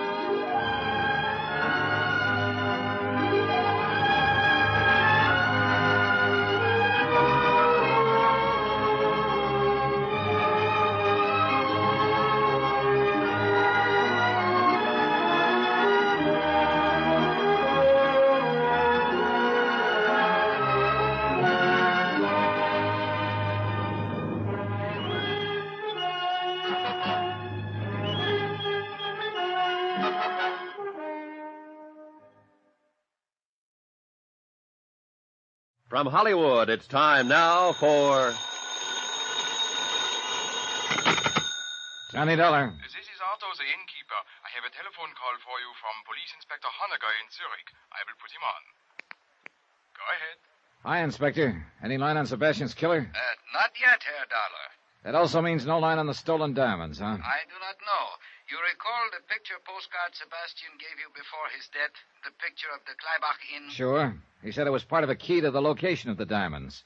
That's why I came up here to the inn. But I haven't found any sign of them. We have been watching Sebastian's apartment. This morning, the second part of the key arrived in his mailbox. Another postcard? Yes. I am sending it on to you. See what you can make of it. Looks like we're in the middle of a game of some kind. Have you been able to locate the missing murder suspect, Ilse Schaefer? I've not only located her, in 5 minutes I'm going skiing with her. What? Herr Dollar, do you think that is wise for you? It's one way of finding out if she ties in. I just hope it doesn't turn out to be the hard way.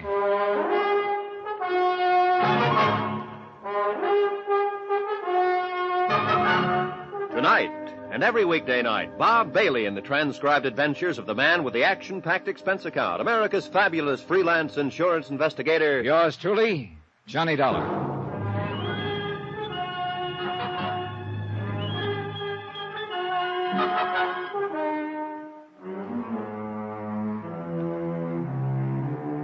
Expense account submitted by Special Investigator Johnny Dollar to the Home Office, Global Casualty in Hartford, Connecticut. Assignment, the picture postcard matter. Location, Kleibach, Switzerland. Expense account continued. Item 7, $3 American, rental on ski equipment. Ilse Schaefer told me she'd come to Kleibach to go skiing, and I wanted to make sure that was her reason. There'd been too many coincidences about her to suit me. First, the way she'd popped into my cab in Zurich, then popped out 2 blocks later, leaving her purse behind. Right after that, I'd been jumped by a strong arm who was sure Ilse had passed the stolen diamonds to me. And now she turns up suddenly at the Kleibach Inn. I spotted her waiting for me at the ski lift. Come on, Johnny. You're late. In her skiing outfit, she could have passed for Miss Switzerland. But one nasty little thought kept coming into my brain, kept marring the picture. She could also be Sebastian's killer. We rode the lift up to the top, then took off along the ridges. She skied like she was born to it, easy, smooth, and gracefully. It had been 4 years since I'd last been on skis, and as I struggled to keep up with her, I must have looked like a rusty snowplow. We worked our way out on the crest of one of the ridges. Let's stop here a moment. Well, that suits me fine. Whew. You winded? This is not exactly sea level. Oh, you'll get used to it. You see, I really can ski, Johnny. Oh, that's an understatement. Do you have a cigarette? Yeah, sure. Here.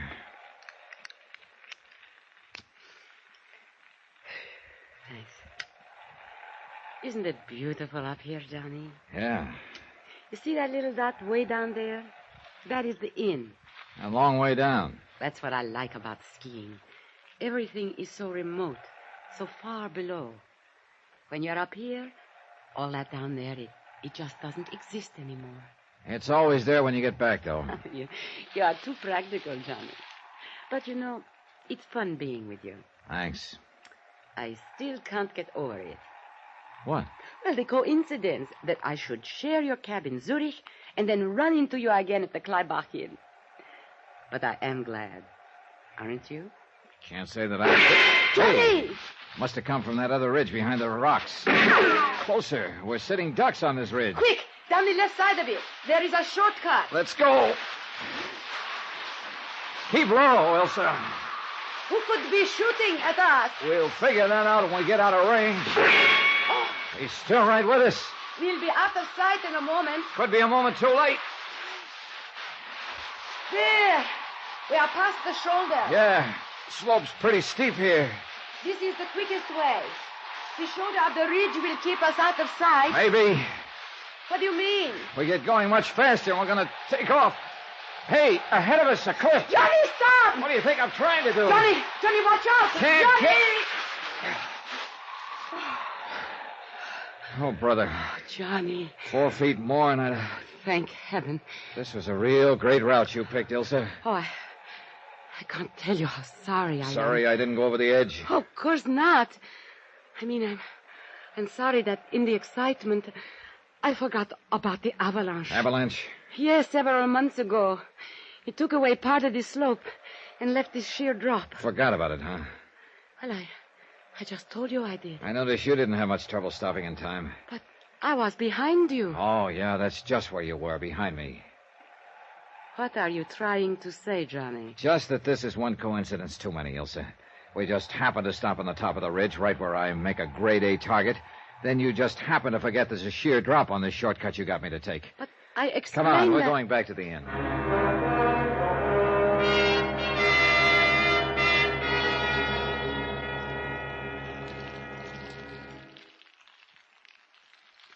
The fire feels good, doesn't it? Johnny, what is it? What's the matter? All those things you said up on the ridge. I'm waiting, Elsa. Waiting for what? For you to open up and tell me what this is all about and how you fit into the deal. Deal? Oh, cut it out, will you? You didn't just happen to share my cab back in Zurich. The whole thing was rigged so it would look like you passed those stolen diamonds along to me. Stolen? Johnny, I don't know anything about stolen diamonds. I suppose you also don't know anything about a man named Sebastian. Oh, yes, I know Sebastian. What has he got to do Or about with... his murder. Murder? Oh, no. Oh, yes. Why, I can't believe it. Sebastian dead. Yeah, and you've already admitted you knew Sebastian. Now let's have the rest of the story, straight. Oh, well, Sebastian was a friend of mine. Friend? Nothing more. He had asked me to share your cab at the airport and to leave my purse in it. Why did he want you to do that? I don't know. He said he was in some kind of trouble and needed help. He said if I would do that, it would help him. Ilsa, you'll have to do better than that. But I am telling you the truth. No, you... Hey, wait a minute. You claim you didn't know what kind of trouble Sebastian was in? No, he didn't tell me. You also claim you don't know anything about the diamonds? $100,000 worth? What? I read about that in the newspapers, but... Oh, wait a moment. Are you saying that Sebastian was involved in it? Up to his ears. I'm sorry to hear that, Johnny. But you must believe me. I did not know anything about it. You're either telling the truth or you're a whale of an actress, Ilsa. I'm telling you the truth. Okay. But about that taxi cab in Zurich, I don't understand. Sebastian was trying to double-cross the rest of the outfit by negotiating with me for the return of the diamonds. But apparently there was another outfit after the diamonds. He wanted to make it look to them like he'd passed the diamonds along to take the heat off. You said a man attacked you after I had left your cab. Yeah. He obviously thought you'd slip me the diamonds. So Sebastian was setting me up as a patsy on the one hand and negotiating with me on the other. Who could have killed him? Good question.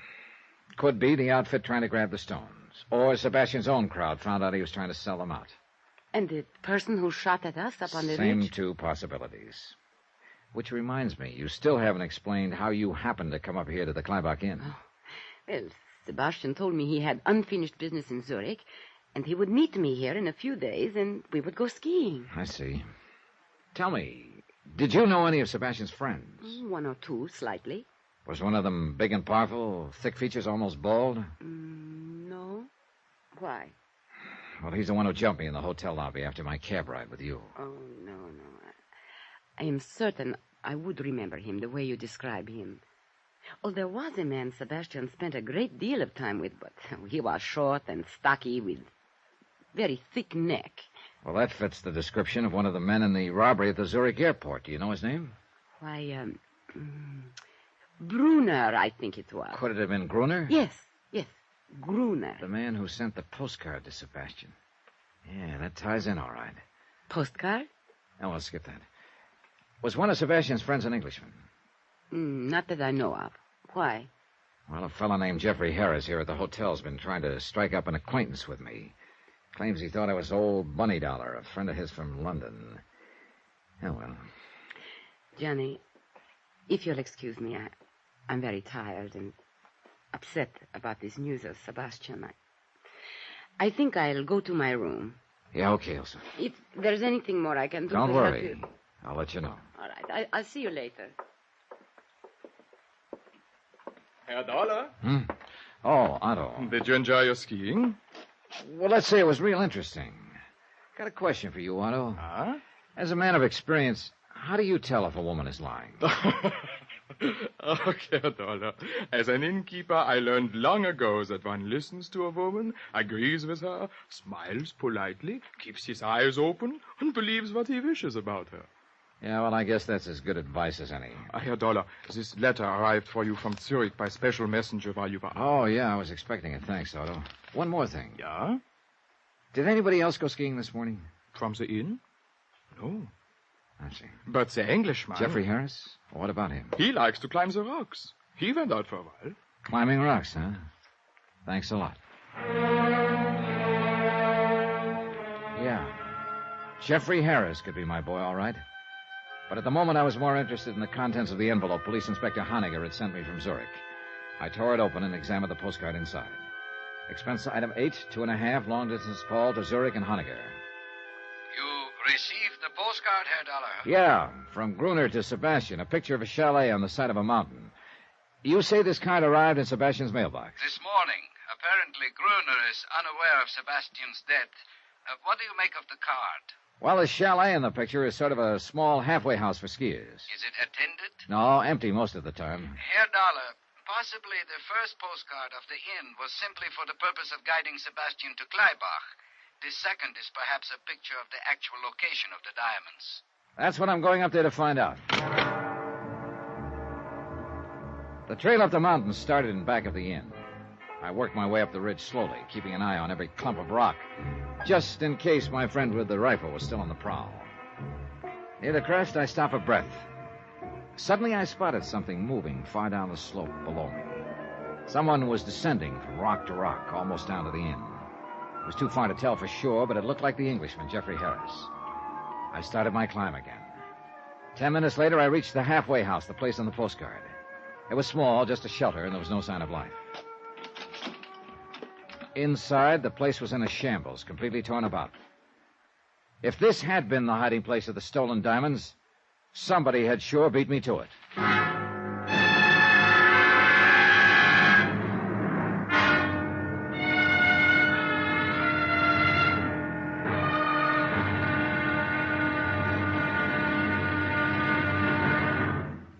Now, here's our star to tell you about tomorrow's episode of this week's story. Tomorrow, a third part of the key turns up in the form of a corpse.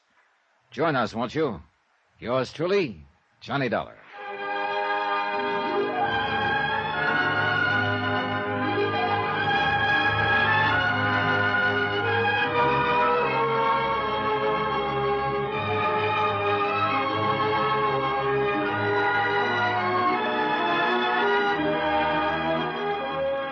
Yours truly, Johnny Dollar, starring Bob Bailey, is transcribed in Hollywood.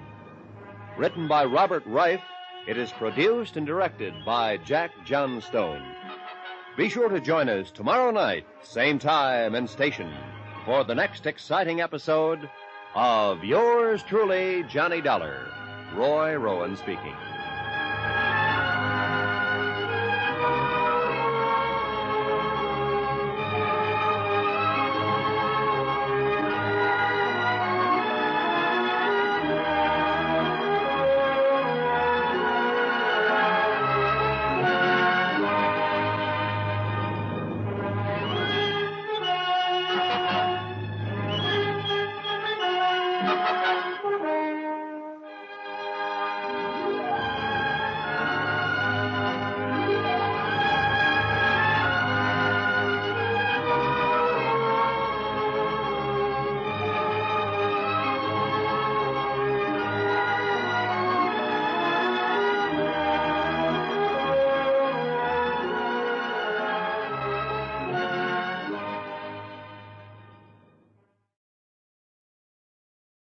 From Hollywood, it's time now for... Johnny Dollar. Inspector Honegger of the Zurich Police, Herr Dollar. Hi, Inspector. Where are you? Downstairs in the lobby of the inn. I came up from Zurich to see if that picture postcard I sent you was of help in locating the stolen diamonds. Afraid not, Inspector. I located the chalet on the postcard, all right. It's sort of a shelter for skiers up on a ridge. Well, when I got there, the place had been turned upside down. If the diamonds were hidden there, somebody sure beat me to it. I see. So it looks like we're at a dead end. Perhaps not. What do you mean? You recall that in Zurich, a large man attacked you thinking that you had the diamonds? Recall it. I've still got the lumps to prove it. What about him? A man answering that description bought a railroad ticket here to Kleibach last night. Oh? We have reason to believe that he is somewhere here in the village now. That could mean that the diamonds that he and you are looking for are here after all. I'll be right down, Inspector.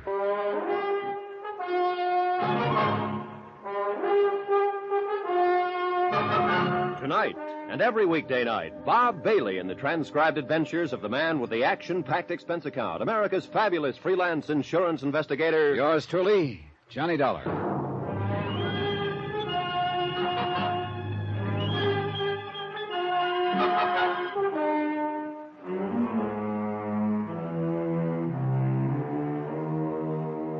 Expense account submitted by Special Investigator Johnny Dollar. To the Home Office, Global Casualty in Hartford, Connecticut. Assignment, the picture postcard matter. Location, Kleibach, Switzerland. Expense account continued.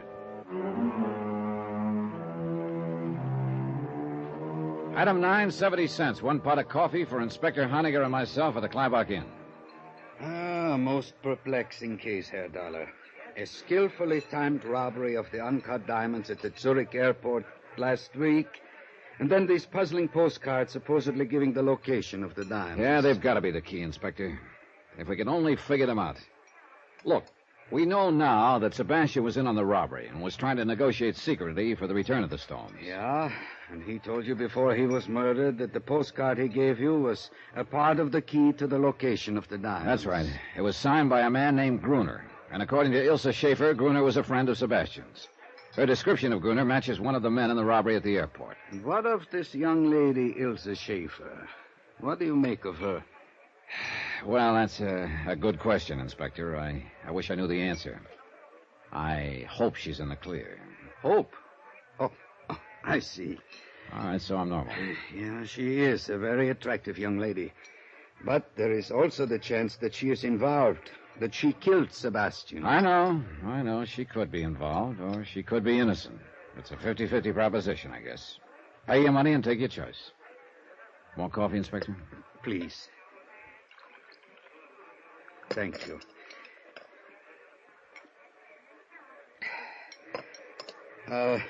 What is her story?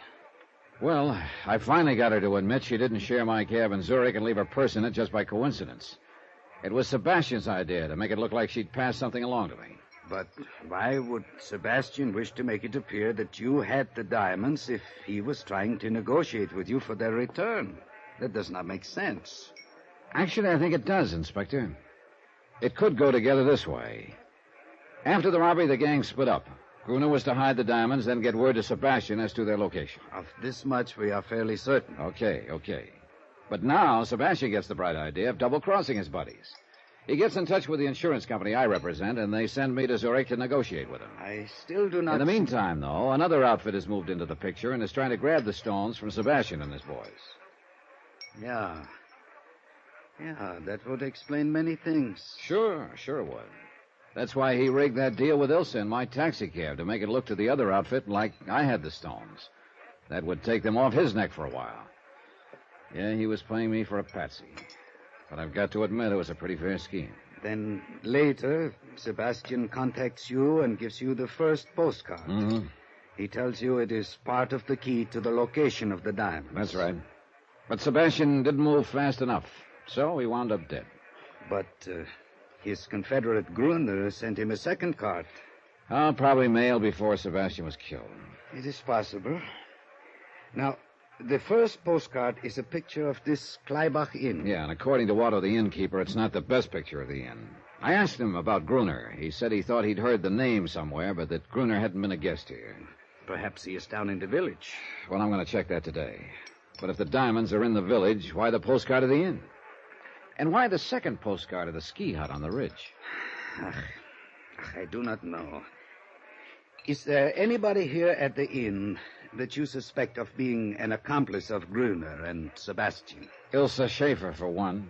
She claims Sebastian told her he'd meet her here in a few days for some skiing. I see. Anyone else?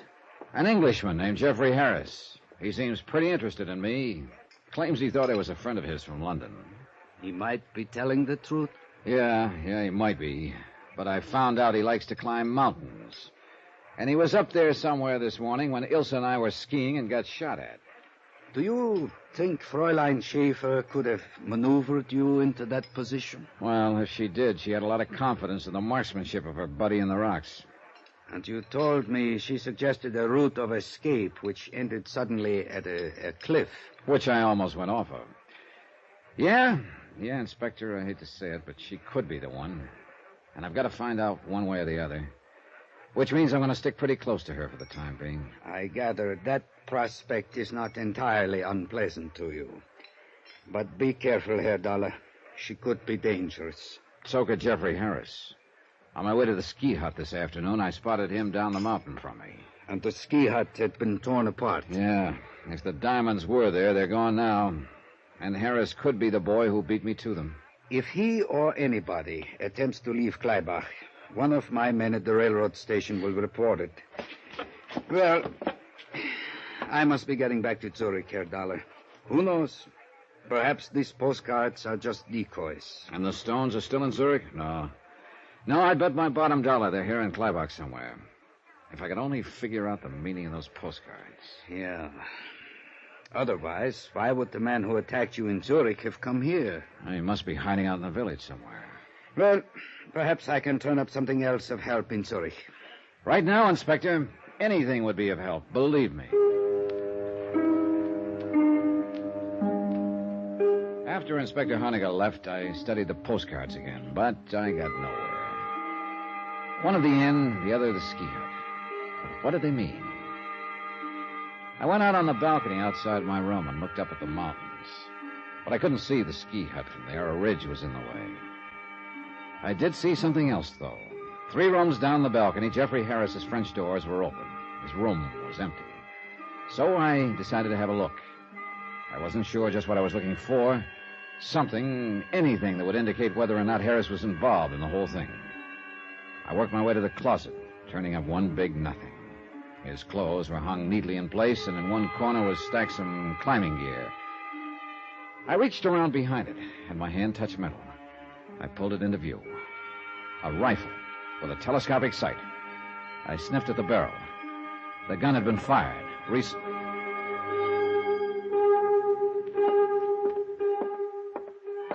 Good evening, Herr Dollar. Hello, Otto. Look, have you seen Jeffrey Harris lately? The Englishman? Not since late afternoon. All day long he was out climbing the mountain. Yeah, I know. He no sooner got back than he went out again. Before dinner. And it was a good dinner tonight, too. Any idea where he went? None. Could be in the village. Look, tell me something.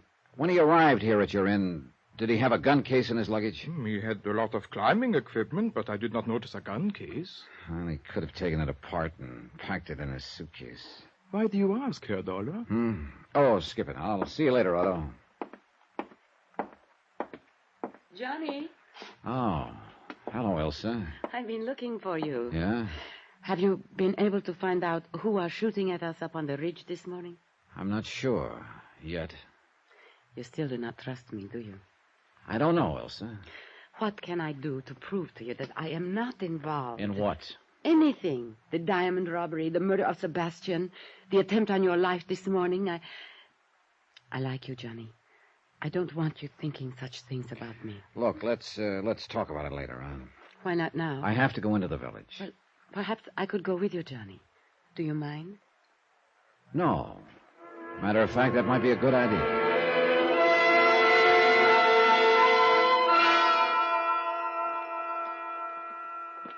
Nice in the village tonight, isn't it? Yeah, it is. Quiet, too. You seem to be looking for something, Johnny. For someone, Elsa. Who? The Englishman, Jeffrey Harris. Oh? You told me you'd never seen him before you came here to Kleibach. That is right. Then he wasn't a friend of Sebastian's. Well, not as far as I know. Well, an hour ago in Harris's room, I found a rifle with a telescopic sight. You mean that Harris is the one who shot at you this morning? Otto, the innkeeper, told me Harris went mountain climbing today. I saw him on his way down late this afternoon. But he isn't at the inn now. You think he's down here in the village? Maybe. That's why. What's the matter? Hold it, Elsa. Well. Looks like maybe the village isn't so quiet after all. What do you mean? I think somebody's following us. What? Come on, now, start walking. Yeah. Where? Across the street and back a ways in the shadows. Oh, what are you going to do, Johnny? Figure out a way. Wait a minute. That alley up ahead. We'll turn into it. Oh, Johnny. Don't turn your head, Elsa. Okay, into the alley now. Good. He can't see us here. Who do you think it is? I don't know. Gruner, Jeffrey Harris, even the guy who jumped me back in Zurich thinking I had the diamonds. Keep going. You think he'll come into this alley? That's what I'm hoping. All right, now here we are. The doorway here will do very nicely. Look, Ilse, you keep going down the alley, cut across to the next street, and go back to the inn. But what are you going to do? Wait for him. Go on now, go on. No, Johnny. Look, you do as I want to stay with you. Don't be silly. It could get a little rough around here all of a sudden. There's Johnny. nothing you can do here, Ilse, so do what I tell you. Now get moving. Now. She looked at me a moment, then went down the alley and out of sight. A couple of minutes went by. Nothing. Then I heard steps. He was approaching the alley, whoever he was. Now he was at the entrance. I pressed back into the doorway. A few more feet.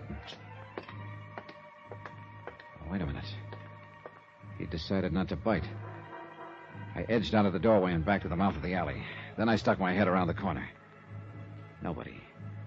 He must have ducked into a building or down the street. It sounded like Ilse from the next street. I cut through the alley. Then I spotted a couple of people in front of a small hotel down the street. They were jabbering excitedly.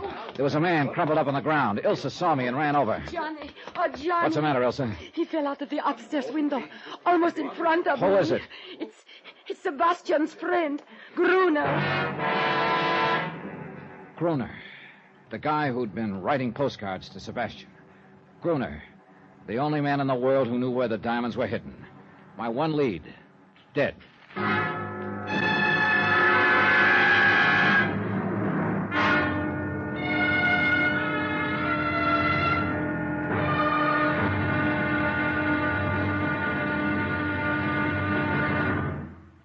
Now, here's our star to tell you about the final episode of this week's story. Tomorrow, the wind-up. I find out some people will not hesitate to kill anyone who gets in their way.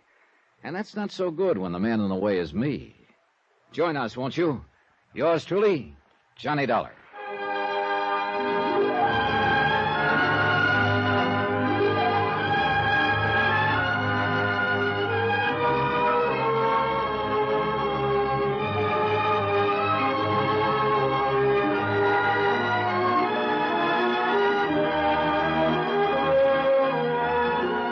Truly, Johnny Dollar, starring Bob Bailey, is transcribed in Hollywood.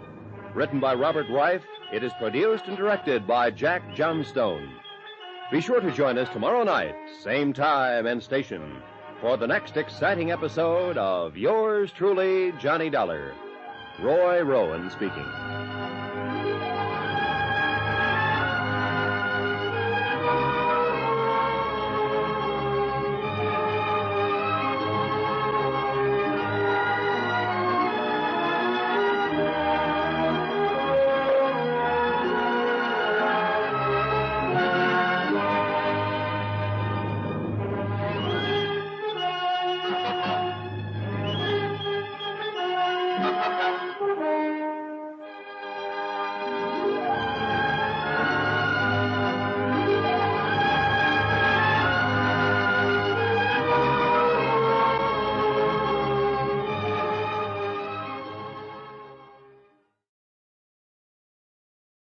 From Hollywood, it's time now for... Johnny Dollar. This is Otto, the innkeeper, Herr Dollar. Oh, good. I was away from the desk for a few minutes and just received the message that you called. Look, Otto, I'm at the little hotel down in the village. You're not planning to move out of the Kleibach Inn, I hope. No, listen. I want you to do me a favor. Of course. Have you seen Jeffrey Harris? The English gentleman? No. Then keep a sharp eye out for him. Oh. Yeah, and the minute he gets back to the inn, call me. But don't let him know you're calling me. Whatever you say, Herr Dollar. But is something wrong? Plenty. This man named Gruner I've been looking for. You have found him? I've found him, all right. Dead. What? And it looks like his killer is here at this hotel.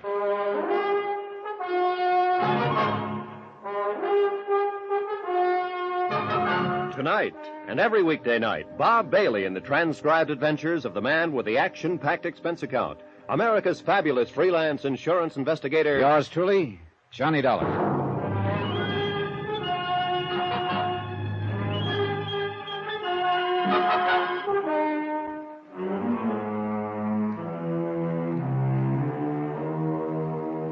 Expense account submitted by Special Investigator Johnny Dollar, location Kleibach, Switzerland.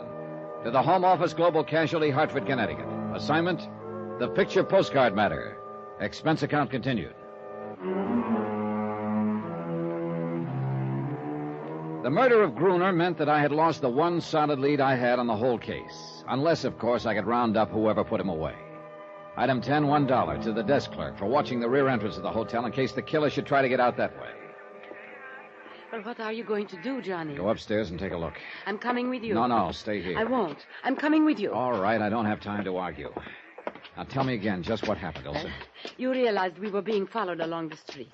You decided to wait in that alley, and I was to cut through to this street and go back to the inn. Yeah. Go on. Well, when I got to the street, I heard a man cry out. Then I saw Gruner fall from an upstairs window. He was dead. He fell from a corner room? Yes. Well, that'd be this door over here. Okay. Get back against the wall, Elsa. All right. Be careful, Johnny. Yeah.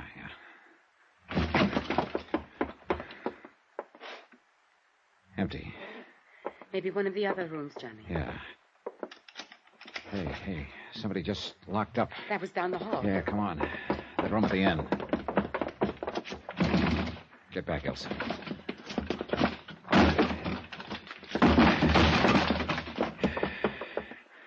Go on. The window. Yeah. Oh, great. A fire escape. Uh-oh. You see someone, Just Johnny? a flash as he disappeared around the corner. Could you recognize him? There wasn't much light, but it looked like the big boy who jumped me back in Zurich. Then it was he who killed Gruner. Could be. And Gruner was my last lead to those stolen diamonds. You think that man who got away now has them? I don't know. If he does and tries to leave town, Inspector Honegger's man will pick him up at the railroad station. Well, let's go back to the inn. We did. But only because it meant being someplace where I could quietly sit down and think. Try to put together and make sense out of what meager information I had. But the more I thought about it, the more I realized that I was stymied. More coffee, Johnny? No, thanks, no. What's the matter, Johnny? Oh, what's the matter is I'm beat. The stolen diamonds. The stolen diamonds. Unless I can figure out the meaning of those picture postcards Gruner sent to Sebastian, I'm licked. And so far, I've drawn nothing but big blanks on them. Postcard? You didn't say anything to me about postcards. I know, Elsa. Well, look, you may as well know it. Right now, you're about my last hope. You claim you weren't involved in any of this, that you want to help me. Oh, yes, Johnny, and I mean it. Okay, here's your chance to prove it. How? Take a look at these postcards. They're all addressed to your dead pal, Sebastian. Sent to him by Gruner. That's right. A picture of the Kleibach Inn here, and a picture of the ski hut on the ridge. Do they mean anything to you? Well, you're staying here at the inn, and I have seen the ski hut on the ridge. Beyond that, nothing. You're sure? Yes. What is it all about, Johnny? The postcards, I mean. Sebastian and Gruner were together in the diamond robbery back in Zurich. Then they split up. Gruner hid the diamonds and sent these postcards to Sebastian. They're supposed to be the key to the location of the diamonds. And now both Sebastian and Gruner are dead. Which means that if I can't figure out this key, I'll probably never recover those stones. You told me this morning you thought there were others after the diamonds. Yeah, and they probably knocked off Sebastian and Gruner trying to get them. These postcards, the inn and the ski hut. Have you searched this inn? As well as I could. And the ski hut? When I got there, the place had been ransacked. Somebody beat me to it. I saw Jeffrey Harris in the vicinity on my way up to the hut. The Englishman? Yeah. He could be my boy. Maybe whoever knocked off Gruner in the village was working for him. Maybe Mr. Harris already has the diamonds then. I hope to find out, if and when he comes back here to the inn. I somehow doubt that he's found them, though. They went after Gruner after the ski hut was ransacked. And that would indicate they are still looking for them. Yes. The inn and the ski hut. Wait, Johnny. Perhaps the diamonds are somewhere on a line between the two places. I thought of that, but it doesn't work. You can't see the ski hut from here at the inn. A ridge cuts it off. And where on a line between the two? They're about 5 miles apart. I wonder if... Hold it, Elsa. What is it? Jeffrey Harris, just coming in. See you later, Elsa. Well, it's the dollar chap. Yeah, that's right, Harris. The dollar chap. Enjoying your stay at Clyback, old man? Well, let's say it's been interesting. Delightful place, really. I'm a bit of a mountain climber, you know. Yeah, I know. Oh, you do? Oh, I didn't think my reputation had spread that much. Oh, I'm really just an amateur, but it's great fun. You did some climbing today, I believe. Yes, matter of fact, I did. Splendid face of rock up there. It gave me quite a workout. And you were down in the village this evening? Oh, yes. I say, old chap, you seem to be rather an inquisitive sort. Why all the questions, huh? Well, this morning I got shot at up on the ridge. What's that? This evening a man was murdered in the village. Both times you were in the vicinity. Oh, now, look here, Dollar. Let's not be absurd, right? I'm sorry that someone was potting away at you this morning, but I assure you I had nothing to do with it, and I didn't even know about the murder in the village. Plus the fact you've been pretty interested in me ever since I arrived here at the inn. Yes, but I've explained all that. I thought at first that you might be my old friend Bunny Dollar from London. Look, let's quit talking about old Bunny Dollar and start talking about that rifle of yours with a telescopic sight. Don't be ridiculous, old boy. I don't have any rifle. Well, I just happened to have found one in your closet today. I say, you are a snooper, aren't you? But you must have gotten to the wrong closet. I tell you, I don't own a rifle. It was there, all right, and it was your closet. Well, then somebody left it there by mistake. Now, look here, Dollar. I haven't the slightest idea what you're driving at, but I assure you I am in no way involved. And I must say I don't care for your attitude or behavior. To think I had you confused with old Bunny. Well, you're not in the least like him. You're prowling in my closet. I guess I drew a blank there. Elsa, where did you... Herr Dollar. Oh, Otto. Where did Elsa go? I do not know. She was sitting there a few minutes ago. Perhaps she went up to her room. Yeah. Herr Dollar, this man you were looking for, Gruner. I'm not looking for him anymore, Otto. Like I told you over the phone, he got himself killed in the village this evening. I know. And that is what made me think you might be interested in this. Oh, hey, another postcard. Where'd you get it? It arrived today. It was addressed to the man called Sebastian in care of my inn. That means Gruner didn't know Sebastian was dead. Hey, this could be the missing part of the key. Key? A picture of the village square. Does that mean something to you, Herr Dollar? I'm sure it means something, all right. But I'm not sure what. I went to my room and put the 3 postcards side by side. The inn, the ski hut on the ridge, and the village square. The trouble was I couldn't be sure this was all there was to the key. Maybe Gruner had planned to send more cards, but he wouldn't be sending any now. Yeah, from any point of view, I was getting nowhere. Then I stopped cold. Point of view. I looked at the cards again. You couldn't see the ski hut from the inn, and you couldn't see the inn from the village. But maybe, just maybe, there was some point from which you could see all 3. I went downstairs and outside. It was a moonlight night. I started walking slowly toward the village, keeping the inn in sight behind me.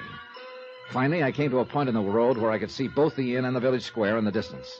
But I still couldn't see the ski hut. There was a ridge in the way. I started cutting across the field. It looked like a little deserted farm. A shed loomed up in front of me, a small, broken-down barn. And then, just as I got to the barn, the ski hut on the ridge came into view. I stopped and checked. Yeah, I could see the inn, the village square, and the ski hut. And this was the one point from which the scenes on all 3 postcards were visible. This had to be it. I went inside. The barn was empty except for some straw in one corner. I ran my hands through it, and I pulled out a leather case. The moonlight streaming through the broken roof told me I'd finally found the uncut diamonds. Wait a minute. Somebody outside. I froze against the wall in the shadow. He came in. I let him get close. Then I dove at him. I gave him a couple to the midsection and he crumpled. I dragged him to his feet. No, let's go off. Well, my old friend who jumped me back in Zurich. Who are you? Come on. No, don't. No, I am Anton. Your outfit was trying to get the diamonds away from Sebastian's boys, huh? Yes. When you jumped me in Zurich, you thought I had them. Then you followed me here to Kleibach.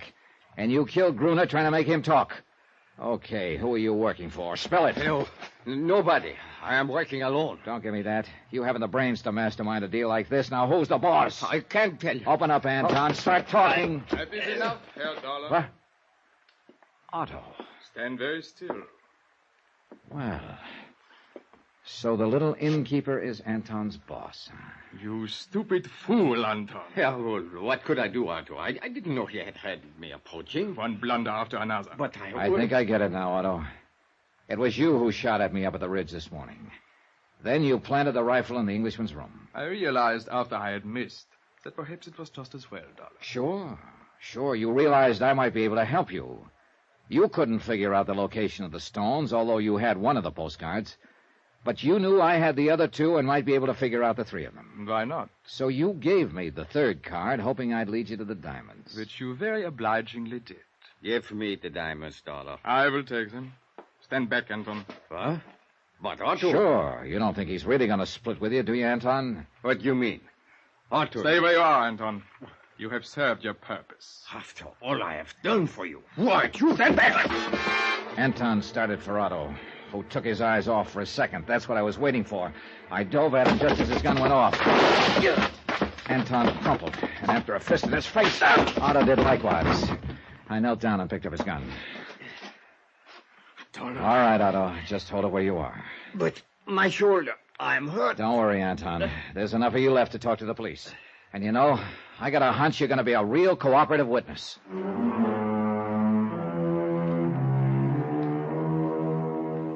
Expense account, 14th and final item, $678.50. Transportation and incidentals home. Total expenses, $1,723 even. Remarks? Otto and Anton were turned over to Police Inspector Honinger.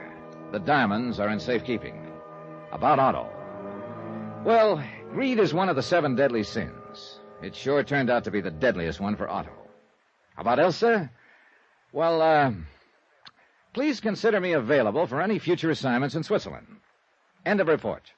Yours truly, Johnny Dollar.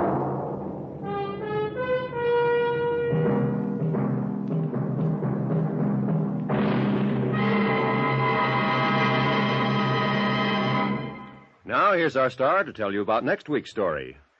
Next week, there's uranium, they say, in the Arizona hills. There's also a killer with 3 victims behind him, and he's looking for another. Join us, won't you? Yours truly, Johnny Dollar. Yours truly, Johnny Dollar, starring Bob Bailey, is transcribed in Hollywood. Written by Robert Reif, it is produced and directed by Jack Johnstone. Heard in our cast were Lucille Meredith, Victor Perrin, Forrest Lewis, Stan Jones, and Ben Wright. Musical supervision by Amerigo Marino. Be sure to join us on Monday night, same time and station, for another exciting story of yours truly, Johnny Dollar. Roy Rowan speaking.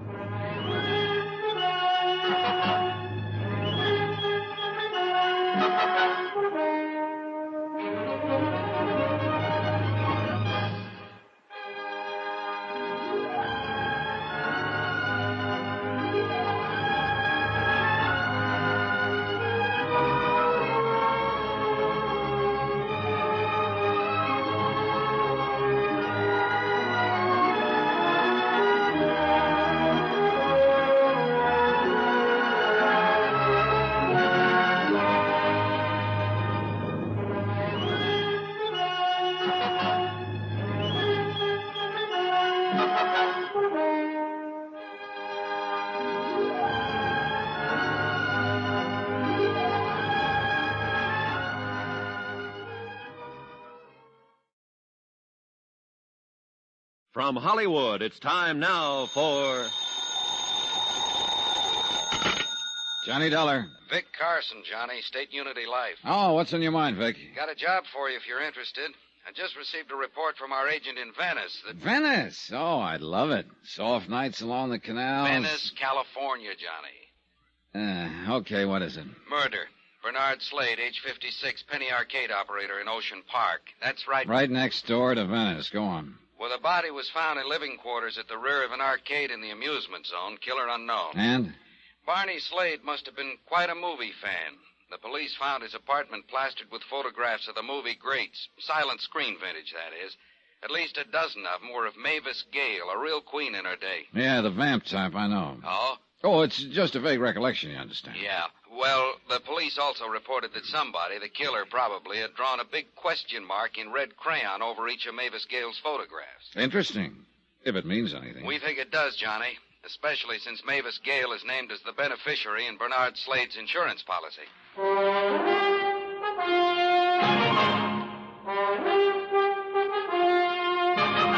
Tonight and every weekday night, Bob Bailey in the transcribed adventures of the man with the action-packed expense account, America's fabulous freelance insurance investigator. Yours truly, Johnny Dollar.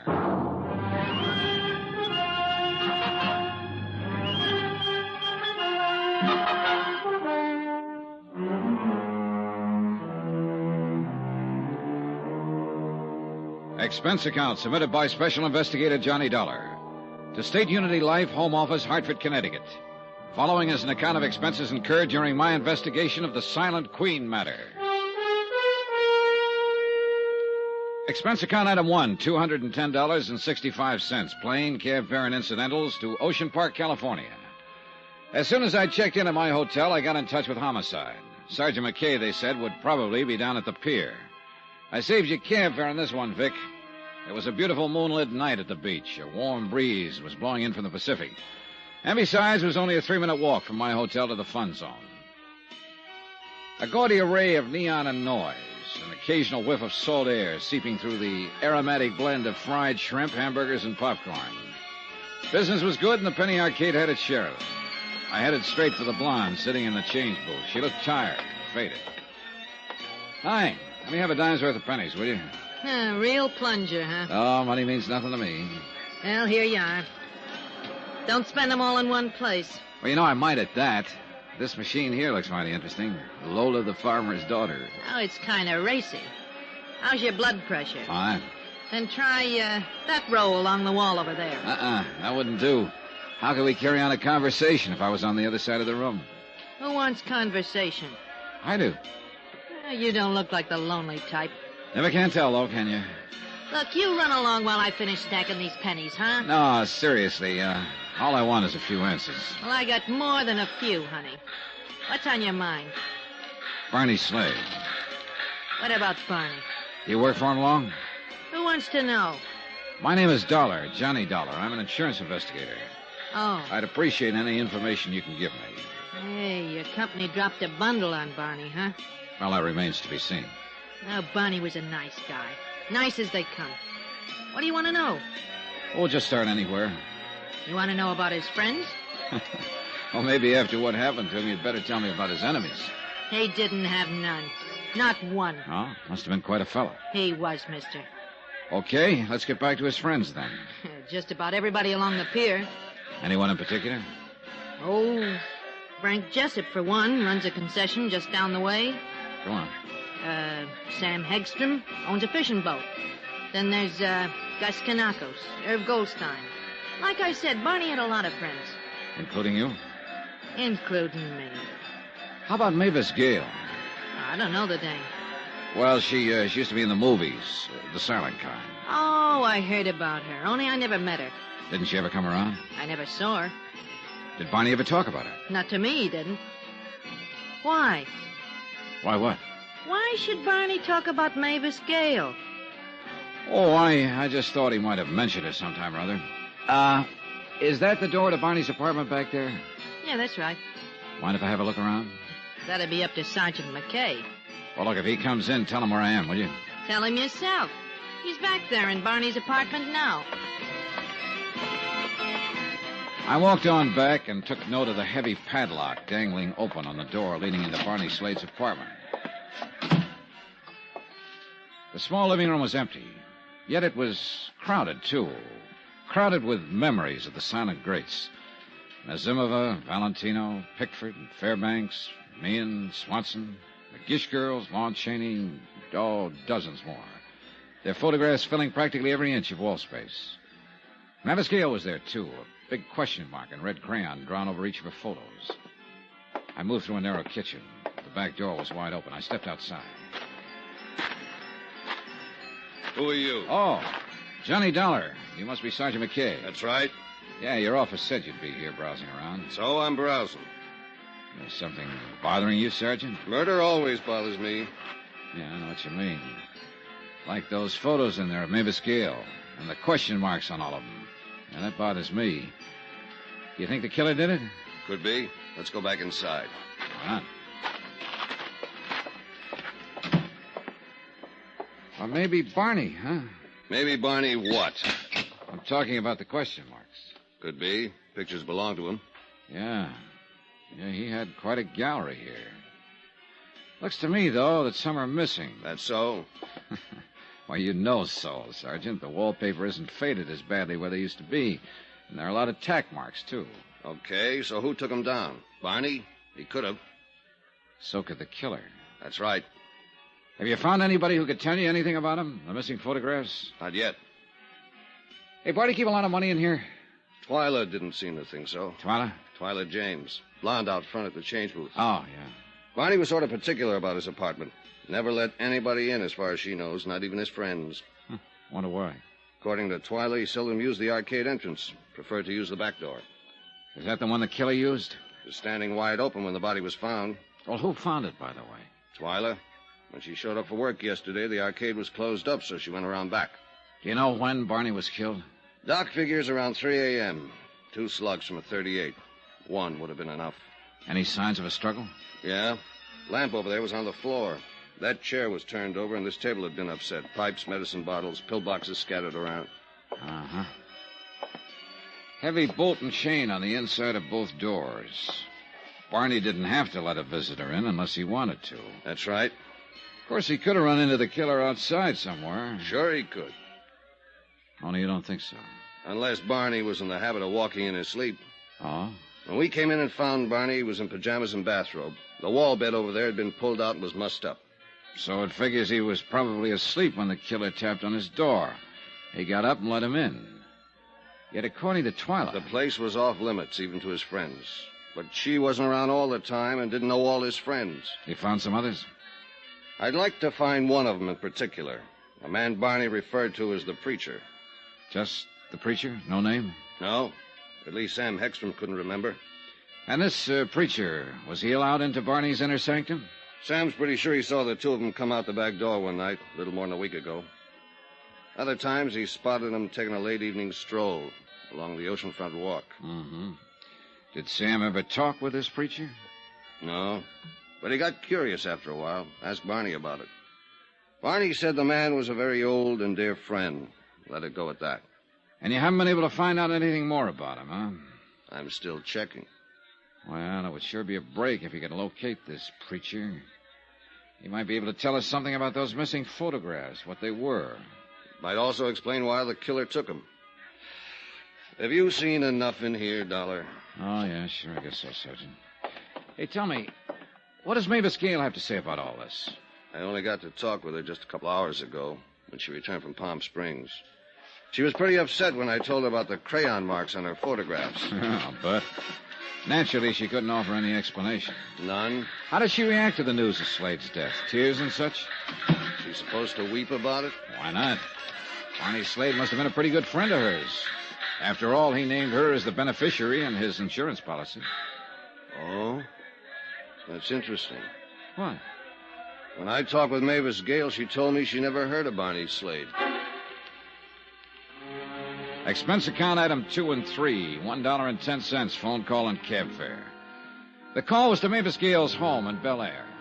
The butler said if it was important, I could find her at McCartney's mortuary in Venice. Cab fare to Venice via what is laughingly called the Speedway, a one-way alley lined with backyards and garbage cans. It took us less than a minute to cross over into Venice, a boom that had busted. A melancholy mixture of old broken-down buildings and the sound of the sea. Crumbling bridges, moss-covered canals, of paved streets wandering disconsolately into sand dunes and ending where the money gave out. A dream that had kind of died of a broken heart. Good evening, sir. Oh, Bernard Slade, please. Oh, yes. Mr. Slade is in the slumber room at the end of the hall. Is anyone with him? Oh, indeed. Quite a number of his friends. Would you know Mavis Gale if you saw her? The silent screen star? Oh, indeed I would. At least I think I would. She was one of my favorites. She hasn't shown yet. No, You mean she's expected? So I understand. Well, that's nice. Oh, that is nice. I didn't know she was a friend of Mr. Slade's. Oh, you know most of Barney's friends, huh? I know most of the people along the pier, and they were all his friends. Well, how about one called the Preacher? The Preacher? Mm-hmm. Well, naturally, I'm very well acquainted with many men of the cloth. And if you could tell me his name... I don't know it. Oh. Look, you have a visitor's register here, don't you? In each of the slumber rooms, yes. Just inside the door. Well, thanks. Where did you say Mr. Slade was? Down the hall. Last room on the left.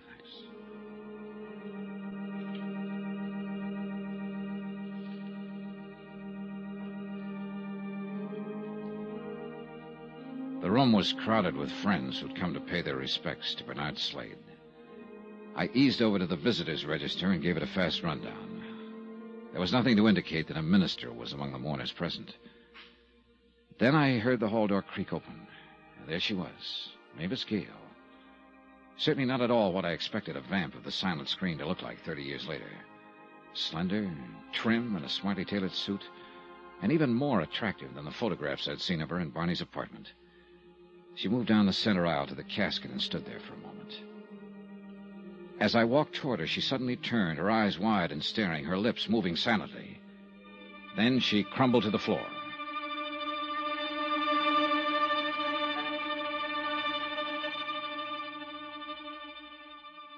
I understand you've been trying to reach me, Dollar. That's right, Sergeant. Okay, what's up? I got some news for you. Mavis Gale was once married to a small-time movie actor named Tom Sanford. Seems he was murdered during a hunting trip in the Sierras some 27 years ago. So? So now it turns out he wasn't. Mavis Gale just identified Barney Slade as Tom Sanford.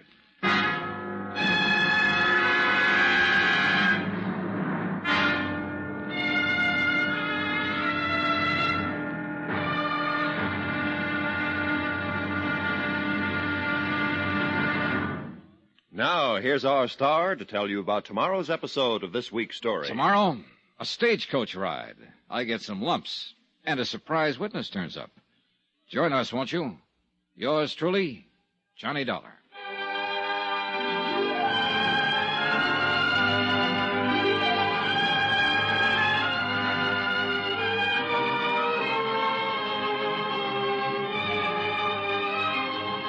Yours truly, Johnny Dollar, starring Bob Bailey, is transcribed in Hollywood. Written by Adrian Jandot, it is produced and directed by Jack Johnstone. Be sure to join us tomorrow night, same time and station, for the next exciting episode of Yours truly, Johnny Dollar. Roy Rowan speaking.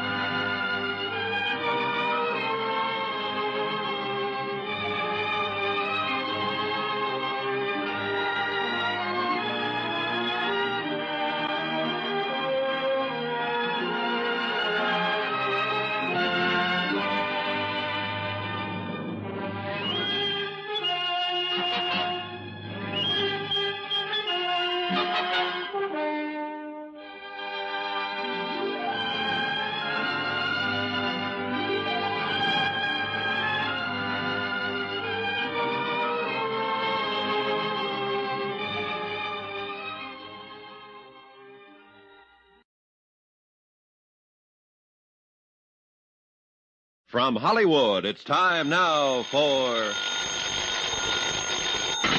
Johnny Dollar. I understand you've been trying to get in touch with me, Dollar. That's right.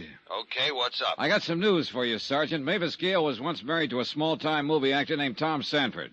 Seems he was murdered during a hunting trip in the Sierras some 27 years ago. So? Mavis Gale just identified Barney Slade as Tom Sanford. What? Same man, Sergeant. She's still at the mortuary? Yeah, the manager's office. I'll be over in 5 minutes.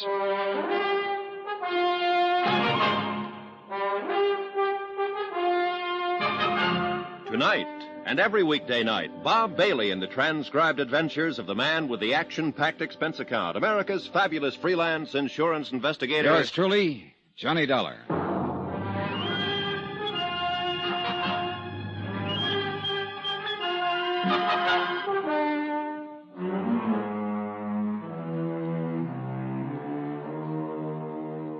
Expense account submitted by Special Investigator Johnny Dollar, location Ocean Park, California, to State Unity Life, Home Office, Hartford, Connecticut. Assignment, the Silent Queen matter. Expense account continued.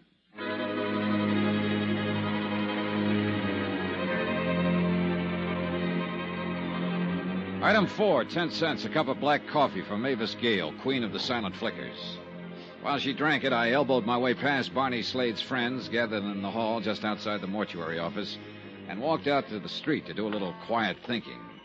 I didn't have time. Excuse me, Mr. Dollar. Oh, Is it a fact about Mavis Gale, I mean, she was Barney's wife? Where'd you pick that up? Well, Mort thought he heard her say so. Mort? A manager of the funeral parlor. You were in his office, helped carry Miss Gale there. Is it a fact, Mr. Dollar? How do you know my name? I was gabbing with Twyla earlier tonight. She's the girl at the change desk in the Penny Arcade. I know. Then I seen you and Sergeant McKay come out of Barney's apartment. Who are you? Frank Jessup. I run the mermaid bit over on the pier. You know, 3 baseballs for a quarter and you... You tried to dunk the doll in the water tank, yeah. I figure Mort heard right that Mavis Gale used to be Barney's wife. Well, that's what the lady said. Oh, how do you like that? Old Barney married all this time into that Mavis Gale, old-time movie star. Never breathed a word of it to any of us. Sure can't get over it. And him being a picture player in the old days, too. Yeah. Do you recall ever seeing her around the arcade, Mr. Jessup? Nope. Think I would have recognized her tonight when she came in the mortuary. Real handsome woman. Can you think of anyone Barney might have told about his past? I don't think any of his friends knew Mr. Dollar. Including Twyla James? Why do you ask that? Has she been with him long? Close to 5 years. What are you driving at, Mr. Dollar? Barney was still a pretty good-looking guy. She liked him a lot. And vice versa? Barney never talked it over with me. What did he talk about? Well, fishing mostly, and pinochle. He was crazy about pinochle. Best I ever played with. You play often? Average couple times a week. In Barney's apartment? Barney was kind of funny about that. None of us ever set foot in his place. Most of the time we played over at my bungalow or on Sam's boat. I see. Say, you being an insurance investigator and all, I was wondering, was Mavis Gale... Oh, excuse me, Mr. Jessup. There's Sergeant McKay. Well, you said 5 minutes, Sergeant. You made it to 3. She's still in there, Dollar? Yeah. Nice turnout of Barney's friends. Only they're all out in the hall. Well, things got sort of frantic when Mavis took her nosedive. They wanted to find out why, I guess. Did they? Mm-hmm. Mort nosed it around. See in the office with her? And her chauffeur. His name's Ronald. I'll send them both out. I want to talk to Mavis Gale alone. I don't think you get much out of her. She really fell apart at the seams. As it turned out, I was right. At least about McKay not getting much out of Mavis Gale. She came out of the office a minute or so later with McKay and the chauffeur on either side, and I went along with the mourners into the street. They helped her inside the big blue Cadillac, and she slumped down as far as she could get in the back seat, covered her face with a handkerchief. Then she was gone. Okay, you people, break it up. You came here to see Barney, remember? Sergeant. What is it, Dollar? Would you happen to remember Mavis Gale from the old days? When she was a star, I mean? Yeah, I guess so. Was she a pretty good actress? I'd say she was. Do you think she still is? If you're referring to that fainting spell, Dollar, you tell me you saw it. It looked pretty genuine. So? I just wondered is all. Just wondered.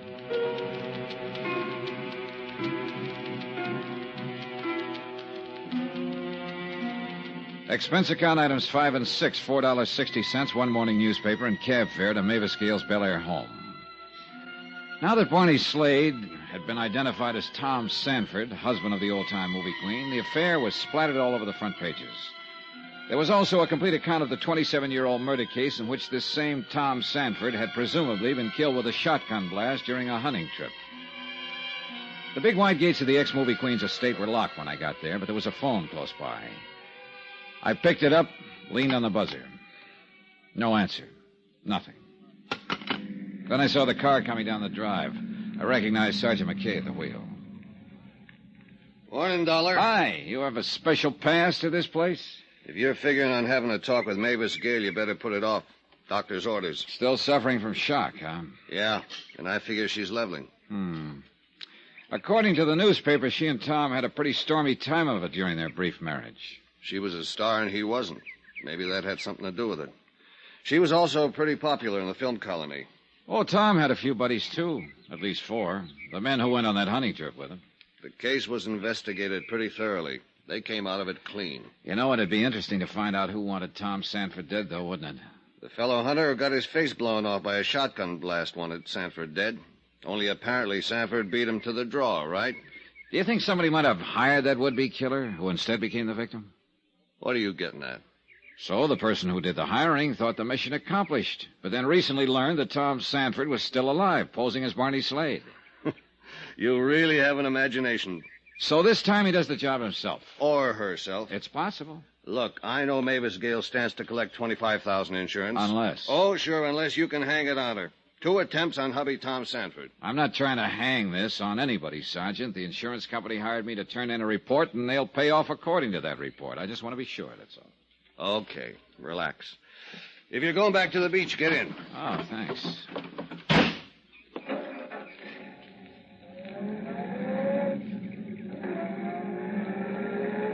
Why do you think he did it, Sergeant? Why do I think who did what? Sanford. 27 years ago on a hunting trip. Why do you suppose he planted his identification and clothing on the man who tried to kill him, and then vanished? Who knows? Maybe he was in a jam. Liked the idea of letting the world believe he was dead. And how about those question marks on Mavis Gale's photographs? A tie in there, maybe? We've been through that. Barney could have made those marks himself. Well, then here's a thought. Barney, or Sanford, whichever you want to call him, might have wondered, could his wife have hired the killer? And is that why he drew those question marks? I thought you decided the killer drew them. All right, assume the killer drew them. Why? You tell me. Well, it would certainly attract attention to Mavis Gale, wouldn't it? And eliminate her as a possible suspect? As far as Barney Slade's death is concerned, yes. You're really determined to go after this woman, aren't you? Look, McKay, I told you all Okay. Assuming the killer drew those question marks to direct attention to Mavis Gale. Why would he want to do that? I can make a guess. Can't you? Yeah. Could be blackmail. But why wait all these years? For the simple reason he just picked up a little information recently. Maybe he got it from one of the men who were on that hunting trip. Think they're still around? Expense account item 7, $10.50, cab fare and tips. It took me that long to find Milo Martin, actor's agent, one of the men who had been on that hunting trip 27 years ago. He operated out of a plush suite of offices on the Sunset Strip. He wasn't in, but his secretary, a friendly and eager little doll named Lana, gave me a list of places where I might find him. I finally did. Out on a ranch near Chatsworth, where a movie company was filming an epic.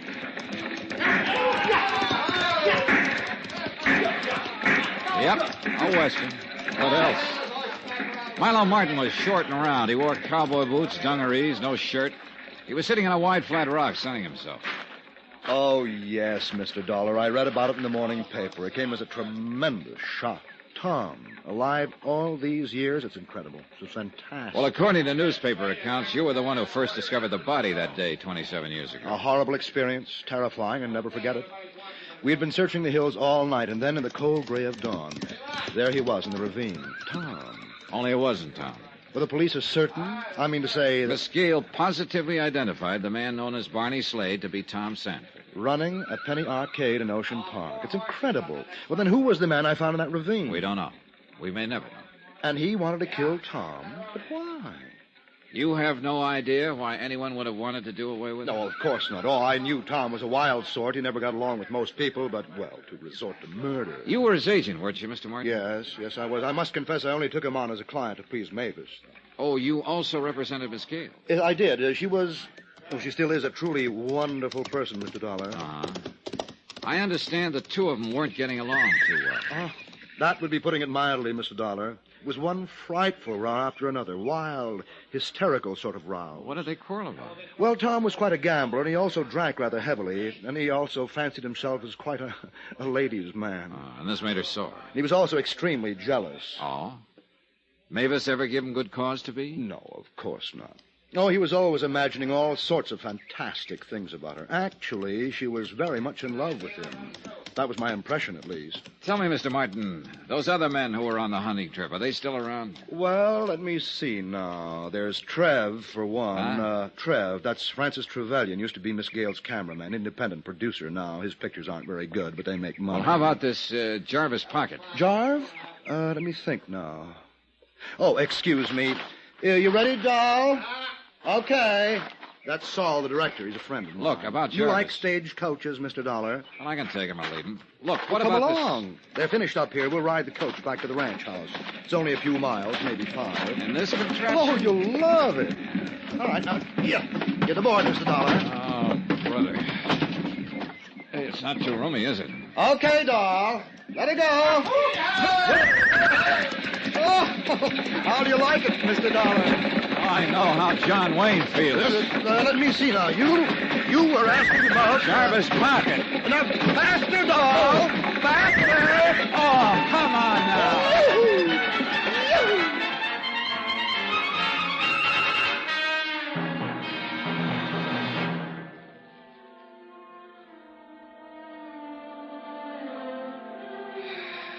Expense account. Item 8, 81 cents. 1 bottle of rubbing alcohol. It was late that afternoon when I got back to my hotel, but before I could use the alcohol on my aching bones, the phone rang. Johnny Dollar. McKay here. This time I got news for you, Dollar. You ought to be real pleased. Wait till I sit down. Oh, on second thought, maybe I won't. Okay, Sarge, let's have it. Mavis Gale said she didn't know her husband was alive all these years, that he was using the name Barney Slade, running that arcade in Ocean Park. So? So maybe she didn't tell us the truth. What do you mean? We got a witness, Dollar. Someone who saw Mavis Gale hanging around the Penny Arcade 2 nights before the murder.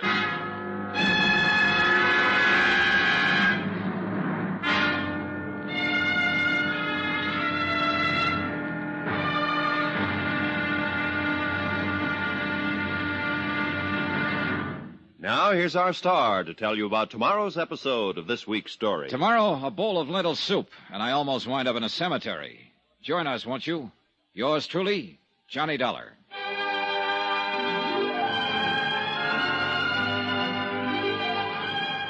Yours truly, Johnny Dollar, starring Bob Bailey, is transcribed in Hollywood.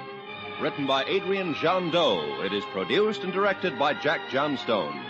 Be sure to join us tomorrow night, same time and station, for the next exciting episode of Yours truly, Johnny Dollar. Roy Rowan speaking.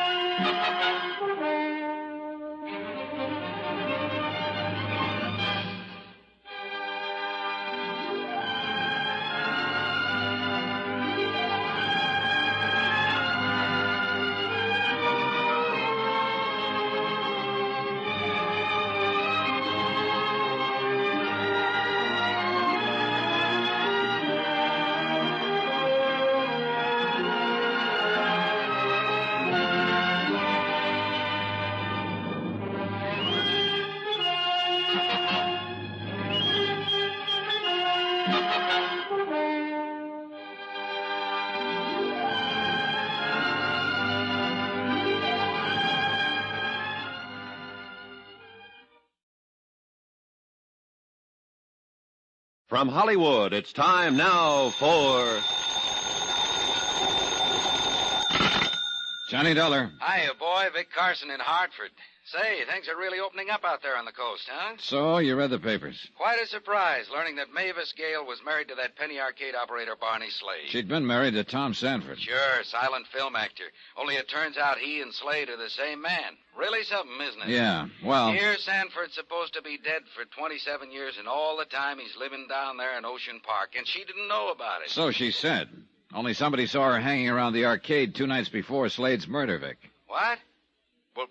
What does she have to say about that? She wasn't around when the police went out to her place a little while ago. No one knows where she is. Look, have you been able to get an angle on those photographs of hers in Slade's apartment? Why the killer drew those question marks over them? No. And we haven't found out why the killer copped a half a dozen of the photos either. Photographs of whom? How should I know? They're gone. Well, maybe they're important. No. Look, I'm on the trail of a character called the Preacher. If I find him, I may find some answers. Well, according to the papers, Johnny, are you sore about something? Yeah, Vic, I'm sore. Better read my report.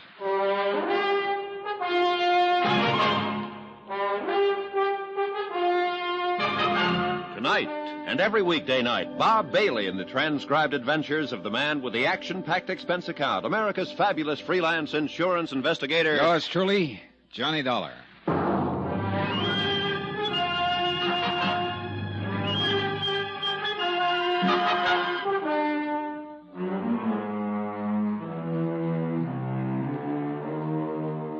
Expense account submitted by Special Investigator Johnny Dollar, location Ocean Park, California. To State Unity Life, Home Office, Hartford, Connecticut. Assignment, the Silent Queen matter. Expense account continued.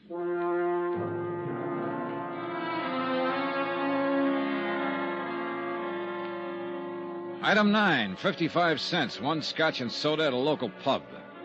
This was right after I talked with you, Vic. Yeah, I guess I was a little sore. Maybe it was because of that phone call earlier from Sergeant McKay, when he told me that old-time screen star Mavis Gale had been seen hanging around the arcade where Slade was murdered. Okay, so Mavis Gale was in line to receive $25,000 as the beneficiary of Slade's insurance policy. I suppose he figured I was itching to get something on her so the insurance company wouldn't have to pay off. I downed the rest of my drink and walked over to the Penny Arcade in the Ocean Park amusement zone. You back again? Yeah, I'm back again, Twyla. If you're looking for Sergeant McKay, he's... You sure about what you told him? That you saw Mavis Gale in here several nights ago? I'm sure. Recognize her picture in the morning paper. Well, you didn't volunteer this information to McKay until this afternoon. I sleep late. Okay. So Tuesday night, Mavis Gale showed up. Around 8, you said. Well, I couldn't swear to the time. It was around then. Well, exactly what did she do? I told the sergeant. Well, tell me. When I first noticed her, she was standing just inside the front door, like maybe she was waiting for somebody. Was Barney here in the arcade at the time? No, Barney was back there at that test your strength machine. It was busted. And I was helping fix it. Oh, hiya, Mr. Jessup. Evening, Mr. Dollar. Evening, Twyla. Hi. Yeah, Mr. Dollar, Frank here's pretty good with electrical stuff. So? So I helped Barney fix the machine. Look, Twyla, I mean, what happened then? What did Mavis do? Well, she waited around another 10 minutes maybe and then beat it. Did Barney see her? Did he, Frank? You mean Mavis Gale was in here the night he was fixing the machine? So Twyla says. Do you think he noticed her, Mr. Jessup? Kind of hard for me to say, Mr. Dollar. We were both pretty busy fooling with that machine. I didn't notice her, that's for sure. Look, Mr. Dollar, don't you believe I saw this Gale dame here? You need half a dozen witnesses. Oh, okay, Twyla, don't get excited. Twyla, what I come in for, me and Gus are going to drive over to the mortuary, spend a little time with Barney. I know you were there. Oh, yeah, sure. Sure, I'd like to go again, Frank. I'll get one of the boys to take over the change booth for an hour or so. Thanks. Be around 8. Well, I'll see you around. Just a minute, Mr. Jessup. I'd like to ask the two of you something. Sure, go ahead. I've got a list of names here. Barney may have mentioned any one of them to you. Now, stop me if he did. Milo Martin, George Sheldon, Jarvis Pocket. Stop. Huh? Yeah, Sergeant McKay already asked us about that fella called the Preacher, too. We'd never heard of him. Okay, thanks.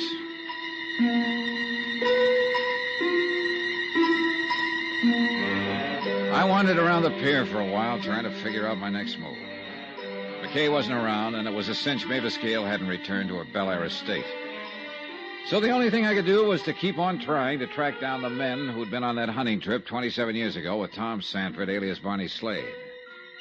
Milo Martin, number 1 on the list, hadn't been able to give out with anything exciting.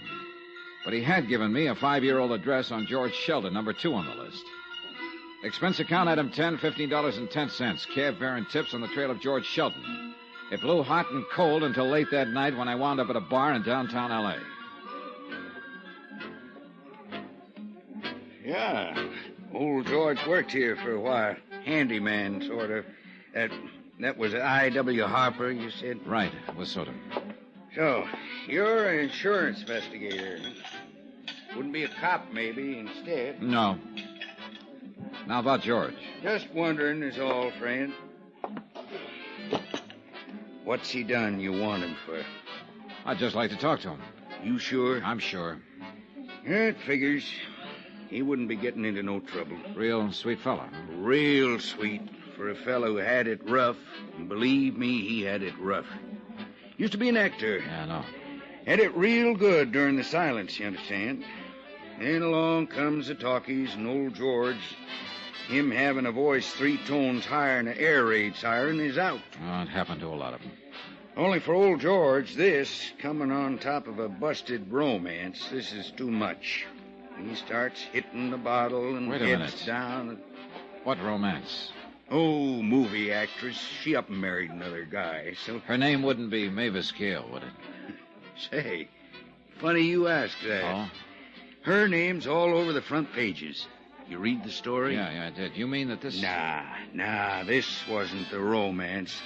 Old George had a yen for some doll named Josephine Hinch, or something like that. Say, you wanting to talk with him, it got something to do with that Penny Arcade murder? Yeah, that's right. Now, where can I find George Sheldon?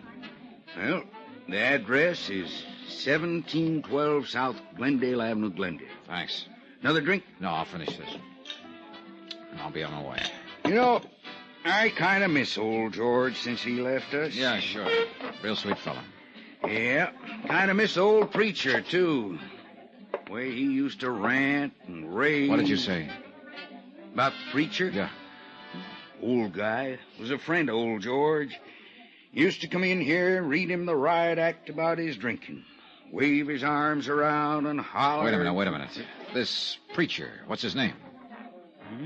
Let me see now. Kind of screwy name. I ought to remember. Runs a rescue mission somewhere around here. Would a friend help? Sure. His name's Pocket. Jarvis Pocket? Right on the button. Thanks. Here's your $5. My pleasure.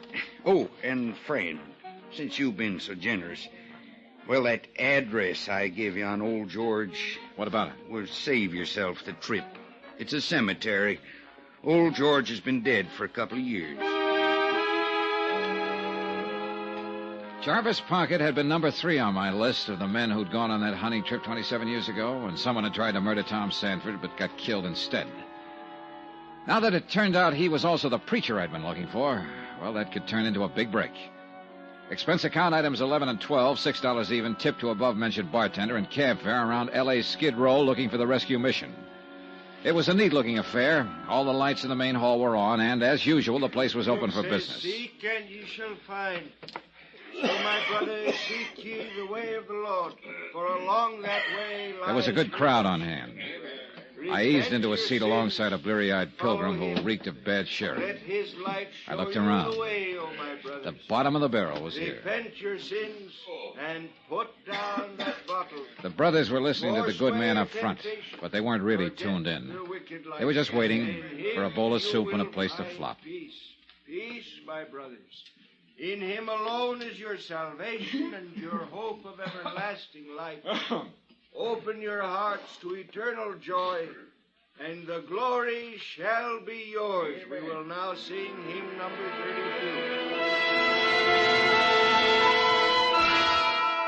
32. When the singing was over, I got caught in the crush, and the next thing I knew, I was holding a bowl of lentil soup in my hand, and I realized I hadn't eaten all day. Meanwhile, I kept my eye on Brother Pocket and waited for a chance to get to him alone.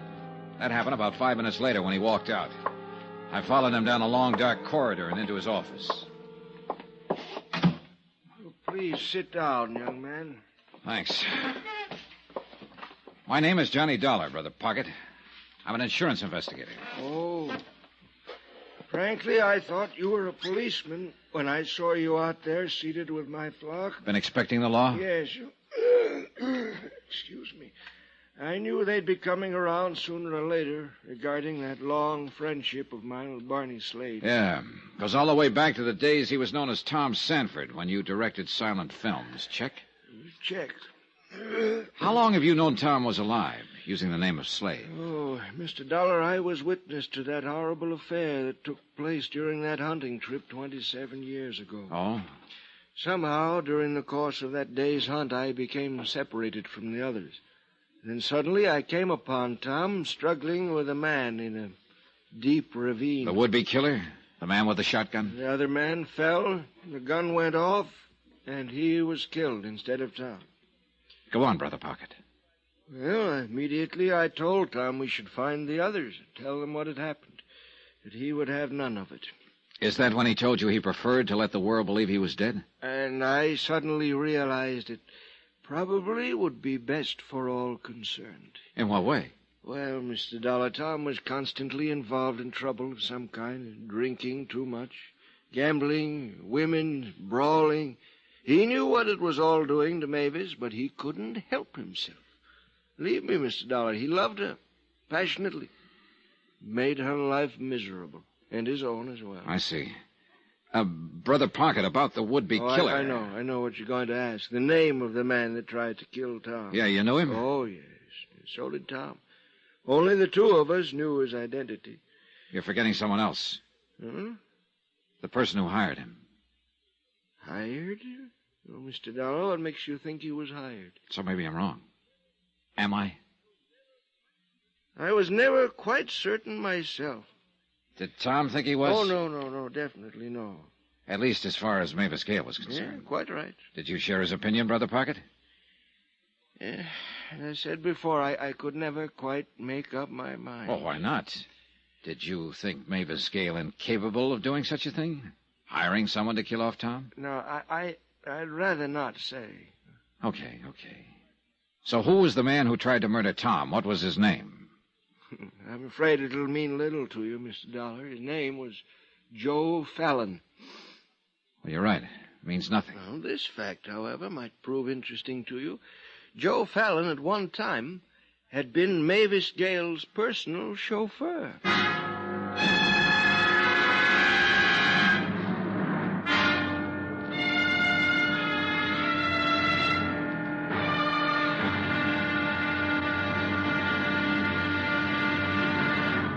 Now, here's our star to tell you about tomorrow's episode of this week's story. Tomorrow, audience with the Queen and a brush with the killer.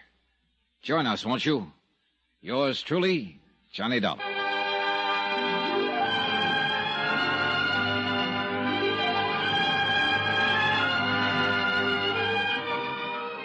Yours truly, Johnny Dollar, starring Bob Bailey, is transcribed in Hollywood.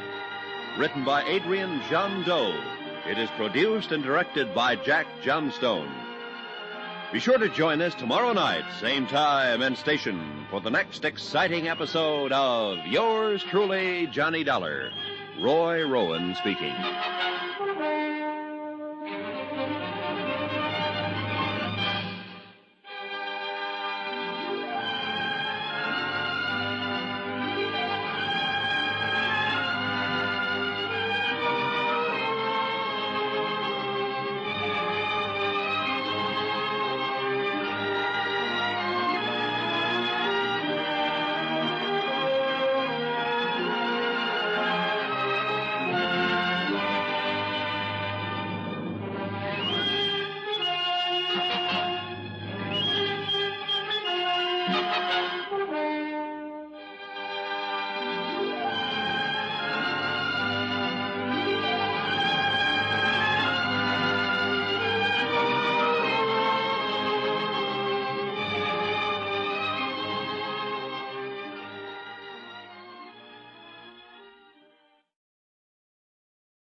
From Hollywood, it's time now for...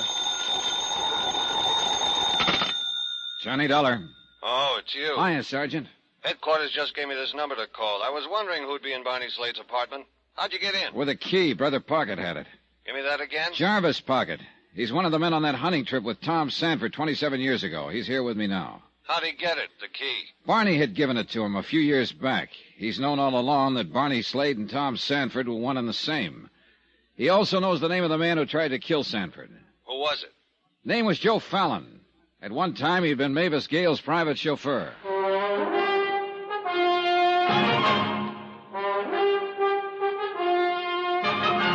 Tonight, and every weekday night, Bob Bailey in the transcribed adventures of the man with the action-packed expense account, America's fabulous freelance insurance investigator. Yours truly, Johnny Dollar.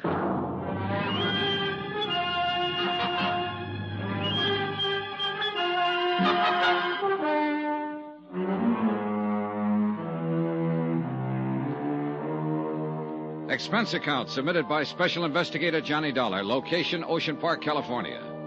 To State Unity Life, Home Office, Hartford, Connecticut. Assignment, the Silent Queen matter. Expense account continued. Locating Brother Jarvis Pocket, who now ran a rescue mission along L.A.'s Skid Row, had been the only real break I'd had in the case so far. At least I hoped it would be. The one-time Phil director of the silent era had often visited with his old friend Tom Sanford, alias Barney Slade, might put us on the track of Slade's killer. I watched Brother Pocket as he paced back and forth across the small room, scratching his chin thoughtfully, glancing up at the blank spaces on the wall where the photographs had been. He was still pacing the room when Sergeant McKay arrived. How about it, Mr. Pocket? As I told Mr. Dollar, Sergeant, I'm positive that this entire wall was covered with photographs. Uh-huh. And now there are several missing. Were they photographs of some particular star? Oh, no. Action shots made during the filming of a picture that I directed for Miss Gale. Let me see, what was the title of that one? Well, maybe that isn't important, Brother Pocket. Wait a moment. Yes, it was called Dangerous Lovers. Yeah. That George Sheldon starred with Mavis in that one. Was Tom Sanford in it, too? Tom, yes. Best role he ever had. Well, how about the next row of pictures? Yes, a photograph of Mavis and Tom, I believe. I can't recall the title of that film. A dreadful thing. Francis Trevelyan talked them into it and directed it, too. He should have stayed behind the camera where he belonged. And the bottom row, were they photographs of Tom Sanford and Mavis Gale? Yes, I'm certain of it. That picture was... Brother Pocket, would you say that Tom had changed much since those photographs were made? Not too much, no. He put on a bit of weight. His hair turned gray, of course, thinning on top. He'd grown a small mustache, too. How about it, Sergeant? You'll notice there isn't another photograph of Tom Sanford left on that wall. Okay, so assuming the killer took these away because they might identify Barney as Tom Sanford... And link him with Mavis Gale? Yes, yet the killer went to the trouble of drawing red question marks over the other photographs of Mavis Gale. To deliberately draw attention to her. Why? Mavis Gale would have been involved anyway to a certain extent. After all, she is the beneficiary of Slade's insurance policy. Sure. But suppose the killer wasn't aware of that. $25,000, I believe, is the amount. Yeah, that's right. And you're wondering why he did it? Oh, I can make a guess. You said he'd been pretty reckless, tossed a lot of Mavis Gale's money around in the old days. May have amounted to something close to $25,000. Possibly. This may have been his way of squaring the account. $25,000 and a king-size shot. He could hardly be expected to guess that his death would come about under these circumstances, Mr. Dollar. No, but he could have passed away calmly in his sleep some night and wouldn't have changed a thing, Brother Pocket. Mavis Gale would still have been curious about a man named Barney Slade. Yes, I suppose, yes. He must have been pretty sure she'd recognize him, that it would make a nice big splash in all the papers. Was he that much of a ham? Tom, I'm afraid so. He couldn't have loved Mavis Gale very much. Mr. Dollar, right to the last, yes. Still, he couldn't resist the magnificent gesture, the big payoff, returning her $25,000. You know something, Dollar? Now you sound like you're on her side. Yeah. Well, gentlemen, if that's all that you want me for, I think I'd best be getting back to my quarters at the mission. The flock may be getting a little restless, huh? You know how it is. There are times that one of the brothers will sneak a bottle of sherry into the dormitory, and things become quite gay. Sure, Mr. Pocket. You can run along, and thanks. Well, good night, gentlemen. Good night. Well, Sergeant, what's the next move? What about this Joe Fallon? You said he'd been Mavis Gale's chauffeur at one time. Yeah. Pocket saw the whole thing. The attempt to kill Tom Sanford 27 years ago. Fallon and Sanford were struggling. A shot went off, and Fallon got it full in the face. Sanford then decided to play dead. Yep.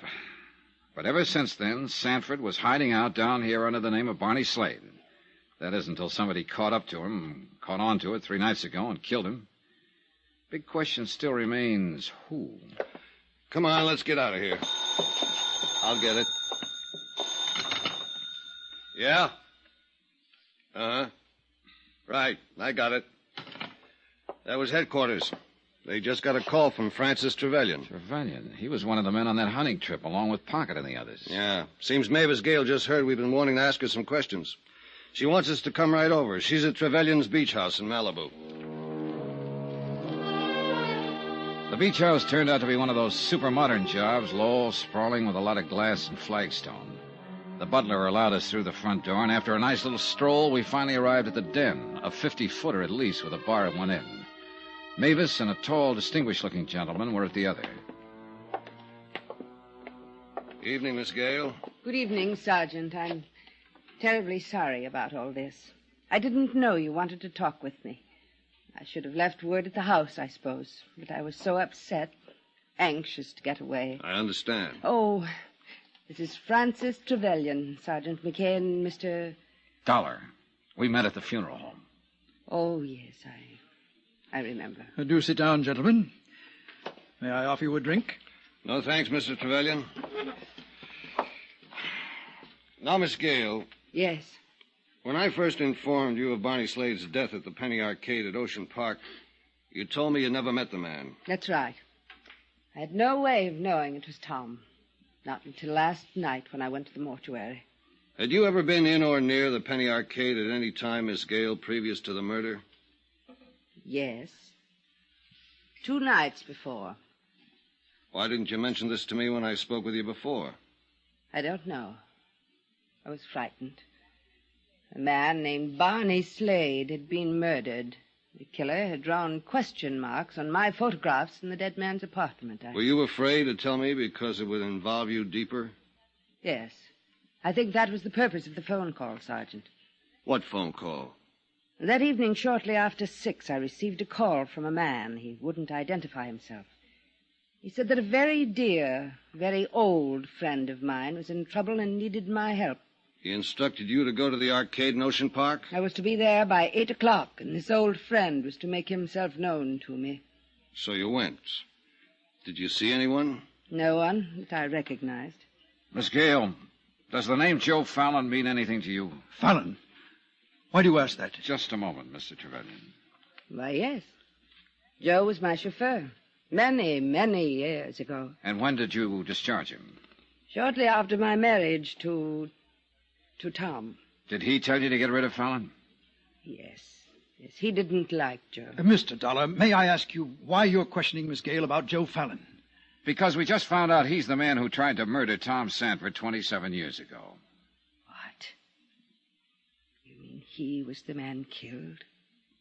The man we all thought was Tom. That's right. Was Joe Fallon in love with you? Now, see here. Better answer. Was he, Miss Gale? I don't know. What are you two driving at, Sergeant? I insist on knowing. And I'd like to know why you jumped when I first mentioned Joe Fallon's name, Mr. Trevelyan. All right, I'll tell you. You see, I'd quite forgotten about him. It was only when you asked Miss Gale that it suddenly dawned on me who he was, and it startled me, because his name had been brought to my attention only some 24 hours ago. Oh? A phone call. A man who said he was in partnership with Joe Fallon. They had a business deal to talk over with me. And? Well, I simply told them that I wasn't interested. I was in the midst of my most important production, and I just couldn't be bothered. Did you receive a similar call, Miss Gale? I know. You know, Sergeant, I'll give you odds it's the same one who called Miss Gale before the murder to get her down to the Penny Arcade. But I don't understand. Why? Who is the man? When we find that out, Miss Gale, we'll have the killer.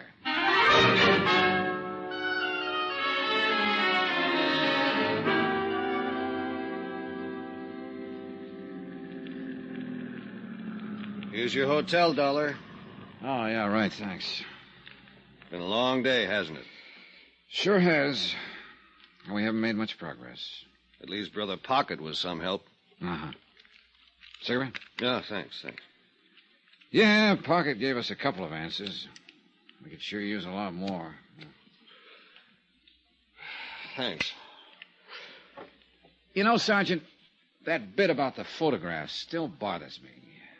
Why would the killer first try to hide the link between Mavis Gale and Tom Sanford, and then deliberately draw attention to her? You think someone beside the killer could have made those question marks on her photographs? Could be. Okay. For instance? Who discovered the body? Twyla James. Okay. You mean she walks in, discovers the body, picks up red crayon, does the art job? Why? Well, look, I just make these things up. I don't explain them. You're off the beam on this one, Johnny. When we got to Barney's place, she was shaking like a ship without a rudder. Nah, she was scared silly. Uh-huh. I'd still like to ask her about it, though. Better get some sleep, Dollar. I guess. Thanks for the lift, Sergeant. Night. Yeah, the sergeant was probably right about Twyla. But I sauntered on down to the amusement zone anyway. It was late and the place was folding up. There was a nice warm breeze blowing in from the sea and the night was calm. So I continued along the ocean front, crossed over into Venice, and kept right on going. The old canals and the bridges looked more sad and forlorn than ever in the pale moonlight, with the sea in the background adding its lonely rhythm of sound. The shot had come from somewhere over by the canals. Then I saw the man on the bridge, staggering, weaving like a drunk. I headed toward him on the double, but before I could reach him, he stumbled and fell on his face. Here. Let's see how... Pocket. There. Back there. Pocket. This is Dollar. Johnny Dollar. There. Over there. He kept pointing across the canal, and then I saw the figure slinking away. I took after him. I scrambled across the bridge, and then along the canal. And then I lost him. I pulled up on the bank of the canal, looking around. Listen. Nothing. Then, suddenly, something. Footsteps behind me. But I heard them a second too late. Oh!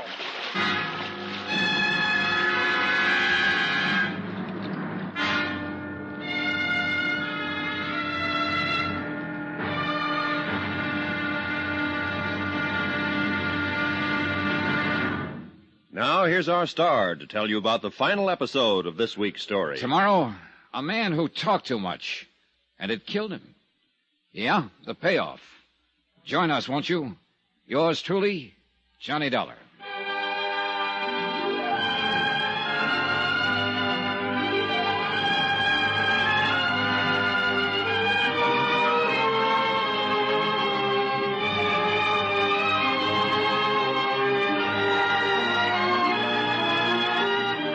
Yours truly, Johnny Dollar, starring Bob Bailey, is transcribed in Hollywood.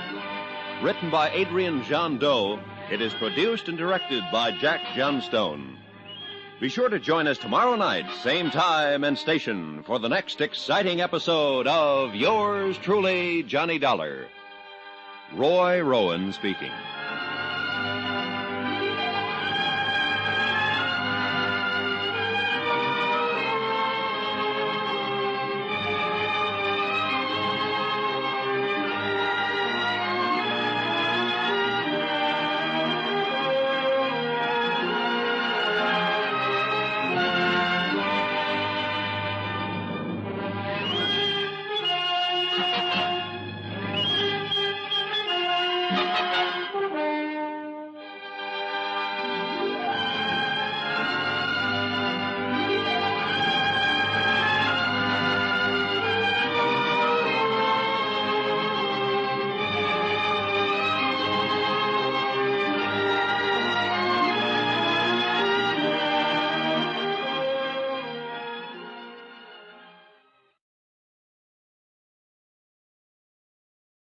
From Hollywood, it's time now for... Johnny Dollar. Good morning, Mr. Dollar. This is Milo. Remember? Oh, Milo Martin, the agent, yeah. Yes, I've just read about that terrible affair about Jarvis Pocket murdered. Oh, it's a terrible thing. Yeah, he didn't even make it to the hospital. And you, Mr. Dollar, the killer tried to do away with you, too, huh? All I got was a nice crack on the head and a not-so-nice dunking in the canal. You were fortunate, Mr. Dollar, extremely fortunate. Yeah. Anything else you wanted to talk about, Milo? Oh, yes. I'm sorry I wasn't at the office when you called earlier. Well, your secretary gave me part of the information I was after. She remembered a man had phoned your office yesterday. Yes, she said he was a business associate of someone named Joseph Fallon. Well, I was out at the time, but he did leave that message. Well, what I wanted to know is, did he ever call back? No, he didn't. He probably will, unless he figures he's already found his pigeon. Pigeon? What for? Blackmail, Mr. Martin. Blackmail.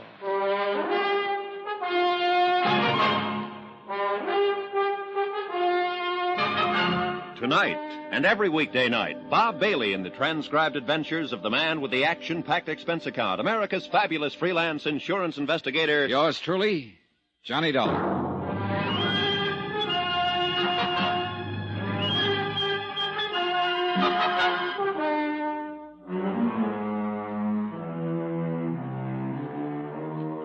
Expense account submitted by Special Investigator Johnny Dollar, location Ocean Park, California. To State Unity Life, Home Office, Hartford, Connecticut. Assignment, The Silent Queen Matter. Expense account, final page. 27 years ago, somebody had hired one Joe Fallon to murder Tom Sanford, the husband of silent movie star Mavis Gale. But Joe had muffed the job. Now that somebody had turned killer himself. His first victim, Tom Sanford, who'd been going under the name of Barney Slade and running a penny arcade in Ocean Park. The second, Jarvis Pocket, who could have helped us spot the killer. The only two others who might help us were actor Francis Trevelyan and actor's agent Milo Martin. And both had received phone calls from the killer. The reason? Blackmail, obviously. Item 13, $1.35 cab fare to police headquarters. Morning, Sergeant. Hello, Dollar. How do you feel? Oh, okay, I think. You turn up anything on Pocket's killer? Only this. 2 slugs taken from the body, fired from a .38. From the same gun that killed Barney Slade? The same. Well, it figures. Oh, I wish a lot more did. Hey, look, just what have we got anyway? Maybe you better start with what we haven't got. Well, Barney Slade gets clobbered by a killer who scrawls question marks all over Mavis Gale's photographs in his dingy apartment. To draw attention to Mavis Gale. All right. Mavis is named as a beneficiary in Slade's insurance policy. Claims she doesn't know the man, then takes a look at his body and identifies it as husband Tom, who supposedly was killed 27 years ago on a hunting trip. Right. Then Jarvis Pocket, one of the men who'd been on that trip, fills us in with the info that Mavis Gale's ex-chauffeur had tried to knock off Tom. Yeah, but he goofed the job and got knocked off himself. Question. Had Joe Fallon been hired? Answer, probably. Question, who hired him? There's a beaut, huh? Say, this Milo Martin ever get in touch with you? Yeah, just before he came over. He got a call, all right, apparently from the same man who called Trevelyan. Mm-hmm. Trying Fallon's name on for size. Oh, he's trying to get a reaction, that's for sure. And when he gets the right one, he'll put on the squeeze. I wonder why he didn't call Mavis Gale and give her the pitch. Maybe he did, and she forgot to tell us about it. Think he called Jarvis Pocket? No, I think Pocket would have told us. I wonder if Pocket told us everything last night at Barney's place. Oh, probably not. I think he suspected something or someone. When he left us, he probably did a little prowling of his own. Result, got himself killed. Look, it's almost noon. Yeah. I'll buy you lunch. We'll have about an hour. Then what? Then I'm going to Tom Sanford's funeral. Aren't you?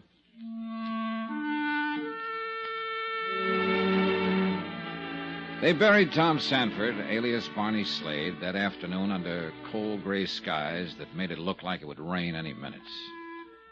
But that didn't keep the crowd away. All Barney's friends from the pier were there, including Frank Jessup, who ran the mermaid bit, and Twyla James, who pushed pennies at the arcade.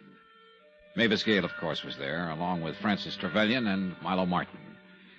And there were the usual spectators who came out of curiosity. When it was all over, the sergeant and I started down the hill. Oh, there, Sergeant. Mr. Dollar. Oh, hiya, Frank. Mr. Jessup. Sure was a nice ceremony, wasn't it? Yeah, very nice. Pier was practically closed down. Everybody here for the funeral. We're all going to miss old Barney. Somehow I just can't bring myself around to calling him Tom. Won't seem to fit somehow. Sure. Well, I got to get back to Twyla. She's taking this kind of hard. Oh, yeah, sure. I was kind of surprised the way Miss Gale stood up. Real brave she was. No tears at all. Yeah, I noticed that. Sergeant? Maybe she was all cried out, Dollar. It happens, you know. Uh-huh. It happens.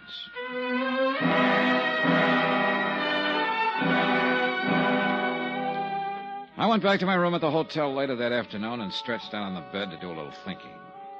Sleep, something I hadn't had much of in the past 24 hours, finally caught up. When I awoke, it was dark outside. After a shower and shave, I wandered on down to the amusement pier again. No particular reason. Then I remembered I still had the key to Barney's apartment.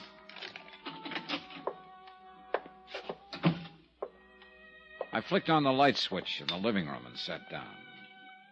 Then as I reached around for an ashtray on the small table close by, my sleeve brushed several medicine bottles to the floor. I was picking them up when somebody came in through the back door. Mr. Dollar? Oh.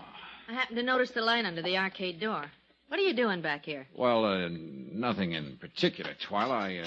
I'm afraid I accidentally knocked these off the table. Oh, no harm, I guess. Poor Barney won't be needing them anymore. Well, he had quite an array here. Medicine, pills. Yeah. Virus of some kind. Hit him like a ton of bricks a month or so ago. Oh? Did he go to the hospital? No, not Barney. He wouldn't hear of it. Well, who took care of him? Oh, Frank Jessup and myself. Between the two of us, we did the cooking and saw to it he got his medicine and all. Wait a minute. I thought you said you'd never been in Barney's apartment. Yeah, that's right. First time was when I found the body. Well, look, if you and Frank took care of him while he was sick... Well, it was over at Frank's place in Venice. Oh. Yeah, Barney and Frank and a couple other fellows were playing cards. Suddenly, Barney wasn't feeling so good, so he decided to lie down for a while. That's when the game broke up. Frank stayed with Barney, and when he saw how bad his fever was, he called Doc Ferris. Doc Ferris, huh? Yeah, lives over in Venice. Thanks, sweetheart. Lock up for me.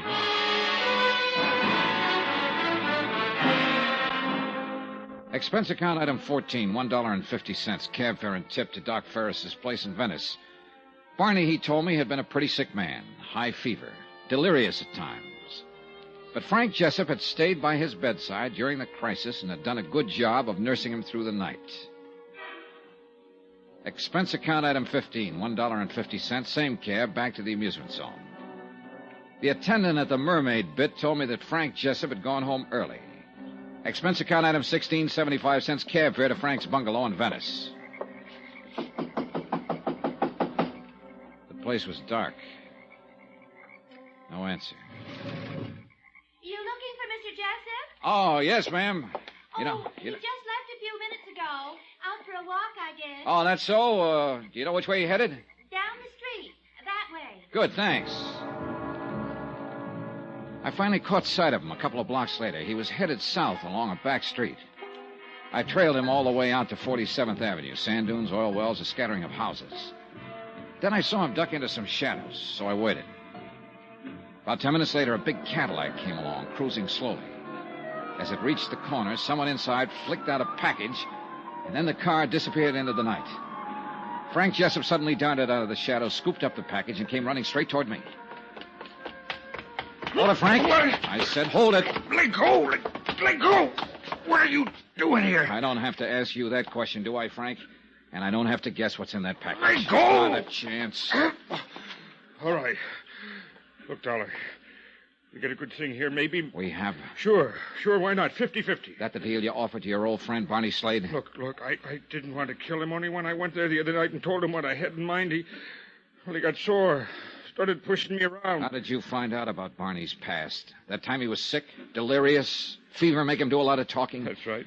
So Barney spilled the whole thing without knowing it. Come on, Dollar, let's get out of here. Pocket guessed you were behind it all, didn't he? Figured that's exactly how you found out, so you had to get rid of him, too. Look, Dollar. Hold still, little pal. Now, who tossed out that package of money? Come on, Jessup.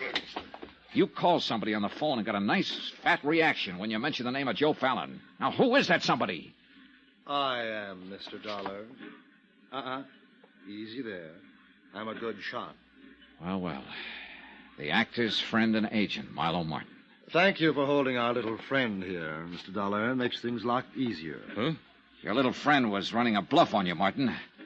I don't think he's got the proof that you hired Joe Fallon 27 years ago. Oh, really? Perhaps not, but I couldn't risk it. Now, could I? So you thought you could make a little time with Mavis Gale if husband Tom was out of the way, that it? Yes, but I was wrong. Didn't even give you a tumble. Too bad, Milo. Stupid woman, really. He's quite stupid.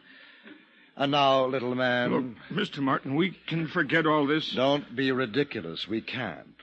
And by the way, we haven't met, have we? Allow me. Frank Jessup. He runs a stall down at the amusement zone. Mr. Martin, you've got to trust me. I can keep my mouth shut. I fully intend to make certain of that, Mr. Jessup. Look, all we got to do is get rid of Dollar here. Oh, you're a sweet kid, aren't you? Nobody will ever know, Mr. Martin. I swear it. You're so right, little man. No one will ever know. Let go, Dollar. Hey! Frank pulled away from me somehow and started racing across the sand dunes, but he didn't get very far. Milo Martin pumped 2 shots into his back. That meant he took his eyes off me for just a split second, and that's all I needed. What? I belted him where he was very, very soft, and then followed with a hard uppercut. Milo 10% Martin folded without a sound. 17th and final item on expense account, $185.10. Hotel and incidentals in Ocean Park and transportation back to Hartford. Expense account total, $436.25. End of account. Remarks? About Frank Jessup. He got his out there in the sand dunes for the murders of Tom Sanford, alias Barney Slade, and Jarvis Pocket. About Milo Martin, in jail awaiting trial for murder of the above-mentioned F. Jessup. About Mavis Gale. She's going to see to it that the good work at Brother Pocket's rescue mission goes on. We'll donate $25,000 to the cause. Yeah, you guessed it. That'll be the insurance money. End of remarks, end of report. Yours truly, Johnny Dollar.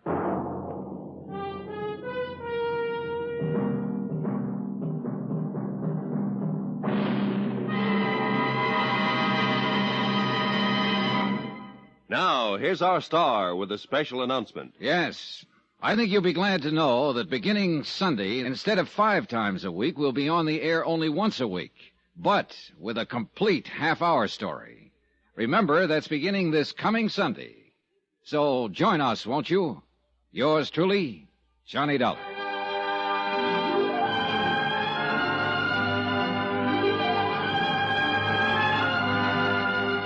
Yours truly, Johnny Dollar, starring Bob Bailey, is transcribed in Hollywood. It is produced and directed by Jack Johnstone. This week's story was written by Adrian Jandot. Heard in the cast were Paula Winslow, Virginia Gregg, Victor Perrin, Paul Dubov, Frank Gerstle, John Daner, Lawrence Dobkin, and Chet Stratton. Musical supervision by Amerigo Marino. Remember, we'll now be on the air on Sunday nights. The time will be listed in your newspaper with more exciting stories of yours truly, Johnny Dollar. Roy Rowan speaking.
From New York City, the makers of Clippercraft clothes for men and 1,036 leading retail stores from coast to coast present the world's most famous detective, Sherlock Holmes.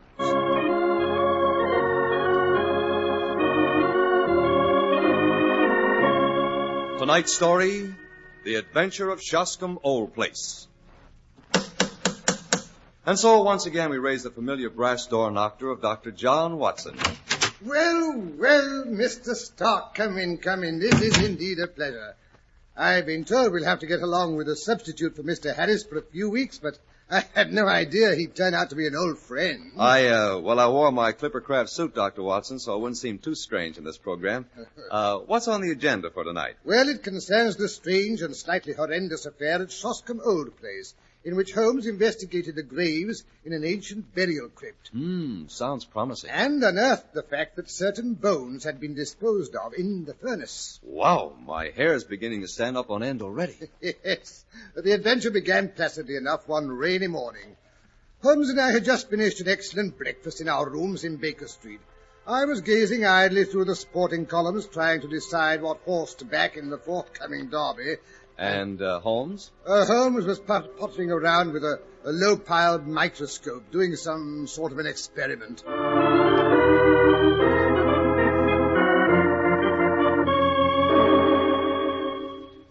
Daredevil quoted as favourite, eh? Up and atom, odds 10-1. Shoscombe Prince, 40-1.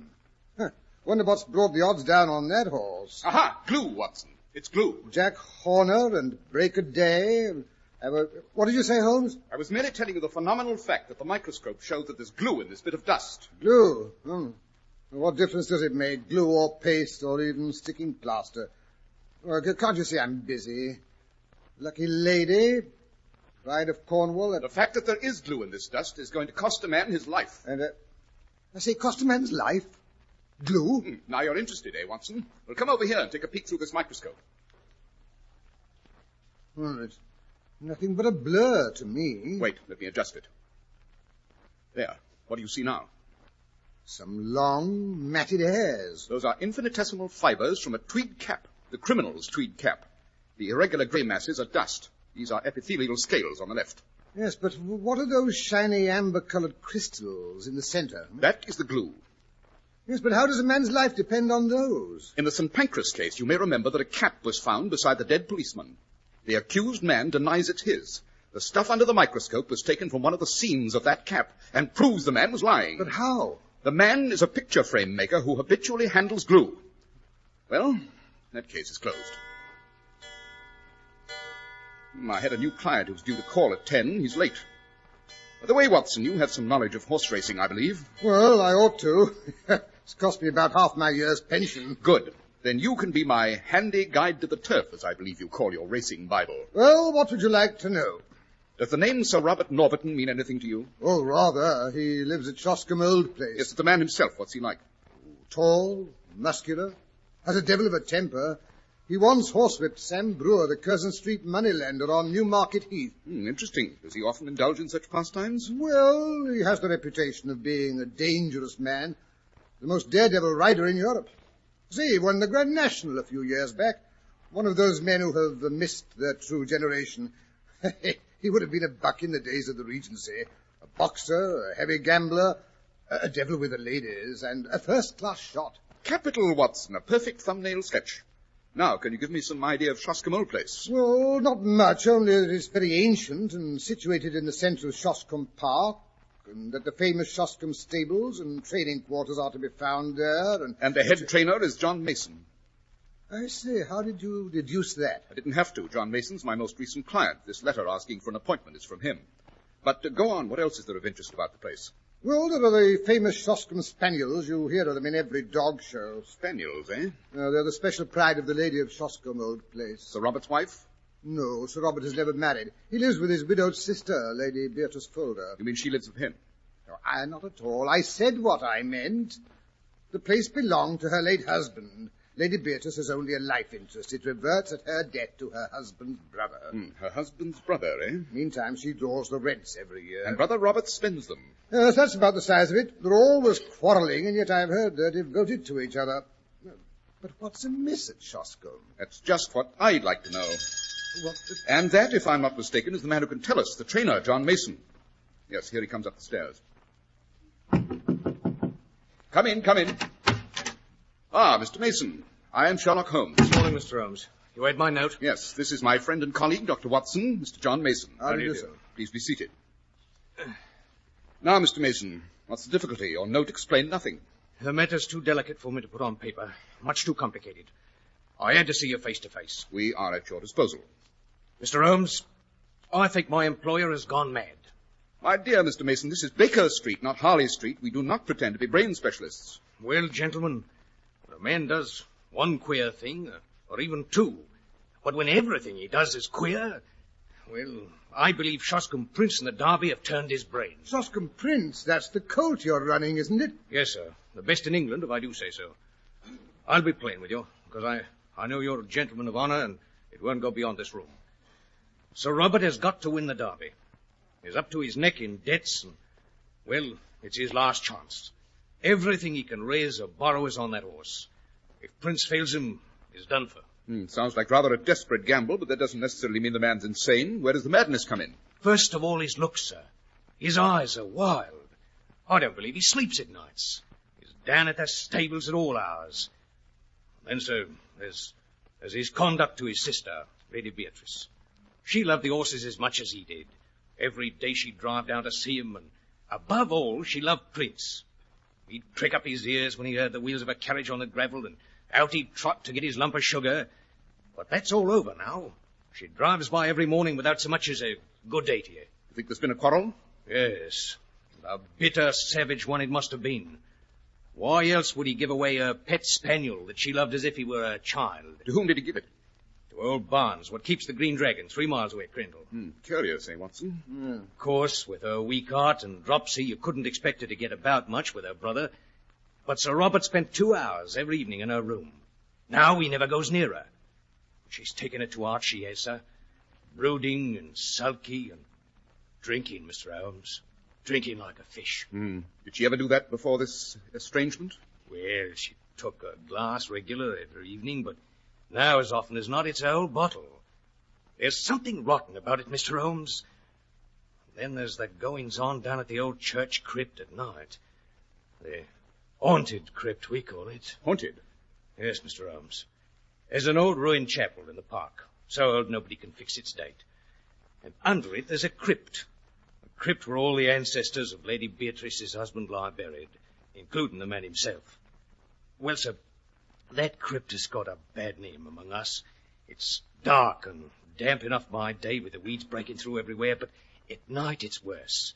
Standing there in the moonlight, its broken arches gleaming like ghosts. There's not many in the countryside that have the nerve to go near it at night. But I gather you did, or there'd be no story. Yes, sir. Me and the butler Stevens. We was taking a walk in the moonlight, smoking a pipe before going to bed, when all of a sudden we notices a light, sort of pale and unearthly like, shining in the old chapel. There we stood, Stevens and me, quaking in the bushes like 2 bunny rabbits.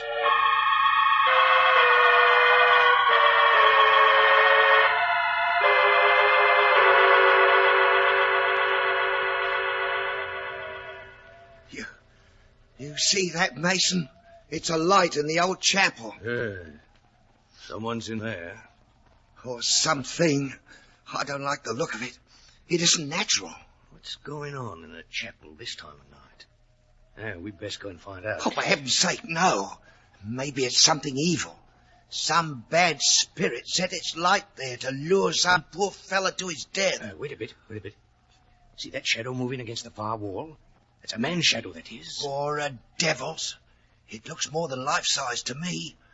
Isn't that a tail he's switching around behind him? Nonsense. It's a piece of rope he's holding in his hand. Here.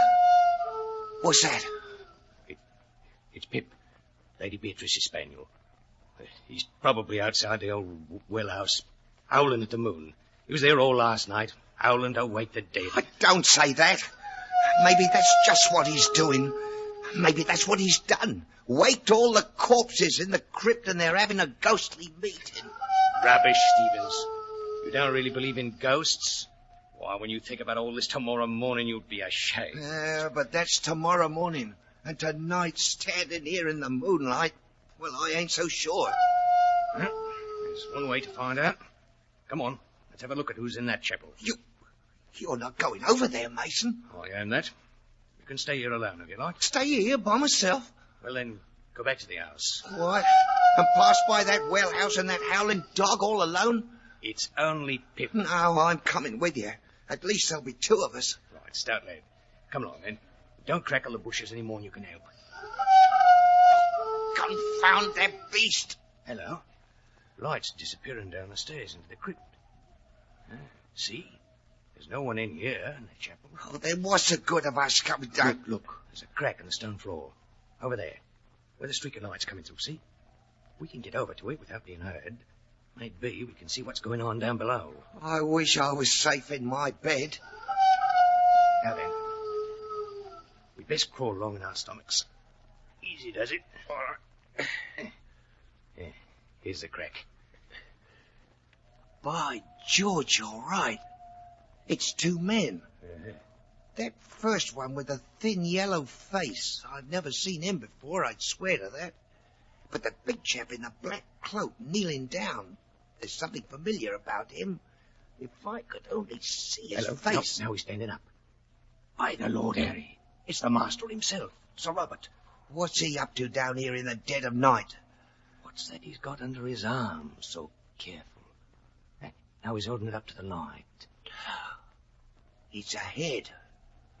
The head of a mummy.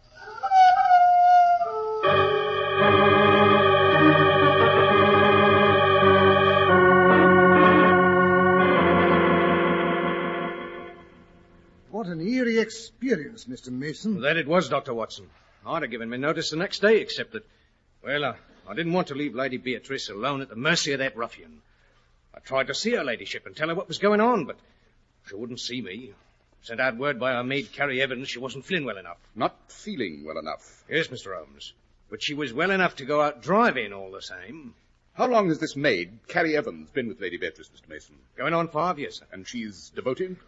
She's devoted, all right. I won't say to whom. I can't be creating scandal. You don't have to. Sir Robert's reputation with the ladies is, shall we say, a trifle shady. Yes, scandal's been clear for a long time, I'm afraid. I say, Holmes, perhaps that's the cause of the quarrel between the brother and sister. Being an invalid, she has no way of enforcing her will. So the hated maid is still at Shoscombe. Lady Beatrice sulks and takes to drink. Sir Robert becomes angry and gives away her pet spaniel. That explains everything, doesn't it? Everything but the nocturnal visit to the crypt, who the yellow-faced stranger was, and why Sir Robert was holding a skull in his arms. Just a few trifling omissions, Watson. Oh, go to blazes. Quite. Now then, Mr. Mason, you say Sir Robert gave his sister's spaniel away to the proprietor of the Green Dragon. Yes, Mr. Holmes. When was that? About a week ago, sir. Day after we saw him in the crypt. The very day Sir Robert left for London. Oh, he left for London, did he? Yes, sir. And has he come back? We're expecting him back tomorrow, sir. And has Lady Beatrice been taking her morning drives the same as usual? Yes, Mr. Holmes. 11 o'clock sharp. She and Carrie go out together. I'm not quite clear what you expect me to do in this matter, Mr. Mason. Maybe this will make it more definite, sir. Yes, I've been wondering what you had in that paper bundle. It's something Harvey. He's one of my lads. Found in the furnace up at the big house when he was raking out the cinders yesterday. A bone. Badly charred. I say What is it, Watson? Your knowledge of anatomy is more accurate than mine. That's part of a femur. A human bone. Exactly. When does this lad tend to the furnace? Every night he makes it up and then leaves it. Anyone could visit it during the night? Yes, sir. You don't think Sir Robert... Watson, you forget Sir Robert's supposed to be in London. These are deep waters, Mr. Mason. Deep and rather dirty, but I'm beginning to see to the bottom. How is the fishing in the neighborhood of Shoscombe Old Place? The fishing, Mr. Holmes? Yes, the doctor and I are famous fishermen, and we haven't had an opportunity to show our prowess this season, eh, Watson? Well, if it's fishing you're after, there's nothing can come up to the trout in the middle stream. Good. You may address us in future at the Green Dragon. We shall reach there tonight.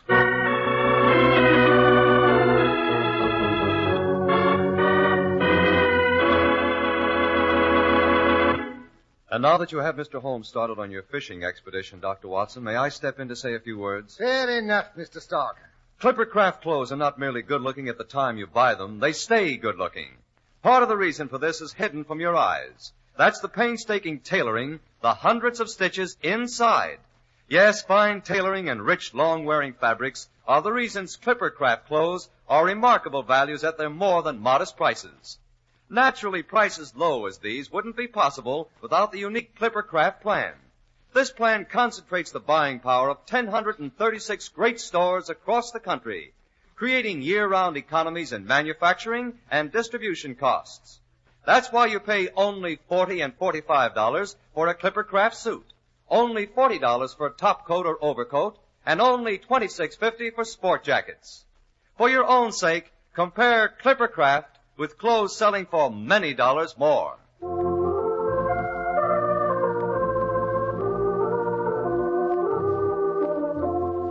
And now to return to our story, Dr. Watson. Well, suppose we pick up after Holmes and I had settled ourselves at the Green Dragon. Mid-morning found us tramping down the road leading towards SHOSHOME place, carrying rods and reels and all the rest of the trout fisherman's paraphernalia. Holmes also had a shaggy black spaniel in tow. Ah, splendid weather for fishing, eh, Watson? The trout should be fairly jumping at the hook. Yes, I shall have a good opportunity to try that new fly of mine. If that confounded dog doesn't scare the fish away. What in thunder made you bring that spaniel along? You mean Pip?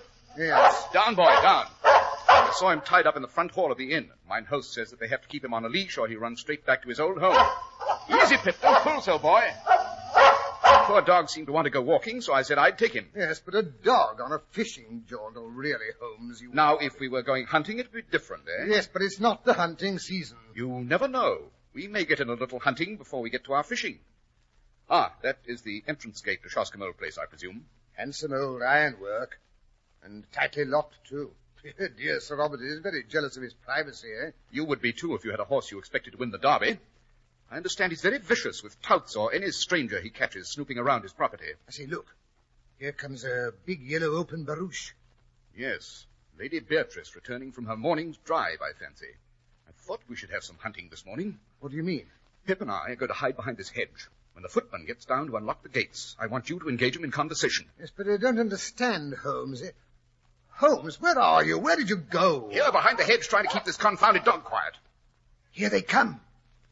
I say the old girl must be 1,000,000 years old, all bundled up in shawls and veils and things. That must be Carrie beside her, the one with the suspiciously blonde hair. They've stopped. The footman's getting down off the box. The gates are swinging open. After him, Watson, after him. Hello there. I say, my good man, can you tell me how to get to the mill stream? Now then, Pip, out you go, old boy. It's your mistress. After her, boy, after her. There he goes. He leaps into the carriage onto his mistress's lap. By Jove, he's snarling. He's trying to bite the woman. Get that confounded dog out of here! Drive on! Drive on!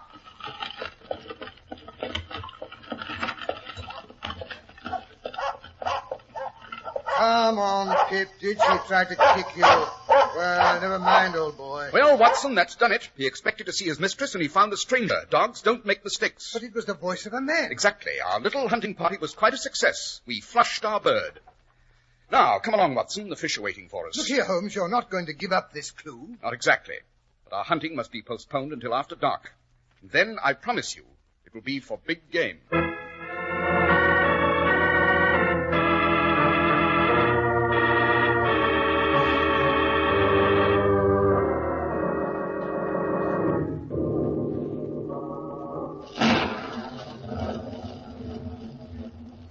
Here, Holmes, that storm is going to break any minute now.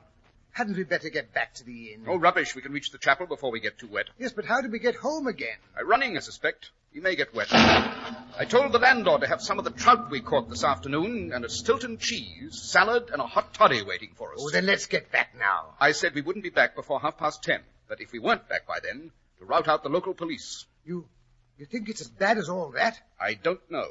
It all depends on what we find in that crypt. There, that must be the chapel up ahead. I saw it in the last flash of lightning. Here comes the rain. Run, Watson, run!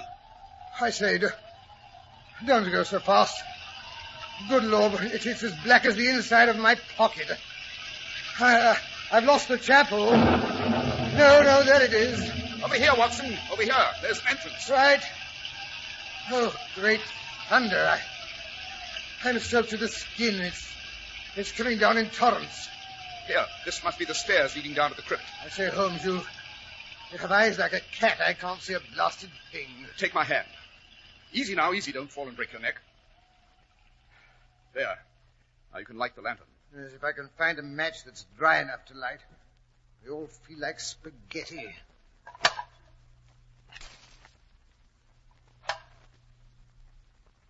There. Phew. What a sepulchral place. Look at all those vaults. I had no idea Lady Beatrice's husband had so many ancestors. Yes, some of those graves date back before the Norman invasion. Look at the Saxon names. Adalbert, Harold. And here are the Normans. Long line of Hugos and Odos and Percys. But it's this leaden coffin we're interested in, I imagine. Notice how the dust around it's been disturbed. Hand me that ginny, Watson. You're not going to open it. Holmes, let's get out of here. All these coffins, hundreds of dead ancestors. I feel like a ghoul myself prying into their long-forgotten secrets. Rubbish. I'll have this lid off in no time. 1, 2... Stand back! Keep away from that coffin. Keep back, I say, or I'll blow you to bits. Well, well, if it isn't Sir Robert Norberton himself. This is a surprise. Allow me to present myself. I am Sherlock Holmes. You don't have to tell me. I heard how you tried to frighten my sister this morning. Now, clear out. Your sister? Yes, my sister. Now, what is your motive? What are you doing here? Answer me, do you hear? I, too, have some questions to ask, Sir Robert. What have you done with your sister? My sister? My sister is home in bed, of course. If your sister's home in bed, would you mind telling me whose body is inside this coffin? Throw back the lid, Watson. There, Sir Robert. Is that the body of your sister, or isn't it? It is. But you're not the official police. What business is it of yours, anyway? My business is that of every good citizen, to uphold the law. What? You mean you'll hand me over to the police? Good Lord, this is terrible. I know appearances are against me, but I couldn't do anything else. Now, let me explain. Your explanations must be to the police, I'm afraid. But that will ruin me, don't you understand? I've always been dependent on my sister, Lady Beatrice, for everything. I'm deeply in debt. If it were known that my sister were dead, my creditors would come down on me like vultures. Everything would be seized, my stables, my horses. Shoscombe Prince would never run the derby. Oh, Mr. Holmes, my sister did die just 1 week ago. She died of dropsy, which had long afflicted her. That will be for the coroner to decide. I was faced with absolute ruin. If I could only keep her death hushed up until day after tomorrow when the derby is run, I'll make a fortune. If your horse wins. Oh, he will, he must. My good name depends on it. On the first night after my sister's death, Norlet, who is Carrie Evans' husband and an actor, helped to carry her body out to the old well house. We were followed, however, by her pet spaniel, who howled all night long. I finally had to get rid of him.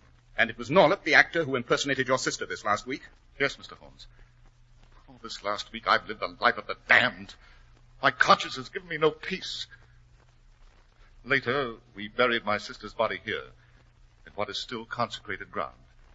One of the tombs of her husband's ancestors. After having endeavored to destroy the ancestors' bones in the furnace. What? I don't know how you know that, but it's true. And now it's for nothing. All for nothing. I'm ruined, Mr. Holmes, ruined. Not necessarily. Well, what do you mean? After all, the derby is only the day after tomorrow.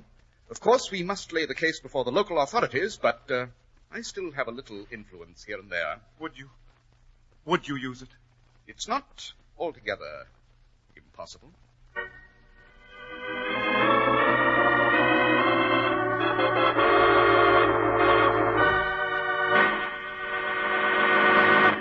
And now, Dr. Watson, before you tell us Holmes' rather surprising decision in the case of Sir Robert, I'd like to make one more speech on behalf of Clippercraft. Go ahead, Mr. Stark. When you advertise anything as extensively as Clippercraft, the product's got to be good. Clippercraft clothes really have to have it, and they have. They're the most amazing clothes you've ever seen at prices so very modest. Remember, Clippercraft suits are only $40 and $45, top coats and overcoats only $40, and sport jackets only $26.50. No, you won't find such smart styling and comfort, such rich, long-wearing fabrics, even at far higher prices. They're made possible by the renowned Clippercraft plan, concentrating the buying power of 1,036 of the nation's finest stores from coast to coast. So that these great clothes are available to you at your own local independent store, the store you can trust. Yes, selling expensive clothes at inexpensive low prices at the nation's finest independent stores is the great big idea behind the Clippercraft plan. That's why men who know insist on Clippercraft clothes. So be sure to visit the Clippercraft store in your city. These leading stores in the metropolitan area are proud to add their names to Clippercraft in your suit, top coat, and overcoat. In Manhattan, John Wanamaker Men's Stores, Broadway at 8th and 67 Liberty Street. Saks 34th, Broadway at 34th. In Brooklyn, Abraham and Straus. In Newark, New Jersey, Boulevard Men's Shop, Kresge Newark. And in Jamaica, the B&B Clothes Shop, 16408 Jamaica Avenue.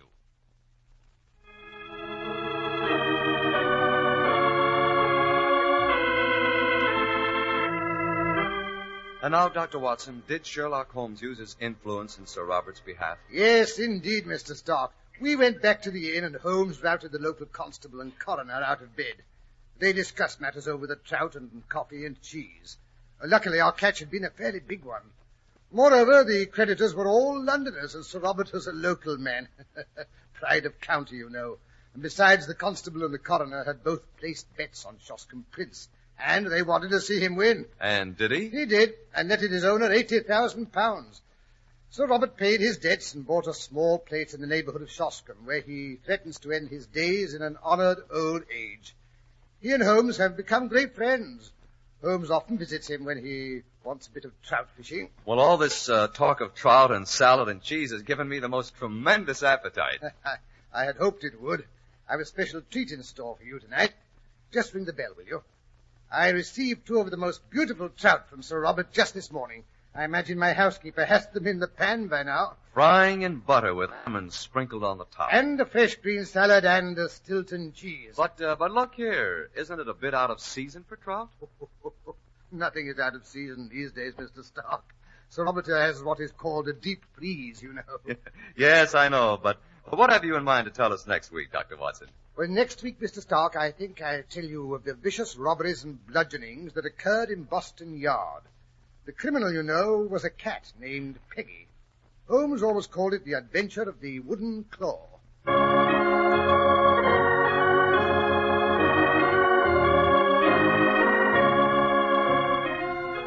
The makers of Clippercraft clothes and 1,036 leading stores from coast to coast have brought you another in the new series of broadcasts featuring the world's most famous detective, Sherlock Holmes.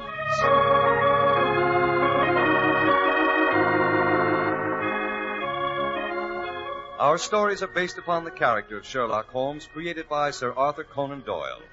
Sherlock Holmes is played by John Stanley, Dr. Watson by Alfred Shirley, and the dramatizations are by Edith Meiser. Sherlock Holmes is produced and directed by Basil Lochran, with special music by Albert Berman.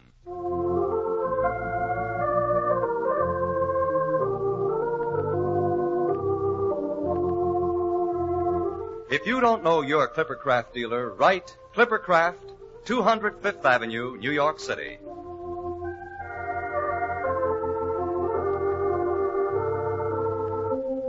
Be sure to listen next week to Sherlock Holmes in The Adventure of the Wooden Claw.